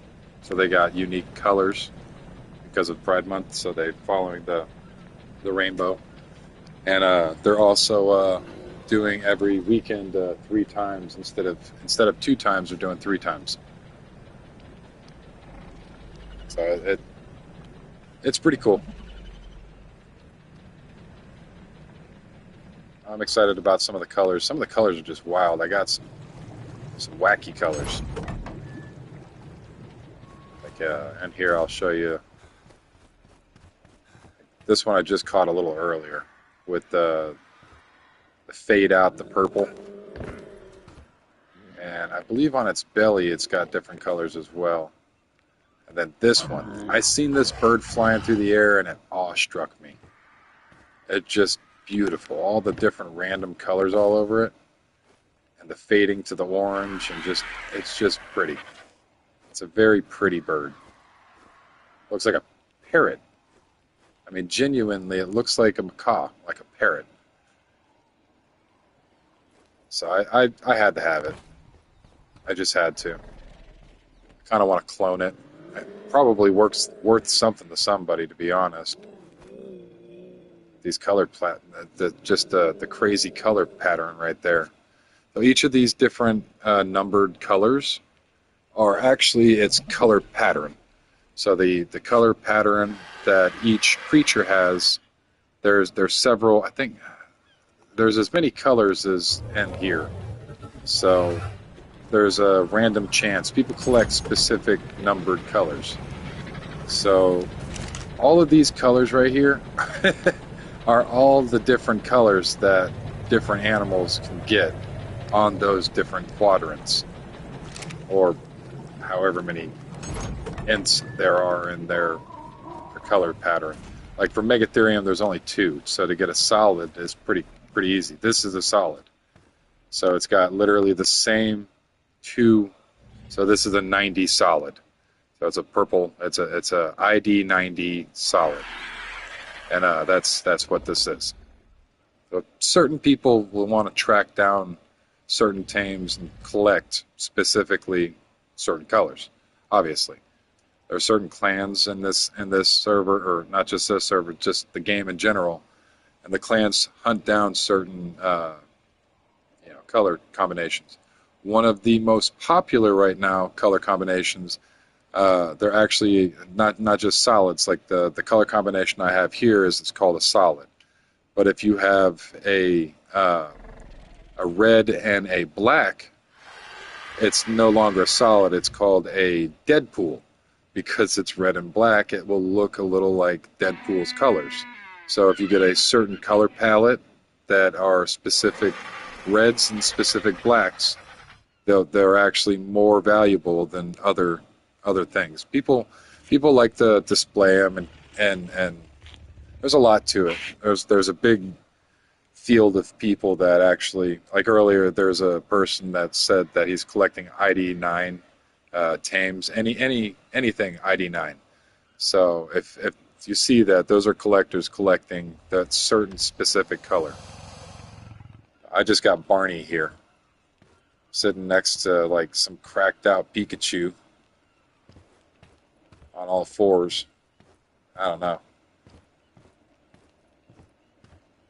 Yeah, some of these are like these are solid, but they're not solid. These have different colors on them. So this one has 3 different color zones. If they were solids, they would be even rarer. And you can mutate those colors as well. So the mutation that I have out here is actually something that I personally mutated. It wouldn't have any effect of the server being crazy colors. So this green just came into existence from mutating. So you'll get a mutation change and a color every time you mutate. So this, after a few mutations, will turn into a different color. There's a lot. The breeding side of things is like a whole another can of worms when it comes to Ark. It's like genealogy. Like you can go through their ancestry. Here, let me pull out my Anki real quick. I'll show you with this mutated one right here. So this is my Anki, crazy colors, and go through its ancestry real quick. So show ancestors. All of these ancestors are all from different lineage. So like this guy right here, he's got their breeding. Like it was 39 health. It was 51. It's W. Weight, 51 weight. So this is 39 points in health, 51 points in weight, and 49 points in melee. So it's a very, very strong on that side. And that's the father side, parental. The maternal and the paternal. So the maternal is the mother. And that's on this side. So you can go through the mother side of the family and the father side of the family and see where it only goes back so far, but this has been bred quite a few times to get the amount of random mutations, which say random, but if you know how to breed, they are no longer random. They're just mutations. So if you can figure out what those random mutations are and then you can breed off of that, then you get super dinos, people that do this, or it's specifically bred to have, where was it? 39 health, 51 weight, and 49 melee. So they specifically found out what stats it was going to drop, and they, mutated it. It's a lot. There's a lot to it. There's actually a really good video that goes in depth, but it's like 2 hours long on breeding. So it's just about the same. It's basically this game got cloned but thrown into Unreal 5. So it's really beautiful. I have all of the cloud physics turned off and the fog physics, so you can actually see like the underwater and stuff. Like I'll be able to see underwater. This is my underwater tame area / breeding area. But there's a whole second world to this map. It's underwater. It's gorgeous. It really is. It's a beautiful game. But you wouldn't be able to see any of this crap if you had fog on. Let me throw fog on real quick. So volumetric fog. All right, let me throw it on 1. So 1. Hey, that's what you see. Crap. It's complete crap. Wild card, fix your game.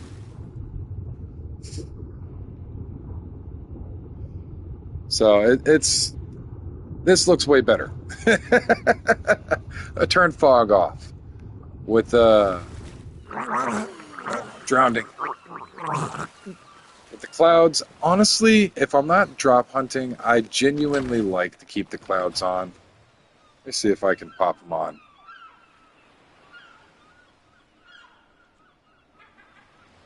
Hey, there they are.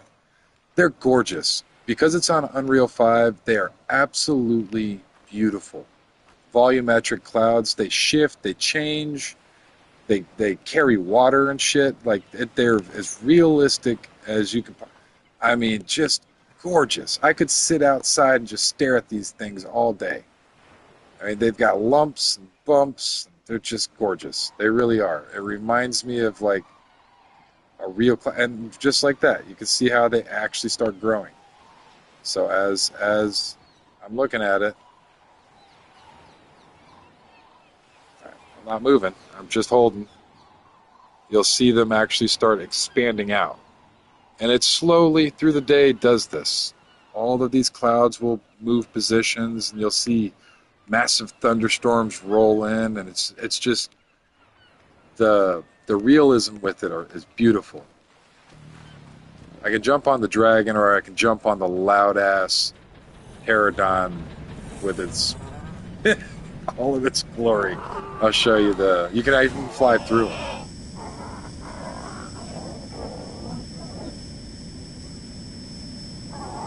It's so loud. I might need to turn that down. It's kind of annoying.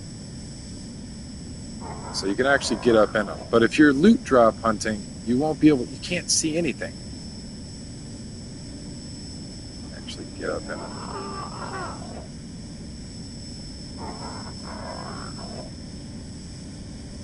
So I'm kind of up in them. They get a little bit darker as you actually go through it.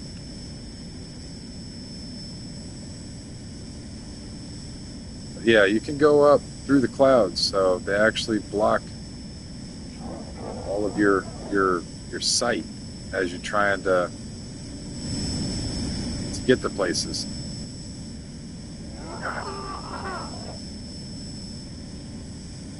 This thing, as you drop out of the clouds, you can start to see stuff a little bit better.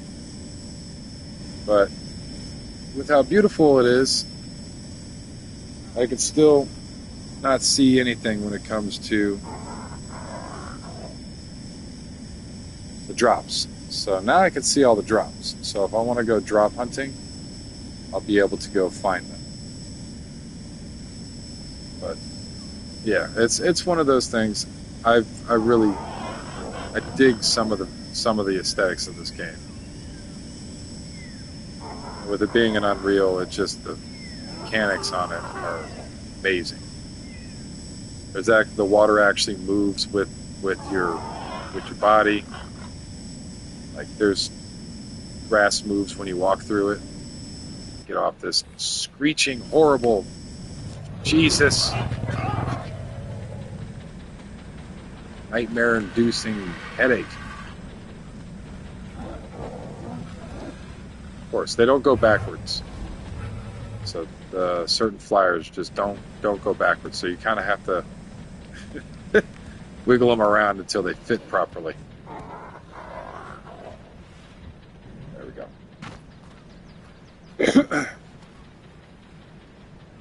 But as you get it wiggled in there properly in there, it sits.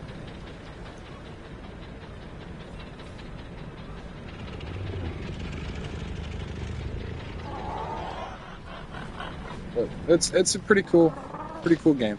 I really enjoy it.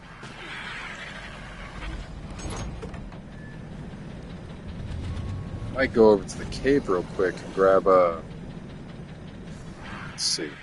Can I get some luck? Can I get a shotgun blueprint out of this cave drop? Let's go, dragon.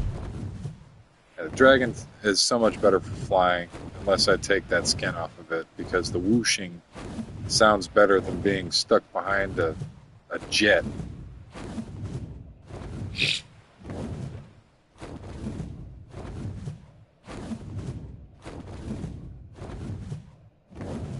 And I'm gonna freeze too, because I don't have any fortitude right now. I am literally all skin and bones when it comes to everything. So all of my points are in, in crafting right now.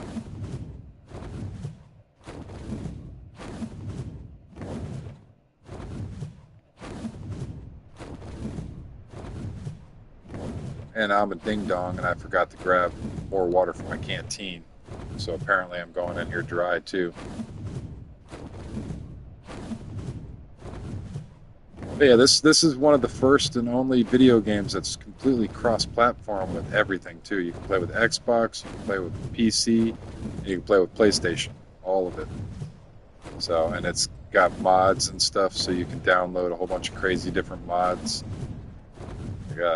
And run your own servers and all that kind of stuff. It's pretty cool. There's a lot to it. I actually know how to run my own server. I still have it. It's just corrupted right now, so I have to reset it, which sucks because me and my cousin put about a month into it, and our world corrupted because I went a little nutty. I started downloading too many mods, so I decided that instead of downloading every mod that I could possibly find, I would just go ahead and play officials. So I started playing officials, and then from there I decided I'm going to do all this work. I'm going to follow what this dude says in his video and just start recording. And here I sit. So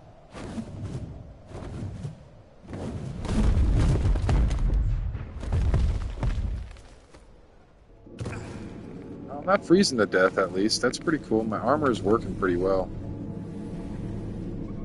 So I have a decent armor. Cool, it's right here. These are drops. These drop different items and stuff, different saddles and blueprints. Like this is a plesiosaurus blueprint. And this is what we call a pre-made. This is the pre-made ascended pike. Because crafting some of these ascended items are so expensive, finding certain pre-mades are very, very good.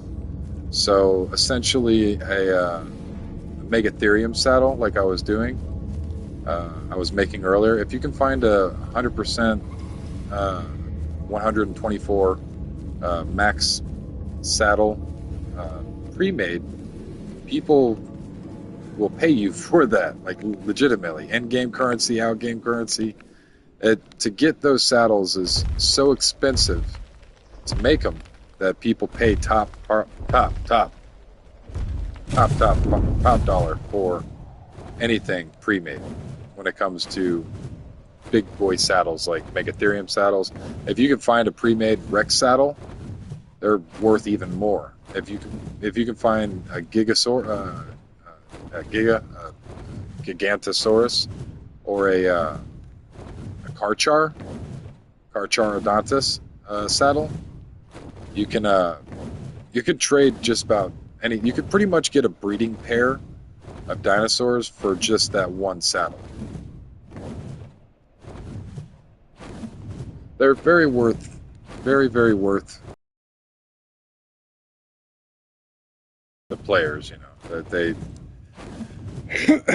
they put a lot of time back into your wallet, because to grind all those materials out, like I have a Mastercraft Megatherium saddle. I'll go grab it real quick so you can see it. But it's a gold. It's beautiful. It's shiny. Ooh, ah. The thing is it's so expensive to make those, and at its armor quality, it's not even worth it. So I collect blueprints just because. But this one that I have is nothing compared to the one that I've been making. So the one that I've been making it's a crappy blue one. It's just a crappy blue blueprint. This bird right here. So this is one of the. I think this is like a level 3 when you level the different drops. So you can unlock blue drops. I think at level 25, you can start unlocking blue drops. So they're not the top end of drops. So anything blue is not really a top end thing. But its armor for blue drop is like high end armor. There's a lot of armor to that for that quality. With the ones that I have upstairs up here in my room, they are a higher level. Like you have to be a level 65 to open yellow drops. And those yellow drops will the and the game yellow is Mastercraft, so those are Mastercraft drops. Essentially, let me go to my blueprints. This one. Get some of my Megatherium. So these are my Megatherium. This is that Mastercraft that I was talking about. So this is going to take 1,264 cementing paste to make, and fiber and hide, 4,000 hide, 685 metal. Like that's quite a list right there on the crafting requirements.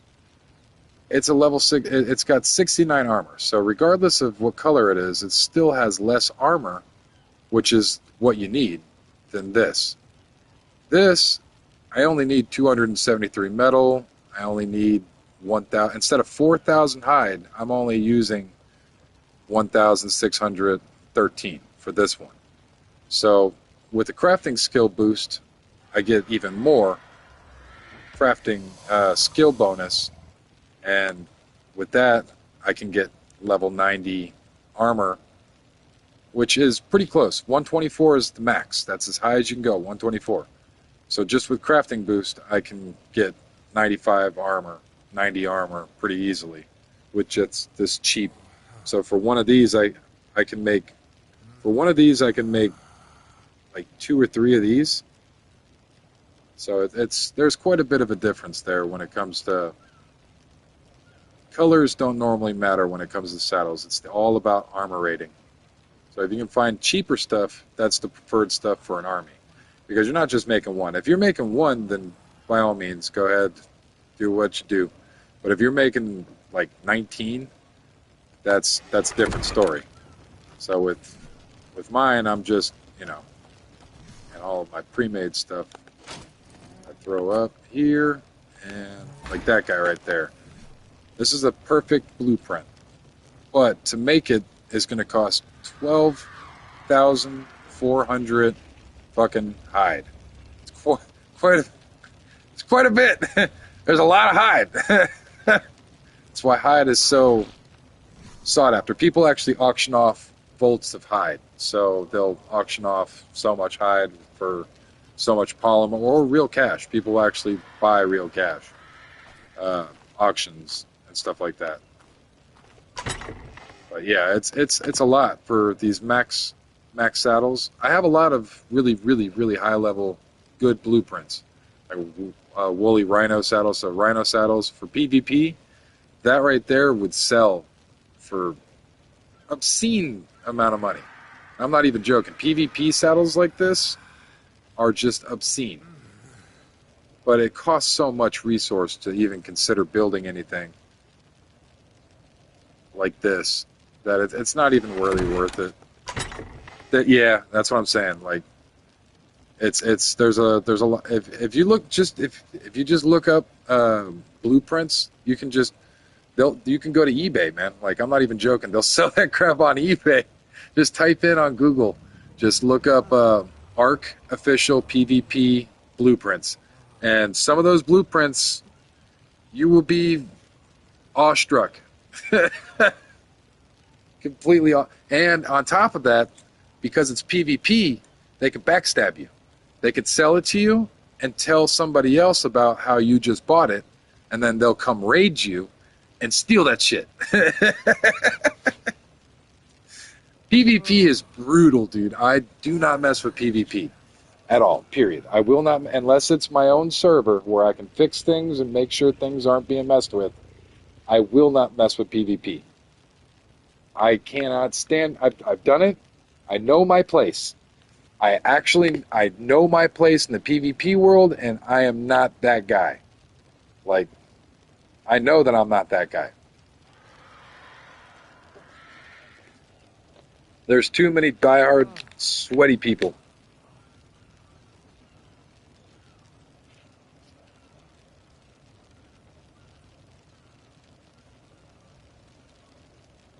Yeah, and it's luck of the draw. The loot tables are massive. So every saddle, there are thousands of animals. Not thousands. I wouldn't say thousands. Or a lot. Yeah, oh yeah, dude. And PvP, you can just go in and it's like Rust. You just go in and wipe somebody.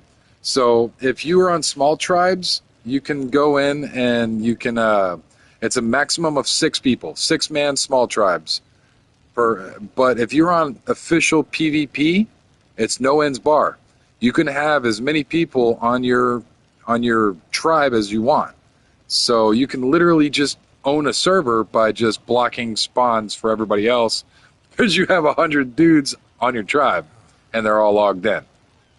So there is a big thing online where like there's people that I've gone to war with the Chinese online before on PvP because the Chinese will come in and actually start fighting online with the U.S. tribes and all the other different tribes, and North America servers.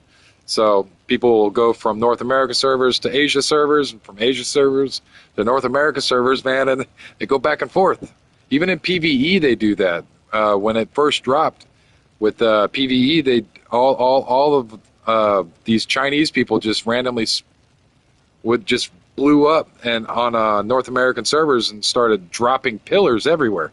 You couldn't build anywhere. Everything had pillars everywhere.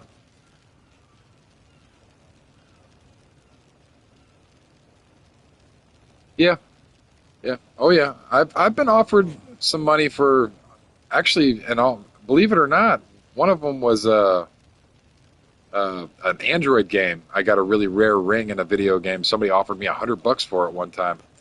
Well, yeah, dude, pirates are a real thing. Like, and this game, I'm not even joking. Like, inciting is a real thing.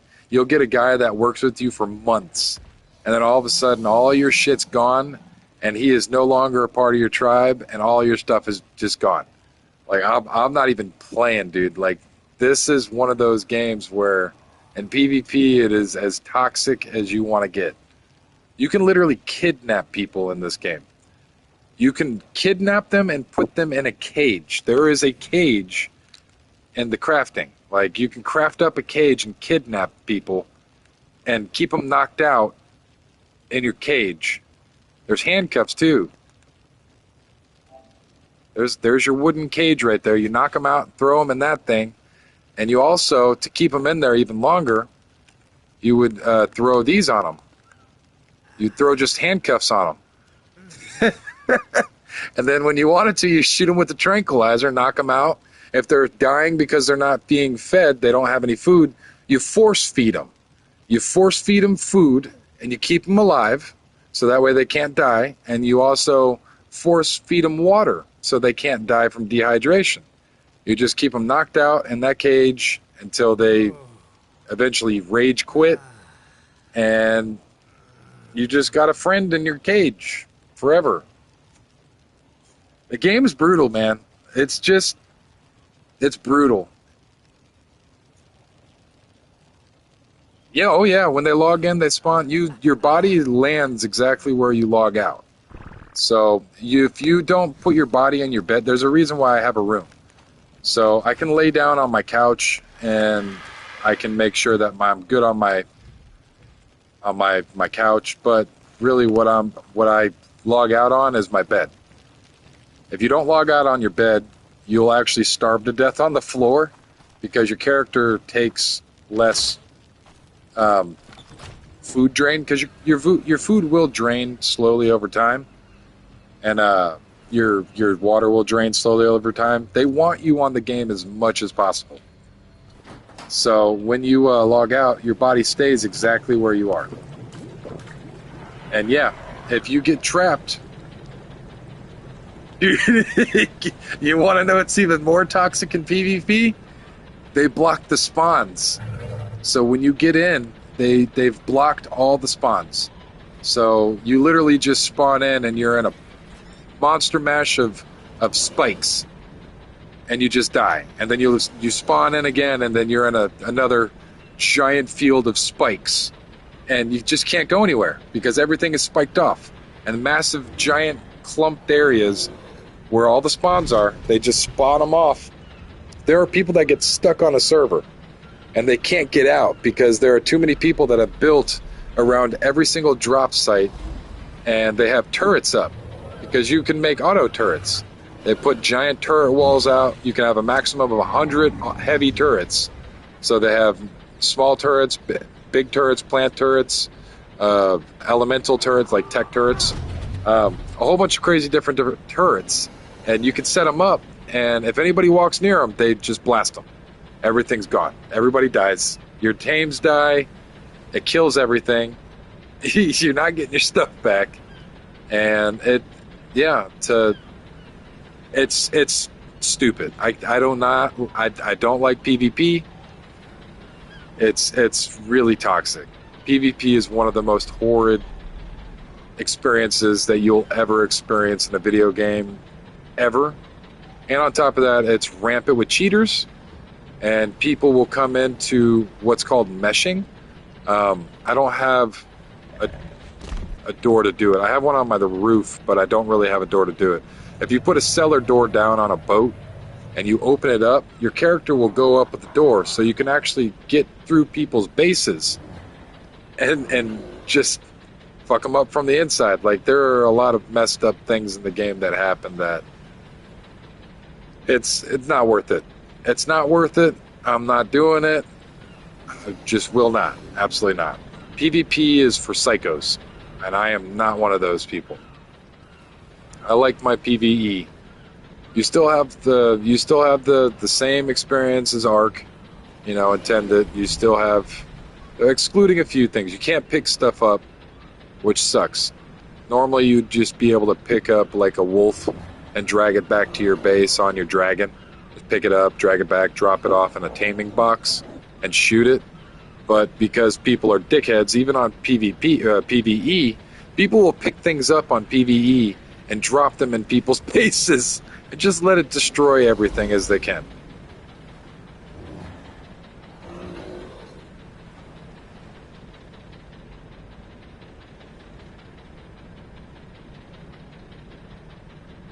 So for me, because I'm on PvE, I'm not worried about it. Because PvE is not. You can't harm anybody else. I can't go and take out somebody's base up there. I can't C4. I can't hurt their dinos. They can't hurt my dinos. PvE is player versus environment. It's more of a community thing. Like with player versus environment, you're building and trading and trying to keep an ecosystem going. If a server dies out, that means nobody's playing on it, and you can't trade with anybody. So there's people that will specialize in taming. There's people that specialize in farming. There's people that specialize in building and breeding and stuff of that nature. It's different than PvP. I can't stand PvP, won't do it. PvE is more of a community-based, I did a couple of the bosses already because there was a few people that were running the boss, and they were offering people on the server, anybody want to run I did the Megapithecus, the giant monkey, King Kong, and I also did the Brood Mother, so the giant spider that I'm getting ready to do myself. With those two, I killed the alpha. We did the alpha together, and essentially there's a lot of trust in it because they'll unclaim a dinosaur and they'll give it to you. So if you want to be an ass, you could take it. You could steal it, you could run away, but because it's a tight-knit community and people know each other, you will be blacklisted. You're not going to be allowed to go on any more boss fights. People won't do business with you. People will classify you as a liar, a thief, a traitor, all these other... Like, you don't want to be that person. So generally people follow a unspoken set of rules, like if you play the right way. If you're a kid and you're just being toxic, they won't even allow you in. But if you are mature, even young kids, like my kid would be able to play, people would, trust him enough because of his, personality. It really depends on the person that you're playing with. you can generally tell the crazies from others. And you give everybody a shot. Everybody gets a shot. If you mess it up, everybody will know about it. It's just like gossip in a high school.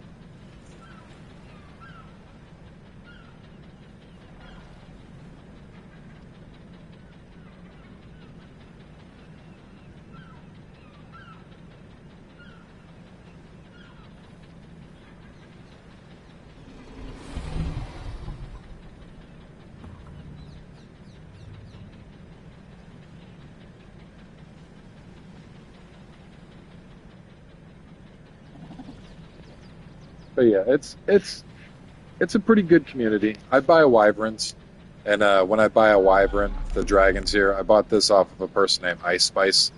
I don't know if it's a woman or a man, to be honest. It's a female in game, but they sell wyverns, and I bought one for me, and I got one for my mother as well. But she killed hers because the game's not easy, and she's kind of not as experienced. But yeah, I bought mine and hers. It cost about 2,000 hard polymer each. So it's one of those things that if you make a good impression the first time, they'll more willing to do deals with you and whatnot. But to even trade, you got to make sure that you're in an area that nobody can come up and take your stuff. So, like my trading area, I would bring them inside here and I would close the door because I've got to drop the stuff on the floor. So when I go in and I buy something, I'll go through their display cases and I'll look just like over here, and I'll say that I like whatever one, and they'll pull it out and they'll throw it and they'll unclaim it. So anybody can claim it and take it. So you want to make sure that you got like a shop area. So for me, it would be in there or in my breeding area. So I would bring them in here and I would shut the doors. Nobody else can open them but me unless you're in the tribe. And I would make my exchange here. So I would trade my stuff and they would trade their stuff. All that good stuff. And there's even reasons why I built this the way I did too. So this is built in such a way that there's a gap, one all the way around. So the reason why it's gapped is because if I throw an egg down, somebody might be able to get in here with a few of those dirty tricks and pick my eggs up. This is my incubator. So my incubator is made with all of these ACs. So this is where I would drop eggs and let them, incubate until they were ready to hatch. And I built it like that so that way nobody could come in and try to steal my eggs. So it's floating, even the roof. So if somebody got in, they wouldn't be able to use the same trick of using those doors to open up and get in, because it's too high up for a raft, as well as it is separated off the walls, so they couldn't use any trick to try to. It's got an air gap.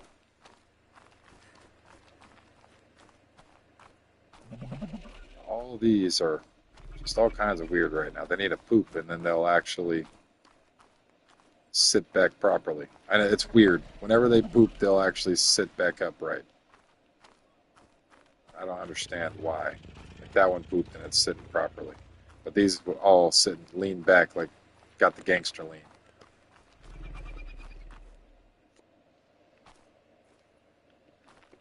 But, yeah, see, he pooped and he went back to normal. It's not all weird. For some reason, Ark's got some weird stuff that happens.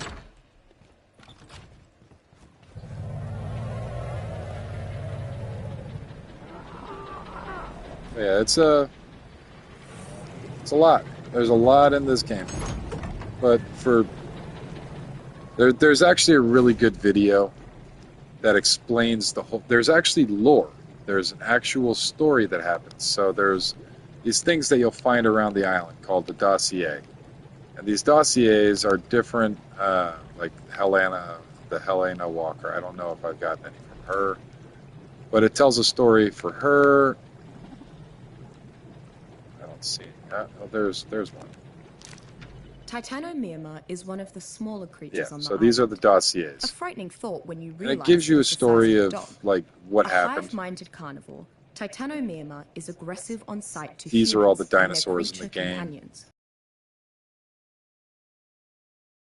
It alerts all other Titanomyrma in a large range to help These fight are all the different aggressor. things that While essentially small, Titanomyrma remain a threat because of their bite.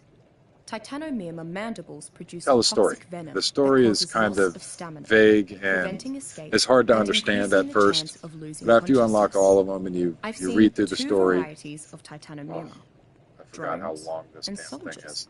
Drones are smaller, faster, This and is the land story bound, of the with ants. the intent to harvest for the colony. Soldiers are larger, slower, Soldier ants. have wings, and they defend the colony. If Titanomyrma is akin to The hive insects, story that must they be ants too. they made, But the I've art yet to community encounter actually such a made a variant. really good representation Because of of its hive all of this, mentality, all of the I've not lore seen any successfully and the background tamed of Titanomyrma Ark on the island yet. and what all these Fortunately stories for my said and how survivors, things went. separated And Titanomyrma the journal can be entries. easily Like picked each of off these through a different small people make supply this of journal chitin, entry, among other and natural resources. they put them all together, and it makes a really cool story about how the arks were made, what the arks are, where the arks come from, all of the different things that are going on with the arks, and why we're here. And the reason why isn't because of aliens or anything crazy. The real story is humanity had a massive meteor impact, and the meteor impact embedded element, this crazy stuff that the bosses drop. It made animals mutate, it made crazy, weapons that people wanted to make. It made a whole bunch of crazy stuff happen around the Ark, or around the world. And there was two factions. You had the purest human faction that believed that they shouldn't exist with having too much hardware installed into them, and then the transhumanist faction. The transhumanist faction believed that they would become sentient gods, and they would trade out their humanity for becoming these beings of pure data. And they went to war with each other and basically destroyed the Earth, and then decided at the very end, let's fucking stop. Let's not destroy the Earth, and let's come together and try to figure out a plan to maybe reseed humanity, because we've basically killed off almost all of humanity. So they stopped, and they made these giant cutouts of these arks, thousands of these giant cutouts from the planet, and they populated it with a digital library of all the different species that they could think of, all of the different species that they could find, because on our wrist, these are on all human beings. It's like their gift in their universe, and it lets you remember everything even after death. So essentially, as you grow, you've got this catalog of different things that you've learned, and those are your engrams and stuff. There's just this long story of how these arcs are all trying to get back to Earth, and you as the main character are the very last key, and killing the bosses are going to help you get to an ascension, which lets you see all these giant arcs surrounding the Earth. And after aberration, you figure out that there's a way to cleanse it, and you clean it, and you go back to Earth. That's extinction. And that's a different map. So the first map is the island, second map's Scorched Earth, and the third map is Aberration. After Aberration, you go to the fourth, which is Extinction, and after that, technically, you've beat the game, but there was two plans that they put into effect, the two factions that were fighting. The first plan was make these arcs and reseed the Earth after it's healed and all the elements stripped away. The second plan was to make one giant big super ship, and that super ship was the Genesis. Genesis 1 is trials to get to it, and Genesis 2 is the actual ship. And they're two separate maps. And the second one is the Genesis. I forget the name of the ship itself, but it's a ship flying towards Aratus, I believe is the name of the planet. But that's where Vin Diesel comes out and starts swinging his, his axe. So, Santiago.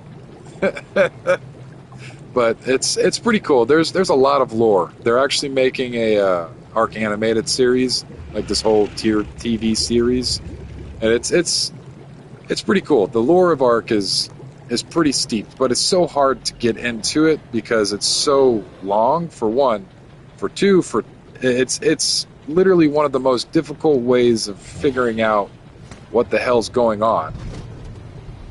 And for three, the video that explains it is literally like a 2.5 hour long video.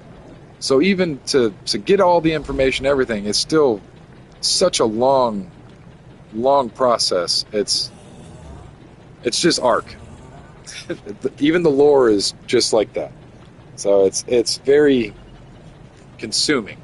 This whole game is, even the hours that I've played on this game, I know people that are YouTubers and whatnot that show their Steam stuff where they've got 10,000, 20,000 hours combined between the two games, and I can see why. It's a very extensive game, but it's wild.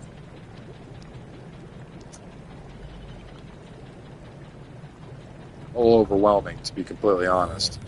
And on top of that, it's kind of a mission.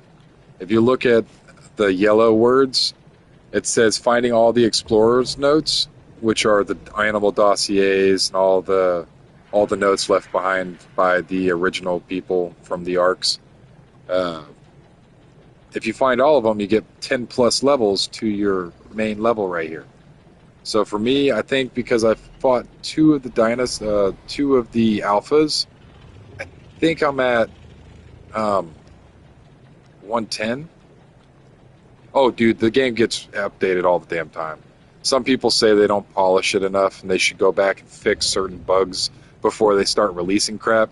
But this is one of the most controversial developers in the games right now. Snail Games is one of the most controversial. They took all the money from the original game and they made a EV, like a electronic vehicle. Like they tried to make their own brand of Tesla and flopped. It flopped so hard, and everybody's angry because they promised so much for the games, but they're trying to do other business ventures. It's just the developers are kind of wishy-washy. Originally, it was all done with a lot of heart. Now it's with Snail being the parent company of Wildcard, I believe it is. Yeah, Wildcard, and the parent company being Snail. It's a little wishy-washy. Wildcard wants the best for everything. They want to try to get, but they have quotas that they have to meet because Snail says. So it's just they try. They try to make everybody happy. There's votes and whatnot. There's community crunches where people come in and they vote on certain things, and but they update the hell out of it. This thing is on like update 49 point something, and yeah, it's pretty cool. There's even mini games and stuff. They just came out with an update the other day. So on the pause menu, there's this thing called Club Ark, and if I go in here, I can transfer over to, say, this server right here, server 300. There's 31 players on it right now. I can go in and I can actually transfer. So it's going to give me a warning saying that my body's going to land wherever I'm standing. And then when I come back to my server, it will allow me to log back in with my character. But essentially, this is like mini games. Let me just do it real quick. So it's gonna take a second. It's a bit long. I thought I already installed this crap though. It should already be installed, unless they updated it. Speaking of updates, I don't know. I thought I already installed it.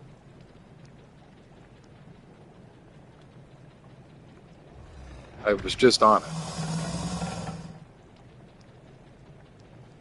Yeah, they've really they try to love the game as much as possible, and the player base is so broad from the most toxic human beings possible on the PvP side. I mean, absolutely horrible, horrible people. And then you got people on the PvE side that are like, this sucks, this sucks, this sucks. We need to fix this, this, and this. And the devs are just like, well, this guy is literally stuck in a cage being fed shit, literal shit. They're feeding this person dinosaur shit, keeping him alive. It's like the devs are so spread out with just weird crap because Ark is Ark. It's wild. The game is just unhinged with certain things, but I really like it. You get to express yourself in building. You get to it's like Pokemon. You go out and you capture these different dinosaurs and then fight them against each other. It's pretty wild. It's like Torok Pokemon. And you could trade. I can trade my Pokemon with other people that collect Pokemon. And if somebody's trying to collect Pokemon of certain colors on officials, somebody's trying to collect that fucking Pokemon. I'm guaranteeing you.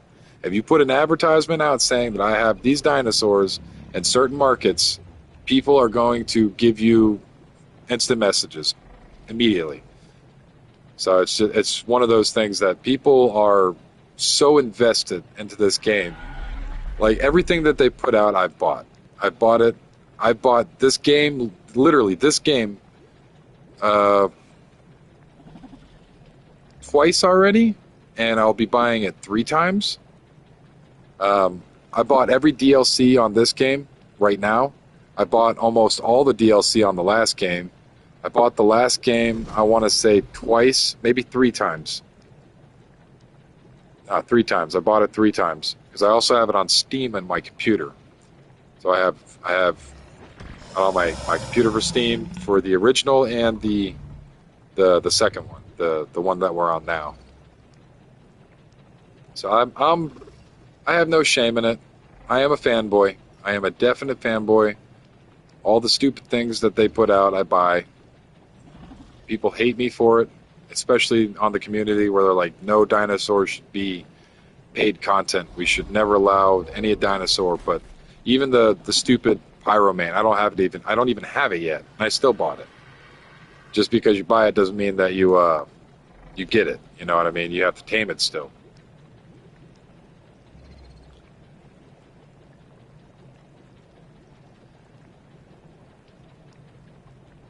So it's a very different kind of game.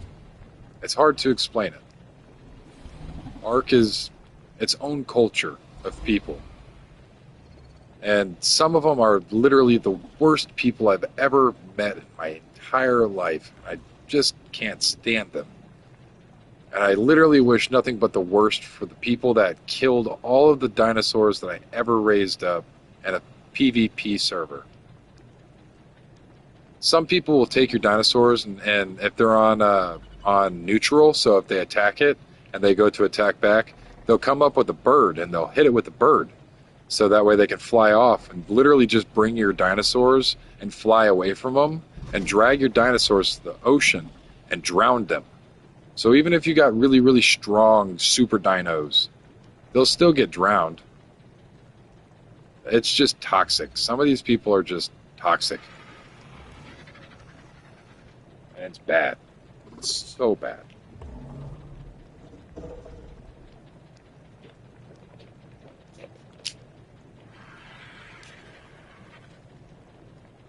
They need to fix their servers because this is taking entirely too long.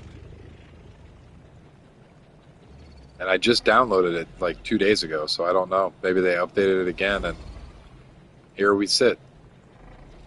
But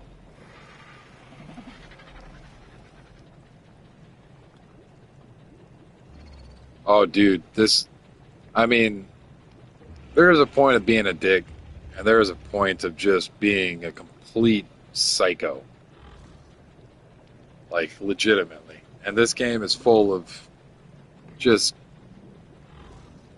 crazy people. If you ever get a chance, go on YouTube and look up Totally Honest video, and look up Ark, totally honest review.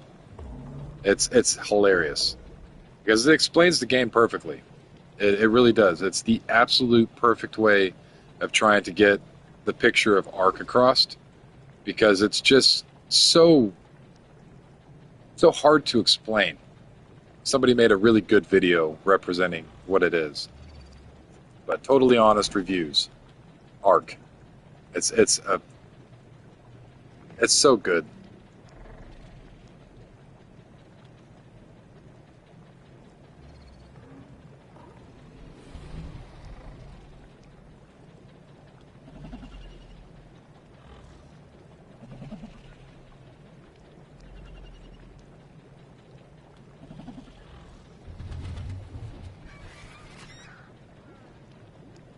Check my percentage real quick.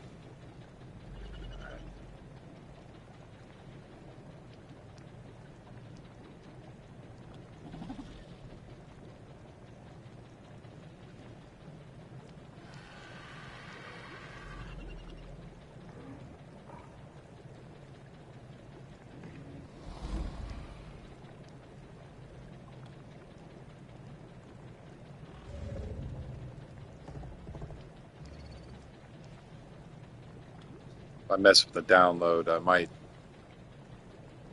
freeze up something in its memory, so I don't really want to mess with the buttons. Last time I had to go out and actually go to the mod page and download it from the mod page because I went back to go check on something, and when I went back, it said I didn't install the mod and it wouldn't reinstall, so I'm gonna leave it be for the time being and just let it install.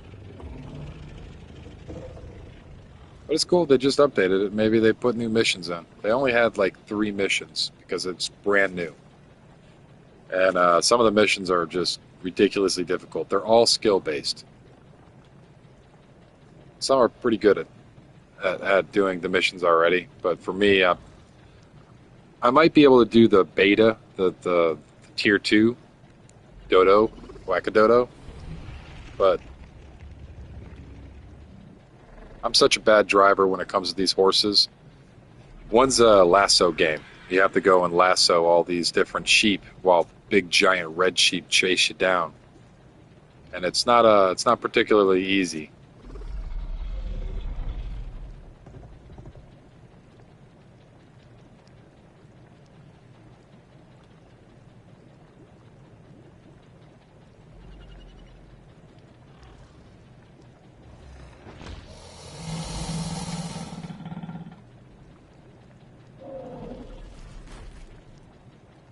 It's the old Warthog from Halo 2 and Halo, the original Halo as well. The Warthog driving mechanics. So it's all one thumbstick to drive around, and it's kind of difficult. And the other thumbstick is to try to grab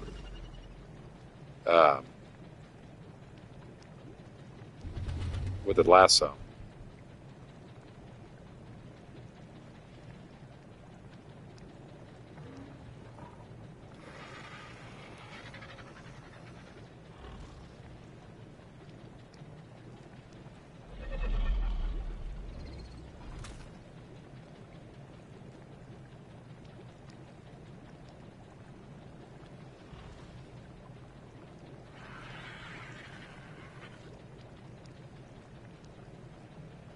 Oh, there we are.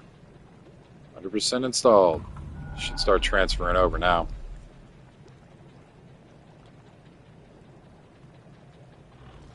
They have poker and stuff that you can play with other real people for the tokens and stuff. And you can use the tokens to gamble. You can also use it to buy resources, things of that nature. There's a lot of stuff that you could do. But there's not very many ways of gaining it. So doing a couple of these mini games are one of those skill-based. You know, if you're good at it, you can make a lot of coin. If you're not good at it, you're not making nothing. I tried it a little bit yesterday or the day before.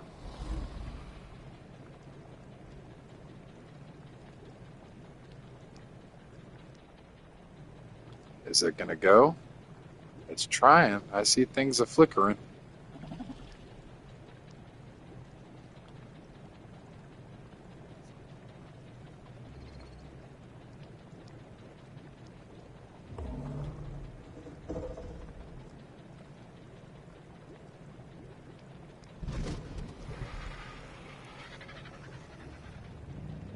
It's trying so hard. I don't know what's going on.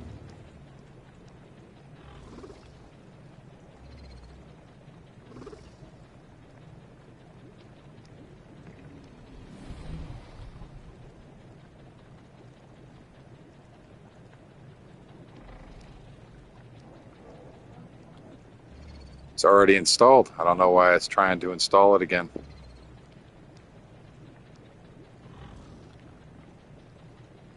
This might need to be for a different time.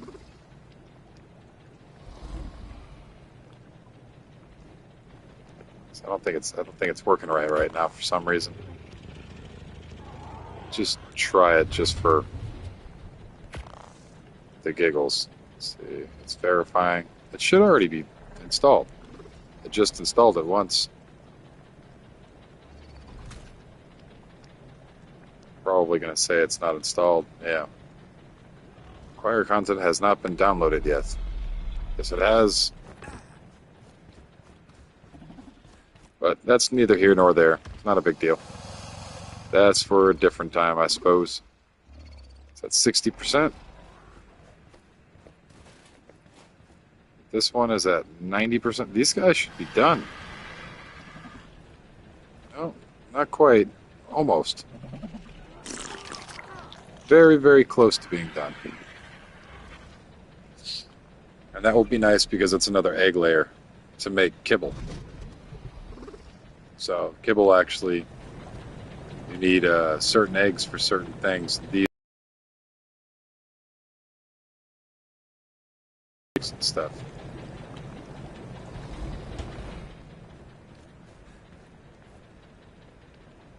So these are very, very good. These have a trough.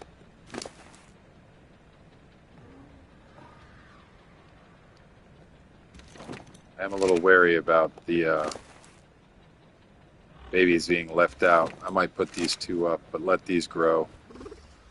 Because even if these die off, I'm not too worried about it. It'll suck. Oh, that will suck. But I'm not too worried about them dying. And these are almost completely grown, so these are definitely going to be okay, even if they start starving now. There's plenty of food.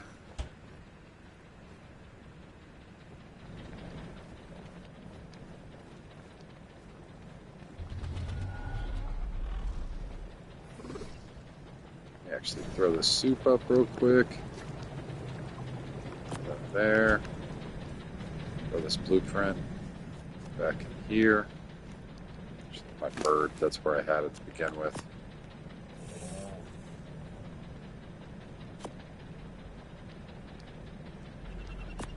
Let's put that back there. And I'm going to throw this crap in here. Everything else.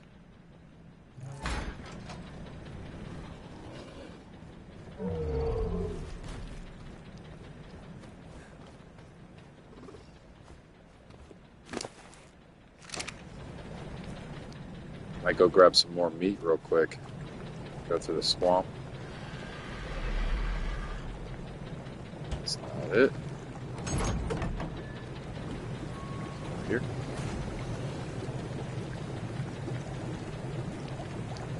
I think that's it, yeah. Got a good saddle on this one.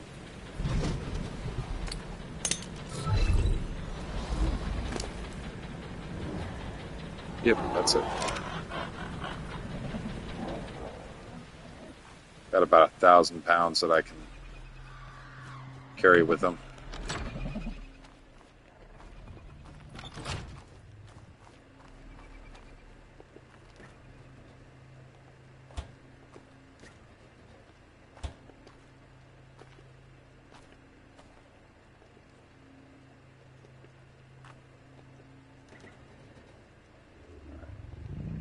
I'm gonna take out this meat. Oh God, I forgot.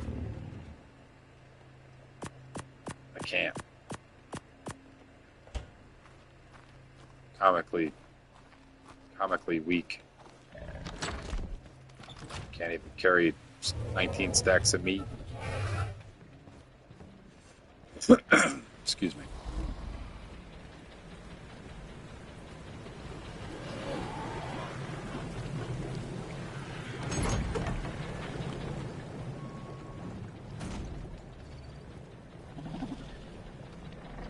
I don't even know if I really want to try to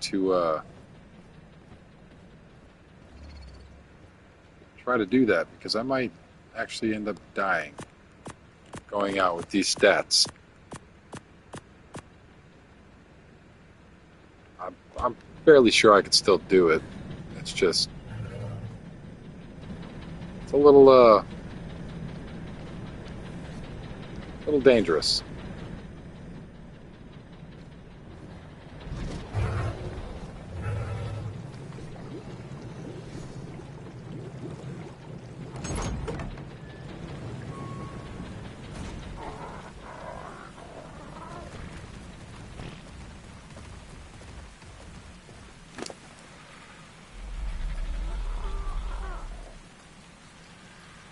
Definitely need more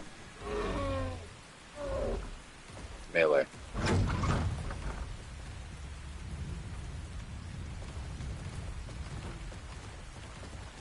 Might as well.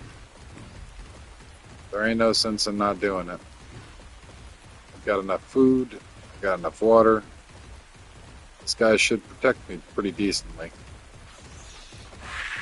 Beat up this guy.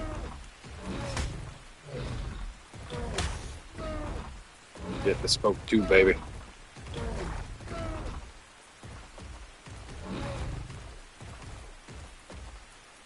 Why are you not? Eat it.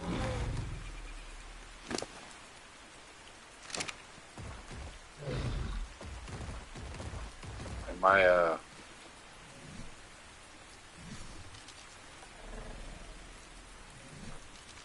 confused. What is going on? I don't know. Is that?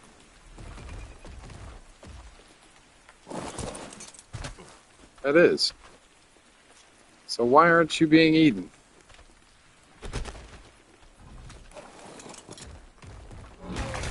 There we go. It's just being silly.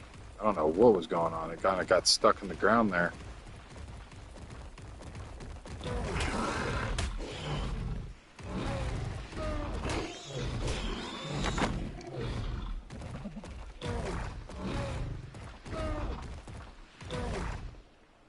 Am I just doing something wrong?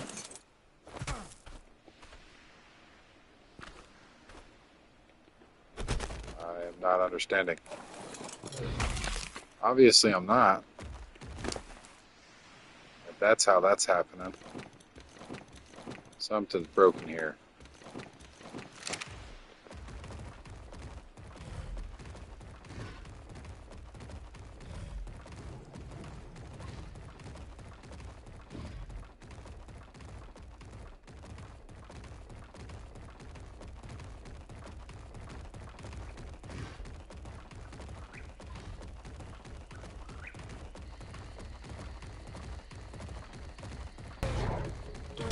Maybe it's just small animals. Let's try a larger animal.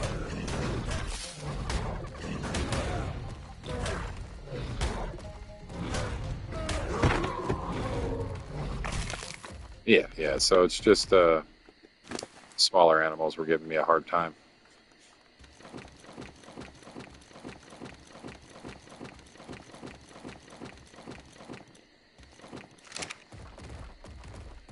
On to the swamp. Give me a second. Oh.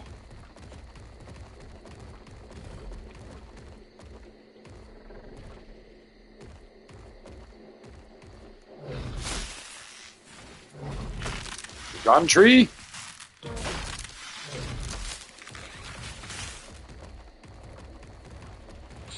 Oh, good lord.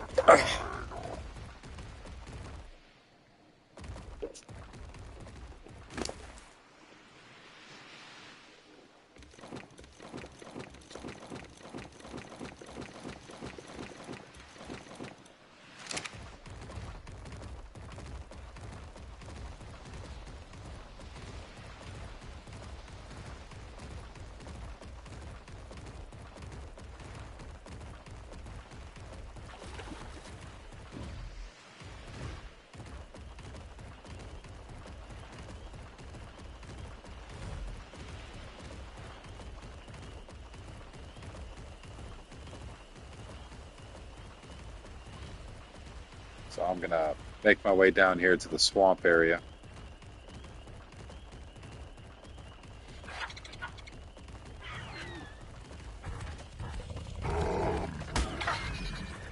Just this was angry. What in God's name is going on? Been pooping on me and stuff. Oh, I got a monkey. The monkey's angry. It said you had baby. You really have a baby? If so, where is your baby? I would love a baby monkey. Oh, you bug.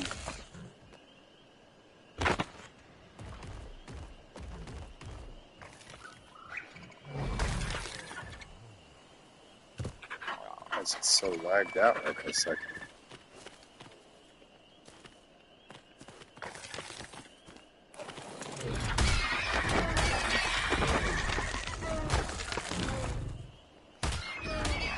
The lag is strong right now. What the hell is even going on?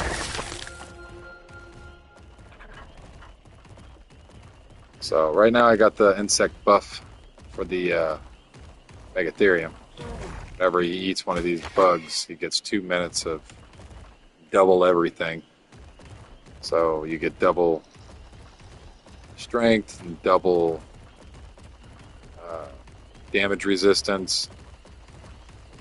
Essentially, you get double everything. My guy is hot because I have 0 points in fortitude. That turtle looks wild. That's what I'm looking for right there. These giraffes. This one's got a child.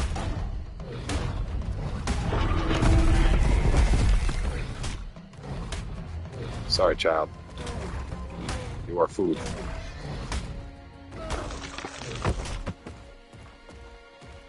The snake. Big old snake.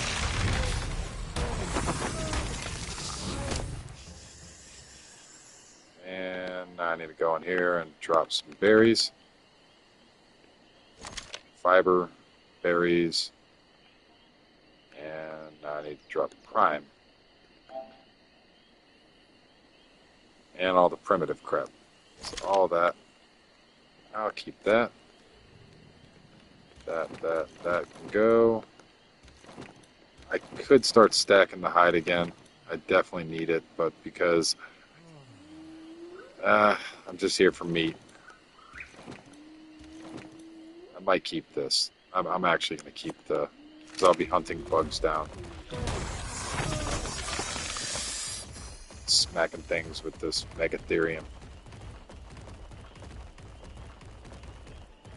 Zero.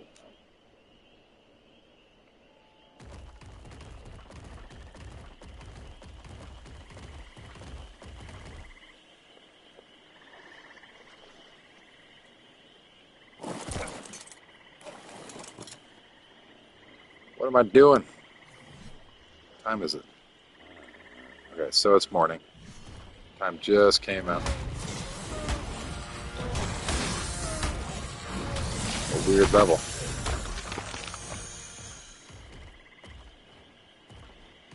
Should have let him sit for a second or two.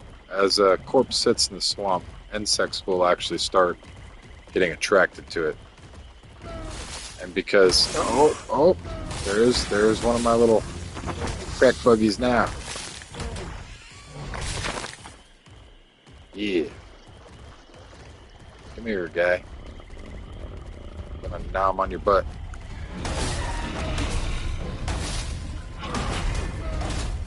Does substantially higher damage. Just mangleds. And because they're herd animals, they kind of like to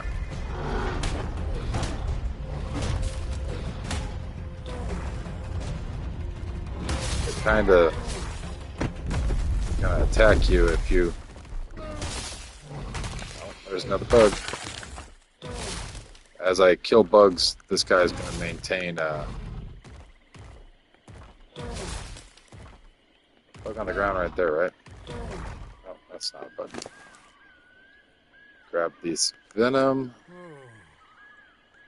and empty this out.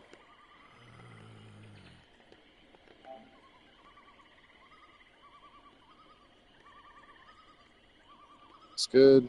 Drop all that. Take this. I don't really think I need the rare flowers right now. I'm really tossed on this hide. I could use the weight just for the meat, so that way I don't have to worry about taking everything in tonight and cryoing it all. So I think I'm just gonna continue to throw stuff out. Prime is obvious.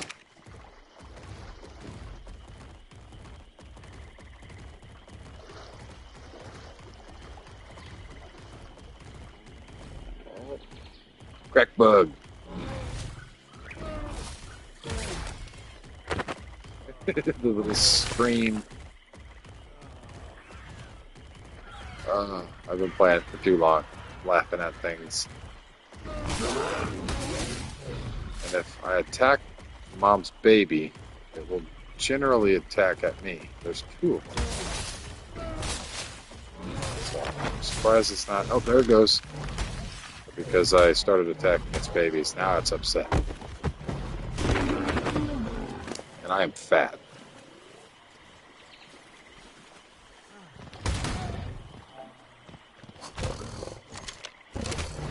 That little... You! Terrifying little shit.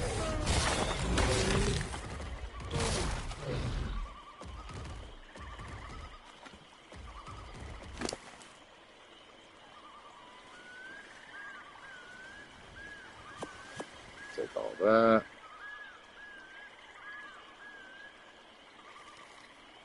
I can't stand this harvesting sometimes.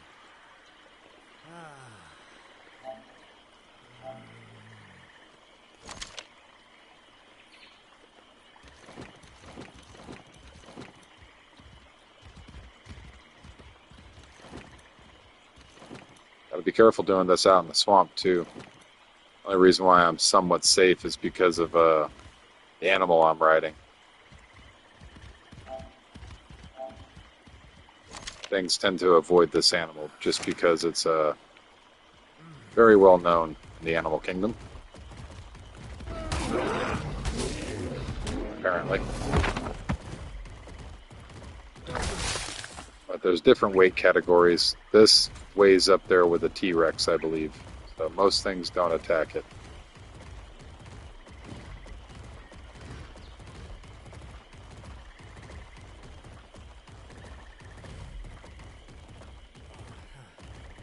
There's another bracer. And a raptor. Should probably kill the raptor. Let the bugs.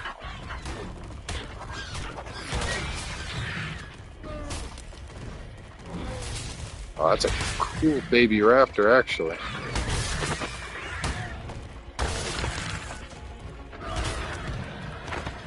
Kill it, right? Oh, no. Where are you? I'm your new mother. Come here. Come here. I'm tapping.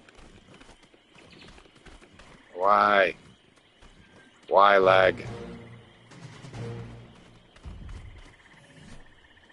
Cryopod. Hurry up. Oh, you were recently injured. Come on, you little shit. That's a really cool color. The red and green.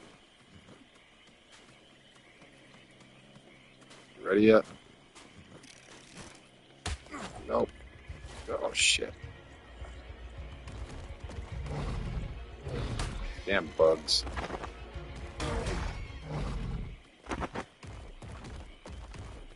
Scared the shit out of me. What are you doing? Stop it. What are you even doing?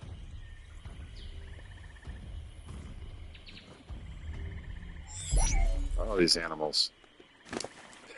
Oh, okay. Yeah, it's got some wild colors on it. Holy. Alright, I still have some bug killer mode on my Megatherium, so let's smack this guy a few times. Get his meat. Delicious.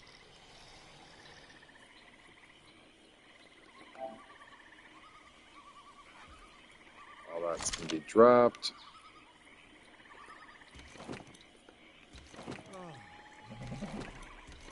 It's a lot of hide I've been dropping. It just makes me feel a certain kind of way dropping that. But it's better off that way, so that way I have extra space for more meat.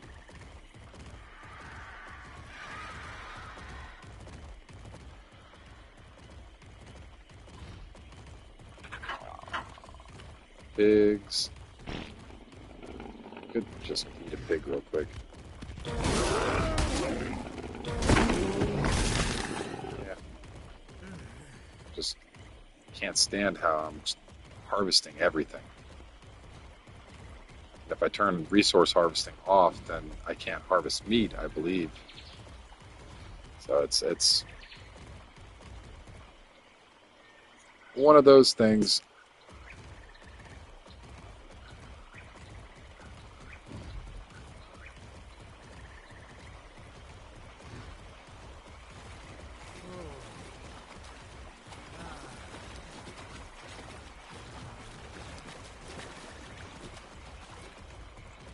So right now I am on 5042.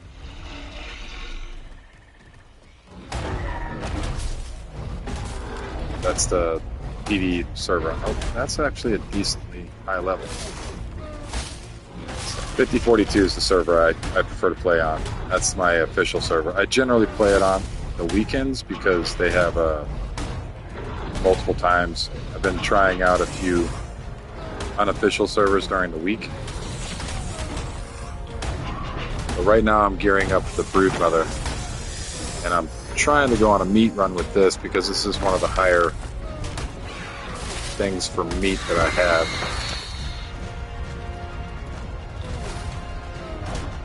So it's got a pretty decent weight. I don't want to run back and forth with the Yudi or the Dragon. And if I can find an insect, it'll actually make it way better. But right now I just ran out of my insect buff.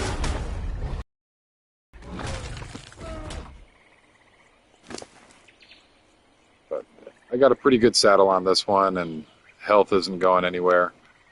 Right now I'm just trying to get enough meat to store in the refrigerators for my auto trough, and fill out those refrigerators so the babies can grow.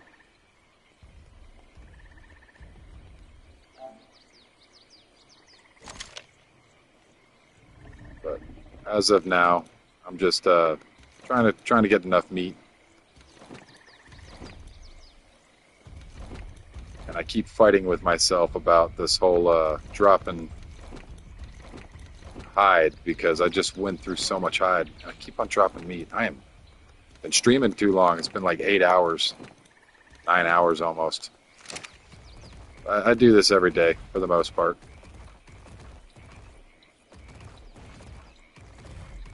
And for about the past month, I've been playing on officials.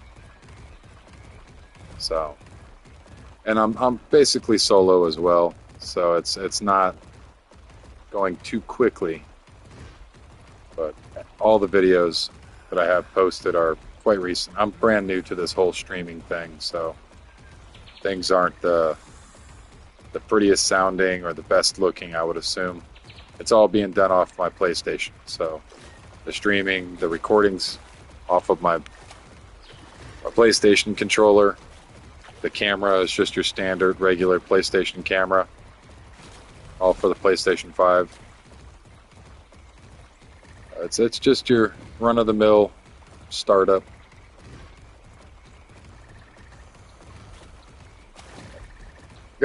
quite a few hours into Ark, so it's one of those things that I've been saying to a couple people today. I seen a video basically stating that if you play a video game like a job, you might as well just record yourself. So it's what I've been doing.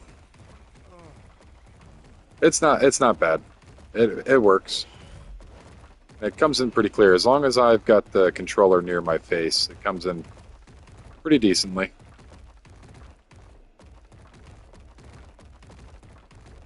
Gonna start making my way back to the base. Maybe I should actually just bring my my dragon. So I'm not really gathering as much.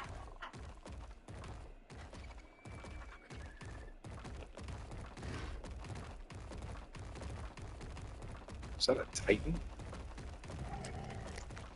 That is a pink Titan. Well, you don't see that every day.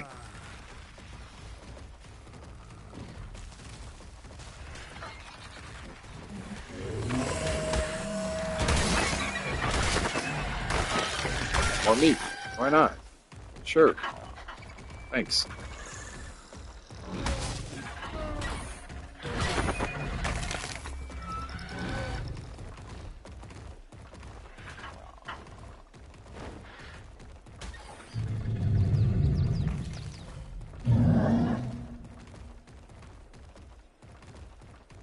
That's wild. I don't want to mess around with near him. Or her, whatever it is.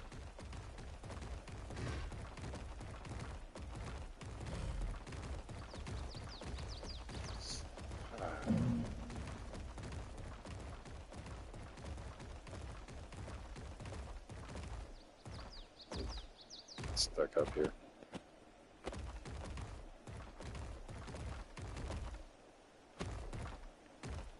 I don't even know what I'm doing right now. Why am I walking all over the place?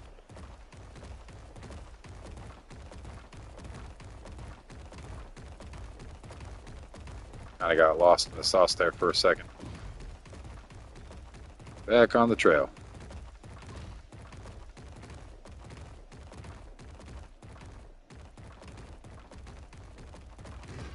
Quite a few meters away. Pretty far down the beach still. Goofed up.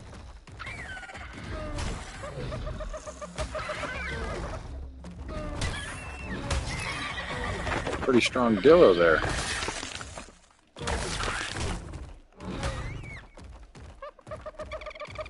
Surprisingly strong bird too.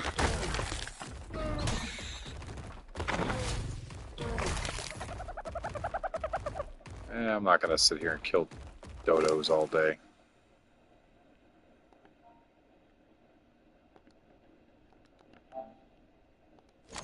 Drop that off. I still feel a certain kind of way about dropping hide.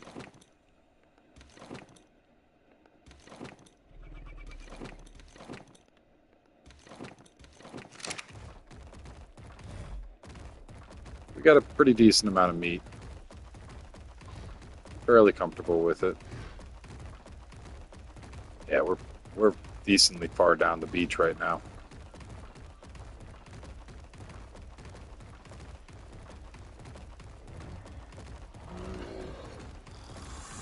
But I'll be streaming every day. So if anybody's curious, you're more than welcome to join the stream. I stream every day except for Wednesday. If you have any questions about anything I'm doing or the game itself, I'm more than happy to try to answer it for you.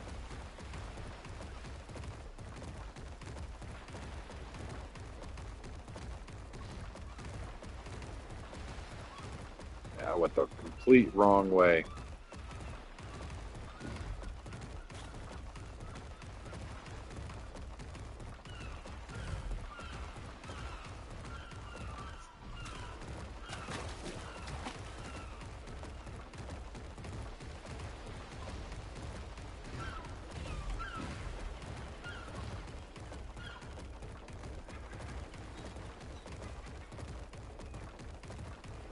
I have a humble little base on officials. And By humble, I mean massive for solo. Very proud of it.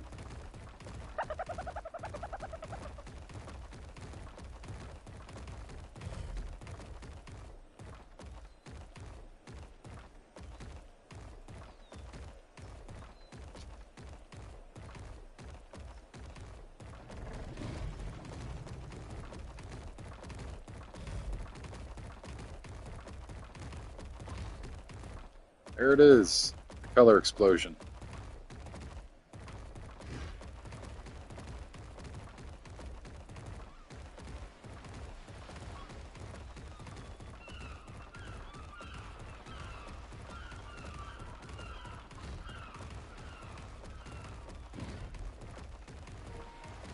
Oh, controller's starting to die again.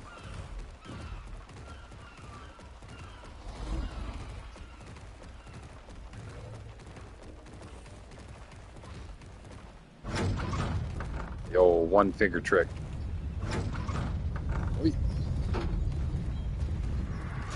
Yeah.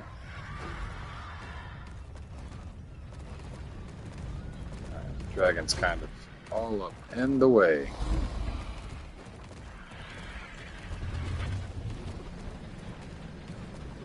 So, because I just did a mind wipe to make saddles earlier, it's going to be an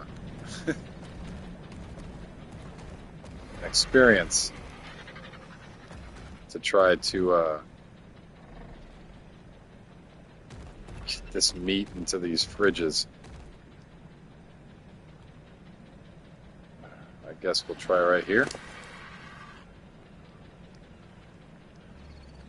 I didn't think this all the way through.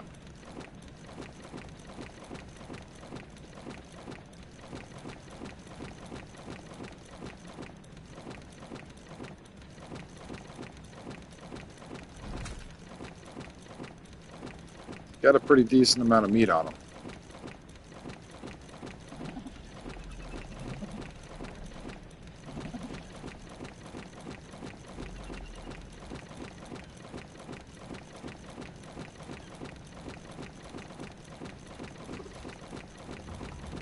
Let's hope it didn't go too far. I didn't check to see where it landed to begin with, so we're just going off of, I hope. Yep, yeah, we're good. Alright, so, yep.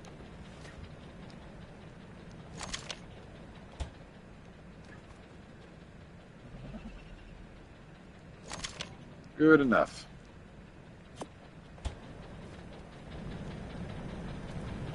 Raptor. I'm curious about what this raptor will look like grown.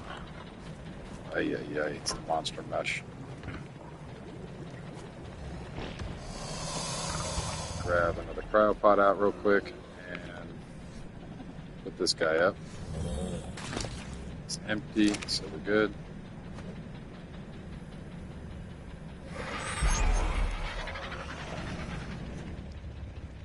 And these are about 8% off. Real close together. This one's almost done. And let me throw this raptor into a display case.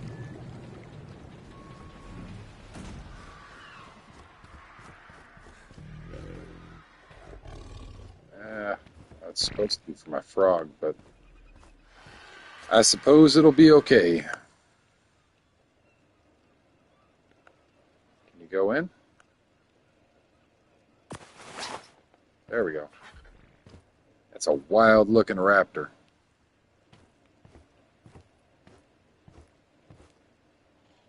Looks cool.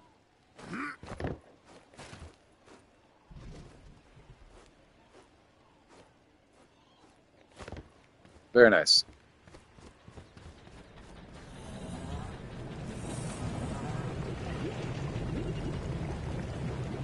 Make Ethereum up.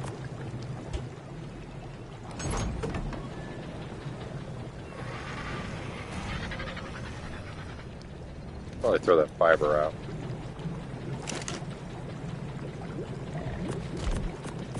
That can go all here.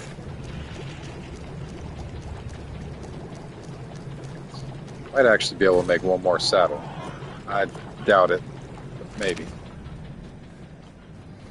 Let us see.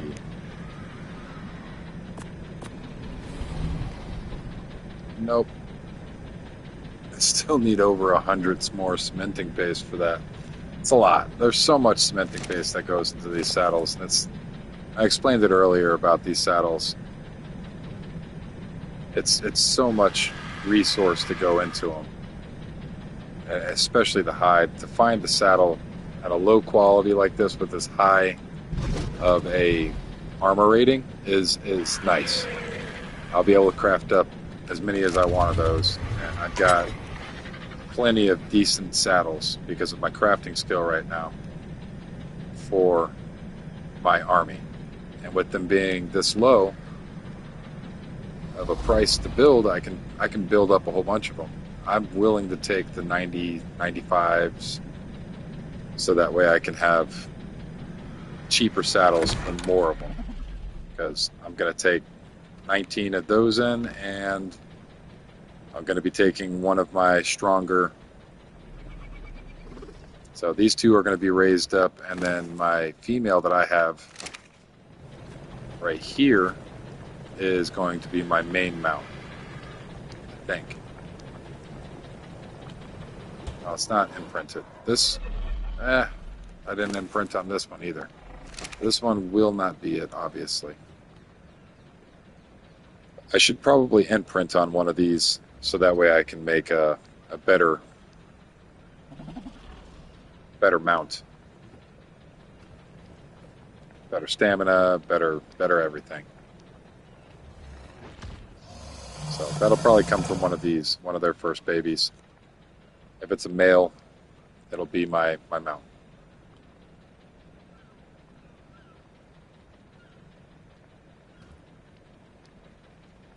And I believe it's a maximum of 88 levels, so this will be over 300, which is pretty substantial.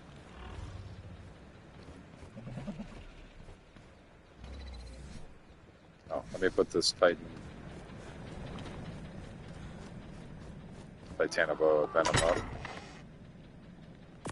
These are all of my tributes, so I've got quite a few of them. I need 10 of these, 10 of these, and 10 of these for the alpha broodmother. But I'm going to start off with I want to say the beta, but I might just do the gamma, just to get my first bit of element and some experience with it.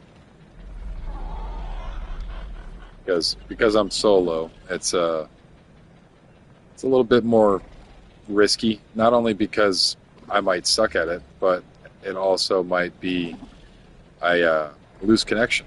If my connection's lost and I lag out or I disconnect, the boss fight might be over. If there's another player in there, I might have the ability to spawn back in, but if I black out in this boss fight, I might lose all of my Megatherium. So I need to be able to, for one, craft saddles easily, and for two, make Megatherium easily. So with what I have right now going, I should be able to do both. Have really decent saddles, almost maxed for half the price, even less than half, as well as making Megatherium fast. Right now I got 14 females if they all raise up and none of them die.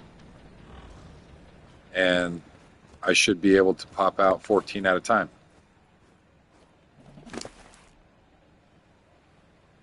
I really don't want this guy to die because he's my melee mutation. I already have a mutation on melee for my Megatherium, which is great. I'm very excited for that because I can throw this guy out and get some melee mutations. And if I've got decent high-level females, it'll be worth it. The females I currently have are not very good. So I might save the melee mutation for a little later and breed the melee mutation in with the my actual line, because all of these back here have crazy amounts of level variation, and I don't want that level variation. I want them to all be the same exact level. So if they're all the same level, then I'll be able to tell mutations apart faster instead of having to do a whole bunch of background checks. But some of them are really low level. Some of them are spectacular. Some of them suck. Most of these suck. They all suck. The new females I'm bringing in, they get their levels from their dad. And that's what I'm hoping to do. I'm hoping to get a high enough level to where I can get a good breed going, a good line. And then I'll introduce the melee mutation.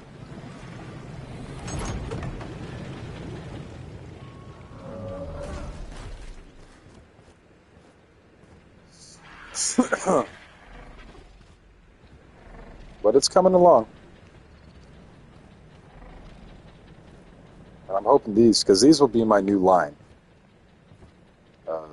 218s, they're both matching stats. So everything's going to pop out the same level with these two. And I'll have these two breeding through the week once they raise up. And their eggs, I'll pop them on a good weekend. If I get several of them, I'll be able to pop out quite a few.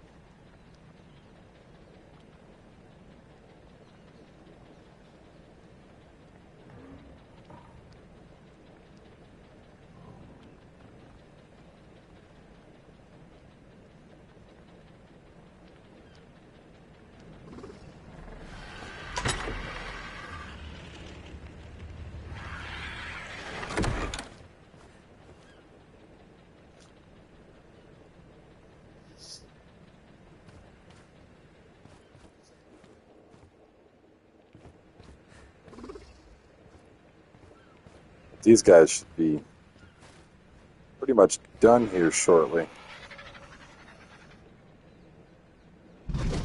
Yeah, 93. They're doing pretty good. They're all pretty substantially leveled as well.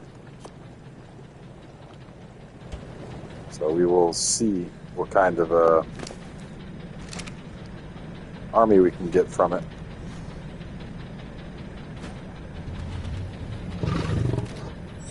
Pretty sure we'll be okay though. The army from it is going to be pretty banging, I would say.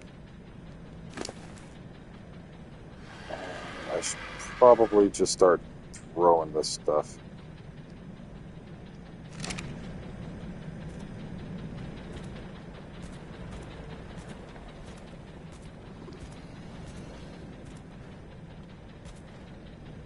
Let me actually put my cryopods up. That one up, that one up, and then throw this one in my kit. Already got a whole bunch of them in my kit, apparently. Cryopods, can't get enough of them.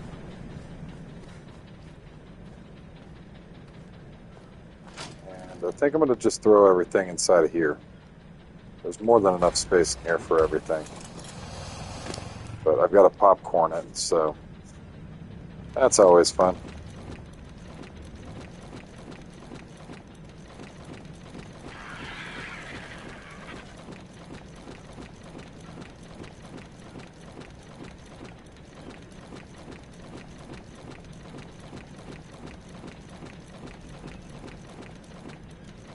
But here in a few minutes, I'm going to be calling it, I believe. Just going to start wrapping up, emptying things out, cryoing them up.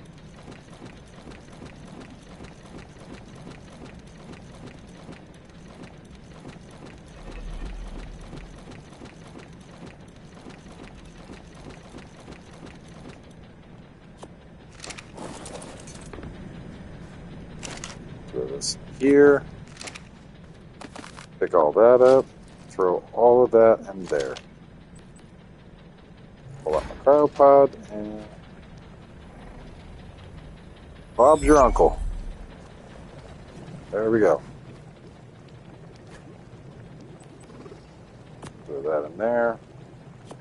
Leave my dragon still out, so I need to definitely throw my dragon in. I'm so tossed between letting these guys stay out tonight or just... I'm pretty sure I'm just going to put them up. The chances of bad things happening are just too high, and I'm just not willing to make that chance. So I'm going to cryopod up the stuff that I definitely don't want dying. And that new breeding pair of beauties are definitely one of them. An Allosaurus saddle, it's kind of crap. Diplodocus saddle, kind of crap. Elevators, they're really good at the beginning of the game because if you can get a elevator rail, you can demolish these for a pretty decent amount of resource. Enough to get you a set of armor and as well a few tools, I believe.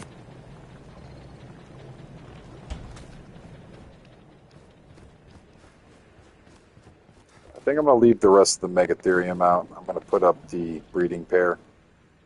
These will not starve to death. This one has got food in him still, so even if he doesn't eat out of the trough, he should make it through the night. But he looks like he's going to make it regardless. But, I don't know. I'm going to put him up. There's just something telling me I should put the ones that I really, really want up, even if it takes me a little longer to raise them. It's just too early for me to have another loss. I've already lost a whole bunch of them to begin with. I'd be way farther if the game wasn't being bad. So I got to make sure that that doesn't happen anymore.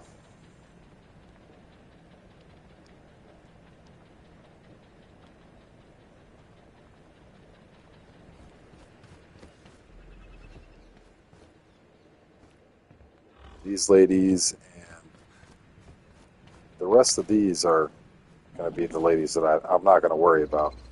But those two ladies down there and this one right here, I'm kind of worried about. So I'm going to take 1, 2, 3, 4, 5 cryopods, cryopod up the ones that I don't want to die, and I'll finish raising them off tomorrow.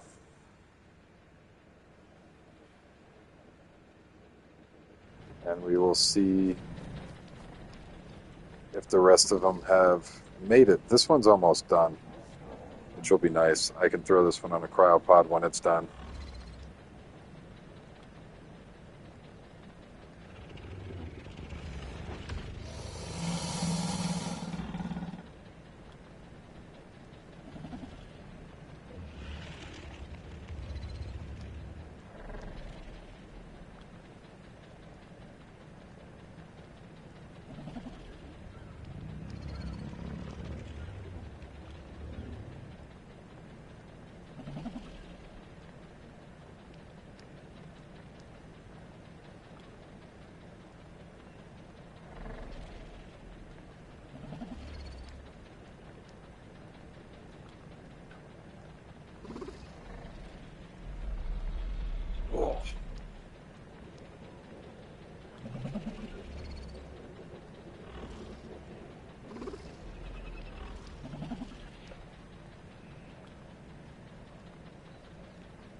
So close yet so far.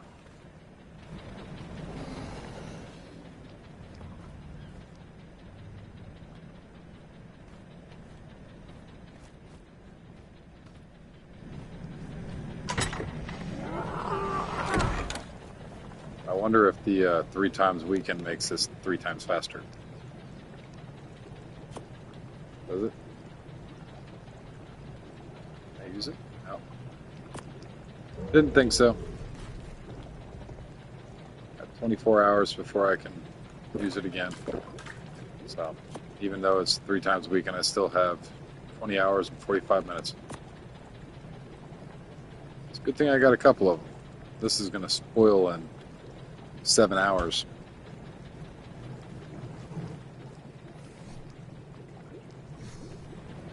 Grab out 2 more cryopods. 3 actually, because this UD's going to raise up. Once this UD's raised up, then I'm going to start putting everything that I want up, which is going to be this guy, these two, and the green one down here. Those are my most important. This one's the melee mutation, and these 2 are just cool, high-level solids. Solid purples. And they've got really good melee, like genuinely awesome melee. And they're high-level female twins, so they have matching stats.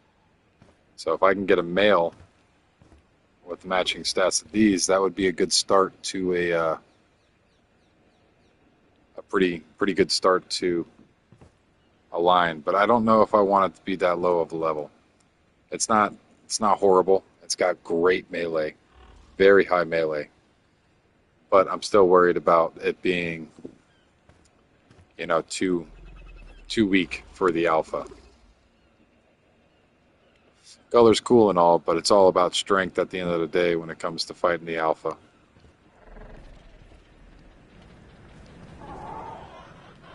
This is almost done. Need like 1.5% more.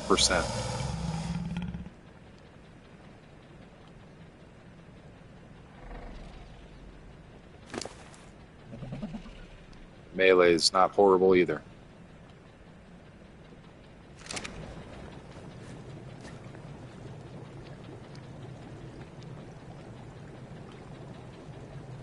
Yeah. I think it takes its mom's melee. Because the dad has weaker melee. But this doesn't have any mutations on it, so... Yeah, this isn't mutated at all, so I'm assuming that the mother had higher melee than the father.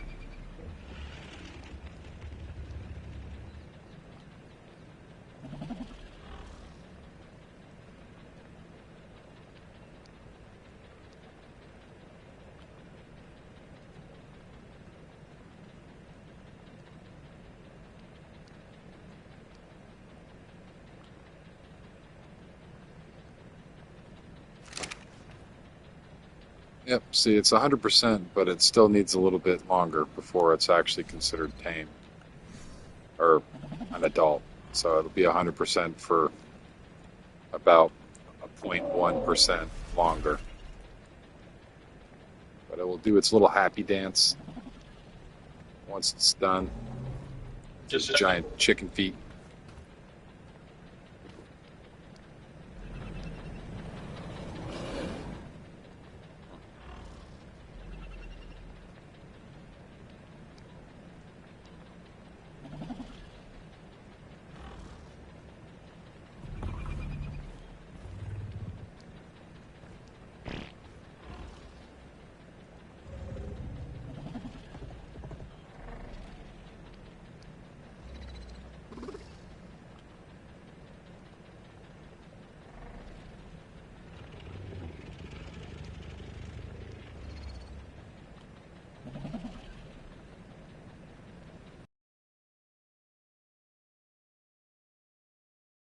Is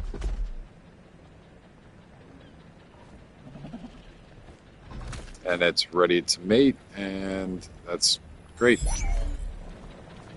Means that now I have and one decently high level breeding for these. I got 4 egg layers right now. Let me put these guys up now.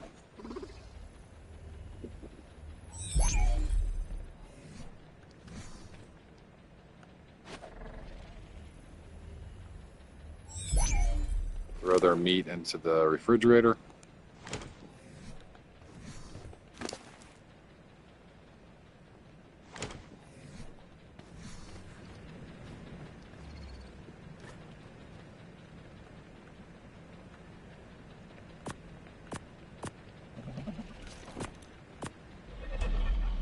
A little bit of meat in there.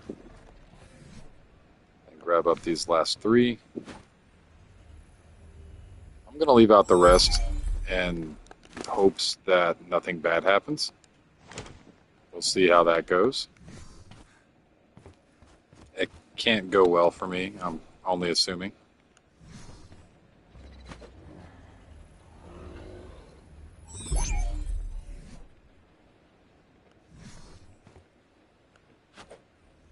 But hopefully it doesn't go horrible. I'm really hoping that because they just patched and all the other different things that they shouldn't die. Excuse me. They shouldn't die, is what the hope is. Let me throw this Megatherium in the front so I can tell my breeding pair apart. And if all goes well, these guys right here in the morning will be fully grown. Which, if they die, I'll be shocked. Even if they started starving right now, they've got so much health and so much food stored up in their body already. They should tame out. These ones are more probable that they'll die. Way more probable that these will die. But chances are they'll prove me wrong, and I hope that's what it is, and I'm only raising up a couple babies. And these guys are going to be put in the army. Those ones right here. That one will be put in the army. This one will be put in the army. Not that one. This one will be put in the army. And this one will be put in the army. The rest of them are breeders. So, I think that's about it for this stream. Leave them out. Check this trough. Throw stuff out. Check the other trough. Make sure everything's good over here. And it should be. Everything should be fine.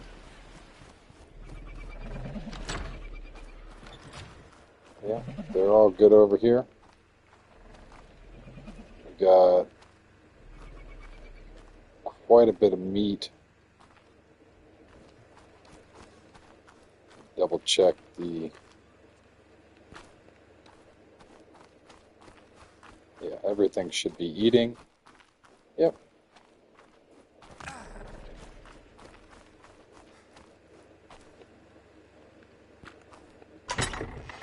And throw out any spoiled meat. There we go.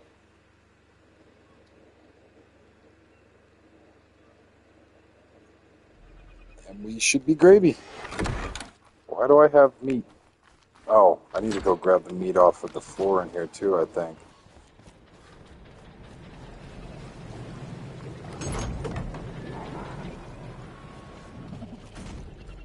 None over here. Does this guy have any on him? That's probably what's in my inventory. I'm a doof. There we go. Everything's locked up, put away.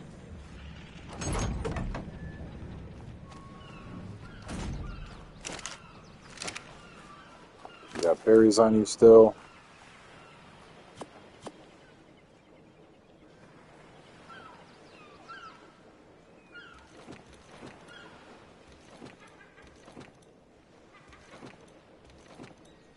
You're good on berries.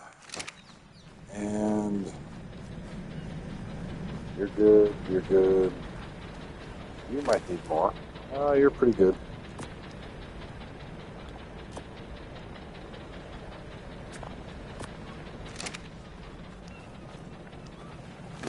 anything. Yeah, you're good now. Actually, give you 25 more. Give you 25 more. Doors are shut. That door's shut. That door's shut. Don't have any tames in here, right? No frogs. Oh. No. No fish. Boat's off. Yeah, everything's good. Time to go to bed.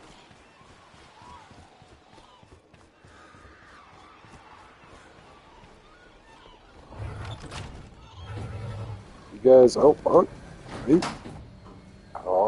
there we go.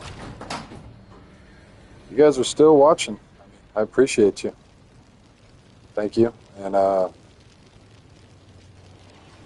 come back tomorrow.